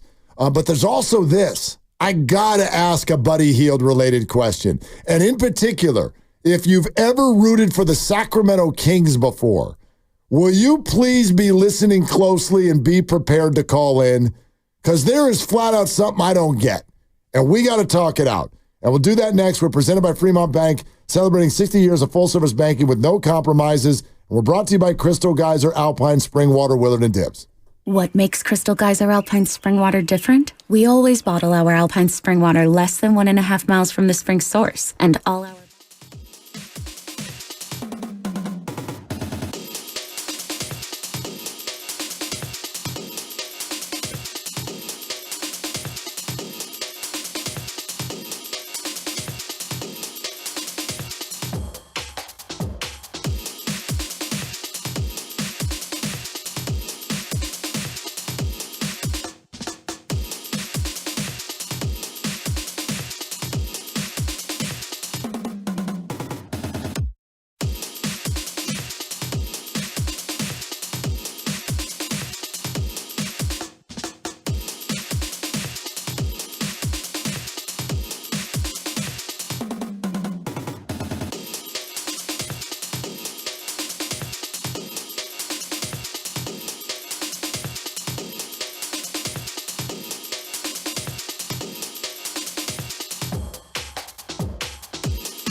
Bay Area, it's Keith Santos here. You're listening to Wheeler and Dibs on 957 The Game. Hey, Dibs, your pigs stink. No, you laughed over the best part. Let me play it one more time for you. That was too funny. Hold on, here my comes. bad, my bad. Bay Area, it's Keith Santos here. You're listening to Wheeler and Dibs on 957 The Game. Hey, Dibs, your pigs stink. He liked it. He liked the copy. Your pigs stink. Yeah. Man. And we're going to get another one tonight. Yeah, the pig is in. Look forward to that. Yeah. Your pigs stink. It's Guy Santo. Singular. Bay Area, it's Keith Santos here. Hey, Dibs, your pigs stink. He loved it. Ridiculous. Oh, that's so good. That's tremendous. I'm pretty excited about that. Oh, yeah. Texas and Jets tonight. Yep. Thursday night football. Fade to Denver. Yeah, but I think 12 and 15 now. I'm 3 games below. So if you're fading, you're winning. So that's great. Is it 3 below? I thought you were 2 below. 3 below? 2 below, Grandy? Where we at? You are 12 and 14. 12 and 14. Yeah, all right. Oh, or maybe there you go. Maybe you're predicting that you will get tonight wrong. Well, I think is what just the happened. pick is already in, Okay. and I won't go too deep into the pick right now. I'll save it for a little bit later. I think the Jets are favored by 2. Can we get the 2.5, updated? yeah. Is it up to 2.5? Yep, that's what I saw. Jets are favored by 2.5. We'll see if that's on the move. Listen, if you listen to our silly little show here, Willard and Dibs, all week long, if you've been listening, and then again today and tomorrow, between 5 and 5:30, you might find yourself in Vegas. So that's pretty cool. Listen between 5 and 5:30 today for your chance to win 2 tickets to the Scorpions March 6th show at PH Live at Planet Hollywood Resort and Casino. You also get a 2-night stay at Planet Hollywood and round-trip airfare for 2. In other words, you're going to have a great weekend. And it's all courtesy of us here at Willard and Dibs, 95.7 The Game. We're going to give you a code word between 5 and 5:30, and then all you have to do is text that word to 20357, and you're entered into the contest, as you have been the last 3 days. Again today, again tomorrow. Poof. Yep. 1 of 5, we'll get those tickets, that trip. Scorpions. Love it. Hotel, flight, Vegas. Pretty cool. All of it. So just a question, okay? Just a question. And Pods is going to be here in about 12 minutes. I don't get it, though. And I don't even know how many Warrior fans know this. Do you all know that Sacramento just thinks Buddy Hield is a fool? They think he's not a healed, he's a heel. Like Sacramento's fan base does not like Buddy Hield. And I would love some clarification. I don't get it. How could you, and I know I've only seen him for 5 games, but what's not to like? Do you have any idea where that comes from? The Sacramento fan base, as adorable as they are, has this thing that Buddy is either a low IQ player or just a gunner who doesn't make enough of them. You know, when I saw the stat that over the last 5 years of NBA basketball, Steph Curry was second in made threes, and first was, I'm sorry, Buddy Hield? Really? So we haven't gotten to know him well enough to know about all the decisions or the defense and the intricacies and does he play winning basketball. But my gosh, Steve keeps talking about how infectious he is, and I certainly see that. And I feel that. His teammates seem to love it. I think he's like leading the league in saying the right thing in front of microphones. He's literally the one who's just like, Steph, Dre, and Steve Kerr are here. They tell me what to do, I do it. They know what they're doing, I don't, compared to them. Perfect. Boy, you're going to fit in around here real nice if you say things like that and knock down threes when you shoot them. Do you get it? I don't get it. How can you not like Buddy Hield? Well, it's easy to say after 5 games and what we've seen of Buddy Hield. So we can take our feelings aside. I'm just looking at, what I see from the numbers, and all he does in his career is just play every day, for one. And I don't mean like every day, like he's going to play 70. He's played 82 twice. He played 72 the year that there was only 72, and he played 84 last year.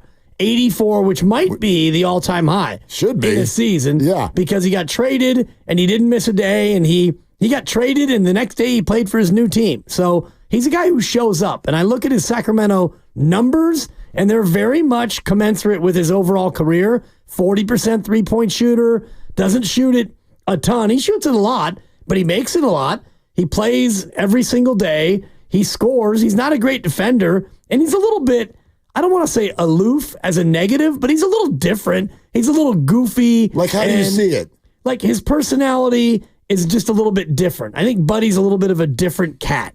I think he's cut from his own cloth, and he fits here because he's very lighthearted. All we've heard from Steve Kerr and others is this guy's a breath of fresh air. Totally. He comes in here, just wants the ball, and he shoots it great, and he plays hard. And even the other night, 2 nights ago, where at halftime, Reggie Miller goes up to him and says, shoot the blanking ball. Yep. And he's like, thanks, Reg. All right. And he goes out and starts shooting the ball, and he lights it up. A bunch of them went in. Right. So I don't know what Sacramento fans would say. I'm not a Sacramento fan. I do think that being a Sacramento fan before the last couple of years, your default is always negative because you haven't had the success. And so you see a guy who maybe shoots a lot and doesn't play great defense, and they weren't playing winning basketball when he was there in 2017 and 2018 and the rest of it. So maybe that's partly why he was the pincushion for them. By the way, really quick, most games played in a single regular season. Walt Bellamy, 88, back in 68-69. How the hell is that even possible? I don't know. You get traded or something? Yeah, but 88? Like, how does some team you get traded to have 6 more games left than the other team? Well, that was back when you would play like 4 games in 4 nights. Correct. So maybe he got dealt from one team to the other right as they were set to play one of those like 6 games and 7 night stretches. Almost feels like he played a day game and got traded and played that night or something like that. I mean, no doubt. That's pretty wild. 88, thank you, Grandy. That's crazy. That's unbelievable. He played with the Knicks and the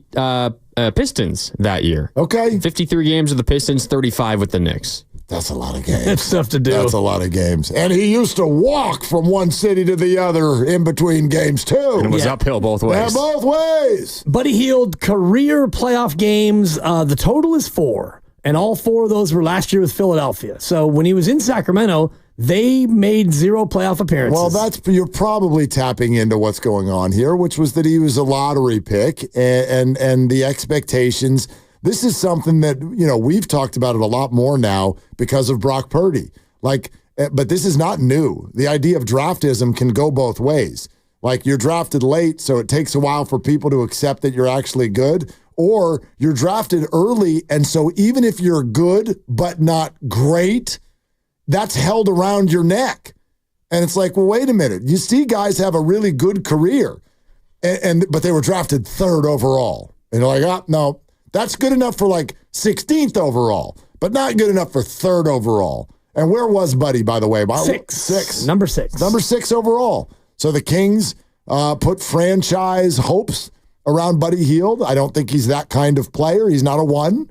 And so maybe, I'm just guessing, maybe that's why they feel the way they do about him. Well, the Pelicans drafted him, and the Kings traded DeMarcus Cousins. Traded right away, right? To the Pelicans for Buddy Hield. So Buddy immediately, came over and became a Sacramento King as a part of the DeMarcus Cousins deal. He actually played for the Pelicans, 57 games. He did. Sacramento got him at the deadline in that first year. Got it. Interesting. Okay, RJ in Napa's on the phone, says he's a lifelong Kings fan. Hey, RJ, thanks for calling.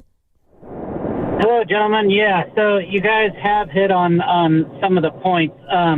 Basically, he was sandwiched around, his arrival was sandwiched around many failed lottery picks, like Jimmer Fredette, Marvin Bagley, all these guys, Tyreek Evans, unfortunately, that they were billed as like these superstars and these saviors and this and that. He was just one in a very long line of guys where we couldn't figure out why the team was not good despite drafting in the top 5 to 10 every year for about 13 years. So that was part of it, which is the draftism, which I don't necessarily think is fair. Another big part of it, and I think a lot of this is just his maturity as a player, what you're seeing now, but he was the king of the, no pun intended, he was the king of like the taking the 3-pointer from 25 feet with 21 seconds left on the shot clock. That and then with our apathetic and non-existent rebounders and that kind of thing. So I think it was just he was a prime example of a guy that we brought in the era of futility. But you're right. The high points, I actually always liked Buddy, to tell you the truth, because of exactly what you said. He always played hard. You never felt he was dogging it. He just kind of had this sort of like airhead quality to him, I guess you could say, where just not an understanding of like the flow of the game or whatever, and there was no accountability on the Kings coaching staff. Like, he was by kind of default one of our best players, so he played a ton of minutes, and he would never be pulled out because there wasn't anything better on the bench. So I kind of read this situation as, after he's been traded a couple of times, maybe he realizes this is his latest and greatest and maybe last shot at a winner. So that's what I got, you guys. Great question. Thank you. Yeah, RJ, thanks. And I wonder also if it's just time and space. Like, he is exactly what the Warriors want him to be right now. They want someone to come in and don't hesitate. Fire up threes. Maybe in the, how long has he been in the league? 8 years? 7 years? He started in 2017. So, okay, yeah. 7 years. So maybe in that period of time, the thought process of a three-point shooter has changed a little bit. The league each year is just like, yeah, gun, more threes, more threes. Maybe that has something to do with it. But, Dibs, I don't know. To RJ's point, he brings up a lot of draft picks that were worse than Buddy, but I feel like they don't get the vitriol that he does from that fan base. Well, I do think it's because of where he fell in the lineage of picks. It's Buddy's 9th year, and he's been traded 4 times. Yep. But what you said, I think, is most appropriate to right now. He's on a team that needs him to be Buddy Hield. We need you to come in here and shoot every chance you possibly get. And I think that fits who he is. It's just kind of like Wiggins is what you're making me think of, where they're like, you're not as good as the number 1 overall pick. And the Warriors are like, come be our 4. Yeah. Come be our 4th option. And he's like, cool, I can do that. We're brought to you by Crystal Geyser Alpine Spring Water. And guess what, kids and campers? Brendan Pajemski joins us next on Willard and Dibs.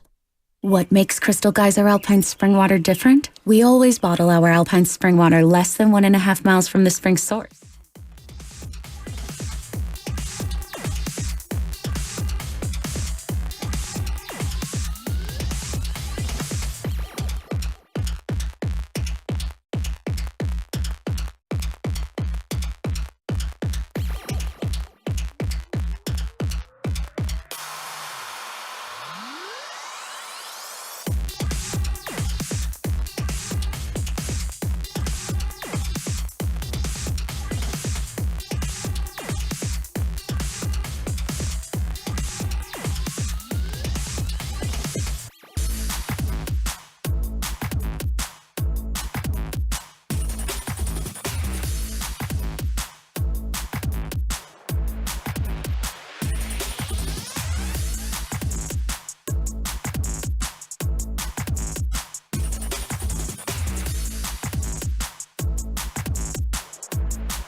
Flaring off a screen, Waters. Waters, chest pass to Moody. Moody fakes, drives right to the paint, swings it back to Pajemski. A corner three is money. Cold, hard cash. And this game is tied. It is only the second tie of the night. Bay Area, it's Brandon Pajemski. You're listening to Willard and Dibs on 95.7 The Game. 13 points, 7 assists, 8 rebounds. He almost messed around and got a triple-double last night. Almost. Whew. And he's kind enough to join us right now after the 104-89 victory over the Pelicans last night and a 4-1 start. Joining us here on the River Islands guest line on Willard and Dibs is none other than Brandon Pajemski. Hey, Pods, how you doing? Good, guys. How are you guys? We're good, man. That's the last time you're going to ask Coach to review a play, isn't it? Yeah, I guess so. Can you take us through that exchange and that conversation? Yeah, I mean, obviously guarding Jordan Hawkins on the right wing, and I hit the ball off either his leg or his hand, and went off him, but the ref said it's their ball, and I just looked to our bench and kind of animated and wanted us to challenge, but I didn't remember that we didn't have a challenge left because of the Draymond challenge. And so I'm not really sure, honestly, why I got the tech because I wasn't really talking to the ref at all. But it is what it is. Yeah, they would probably say for the demonstrative reaction, but Mark and I were talking about how you as a second-year player probably not getting the same amount of rope as a veteran like Draymond would get with the same reaction. But dwelling more on the positive 4-1 start, what do you think about the way the team overall has played so far through 5 games? It's been good. I think our only downfall has been our turnovers offensively. I think defensively we've been very solid, holding teams, anywhere between 90 and 110 points. I think in every game so far, almost. And I think it's just been good to have some new coaches around, some new players around. All of us gel really well together and are kind of on the same page and want one thing, which is a championship. Brandon, what does it mean to you guys to bank some early wins without Steph? Definitely a confidence booster, and also it's good to. I would say it's a blessing in disguise to have him out because if you kind of wait till middle of the year and now he's out, I think it kind of becomes confusing. Like, hey, which players are expected to do what? And I think since it was so early in the season, just being a couple games in, everyone's just kind of playing free out there. And the next man up just stepped up and we just kind of played and there wasn't any expectation. And so I think it's helped us. It's going to help us if he's out again, we kind of know what we're doing. And so I think it's a blessing in disguise, but we always want Steph out there. Of course, and fans want him out there as well, but fans also thrilled that you guys are 4-1 and a couple of those without Steph Curry. How do you approach the game, rather, when Steph's out? Does it change the way you go about playing, or do you just stick to what Pods does? My mentality definitely switches for sure. A lot more aggressive. I think whether that's good or it's bad that I don't have that mentality when he's out there, I don't know, but I think all the little things that you see, the rebounding, the diving on the floor, playing defense, I think that's whether he's in the lineup or he's not. But I think looking kind of for my own shot and for my teammates more, I think when he's out is something that I do just because, a lot of times he has the ball. And so when he's not out there, someone else has to do it. But I think it's a good experience for me. Obviously, hopefully I'm going to be still playing by the time he's retired. So someone's going to have to do it at some point in the Warriors uniform. And so I think I'm perfectly suited for it. Brandon, how much longer you got to wear the mask? Through this road trip. And then it should be off when Clay comes to town, November 12th. And maybe I know you've addressed it a little bit already, but I wonder if you could tell our audience kind of how it affects you. Yeah, I think it's more so my depth perception close up. It has nothing to do with my shooting or anything like that. It's more so getting into the paint, my peripherals, being able to see my teammates on layups, having to see the rim, because usually I'm just accustomed to just looking up with my eyes instead of having to lift my whole head. And if I just do that, I see the blurry mask. And so that's probably been the toughest part. Even yesterday, I knew it was bad when they had missed a shot, and I went to grab a rebound and jump up, and I tried to grab it, and the ball hit my face before my hands did. And so I was like, that's kind of weird. And I mean, I still got the ball, but I was like, is my depth perception, my hand-eye coordination that bad? But that's probably where it affects me most. So being able to have that off soon and being able to kind of see every which way, which I'm accustomed to having, is going to be a blessing.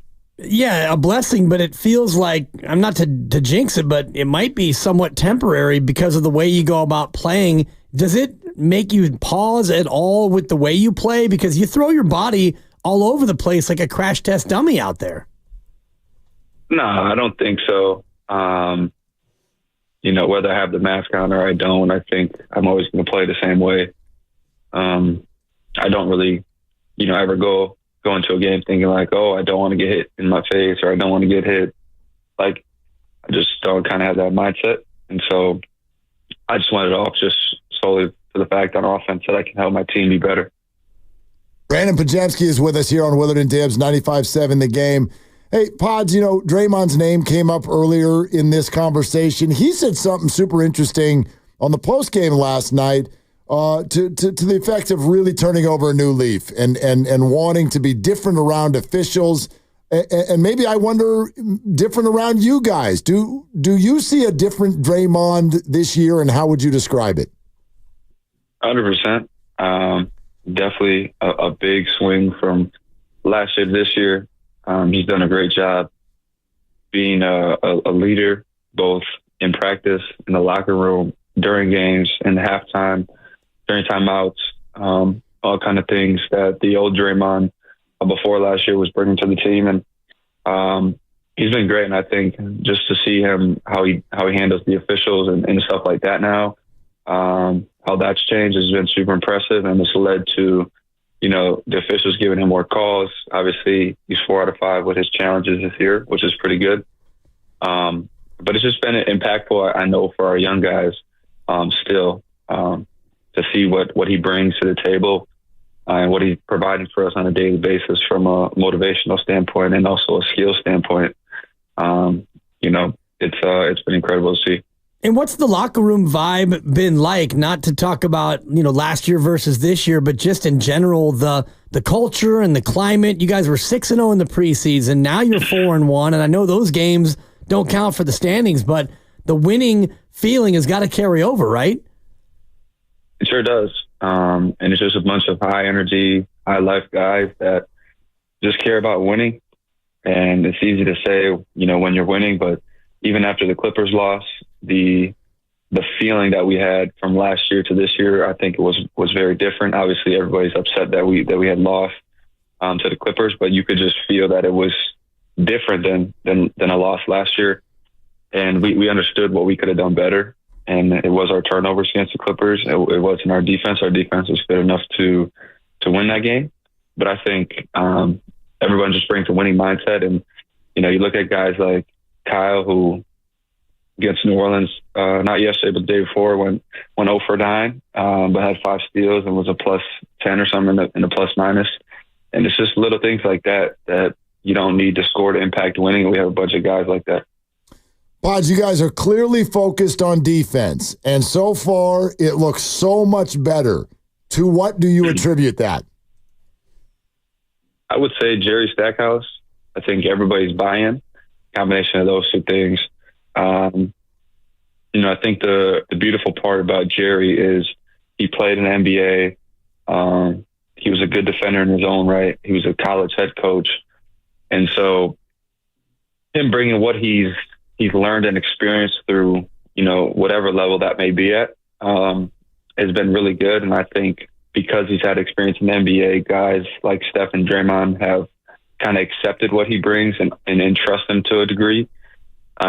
And I think what I said yesterday in my post-game press conference, that he's dumbed it down so much that he eliminates the gray area in defense. And obviously in basketball, there's a bunch of gray area plays. And, the team that's best in those gray areas usually is one of the better teams in the league. But I think he's done a great job through camp and through these first couple of games that he's dumbed down our principles so much that everybody knows what we're doing. If this happens, then we're doing this. And so I think he's done a great job with that, and it allows everybody, whether you have high IQ, low IQ, no IQ, you can figure it out because it's super black and white. And does that come from like help coverages and just general principles about, well, if this player gets beat to this side, it becomes much more of an automatic coverage as opposed to a read and react defense? I don't think it's necessarily personnel based. Obviously, before games, we will decide, like if Zion has the ball here, well, what are we going to do? Like that kind of thing. But I think in general, it's just more where our help's coming from, what rotations we're making, how are we helping each other on baseline drives, what pass is the driver least likely to make, let's give that up. All those kind of things he takes into account. And like Draymond had mentioned, we have a defensive chart after every game that Jerry goes and grades and gives it back to us the next day. And so we have competitions within our individual selves of who can have the highest plus minus in terms of his defensive chart every game. Brandon Pajemski's with us here on Willard and Dibs, 95.7 The Game. Pod, speaking of what was said after the game, did we hear you say that when you're done playing hoops, you want to play baseball? I mean, if the opportunity presents itself and I have no things left to give with basketball and that's done with, it wouldn't hurt to try to stay active for as long as I can. But yeah, I mean, you guys know I'm a baseball player at heart and I've always played. So to be out there and have live competition again would be something cool. I'm looking at the scouting report right here, and it's talking about, and I'm actually looking at video of you as a high schooler, and good left-handed swing. You got a nice little curveball on the hill. Would you want to be a pitcher, first baseman, or the new Shohei Ohtani and do both, Pods? I would want to do something similar to Ohtani, where I don't know if this is possible, but I would like to be a closer. So pitch one inning, here and there. On the days that I might pitch, I might not, play some center field, and then also hit. Okay, so I just want to make sure I've got this right. Get it right. Yeah, you want to hit and play center field. You also want to be a closer, but you don't want to start any of this till you're 35 years old. Do I have that right? I mean, whenever basketball's over. Well, how long are you planning to play? You're doing pretty good. I don't know if you know this. You were on the old rookie team, Brandon. Good little player. Yeah, like you might stick and stay, No, I'm saying I might be 40. I don't know. Oh. Yeah. Forget 35. Why are you trying to run him out, Mark? 35. My fault, as one of your teammates once said. Fantastic. Yeah, okay. I'm not going to tell you that you can't. Yeah. I mean, it's there. It's there. Okay. All right. Brandon Pajemski is with us here on Willard and Dibs. Hey, by the way, also, and this is just, I'm not saying I don't like it. Here's what I am saying. We notice that when players come into the league, and this is actually any pro sport, they really start to, once they get comfortable, then you start to see that self-expression coming out. So I mean this with love, Brandon. What's the plan going forward with the hair? The plan going forward with the hair, I'm not honestly sure.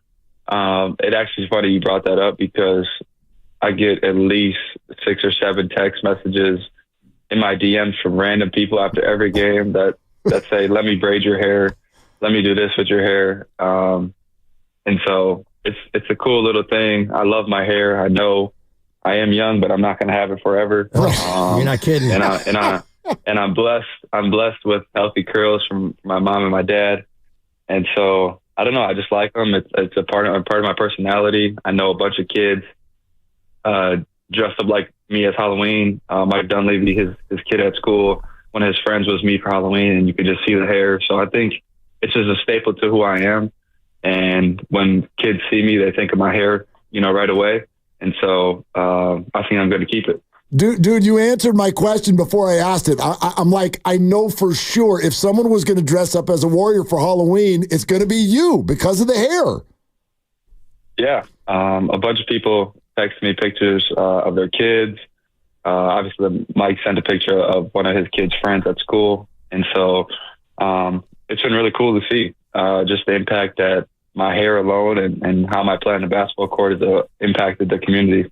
It's been a great impact, and I would just encourage you to not be afraid to branch out like JK, your teammate, who went with the braids, he went with the twisties, then he went to the shortcut, and now he's going blonde. So you can branch out, Brandon, and people are still going to love you. Yeah, I think that's the beautiful thing about, the pedestal that we have as basketball players. We can kind of do things and people are going to like it or they're not going to like it. And, it could be a trend-setting thing. And so, obviously I'm not going to go crazy with it, but I'm just going to be, Brandon Pajemski, and that's that. Brandon, yep, love it. And you guys are on pace to go 66-16, so go get it done. We will sure try. Thanks for coming on, man. That was a blast. Yes, thanks for having me, guys. All right, there he is. Pods. That's BP, yo. That's right. That's Brandon Pajemski. And he answered it before you could even ask it. Yes, people are me for Halloween. Next question. How cool is that? Pretty cool. People, little kids running around, they're like, who are you? And by the way, you want to talk about a mispronunciation sensation. Yep. Go to the elementary schools, find all the kids that are dressed up as pods and say, who are you? And find out if any of them are pronouncing it correctly. No doubt. Yeah. Yeah, Brandon Pajemski. Pajemski. Yep. Pajemski. Brandon Pajemski.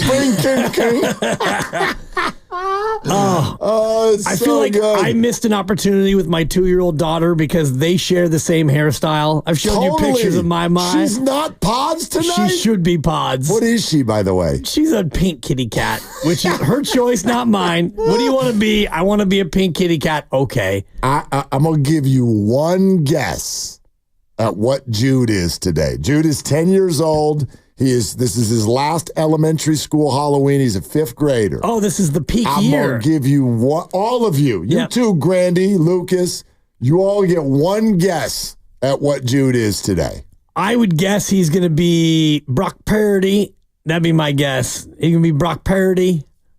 I was thinking Niners as well. Off of a recent performance, I'll go George Kittle. Okay, George Kittle. Lucas, do you have anything to say? And if you say like some USC Trojan grad, I'm going to knock you in the mouth. No, I don't think he cares about the Trojans. You're right. I'll go McCaffrey with wrappings around both Achilles. Okay. I was going to get, if you would have asked me a week ago, I would have said Nick Bosa, but I have a feeling that's off the table. That would have been amazing, Lucas, if he had showed up with some bilateral Achilles tendonitis wrap cruising around school today. Possibly. Yeah. Well, I'll tell you what. I know all of you, and you all know me well, but my partner has known me the longest.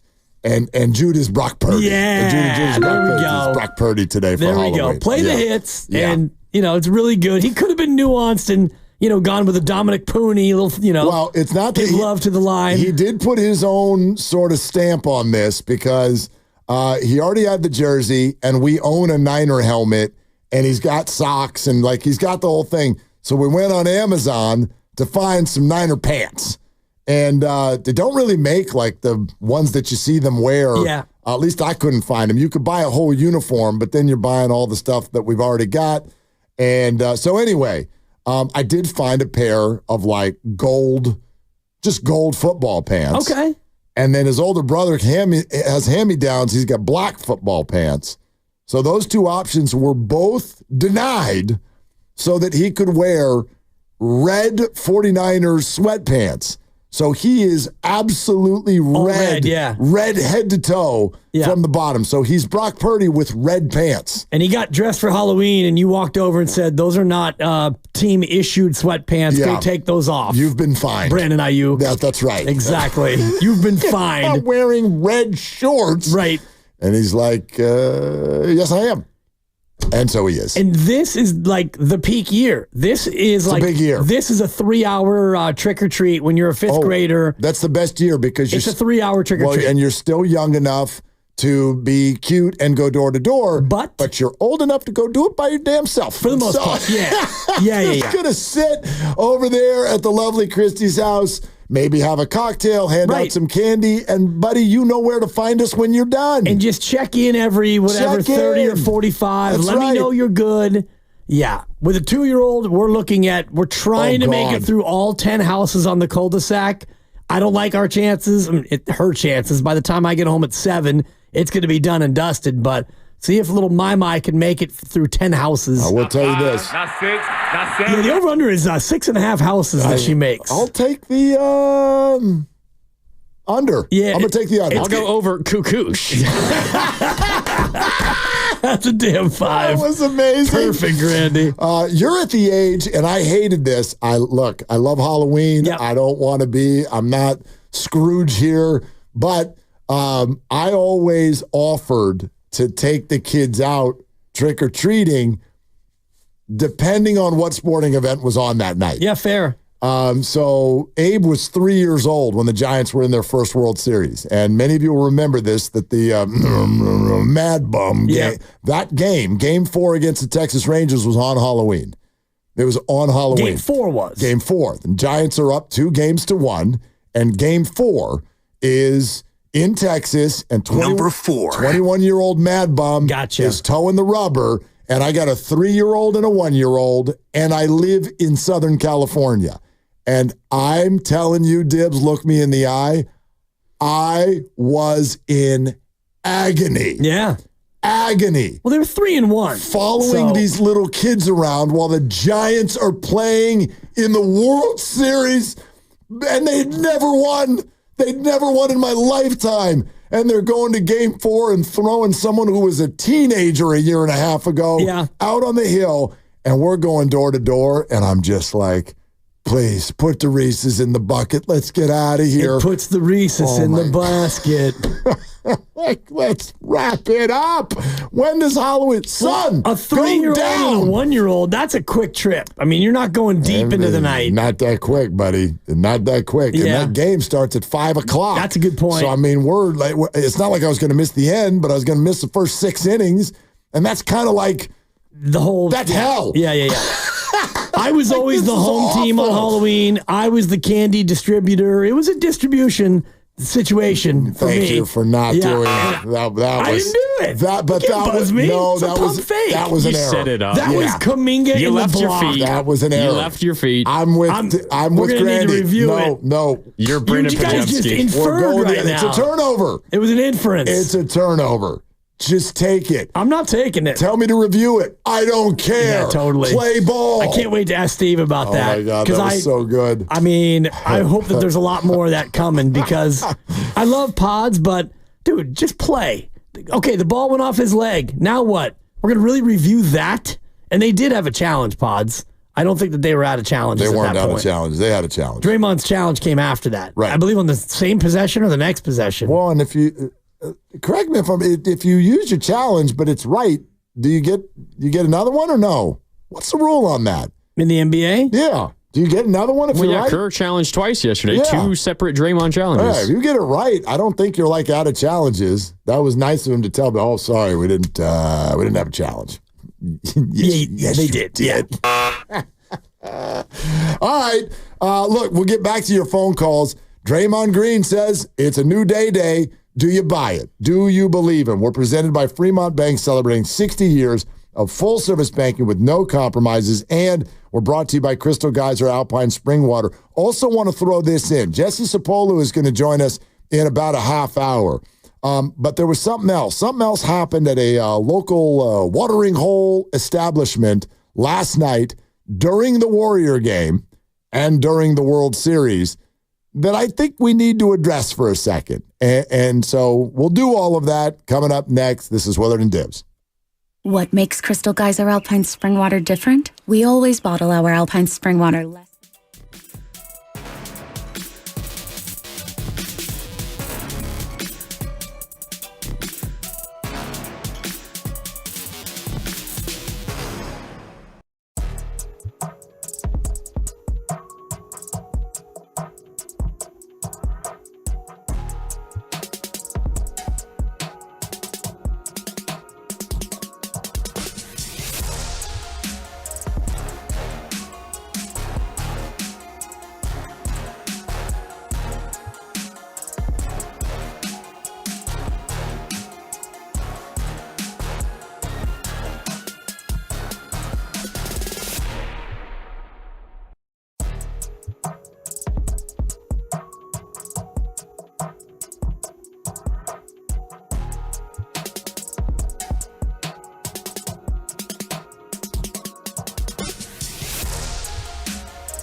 Tell you what, that hit's pretty good. Only way that whole intro right there, Grandy, could have hit better is if you all had gotten Draymond Green to be like, hey, Dibs, your picks stink.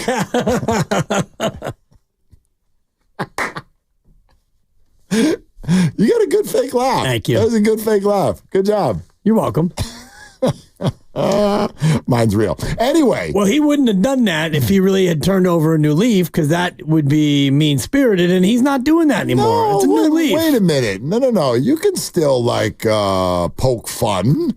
You sure still, can. Yeah, but that's not on brand with the new Draymond. I think it is. It's a new dawn. It's a new day. As the trumpets came in, yeah, it's a new day. And he's for Draymond. feeling good. Yeah, and you know how dudes are. If dudes are feeling good, they're making fun of their people. Yeah. I like if I'm not poking fun at you, I probably don't like you that much. There you go. Good to know. Yeah. Why poke fun at you all the time? I love it. Yeah, and you do it back. That's what we do. It's the back and forth. What's wrong with that? The give and take. All right. I can't wait for Fade the Dimmers. Oh, the pick is in. Well, I already bet this game tonight. Yep. I bet this game tonight without waiting for you. It's risky. I saw a number. I liked the number. I went for the number before the number moved. Yeah, it didn't move that much, though. Half a point that I saw.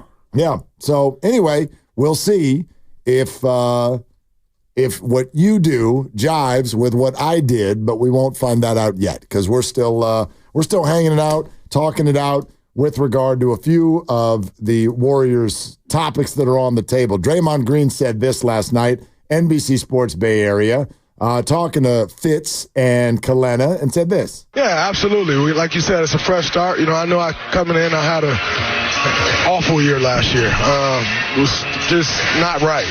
Didn't play well. Didn't act well. And, I want to, like you said, I want to show the real me. I want to show the growth. I talked last year about being a champion of change, arguing with referees. These guys are human. They make mistakes, and I'm trying to understand that.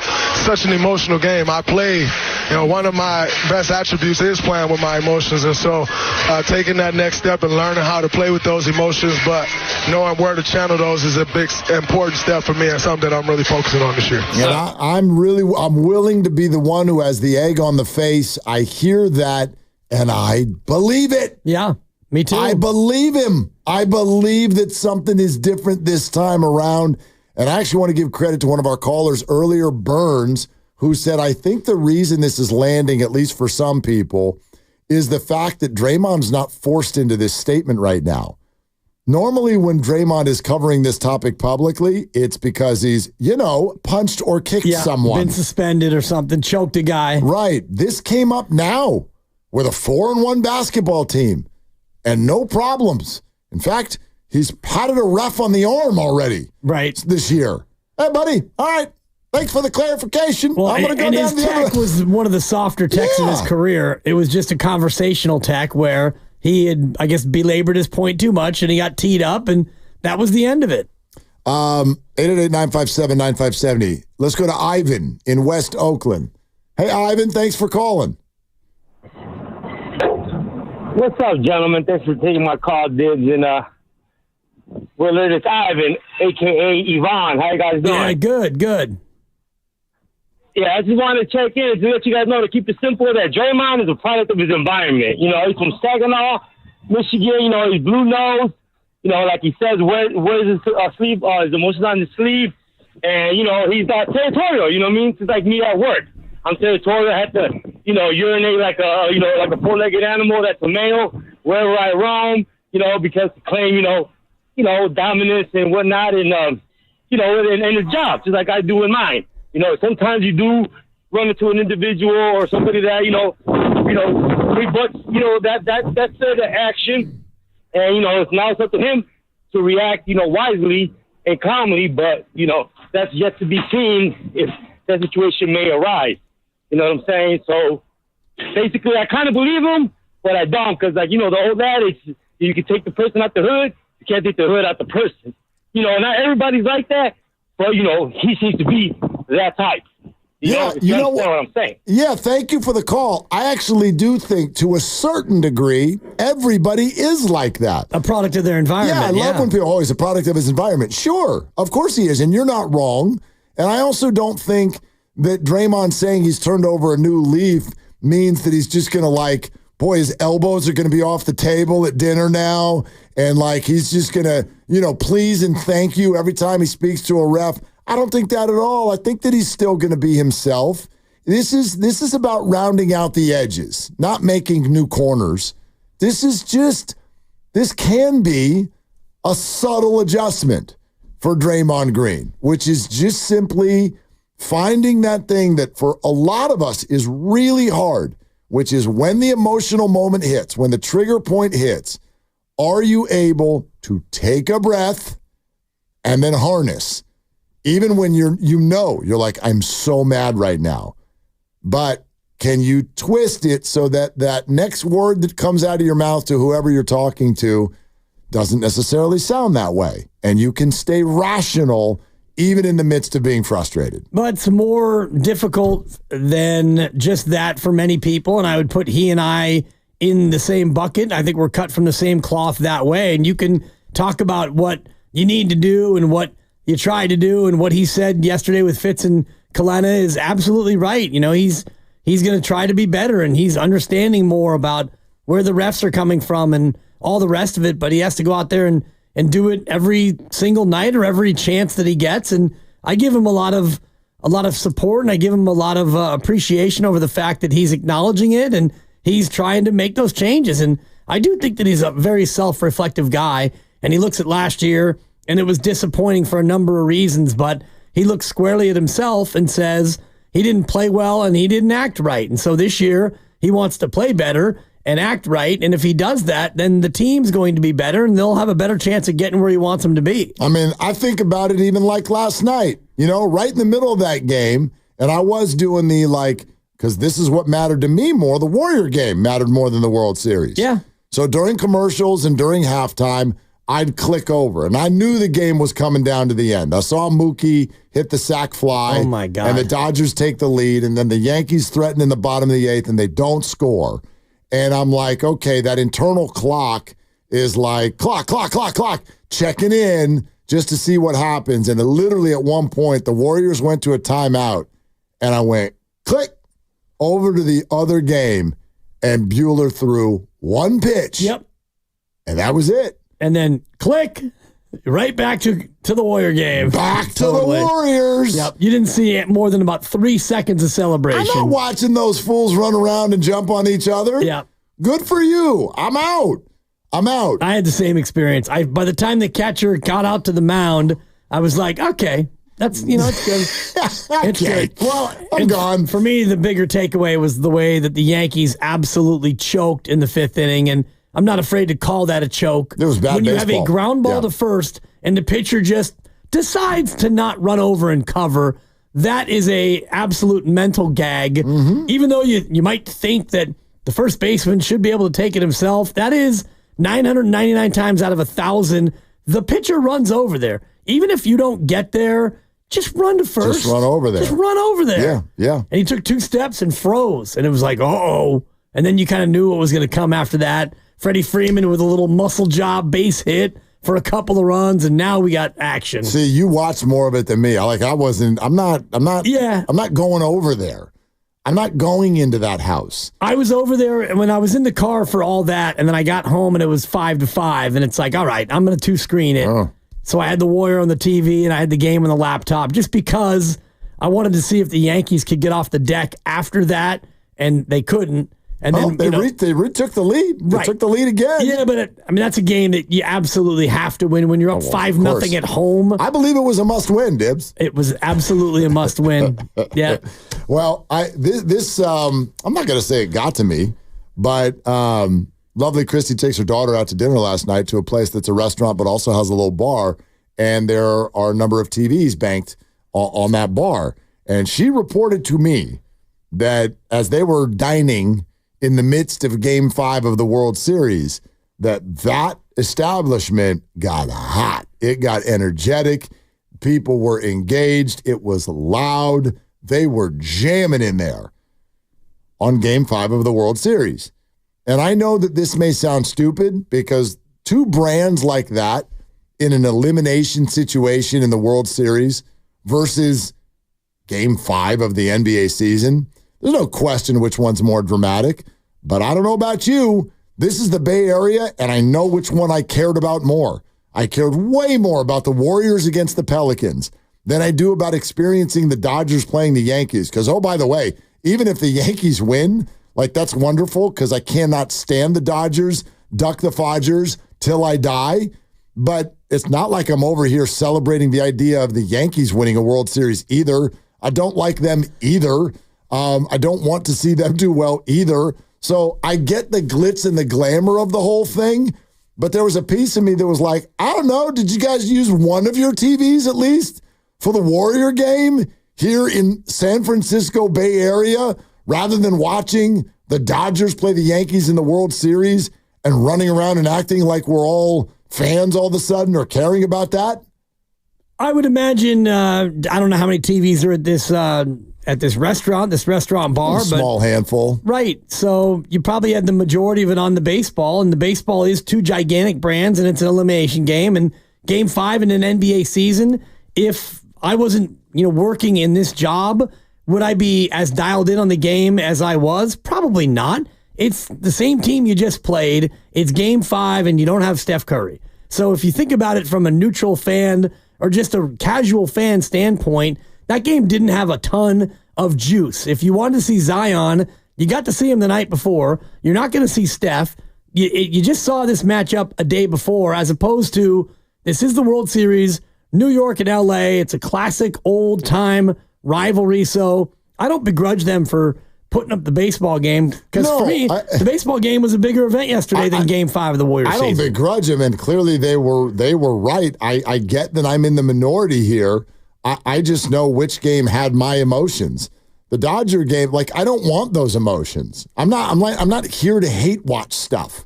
That's great. The Dodgers are playing the Yankees. I hope the Yankees win. Tell me about it later. I don't want to watch Mookie Betts jump around and smile. It's a wonderful baseball player. Seems like a good guy. I hope the fans keep their hands off of him for crying out loud. They did, yeah. But I mean, that's not. I am not emotionally tied, at least positively, to either of those teams. I am emotionally tied to the Golden State Warriors. That one mattered to me way more last night. And again, I know I'm in the minority.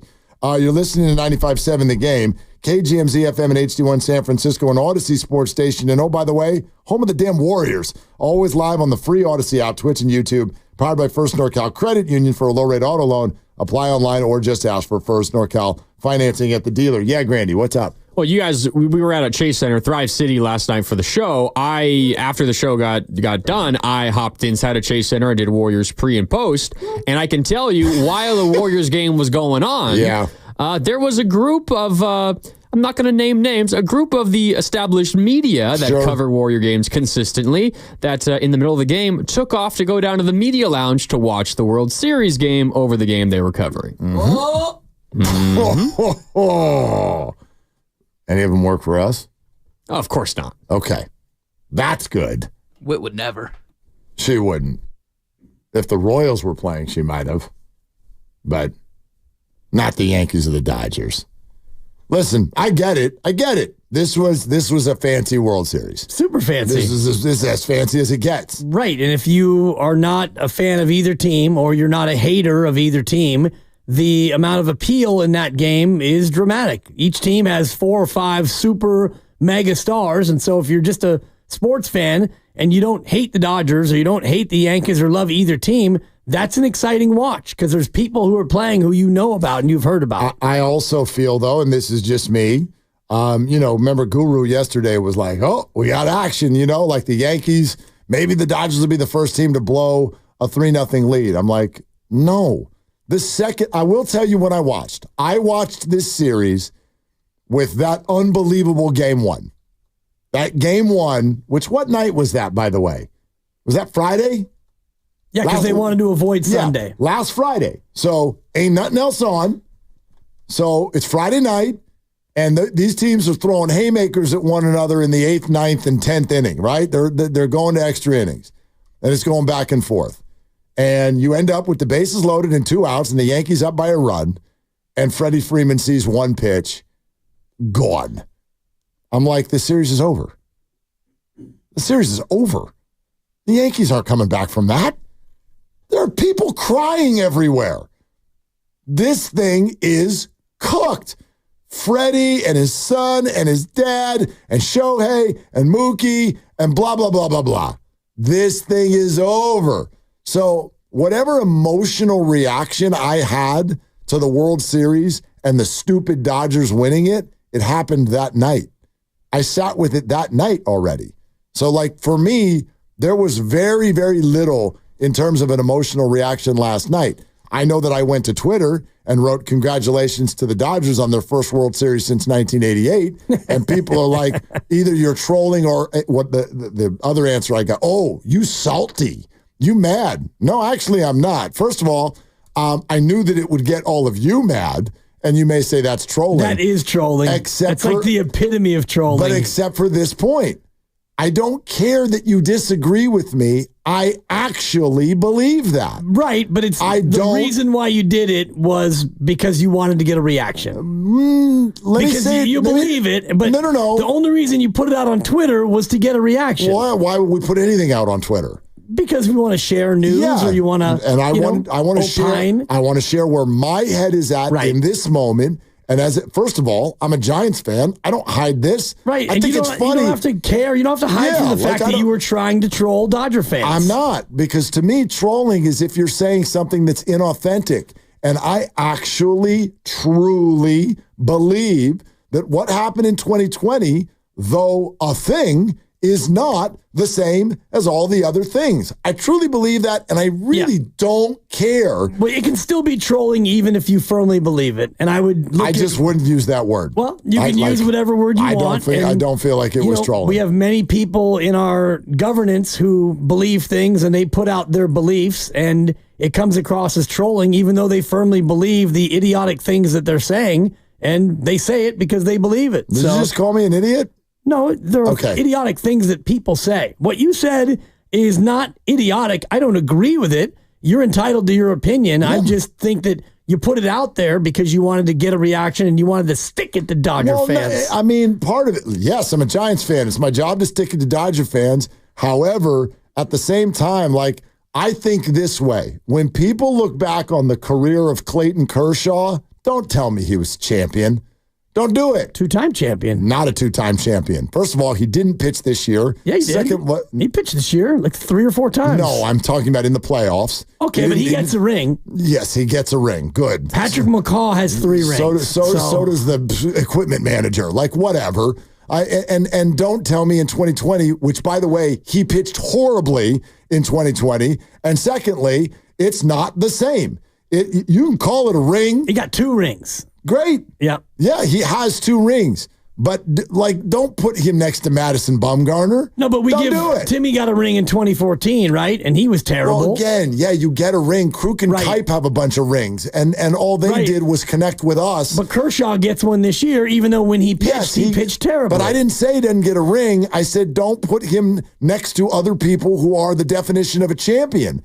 He pitched horribly every time he got to the playoffs, and the only ring that he won where he was playing, he played horrible, and it was a third of a ring. I hope it doesn't actually connect on the bottom of his finger. It's a third of a ring. You can sit it on top of your finger. I hope you've got super glue to keep it from falling off, because it's not a full ring. I wonder if you'll ever be unbothered by their championship in 2020, because it clearly bothers you. Everything in 2020 bothers me. Everything about 2020 bothers me. Well, there's some things that happened in January and February that were actually pretty spectacular, but that's fair. I think the Niners lost the Super Bowl though in February of 2020. That wasn't great. No. Not great. Yeah. Was if you're a Chiefs fan. But yeah, no, I won't be not bothered by that. And as far as that whole if the Giants had won, you would I don't care if you celebrate it. Sure, I would have celebrated it. But I truly believe this. if the Giants had won it, I would not put it on the same level as 2010, 12, and 14. But you would not even say close. that they had 3 and a third championships since 2010. I don't know if I would say it that way. I would not say that they just won 4 rings and they're all just 4 rings. No, I really wouldn't. I truly believe that. There's no way for us to ever know. No, we can never know. But you have fun.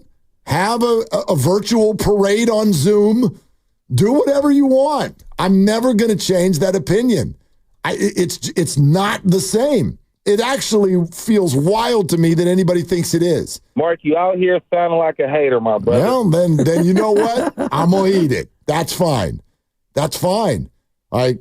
Anyway, that's my entry point for the World Series, and it actually got kind of fun last night, kind of getting to go back and forth, especially because my career started down there. Yeah. So I've got a lot of social media people. A lot of friends and family. Who live down there. And they got all the funniest thing is when people get offended. They're like, you're coming at us. I'm like, no, you didn't play. Like, you're not acknowledging us. Why would I acknowledge you? You're just sitting there with a computer. Like, no, it's not personal to anybody.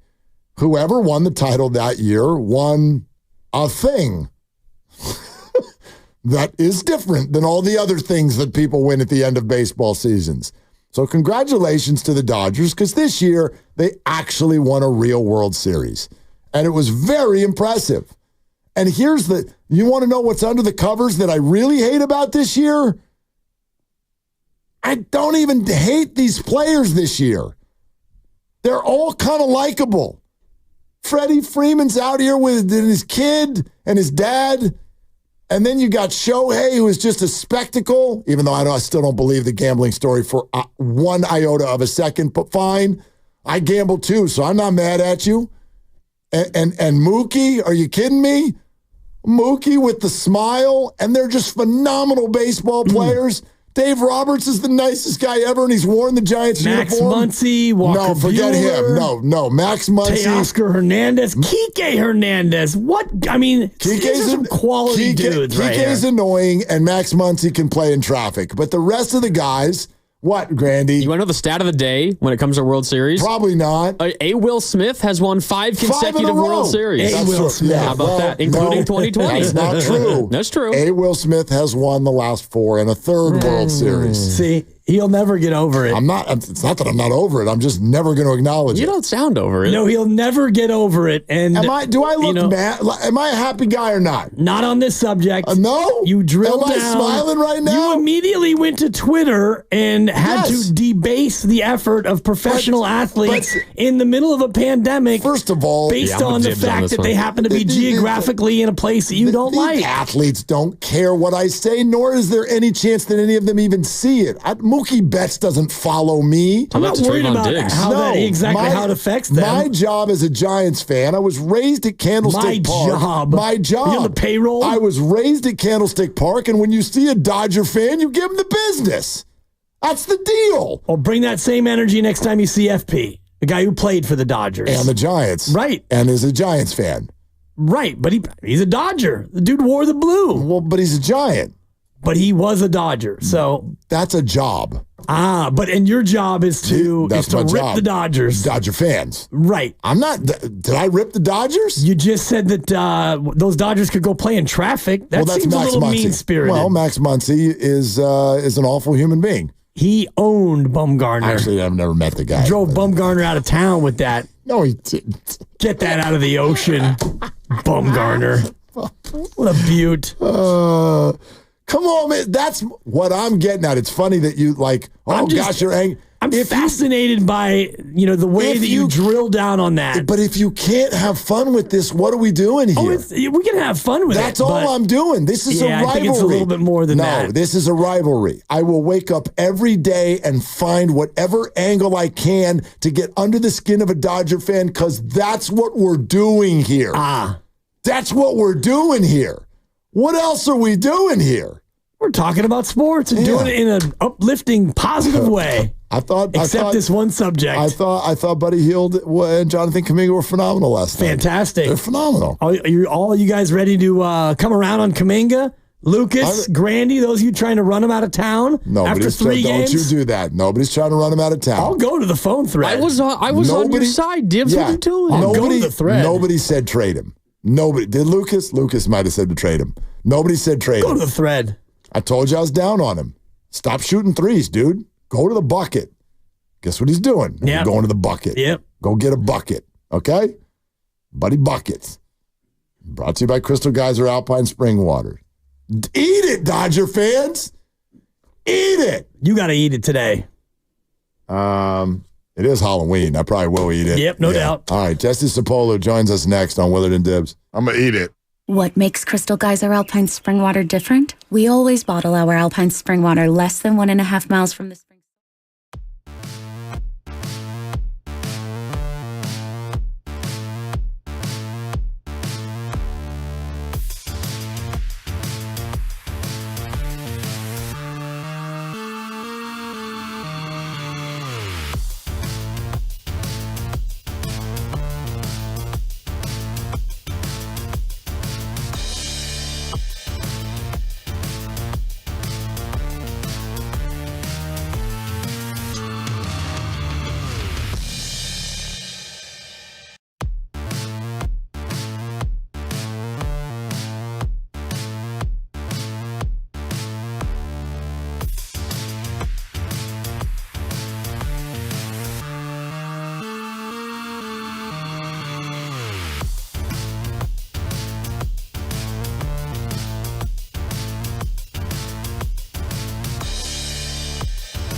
Interesting. And this is breaking. We're going to go to our friend Jesse Sapolo here in just a second. 49 are great.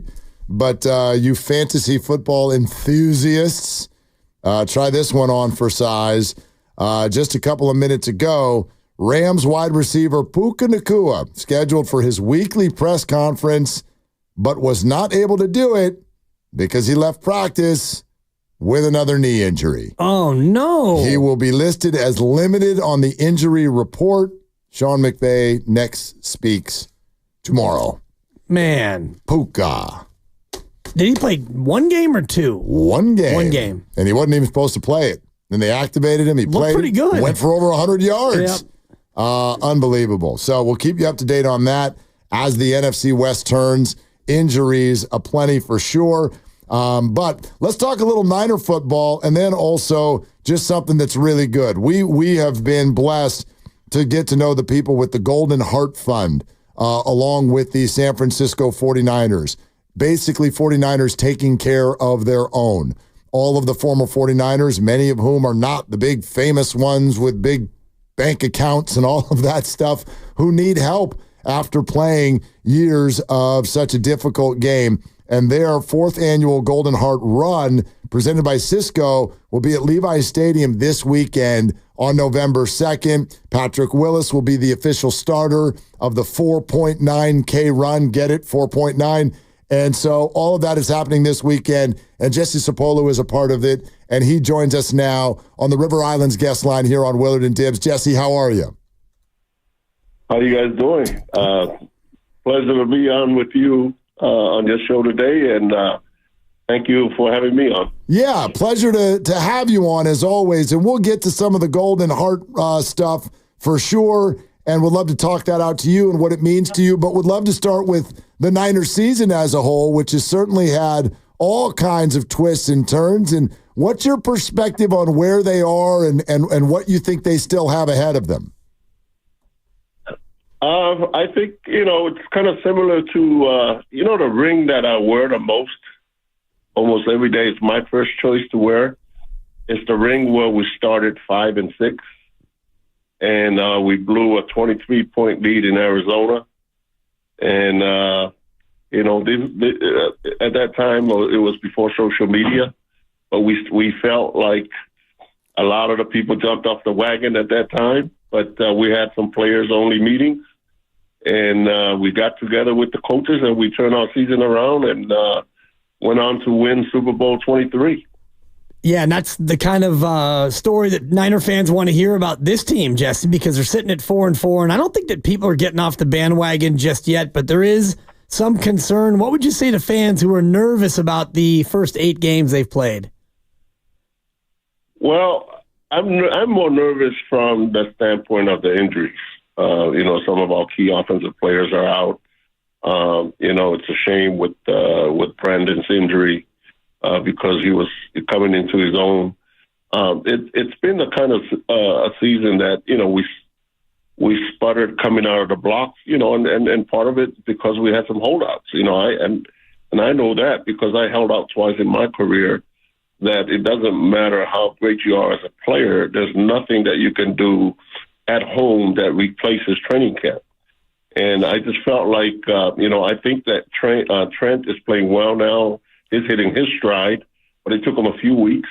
And I felt like Brandon was doing the same thing until he tore his ACL. So that was a concern. But I also think that our team needs to put 2 wins together and then start building from there. Because I think we showed great flashes. 2 of the losses that we had double-digit leads with under 6 minutes to go in the game. And we just needed to close it out. But, I think this is a veteran group that's played in a lot of big games, which is NFC Championship games, and including the Super Bowl last year. I think they're going to be poised enough to put a streak together and put us right in it. The great thing about it is that we're in a division right now where we're right in there still. Jesse Sapolo is with us here on Willard and Dibs 95.7 The Game. Jesse, that's interesting that you're talking about your holdout experiences. And Trent Williams did insinuate that now is maybe the time where it'll help him because he's not feeling as tired as he normally would halfway through the year. Did you experience that too? Can we expect maybe a better Trent Williams now because of the holdout? Well, obviously, you're not taking the punishment of training camp. And at this stage of Trent's career, it's probably the best thing for him. But you could tell in the first couple games that Trent was just trying to get his footing under him a little bit, knowing how great of a player that he is. But, yeah, I think it's going to help us down the stretch. I spoke with Trent after the Arizona game, and I said, just take it one game at a time, even though, things don't look too bright right now. But, we were 3-5, I think, a couple years ago, and then we put it together. Now, we can't go on depending on that type of thing, but I think the fact that we have the players and the veterans on the team that's so used to going into the semifinals and last year played in the Super Bowl, I think we can take some positive reinforcement in that. What's the big challenge for Trent this year? And you played well into your 30s. I think you were 36 when you finally hung it up, which is about the same age as Trent. What advice do you give him as far as the longevity of a 17-game season? Well, I think they're doing the right thing. I think Trent has days off.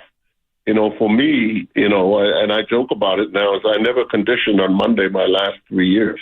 They just let me go in and swim in the pool and get the soreness out. But I think his experience, and he's still very, very athletic, but his experience make up for, the lack of, being a young man anymore.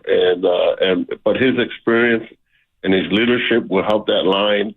I think our line, to be honest with you, has been playing pretty well for the most part.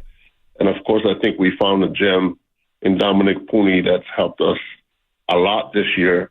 And I think we're going to hit our stride. We just need to our thing right now is win 2 games in a row that we focus on the next one.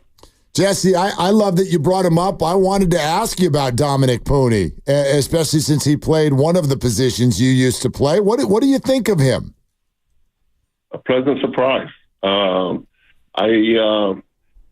Watching Dominic Pooney, if I didn't know who he was, I wouldn't tell which one was the rookie on that line right now. And especially the very first week, when we played against a Jets front, that was, highly touted coming in. And I thought our offensive line took it to him. Now, the thing that I'm going to advise him about is at some point, because the NFL season is so much longer, he's going to hit a wall. And he just has to really, make sure he allocates his time correctly and his rest, his nutrition, because he's going to hit a wall, especially if you go into the playoffs. Yeah, and hopefully they get back to the playoffs. And right now, things trending in the right direction. Jesse Sapolo here on 95.7 The Game. What have you made of Brock Purdy this year? Kind of a new version of Brock with him doing a lot more with his legs. How impressed have you been by his mobility and his ability to run the ball? To be honest with you, I saw that in preseason, his rookie year. And I felt like, oh, wow, this kid is pretty good, that he's athletic enough to give us some first downs if we need it. If you look at the Detroit game that we were down 24-7, I believe, at halftime, it was his legs that brought us back, And watching the Super Bowl at Allegiant Stadium, I just wish that he could have used his feet a little bit more in that game, because it was such a close Super Bowl game that went into overtime. But and this is a new year for him where he's dealing with losing some weapons, and I think he's playing well. I just hope that he doesn't overly press and just trust in his ability to run the 49er offense and then pick his spots. Like you said, he's athletic enough to give us some first downs. That Seattle game, how he was able to run for some first downs, allowed us to separate a little bit. Jesse, the trade deadline is Tuesday. Do you see any areas of need with this team? Well, because of injuries, I mean, there's some things that I see, on social media, that's the people's wish list, and that's my wish list too. Imagine if we have another pass rusher on the other side, to give us some depth there, and just as dangerous as Nick is on the other side.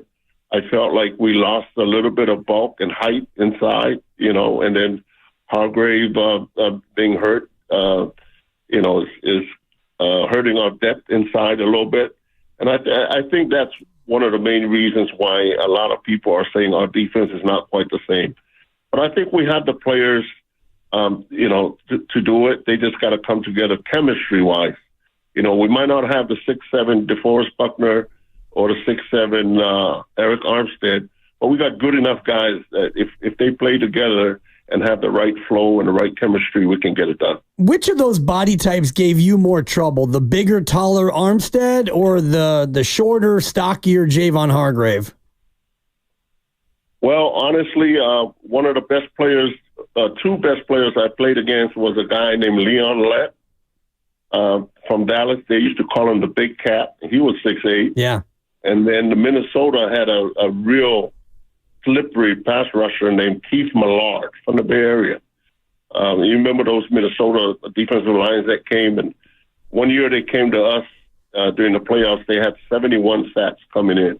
I mean, think about that. That means at least 6 of their guys have double-digit sacks, But we were able to shut them down in the playoffs. But those were some of the challenges that I faced, John Randall now was shorter and quicker, but I always kind of enjoyed playing against him because he was the same size as me. But the tall guys that are really quick, like Millard and Leon Lett, was a handful. Great callback. Keith Millard, Pleasanton, California. I'd forgotten about Keith Millard, Jesse. Oh, yes, sir. He's an all-pro for the Minnesota Vikings.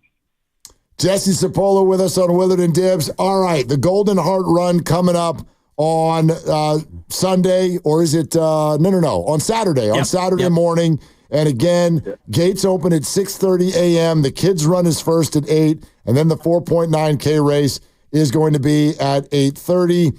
Participants in the 4.9K race will receive the Golden Heart Run T-shirt and a finisher's medal. The entry fees and information are out there, and we'll give you the website here before we get done. So if you want to be involved, you still can. But Jesse, maybe you can tell us a little bit about what this event and what this charity means to you.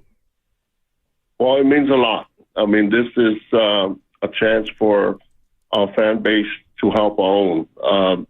We have certain retirement benefits from our union at the NFLPA, but the Golden Heart Fund and the Golden Heart Run directly goes to 49er alumni. We had some leadership players, some like Ronnie Lott, Tina Turner, Brent Jones, Harris Barton, Ron Ferrari that's leading the way. I was honored enough to be the race starter last year, and this year we have 49er great and Hall of Fame linebacker Patrick Willis leading the way. It's a fun event for every fan because not only Patrick is going to be there, but we're going to have a lot of alumni players, some of the players that fans looked up to that's going to run alongside with you. And, it's a win-win for everyone. It keeps our fan base happy. At the same time, help those that went out there and laid it on the line for the city of San Francisco.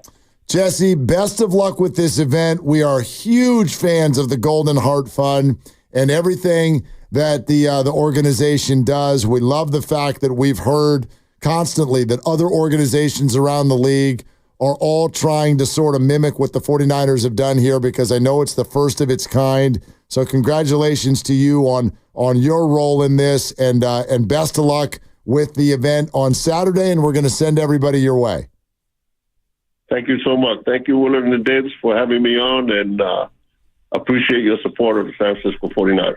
Always, always. Jesse, thank you. There he is, the great Jesse Sapolo joining us on Willard and Dibs. And if you do want to be a part of this, go to goldenheartfund.org. That's where you can get all of the information, and I'll just give you a quick idea of 4.9K in-person run, entry fees, $45. Want to do it virtually, $35. If you want to do the kids run, which is 0.49K, then $25. So this is something that is relatively affordable, and my goodness, you'd be doing a really, really good thing for some players that you used to sit around and watch. Yeah, and you might be doing it with some of those players that you used to sit around and watch because they're going to be there. Patrick Willis, the honorary starter of the race. So you go on out there and you toe the starting line, and you get to see P. Willie, and Jesse will be out there, and so many other Niner greats. And P. Willie, by the way, tomorrow, right, Lucas? Yeah. Is that confirmed? Yes? I believe we're going to have him. We don't know timing yet. Okay. Still waiting. All right. We're working on getting the confirmation sensation. But we do believe that Patrick Willis might be stopping by tomorrow right here on Willie and Dibby. And some lightweight inspirational words from Jesse talking about the favorite ring he has, because he's got a fistful of them from winning the Super Bowl with the Niners. And the year was 1988, and they lost to the Los Angeles Raiders 9-3. Joe Montana had nothing going. Roger Craig couldn't get it cooking. They had lost 4 of 6 to go down to 6-5. Players only meeting. They promptly won 4 of their next 5, ran the table in the playoffs, beat Cincinnati in the Super Bowl. And, 13-6 doesn't look that eye-popping, but you still wound up with a ring, even though in that year they were 6-5 with 5 games to go. You just need to be really good in January. And December helps too. December helps, but this is, again, what I've said so often about this Niners season. Until I start seeing things like, McCaffrey's not playing this year. And until I see, Dre Greenlaw, we'll do next year. And Juwan Jennings' hip is now degenerative. Like, if I start seeing stuff like that, maybe I'll get on the negative Nancy tip for the way this has gone so far. But what I see is a team that has been through a ton of adversity and is now 4-4 and tied for first place and has done this before, and the cavalry's coming. I don't know if they'll stay. I don't know if others will join the walking wounded, but as we sit here right now, I don't know, man. It feels to me like there's a rational space for a lot of optimism. Yes, especially when you look at the division. And that's where I draw the most rational optimism, is that the NFC West is not a tremendously great division. And I'm just looking at Jesse's year in 1988, and you're sitting there at 6-5, and all is not lost because you still had 5 games left. You won 4 of them. You got in the playoffs, and then when you're a good veteran team, magic can happen. Joe Montana that year didn't even get 3,000 yards, 18 touchdowns, 10 picks. He didn't get 3,000. 29-81. Now, Steve Young started 3 games, went 2-1, but Montana's year, if Purdy had a year, oh my gosh, like Montana, oh my God, he'd be run out of town. Let's pay him $11 million a year, $11 a year. Seriously, and I mean the numbers I know are numbers, and it's a different game, completely different game. But just looking at Joe's year, 59.9 completion percentage, and 18 touchdowns, 10 picks, Super Bowl. Yep. Speaking of optimism, there's plenty of it surrounding the Warriors' start at 4-1. And oh, by the way, they're built for a trade. And oh, by the way, apparently Giannis is leaving. Okay, I'm overstating it, but there's a little bit of a buzz starting around Giannis. We can get to that in a little bit. We still want to keep talking out Draymond. He said some stuff last night that makes us feel like, hey, it's a new Draymond, so are you buying it? We're taking your calls at 888-957-9570. Also, Brandon Pajemski was with us earlier today. He was fantastic. He didn't just talk basketball. He also talked about review calls, baseball careers, and hair. And we'll have that for you coming up within the next half hour or so. Want to remind everybody again that another chance to qualify for the Vegas trip happens in the window of 5 to 5:30. And that is obviously 22 minutes away. We'll have more on that around the corner. But all of that is to tell you what's coming so that we can clear a little space for what's happening right now. What's happening, Mark? What's happening? Oh, we fading to Dibbers. What? It's time for Fade to Dibbers. Please explain. Nostradiblis gives out his pick. You bet against it, you make money. Cash me out one time. It's that simple. Hey, Dibs, your pick stinks. Dibs, what's the lock of the day?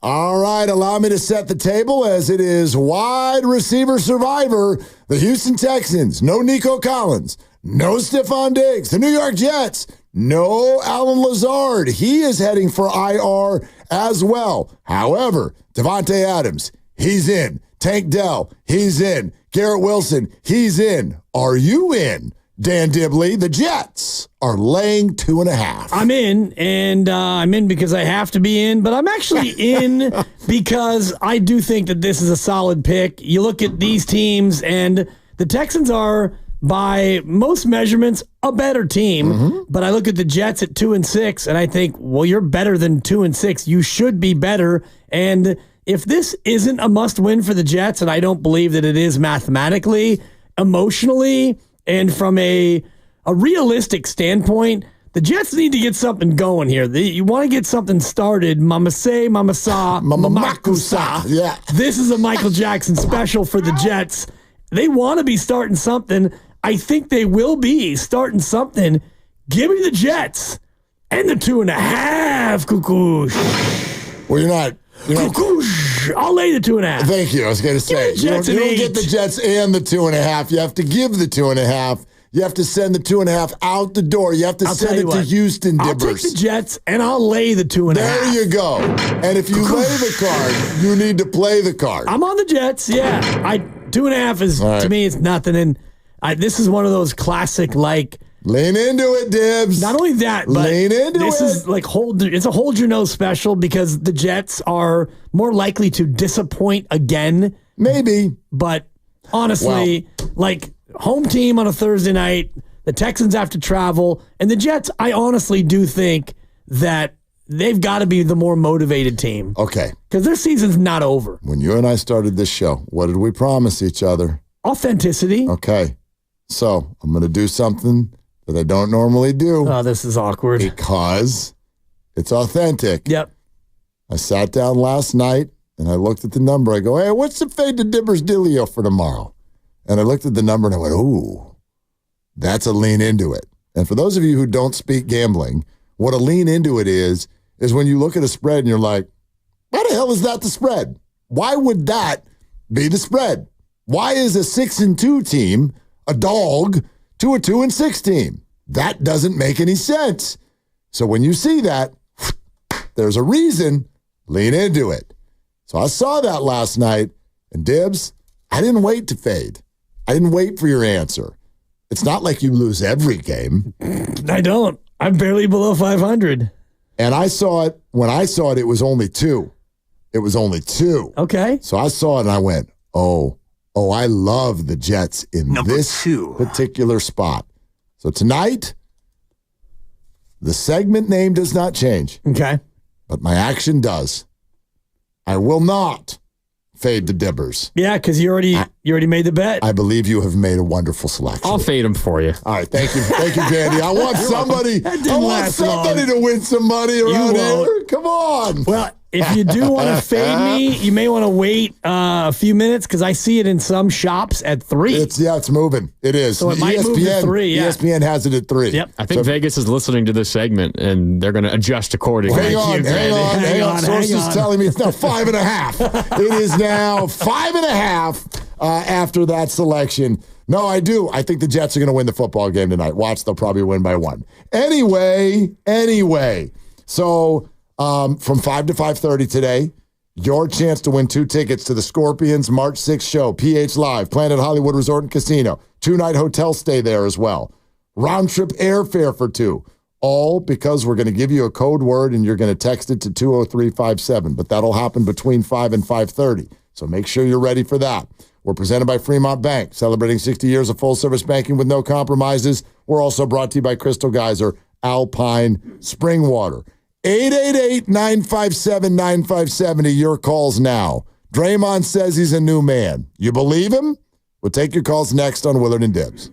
What makes Crystal Geyser Alpine Spring Water different? We always bottle our Alpine Spring Water less than 1.5 miles from the spring source, and all our bottles are made with 50% recycled plastic from our own recycling plants. Crystal Geyser, bottled at the spring source. Dan Dibley here for Fremont Bank, and I told you this yesterday that I drove by the branch in San Francisco, and I was starting to tingle. I was excited because I had forgotten about that as one of the 21 branches that Fremont Bank has throughout the Bay Area, and I'm deeply committed to getting in there sooner rather than later just to soak up the ambiance at Fremont Bank, because when you go into one of the 21 branches, you feel it. You feel the vibes, and the vibes are right in Fremont Bank. You've got tellers and management who care about you as the customer. And when you go in there and you deposit your money, you know that money is going to stay local. They're going to pump it right back into the economy, into businesses and home ownership, philanthropy, and all the other great organizations and activities that make our Bay Area so strong. And that's one reason why I chose to be a customer. And I've stuck with Fremont Bank for 6 years, and I will continue to do so. They're one of the top local corporate philanthropists in the Bay Area as well, and that sort of philanthropy means a lot to me. It's Fremont Bank. They're known for full-service banking with no compromises. Your business needs a network it can count on. Power's out. Comcast Business has you covered with Wi-Fi backup to help keep your business up and running, even when your power goes out. Everybody in the warehouse good?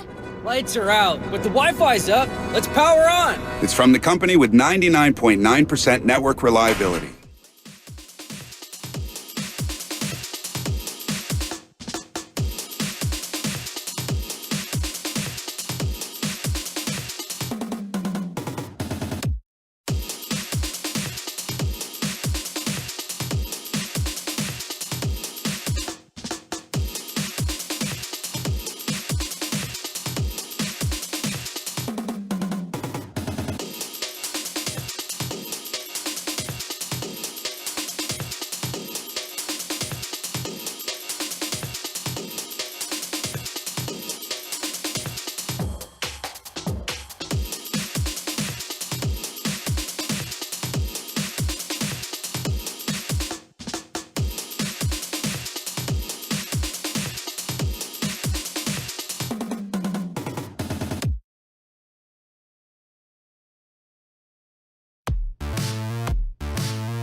Hield by Draymond. Pulls up for a jumper at the buzzer. Got it! Oh, what a pass by Draymond. Right down the middle of the floor. Led Buddy Hield up, who made the run, the catch, the shot. And the Warriors will take a 4-point lead to the break. Bay Area's Buddy Hield. You're listening to Willard and Dibs on 95.7 The Game. Hey, Dib, your pick stink. We're still rolling through ones that we're hearing for the first time. Buddy was the most efficient. Yeah. That was really quick. Hey, Dibs, your pick stink. That was quick. Bay Area's Buddy Hield. You're listening to once Willard was and enough. Dibs on 95.7 The Game. Hey, Dib, your pick stink. Your pick stink. There, am I done? You're making me crazy. Totally. He got you. Beat He the got shot you. clock. Yeah, he did. Your pick stink. Your pick stink was as quick as his release. Totally. Boom. God. Unblockable. Your pick stink. That's great. Well, we'll see. I'm on the Jets tonight, coming up here in about 20 minutes or so. Thursday night football, and you start feeling a little sad, a little forlorn as we get to Week 9 in the NFL. Stop! It's going After too this fast. week, I know it's the halfway season's point. halfway over, which is why I was telling Director of Sports, great time to get Scott Hansen on the show as we get to the halfway point and get his thoughts and feelings. And the guy who watches absolutely everything all day, every day. Are there any celebs? And like for me, it's not the biggest celebs. Like if Taylor Swift were in the room, I'd be like, I'd love for you. Can we call my daughter? Can you FaceTime my daughter? You know what I mean? She would freak out, but I would just be like, wow, that's Taylor Swift. There's certain other B, C, D level celebrities that make me geek out. Yeah. And Scott Hansen is one of them. Yeah. I will, and we had him on last year. Yep. Total geek out. Like he did that thing, remember, where he was like, he spoke directly to my sons who sit there and watch Red Zone all day long because I'm a terrible dad on Sundays.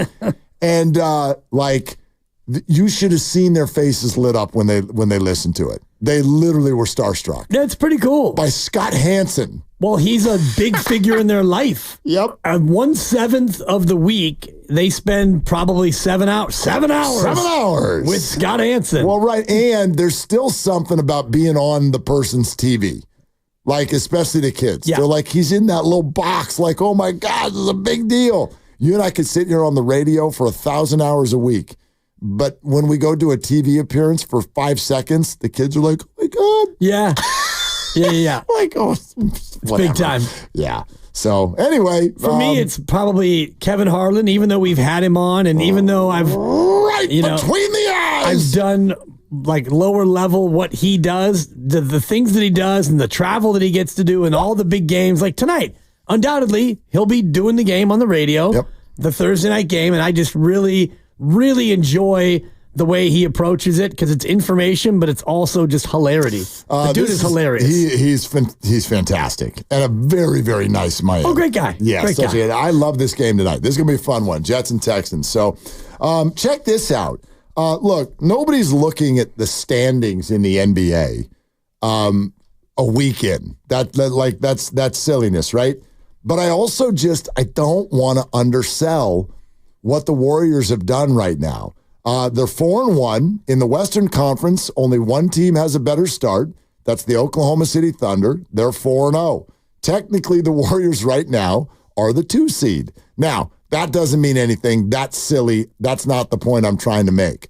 But what I am trying to say is if you look at the Western Conference, and we've gotten to dip our toe in the water a little bit, right? There's the what we thought we know, and then there's the what we do know, and then there's the what it kind of looks like maybe we didn't know. You know, for instance, I heard a lot of people all off season go, well, Memphis will be back because Ja. Guess what? I don't think they're back. And I don't think that they're the same team. You know, they've lost a lot of other people. And, I'm not a big Dylan Brooks fan, for example, but he was a starter and he was an enforcer in some ways on that basketball team. He plays for the Rockets now. So I had kind of one eye open to Memphis to begin with of like, is that it? Is it just Ja Morant? That's it? And now they're going to be the 5 seed? I don't know if I buy that. And after watching them so far the last week and a half, I really don't buy it. So that, for example, the Pelicans are injured, but they're off to a wobbly start. The Nuggets are 2-2, the Wolves are 2-2, whatever. We know that those are good basketball teams. Lakers got off to a good start, but then they lost a couple in a row. I guess what I'm getting at is I really don't think as a Warrior fan, you should have to bottle up your excitement because it's early. These games are a huge deal because you are banking wins when you know that the Western Conference, and whether you're the 3 seed or the 7 seed, is probably going to spin based on 2 to 5 games. And you just played 2 games without Steph Curry and Andrew Wiggins, and you won them both by double digits. So I don't care who the opponent was.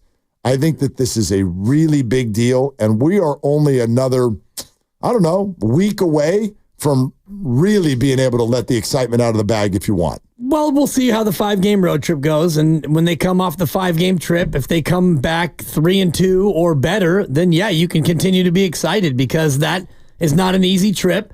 You've got Boston and Oklahoma City on it, including, I think OKC is the 5th of 5 games. You open up with Houston, and you may or may not have Steph Curry. I'm not sure if we've gotten any indication. The sense that I got from talking to people is that maybe that is the third of the 3 games that he will sit. We don't know for sure, but you got a 5-game trip. How much do you want to? You're not going to rush him back there, but it felt to me like maybe that would be one more game he'd miss. We're going to find out. Wiggins, I think, will play. He was close to playing. He was close last night, yeah. And DeAnthony Melton, all bets are off on that one based on the reoccurring back injury when you have a back issue. Right, and now I think you chill for that for a second too, right? Like there's no rush there, especially because of Lindy Waters. There's no rush on any of them, but especially a guy who has a back issue, and he came in with a back issue. But I look at that 5-game road trip, Mark, as an early test because you can look at these first 5 games and say Portland and Utah are bad, and I do think that's one thing that we knew, and it looks to be the case. Like you knew Oklahoma City and Dallas were going to be good. You expected Minnesota and Denver to be good. You expected the 2 LAs, Phoenix and the Warriors to all be in that middle. And then your Sacramento's and your Memphis's and your New Orleans, maybe a tier below that. And I do think that's how it's going to shake out. But through 5 games, Portland and Utah were bad. You crushed them. New Orleans is injured and probably not as good as you. You swept them. And then the Clippers beat you in a game that was mostly head up. I know Steph got hurt, but so things have kind of gone the way I would have figured they would go. By the way, can I just say this real quick about the Portland Trailblazers? Sure. Right. They're young. They're not good. They're not a threat, right? Oh, okay. The Warriors go in there and beat them by 36 points on opening night. Since then, they have played 4 more basketball games. They are 2-2 in those basketball games, and they lost to the Pelicans by 2. They beat the Pelicans by 22. Then they lost at Sacramento by 13. And then they went to the home of the Clippers, the brand new arena, and beat them.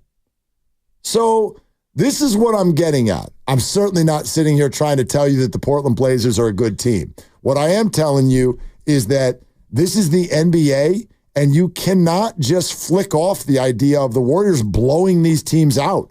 It's one thing to say, oh, you beat a bad team. And if you beat them by 4, then you're like, yeah, whatever. No, you're beating them by 30. You're beating them by almost 40. Like, that's what a good team does.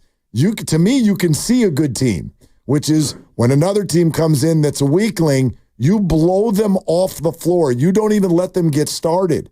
And then the other aspect of this is that there are only, and again, if you want to blame it on bad teams, you can. There are only 2 teams in the NBA right now who are holding their opponents to an average of under 100 points. Yeah. There are only 2 teams doing that, is Oklahoma City and Golden State. End of list. That is a thing.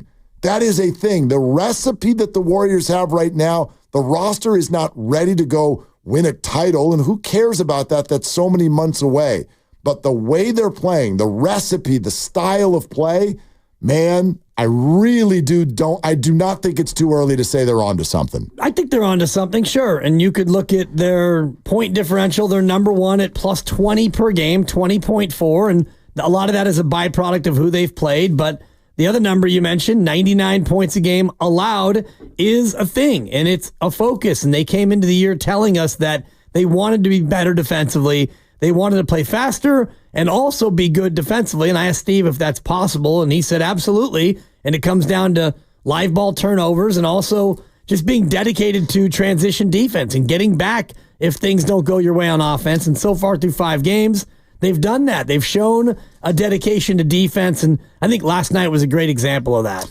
You're listening to 95.7 The Game, KGMZ FM and HD1 San Francisco and Odyssey Sports Station, always live on the free Odyssey app, Twitch and YouTube, powered by First NorCal Credit Union. For a low-rate auto loan, apply online or just ask for First NorCal financing at the dealer. And the contest is officially open, okay? We've been telling you about it all week, all day. The contest window is 5 to 5:30. This is opportunity number 4 of 5. We'll do it again tomorrow from 5 to 5:30. But if you'd like to win and jet set away, 2 people to Vegas to see the Scorpions in March perform at Planet Hollywood Resort and Casino. You will also stay for 2 nights at Planet Hollywood Resort and Casino. You will also get round-trip airfare for 2. All of that is there for you if you stick around for the next 30 minutes or so. And in this window, 5 to 5:30, we will give you the key word. You will text that word to 20357, and you will be qualified. And you should stick around anyway, because in about 7 minutes, we're going to let you hear our conversation with Brandon Pajemski, and it was really fun. He was great.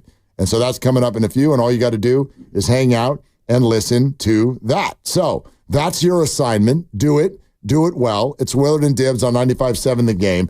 And then, if we look at those standings, what if I did this? What if I run through the Western Conference, and based on both what you thought before the year and what you've seen in a small sample so far, who do you think is or is not a playoff team this year?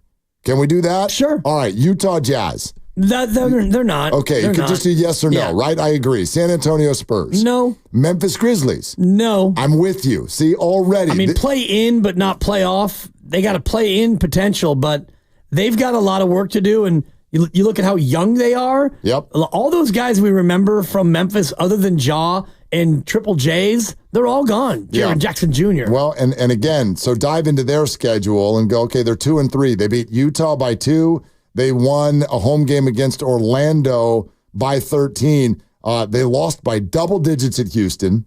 They lost by double digits at home to Brooklyn. They lost at home by 3 to the Chicago Bulls. So I'd argue an easy schedule, and they've not handled it well. I'm with you. I don't think Memphis is a playoff team. Portland, how about that? Yeah, no. No. Okay, here's a tricky one. New Orleans. No. I would thought they'd be a play-in team, but again, if we're talking playoffs, top 8, I don't think that they're good enough to get into the play-in and emerge. They might. Remember, they were so injured this week, too. Yeah, DeJounte I'm not Murray. a big Brandon Ingram fan. Okay. And last night, Grandy's take it to the bank prediction was over Brandon Ingram, 21.5 points. I heard it on my drive, pulled out my prize picks, thought about firing on it, and I thought, you know what? I don't want to have to root for Brandon Ingram to score a lot of points. Yeah. The rationale was good. They don't have a lot of other weapons, but he went out there and he got suffocated. Yeah, the defense on him, and I was even more impressed by the defense on Zion last night. Man, the Warriors made things tough for him around the rim. He is such a load. So, okay, I think that could be a playing team. I need more information on New Orleans because we haven't seen them at full strength. Okay, Denver. Yep. Minnesota. Yeah. Okay, what do you Sacramento? Adorable. Well, always. The cutest little things you ever seen. Coochie, coochie, coo. Yeah, I'm going to say no. Really? They're again, a play-in team. I think they're a play-in team. If you're giving me 8 teams in the playoffs, 6 locks, and then 2 maybes, I'm going to keep them out. Clippers? I'll go yes on the Clippers. I think the Clippers might be a play-in team, too. Yep. My gosh, they just have stars that don't play basketball. Yeah. They don't play. They don't play, and why would that change? Why all of a sudden would we sit here and be like, oh, Paul George and Kawhi, they'll play. Why? Why do you think they're going to play? They don't play. They don't ever play. And they're getting old anyway. Yeah. So Paul George is gone, so I don't think he's going to play for the Clippers. Oh, my God. Yeah. But anyway, you had me thinking because I'm like, Philly. He hasn't played for the Clippers. Yeah. He must be hurt. No, but there's something about there's just something about the damn franchise. I don't know what it is, but it just doesn't go well. I think the Clippers are a play-in team. Yeah. Rockets. Playoffs, yeah. I like the Rockets. Play in. I would say play in, but they make it out. They're a playoff team to me. Yeah. I like the Rockets. I right now, I'm going to give you. I'm going to give you the play-in teams right now. I think it's the Rockets, the Clippers, the Kings, and the Pelicans. No, I want to say the Lakers. I want to leave the Pelicans out and have the top 6 be Denver, Minnesota, Golden State, Dallas, Phoenix, Oklahoma City. Yeah, I like that. Denver, Minnesota, OKC, Warriors, Phoenix, Dallas. That's your 6. Yeah. And then I would put the Lakers and Rockets 7-8, and then Kings and probably the Clippers would be 9-10. Something like that. And then the Pels would be out. Yeah. And I got the Thunder as the top seed. And we'll see about Minnesota and Denver. They both already have a couple of losses. Minnesota is reworked. So I don't know if I've got a gauge on that yet. Denver, I start to wonder if they're going to get like almost 49ers-esque. Are you going to get bored by the regular season? Yeah. We'll see about that. I think Phoenix looks rejuvenated, and they're so talented. And if they've kind of worked out their lineup issues, I think they can be really good. We already know the Mavericks are good. The Lakers are a little bit of a wild card to me. They looked exciting, and then they didn't, and they hate D'Angelo Russell. And the whole story that everybody's talking about is Bronny James, which is irrelevant when it comes to your record. He's got a bucket. Yes, he does. And I predicted that he would get a bucket in that very game. Really hard to do that, didn't they? They did. They got it done. He's 1 for 4. Can they send him down now? Now that he's got the bucket? There's nowhere to send him yet because the G League hasn't started. I know it hasn't even started yet. You got to send him home. But you can have him sit next to his younger brother and the rest of the family during games. Yeah. You're allowed to do that. I don't know, somewhere other than the game. But, because again, I'm not here to hate on what happened, but it happened. So that's cool. Now do what you think is the right thing to do for your basketball team. Yeah. And if you want to continue to just be this like nightly, let's go check in on this week's soap opera. If you want to do that. I would imagine at a certain point the Lakers are going to be like, let's get down to a rotation and use that. Let's use the 8 or 9 best basketball players on our team. It's funny you say that because they basically are playing 5 guys. They've got 5 guys averaging more than 30 minutes a game. So it's like the antithesis of the Warriors who you get 20 minutes and you get 20. Right. Lakers have 5 guys who are playing almost the whole game. I got to ask you something, dude. Don't say 5 guys in the 5 o'clock hour. You get hungry, don't you? Super hungry. Sorry about that. I'm so hungry in the 5 o'clock hour. I'm going to eat it. And the Lakers have players who go in and out. That was rude. As well. That was rude. And it's Halloween, and for some reason, we're the only office in America where nobody put candy all over the place. We have 2 flavorless shortbread leftover cookies in the kitchen, and that's it. That's it. There's no fun size M&Ms, not peanut or regular. Yeah. Which one do you like better? Oh, peanut. Yeah, it's not even close. The peanut M&M. It is close. I really don't think so. It's a blowout. I know people love the peanut M&M. Yeah, I find the regular to be more consistent. They're called M&Ms in my house, and a certain somebody who I live with gets to have M&Ms when she chooses to sit in a certain location. She knows that they're not named after her, right? Oh, they're M&Ms. Okay. Have some M&Ms. Go on potty. Okay, honey. Miley can have it. Miley cannot have it. No, you can have it tonight. Oh, my public service announcement for tonight. Okay. Don't be the house that hands out toothbrushes or something stupid like that because you think that you're saving America. Please, that's for every other night of the week or the year. Every other night of the year, if you want to be Captain Stick in the Mud, do it. Do it, okay? Yes, serve spinach for lunch if you want. That's fine. Don't do it tonight. I got broccoli sprigs. Let them have smeared chocolate all over their right cheek and their left too. And if you think I'm talking about either side of their body, whatever, it doesn't matter. Oh. Have fun. Be about sugar. Just tonight. Please don't give them apples. They're going to throw them away anyway. Or through your window, depending on your neighborhood. Don't waste an apple. All right? No nuts. Period. Thank you. All right. Remember, we're in the window to win your trip to Vegas. So stay tuned. We're going to be giving you the keyword real soon. And also, we are going to let you hear our conversation with Brandon Pajemski from earlier today. So let's get to it, Pots. After the 104-89 victory over the Pelicans last night and a 4-1 start, joining us here on the River Islands guest line on Willard and Dibs is none other than Brandon Pajemski. Hey, Pods, how you doing? Good, guys. How are you guys? We're good, man. That's the last time you're going to ask Coach to review a play, isn't it? Yeah, I guess so. Can you take us through that exchange and that conversation? Yeah, I mean, obviously guarding Jordan Hawkins on the right wing, and I hit the ball off either his leg or his hand, and I went off him, but the ref said it's their ball, and I just looked to our bench and kind of animated and wanted us to challenge, but I didn't remember that we didn't have a challenge left because of the Draymond challenge. And so I'm not really sure, honestly, why I got the tech because I wasn't really talking to the ref at all. But it is what it is. Yeah, they would probably say for the demonstrative reaction, but Mark and I were talking about how you as a second-year player probably not getting the same amount of rope as a veteran like Draymond would get with the same reaction. But dwelling more on the positive 4-1 start, what do you think about the way the team overall has played so far through 5 games? It's been good. I think our only downfall has been our turnovers offensively. I think defensively we've been very solid, holding teams, anywhere between 90 and 110 points. I think in every game so far, almost. And I think it's just been good to have some new coaches around, some new players around. All of us gel really well together and are kind of on the same page and want one thing, which is championship. Brandon, what does it mean to you guys to bank some early wins without Steph? Definitely a confidence booster, and also it's good to. I would say it's a blessing in disguise to have him out because if you kind of wait till middle of the year and now he's out, I think it kind of becomes confusing. Like, hey, which players are expected to do what?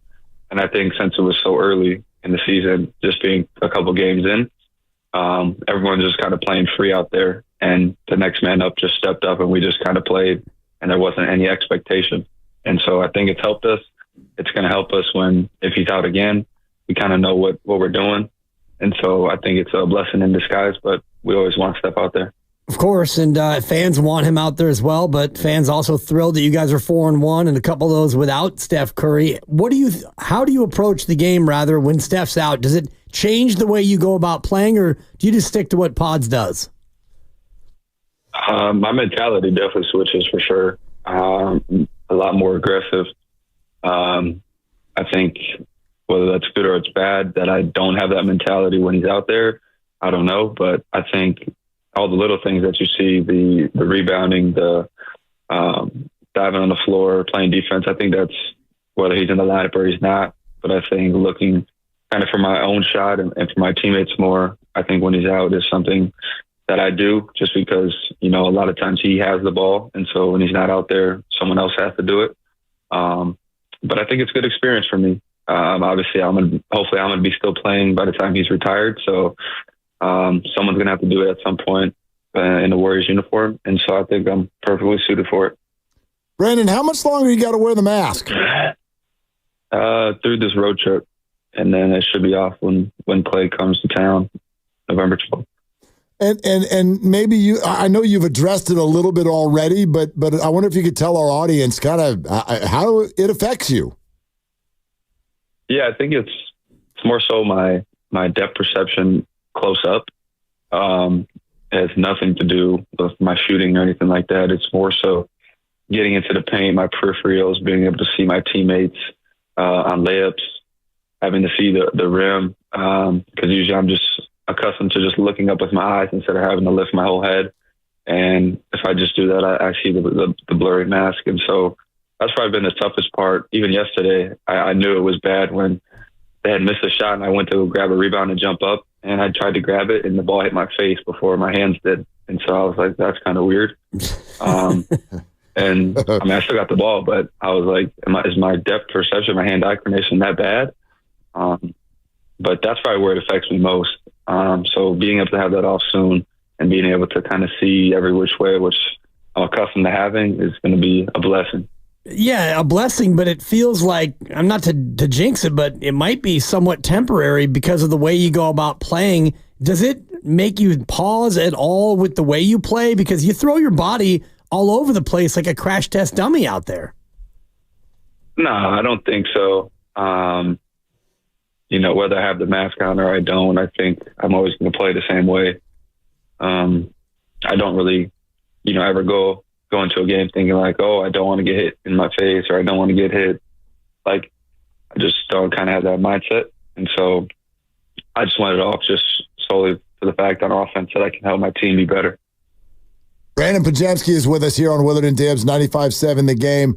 Hey, Pods, Draymond's name came up earlier in this conversation. He said something super interesting on the postgame last night to the effect of really turning over a new leaf and wanting to be different around officials. And maybe I wonder, different around you guys. Do you see a different Draymond this year, and how would you describe it? 100%. Definitely a big swing from last year to this year. He's done a great job being a leader, both in practice, in the locker room, during games, in halftime, during timeouts, all kind of things that the old Draymond before last year was bringing to the team. And he's been great. And I think just to see him, how he handles the officials and stuff like that now, how that's changed has been super impressive. And it's led to, the officials giving him more calls. Obviously, he's 4 out of 5 with his challenges this year, which is pretty good. But it's just been impactful, I know, for our young guys still to see what he brings to the table and what he's providing for us on a daily basis from a motivational standpoint and also a skill standpoint. It's been incredible to see.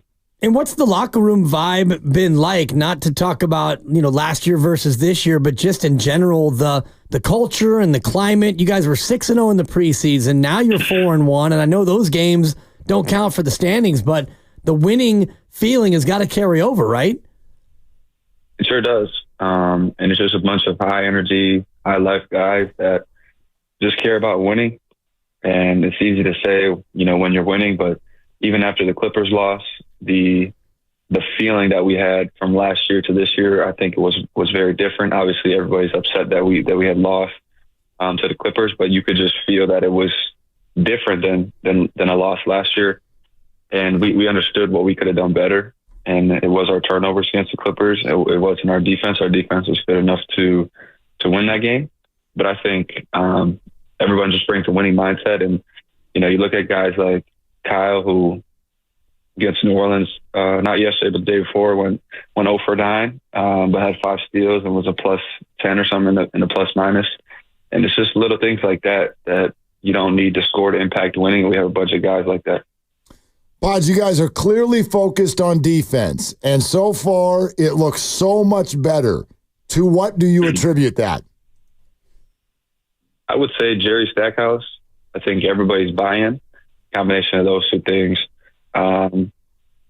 I think the beautiful part about Jerry is he played in the NBA. He was a good defender in his own right. He was a college head coach. And so him bringing what he's learned and experienced through, whatever level that may be at, has been really good. And I think because he's had experience in the NBA, guys like Steph and Draymond have kind of accepted what he brings and entrust him to a degree. And I think what I said yesterday in my post-game press conference, that he's dumbed it down so much that he eliminates the gray area in defense. And obviously in basketball, there's a bunch of gray area plays. And, the team that's best in those gray areas usually is one of the better teams in the league. But I think he's done a great job through camp and through these first couple of games that he's dumbed down our principles so much that everybody knows what we're doing. If this happens, then we're doing this. And so I think he's done a great job with that. And it allows everybody, whether you have high IQ, low IQ, no IQ, you can figure it out because it's super black and white. And does that come from like help coverages and just general principles about, well, if this player gets beat to this side, it becomes much more of an automatic coverage as opposed to a read and react defense? I don't think it's necessarily personnel based. Obviously, before games, we will decide, like, if Zion has the ball here, well, what are we going to do? Like that kind of thing. But I think in general, it's just more where our help's coming from, what rotations we're making, how are we helping each other on baseline drives, what pass is the driver least likely to make, let's give that up. All those kind of things he takes into account. And like Draymond had mentioned, we have a defensive chart after every game that Jerry goes and grades and gives it back to us the next day. And so we have competitions within our individual selves of who can have the highest plus minus in terms of his defensive chart every game. Brandon Pajemski's with us here on Willard and Dibs, 95.7 The Game. Pod, speaking of what was said after the game, did we hear you say that when you're done playing hoops, you want to play baseball? I mean, if the opportunity presents itself and I have no things left to give with basketball and that's done with, it won't hurt to try to stay active for as long as I can. But yeah, I mean, you guys know I'm a baseball player at heart and I've always played. So to be out there and have live competition again would be something cool. I'm looking at the scouting report right here, and it's talking about, and I'm actually looking at video of you as a high schooler, and good left-handed swing. You got a nice little curveball on the hill. Would you want to be a pitcher, first baseman, or the new Shohei Ohtani and do both, Pods? I would want to do something similar to Ohtani, where I don't know if this is possible, but I would like to be a closer. So pitch one inning, here and there. On the days that I might pitch, I might not, play some center field, and then also hit. Okay, so I just want to make sure I've got this right. Get it right. Yeah, you want to hit and play center field. You also want to be a closer, but you don't want to start any of this till you're 35 years old. Do I have that right? I mean, whenever basketball's over. Well, how long are you planning to play? You're doing pretty good. I don't know if you know this. You were on the old rookie team, Brandon. Good little player. Yeah, like you might stick and stay, No, I'm saying I might be 40. I don't know. Oh. Yeah. Forget 35. Why are you trying to run him out, Mark? 35. My fault, as one of your teammates once said. Fantastic. Yeah, okay. I'm not going to tell you that you can't. Yeah. I mean, it's there. It's there. Okay. All right. Brandon Pajemski is with us here on Willard and Dibs. Hey, by the way, also, and this is just, I'm not saying I don't like it. Here's what I am saying. We notice that when players come into the league, and this is actually any pro sport, they really start to, once they get comfortable, then you start to see that self-expression coming out. So I mean this with love, Brandon. What's the plan going forward with the hair? The plan going forward with the hair, I'm not honestly sure. It actually is funny you brought that up because I get at least 6 or 7 text messages in my DMs from random people after every game that say, let me braid your hair. Let me do this with your hair. And so it's a cool little thing. I love my hair. I know I am young, but I'm not going to have it forever. You're not kidding. And I'm blessed. I'm blessed with healthy curls from my mom and my dad.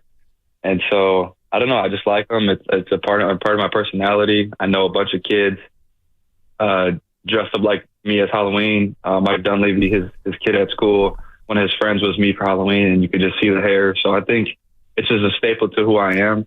And when kids see me, they think of my hair, right away. And so I think I'm going to keep it. Dude, you answered my question before I asked it. I'm like, I know for sure if someone was going to dress up as a Warrior for Halloween, it's going to be you because of the hair. Yeah. A bunch of people text me pictures of their kids. Obviously, Mike sent a picture of one of his kids' friends at school. And so it's been really cool to see just the impact that my hair alone and how my play on the basketball court has impacted the community. It's been a great impact, and I would just encourage you to not be afraid to branch out like JK, your teammate, who went with the braids, he went with the twisties, then he went to the shortcut, and now he's going blonde. So you can branch out, Brandon, and people are still going to love you. Yeah, I think that's the beautiful thing about, the pedestal that we have as basketball players. We can kind of do things and people are going to like it or they're not going to like it. And, it could be a trend-setting thing. And so, obviously I'm not going to go crazy with it, but I'm just going to be, Brandon Pajemski, and that's that. Brandon, yep, love it. And you guys are on pace to go 66-16, so go get it done. We will sure try. Thanks for coming on, man. That was a blast. Yes, thanks for having me, guys. All right, there he is. Pods. That's BP, y'all. That's right. There he is. Yep. Brandon Pajemski's got all the answers, man. Yeah. Including all the DMs of Halloween costumes. And all of the baseball, the future in baseball, which I guess would be in about 18 years when he's 40, he's just going to walk off the floor and onto the diamond and be Shohei Ohtani. Yeah, no problem. It's that easy. Yeah, I don't see why that wouldn't happen. That's usually the way it works. Yeah. So anyway, look, we want to get to your Warrior phone calls. We will shortly. Also, if you did not hear what Draymond Green said after the game last night, we think it's relevant, and we'll play it for you in a moment. But right now it is time. If you want to win 2 tickets to the Scorpions March 6th show at PH Live at Planet Hollywood Resort and Casino.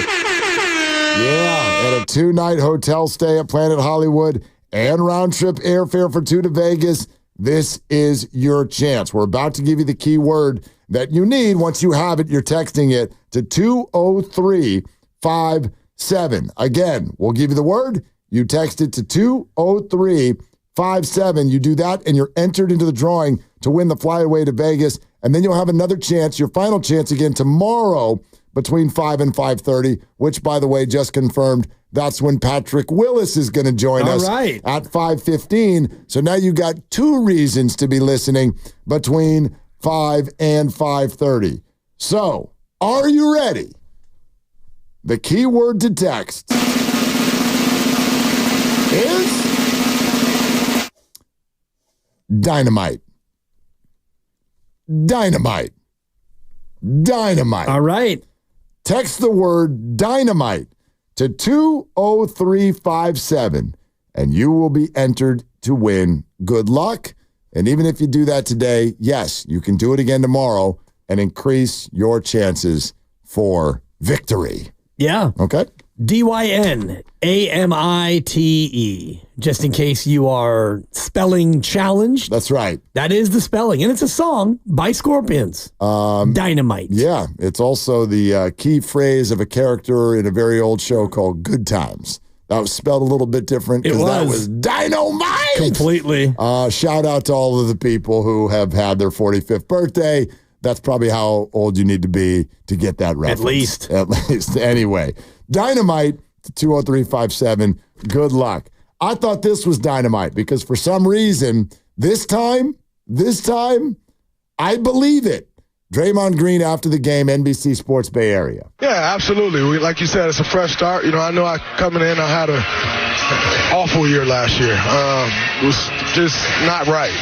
Didn't play well. Didn't act well. And, I want to, like you said, I want to show the real me. I want to show the growth. I talked last year about being a champion of change, arguing with referees. These guys are human. They make mistakes, and I'm trying to understand that. Such an emotional game. I play, one of my best attributes is playing with my emotions. And so taking that next step and learning how to play with those emotions, but knowing where to channel those is a big, important step for me and something that I'm really focusing on this year. Someone help me with why I believe him this time around. Draymond Green, a new day that is more aware, more conscious, more patient with referees, all of it. I don't know, man. I believe him for some reason. I do too, and maybe it is because of the gray in his hair, which indicates he's older and, you would hope, wiser. And also something you mentioned earlier that I kind of am buying into more and more is the unprompted nature and the timing of when this comes out. Because when he punches his teammate, and he doesn't get suspended, but then he comes out and says, these are things that I can't do, and these are the steps I need to make amends and all the rest of it. Okay, you did that after an episode. And last year when you choke Gobert and you get suspended, and then you flail punch Nurkic and you get suspended for a month, and then you come back and you talk about wanting to be a champion of change and all the rest of it, it feels more reactionary This feels more reflective, Mark, where he's reflecting on last year. He's looking at his career and seeing, all right, I've got 2 more years under contract or 3 more years under contract, and that's probably going to do it for me in the NBA. So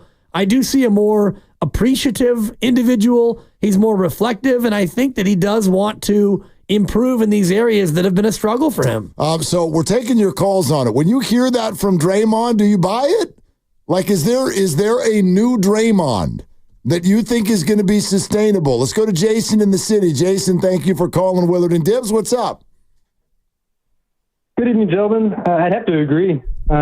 He does appear more distinguished, for sure, and I'd like to believe him. I believe there's a pattern of behavior that may suggest that we'll see more text going forward. So, yeah, I mean, I think Draymond has a great head on his shoulders. I think he always has, but he is a passionate man. He recognizes this. He's going to get riled up from time to time.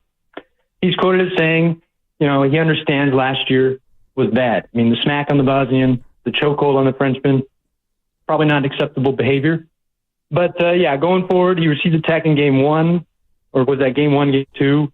And if Pods gets one for demonstrative reaction to the call as he had, we'll see some more out of Dre.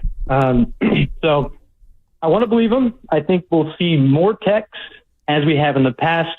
Last year was an anomaly. Well, and if you would, sorry, go ahead. No, well, Jason, go ahead and finish up because I want to react to one thing in particular you already said, but go ahead. Okay. I just wanted to bring up, because I feel like there hasn't been enough attention paid to Looney.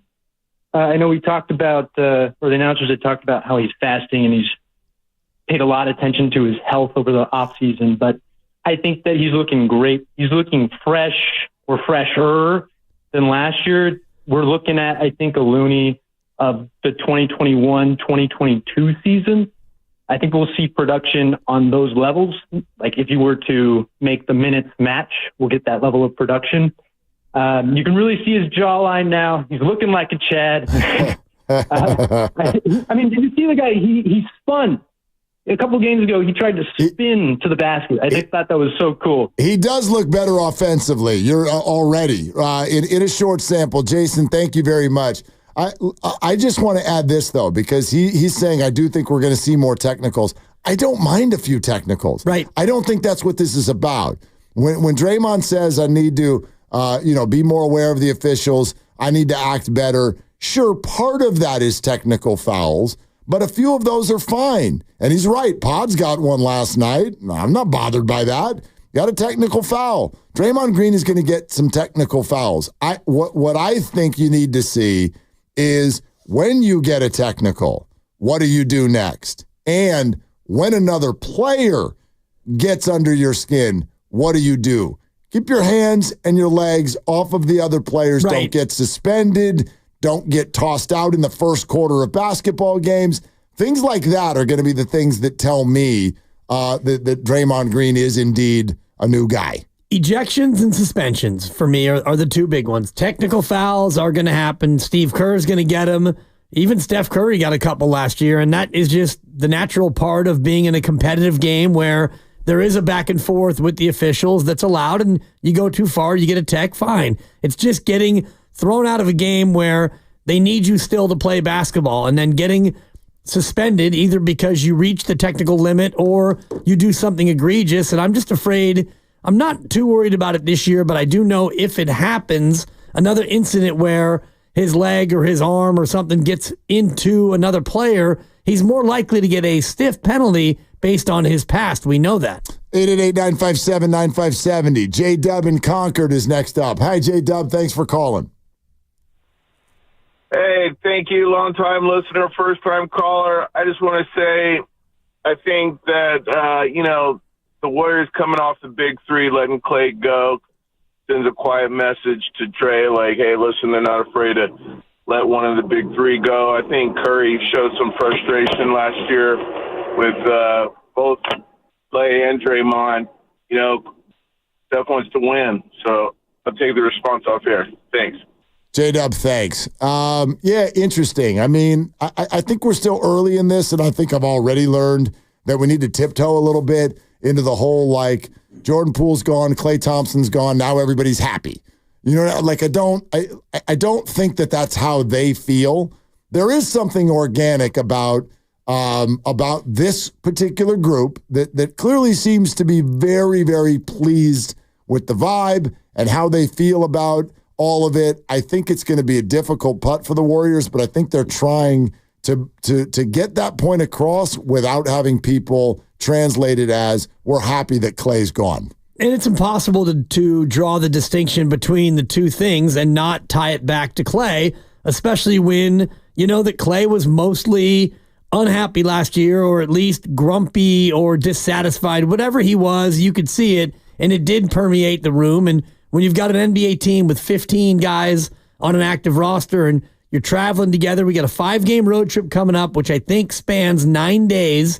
So you're talking about 15 guys and a handful of coaches, and you're all together, and that's pretty much it. You're going to spend all your free time with each other. So if the vibes aren't right, it's hard to not have that carryover onto the floor. And I'm really going to look at it in about a month or so when you're going to have somebody playing less just by the very nature of a 12-man, 13-man rotation. So what does that player do? Is that player going to be frustrated? If it's Kyle Anderson or Moses Moody or Kevon Looney, they're all going to react differently. But when we start to see that shake out, that's when I'll be able to check the vibe a little bit more. When you lose 3 games in a 5-game stretch and, you know, maybe there's some frustrating things that happen, that's when you can really look in on the vibe, well, I think. And I also, again, just to kind of reboot this point, I don't know. I can't remember at least another time where Draymond addressed this at a time where people weren't asking for him to address it. Yeah, exactly. Nobody was asking for Draymond to address his behavior after Game 5. But it came up because it's clearly on his mind. And I've watched this before, too, in my own life. You see it with people where, gosh, it feels like it takes them 8,000 times of being reminded until they finally get the message. But then something happens and they do. And maybe that's their own maturity, or maybe that is some specific event. And I do wonder if indefinite suspension and who knows what conversations we don't even know about, but something feels like either the suspensions last year got to him, or Draymond has a renewed awareness of how little time he has left, or a combination of both. It's a combination, yeah, I'd think. And you look at his career and you realize that you're getting down to the end of it here, the nitty gritty. And even when you're playing a round of golf, and we love the round of golf analogy because you and I both golf, and you're having a wonderful day and it's good holes and bad holes, and you get to the 16th hole and you're thinking, man, I want to enjoy these last 3 and see if I can't scratch out a birdie here, because we're down to the last 3 holes and this golf round is going to end and I won't be able to play golf for another month or whatever the time period is. And you want to enjoy it. And I think he looks at his career now and says, all right, this is it. I've got 2, 3. That's probably going to do it for my career. Yep. So not only how do I want to be remembered, because he'll be remembered as a 4-time champ at least, one of the great defensive players of his era, and a volatile guy. There's no way he can put aside all of the incidents that have already happened. So how can he end it? How do you end your career? What kind of note, you know? Hey, look, everybody, it's Gene in Oakland on the phone. Hi, Gene. What are you doing? Are you going trick-or-treating tonight? No, I'm taking the dog to the park right now. Okay. My wife's taking care of trick or treat. Yeah. Okay, perfect. You want to come over? You want to come over and get a Milky Way? You're welcome. If you had said Reese's, Anyways. I'd have been on my way. But yeah, maybe a Butterfinger, but not for a Milky Way. That's not worth it. Okay, sorry. That's okay. All right, look, as far as Dre goes, look, as I've said many times, I'm his biggest fan, or one of his biggest fans. And I 100% believe that, he's 100% sincere when he says, he's making every effort and he's going to try his best. And this sounds like a new awareness and all that. But I really think that this was a serious enough problem that I'm not 100% convinced that he's completely on top of it. For me, the test will be if he's in the heat of a battle, especially in an important game, and he suddenly gets provoked by the other player, whether he's defending or the other player is defending him, somebody pulls his jersey or pulls him down on the floor, that's when I want to see his reaction to that. If he can handle that, if he can manage that, I'm on board that he's made major progress. Yeah, Gene, thanks. I think I'm with Gene on that one. This is not about like Draymond Green now has to be this choir boy who never speaks to officials in an aggressive way. I don't feel that way at all. But when you do get, whether it's Rudy Gobert or anyone else, who really, LeBron, somebody who knows how to get him going, and how does he react to that? I think in general in life, that's when we find out about people, which is how, it's their reaction to things. Right, adversity. Yep. And for Draymond, he's going to know that people are coming after him. And I think the first big test is coming up on this road trip. When you go to Boston, you're going to have 20,000 fans all over you and a Boston team that is probably still better than the Warriors. And so there's going to be some frustration. We're brought to you by Crystal Geyser Alpine Spring Water. 888-957-9570. You buying that Draymond is a new man? Plus, we got a Puka Nacua injury update that we will pass along in just a moment on Willard and Dibs. What makes Crystal Geyser Alpine Spring Water different? We always bottle our Alpine Spring.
Bay Area, it's Lindy Waters. You're listening to Willard and Dibbs on 95.7 The Game. You know what, Dibbs? I like your picks. Yeah, Lindy. Lindy is Dr. Feelgood this week, Come man. on, Lindy. Lindy just introduced himself right on, and comes out, first game as a Warrior, pops 21 points. It's just like, what? What? I wake up shooting threes. Yep. What, y'all didn't know? And then last night he only had 3, but whatever. I still thought he did a lot of smart things on the basketball court. I am a Lindy Waters fan, although less now that he complimented you. Well, come on. Just a little bit less. That's one version. I'm sure there's another one that Grandy's holding on to, and I appreciate that, Grandy, because it feels like I've been piled on today. There's been a lot of your pick stink.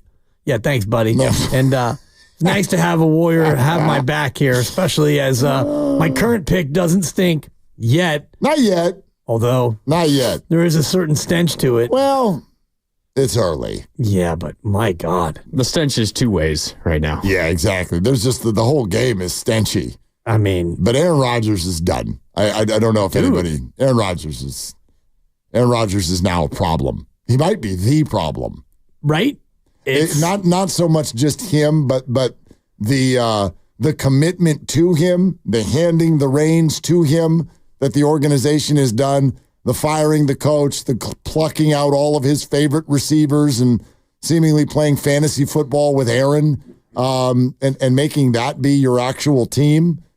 That's a problem. That's a big problem. That's a problem. Well, and the problem goes further up the ladder. If you're allowing one guy to kind of dictate what you do with your team, that means that your organization stinks. Yeah. Your owner, your From the top GM, down, and everybody else. I mean, it's an embarrassment, but and it's a waste of a fantastic defense, too, because through it all, that D's been mostly good. It's a solid defense. They've got skill position players everywhere.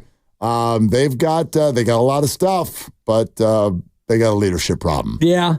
And as we think about the Warriors, that's one thing that you can't really look at and say that they have as a problem. The leadership seems pretty solid, and if Draymond Green can really be this new Draymond Green, still be a destructive force on the court, but not outside the lines, then this team can really be, if healthy, I think that they can be a factor down the road. No question about it. More on that in a sec. I did promise we'd pass along the Puka Nacua news. If you were with us earlier, Puka kind of got everybody going by not showing up to his media availability today, and it was announced by the Rams that he could not do it because he had suffered a knee injury and become limited in practice. That got everybody's puka shells up because he obviously is still coming off of a knee injury, just played last Thursday night for the first time, played very well, but he's missed almost the entire year.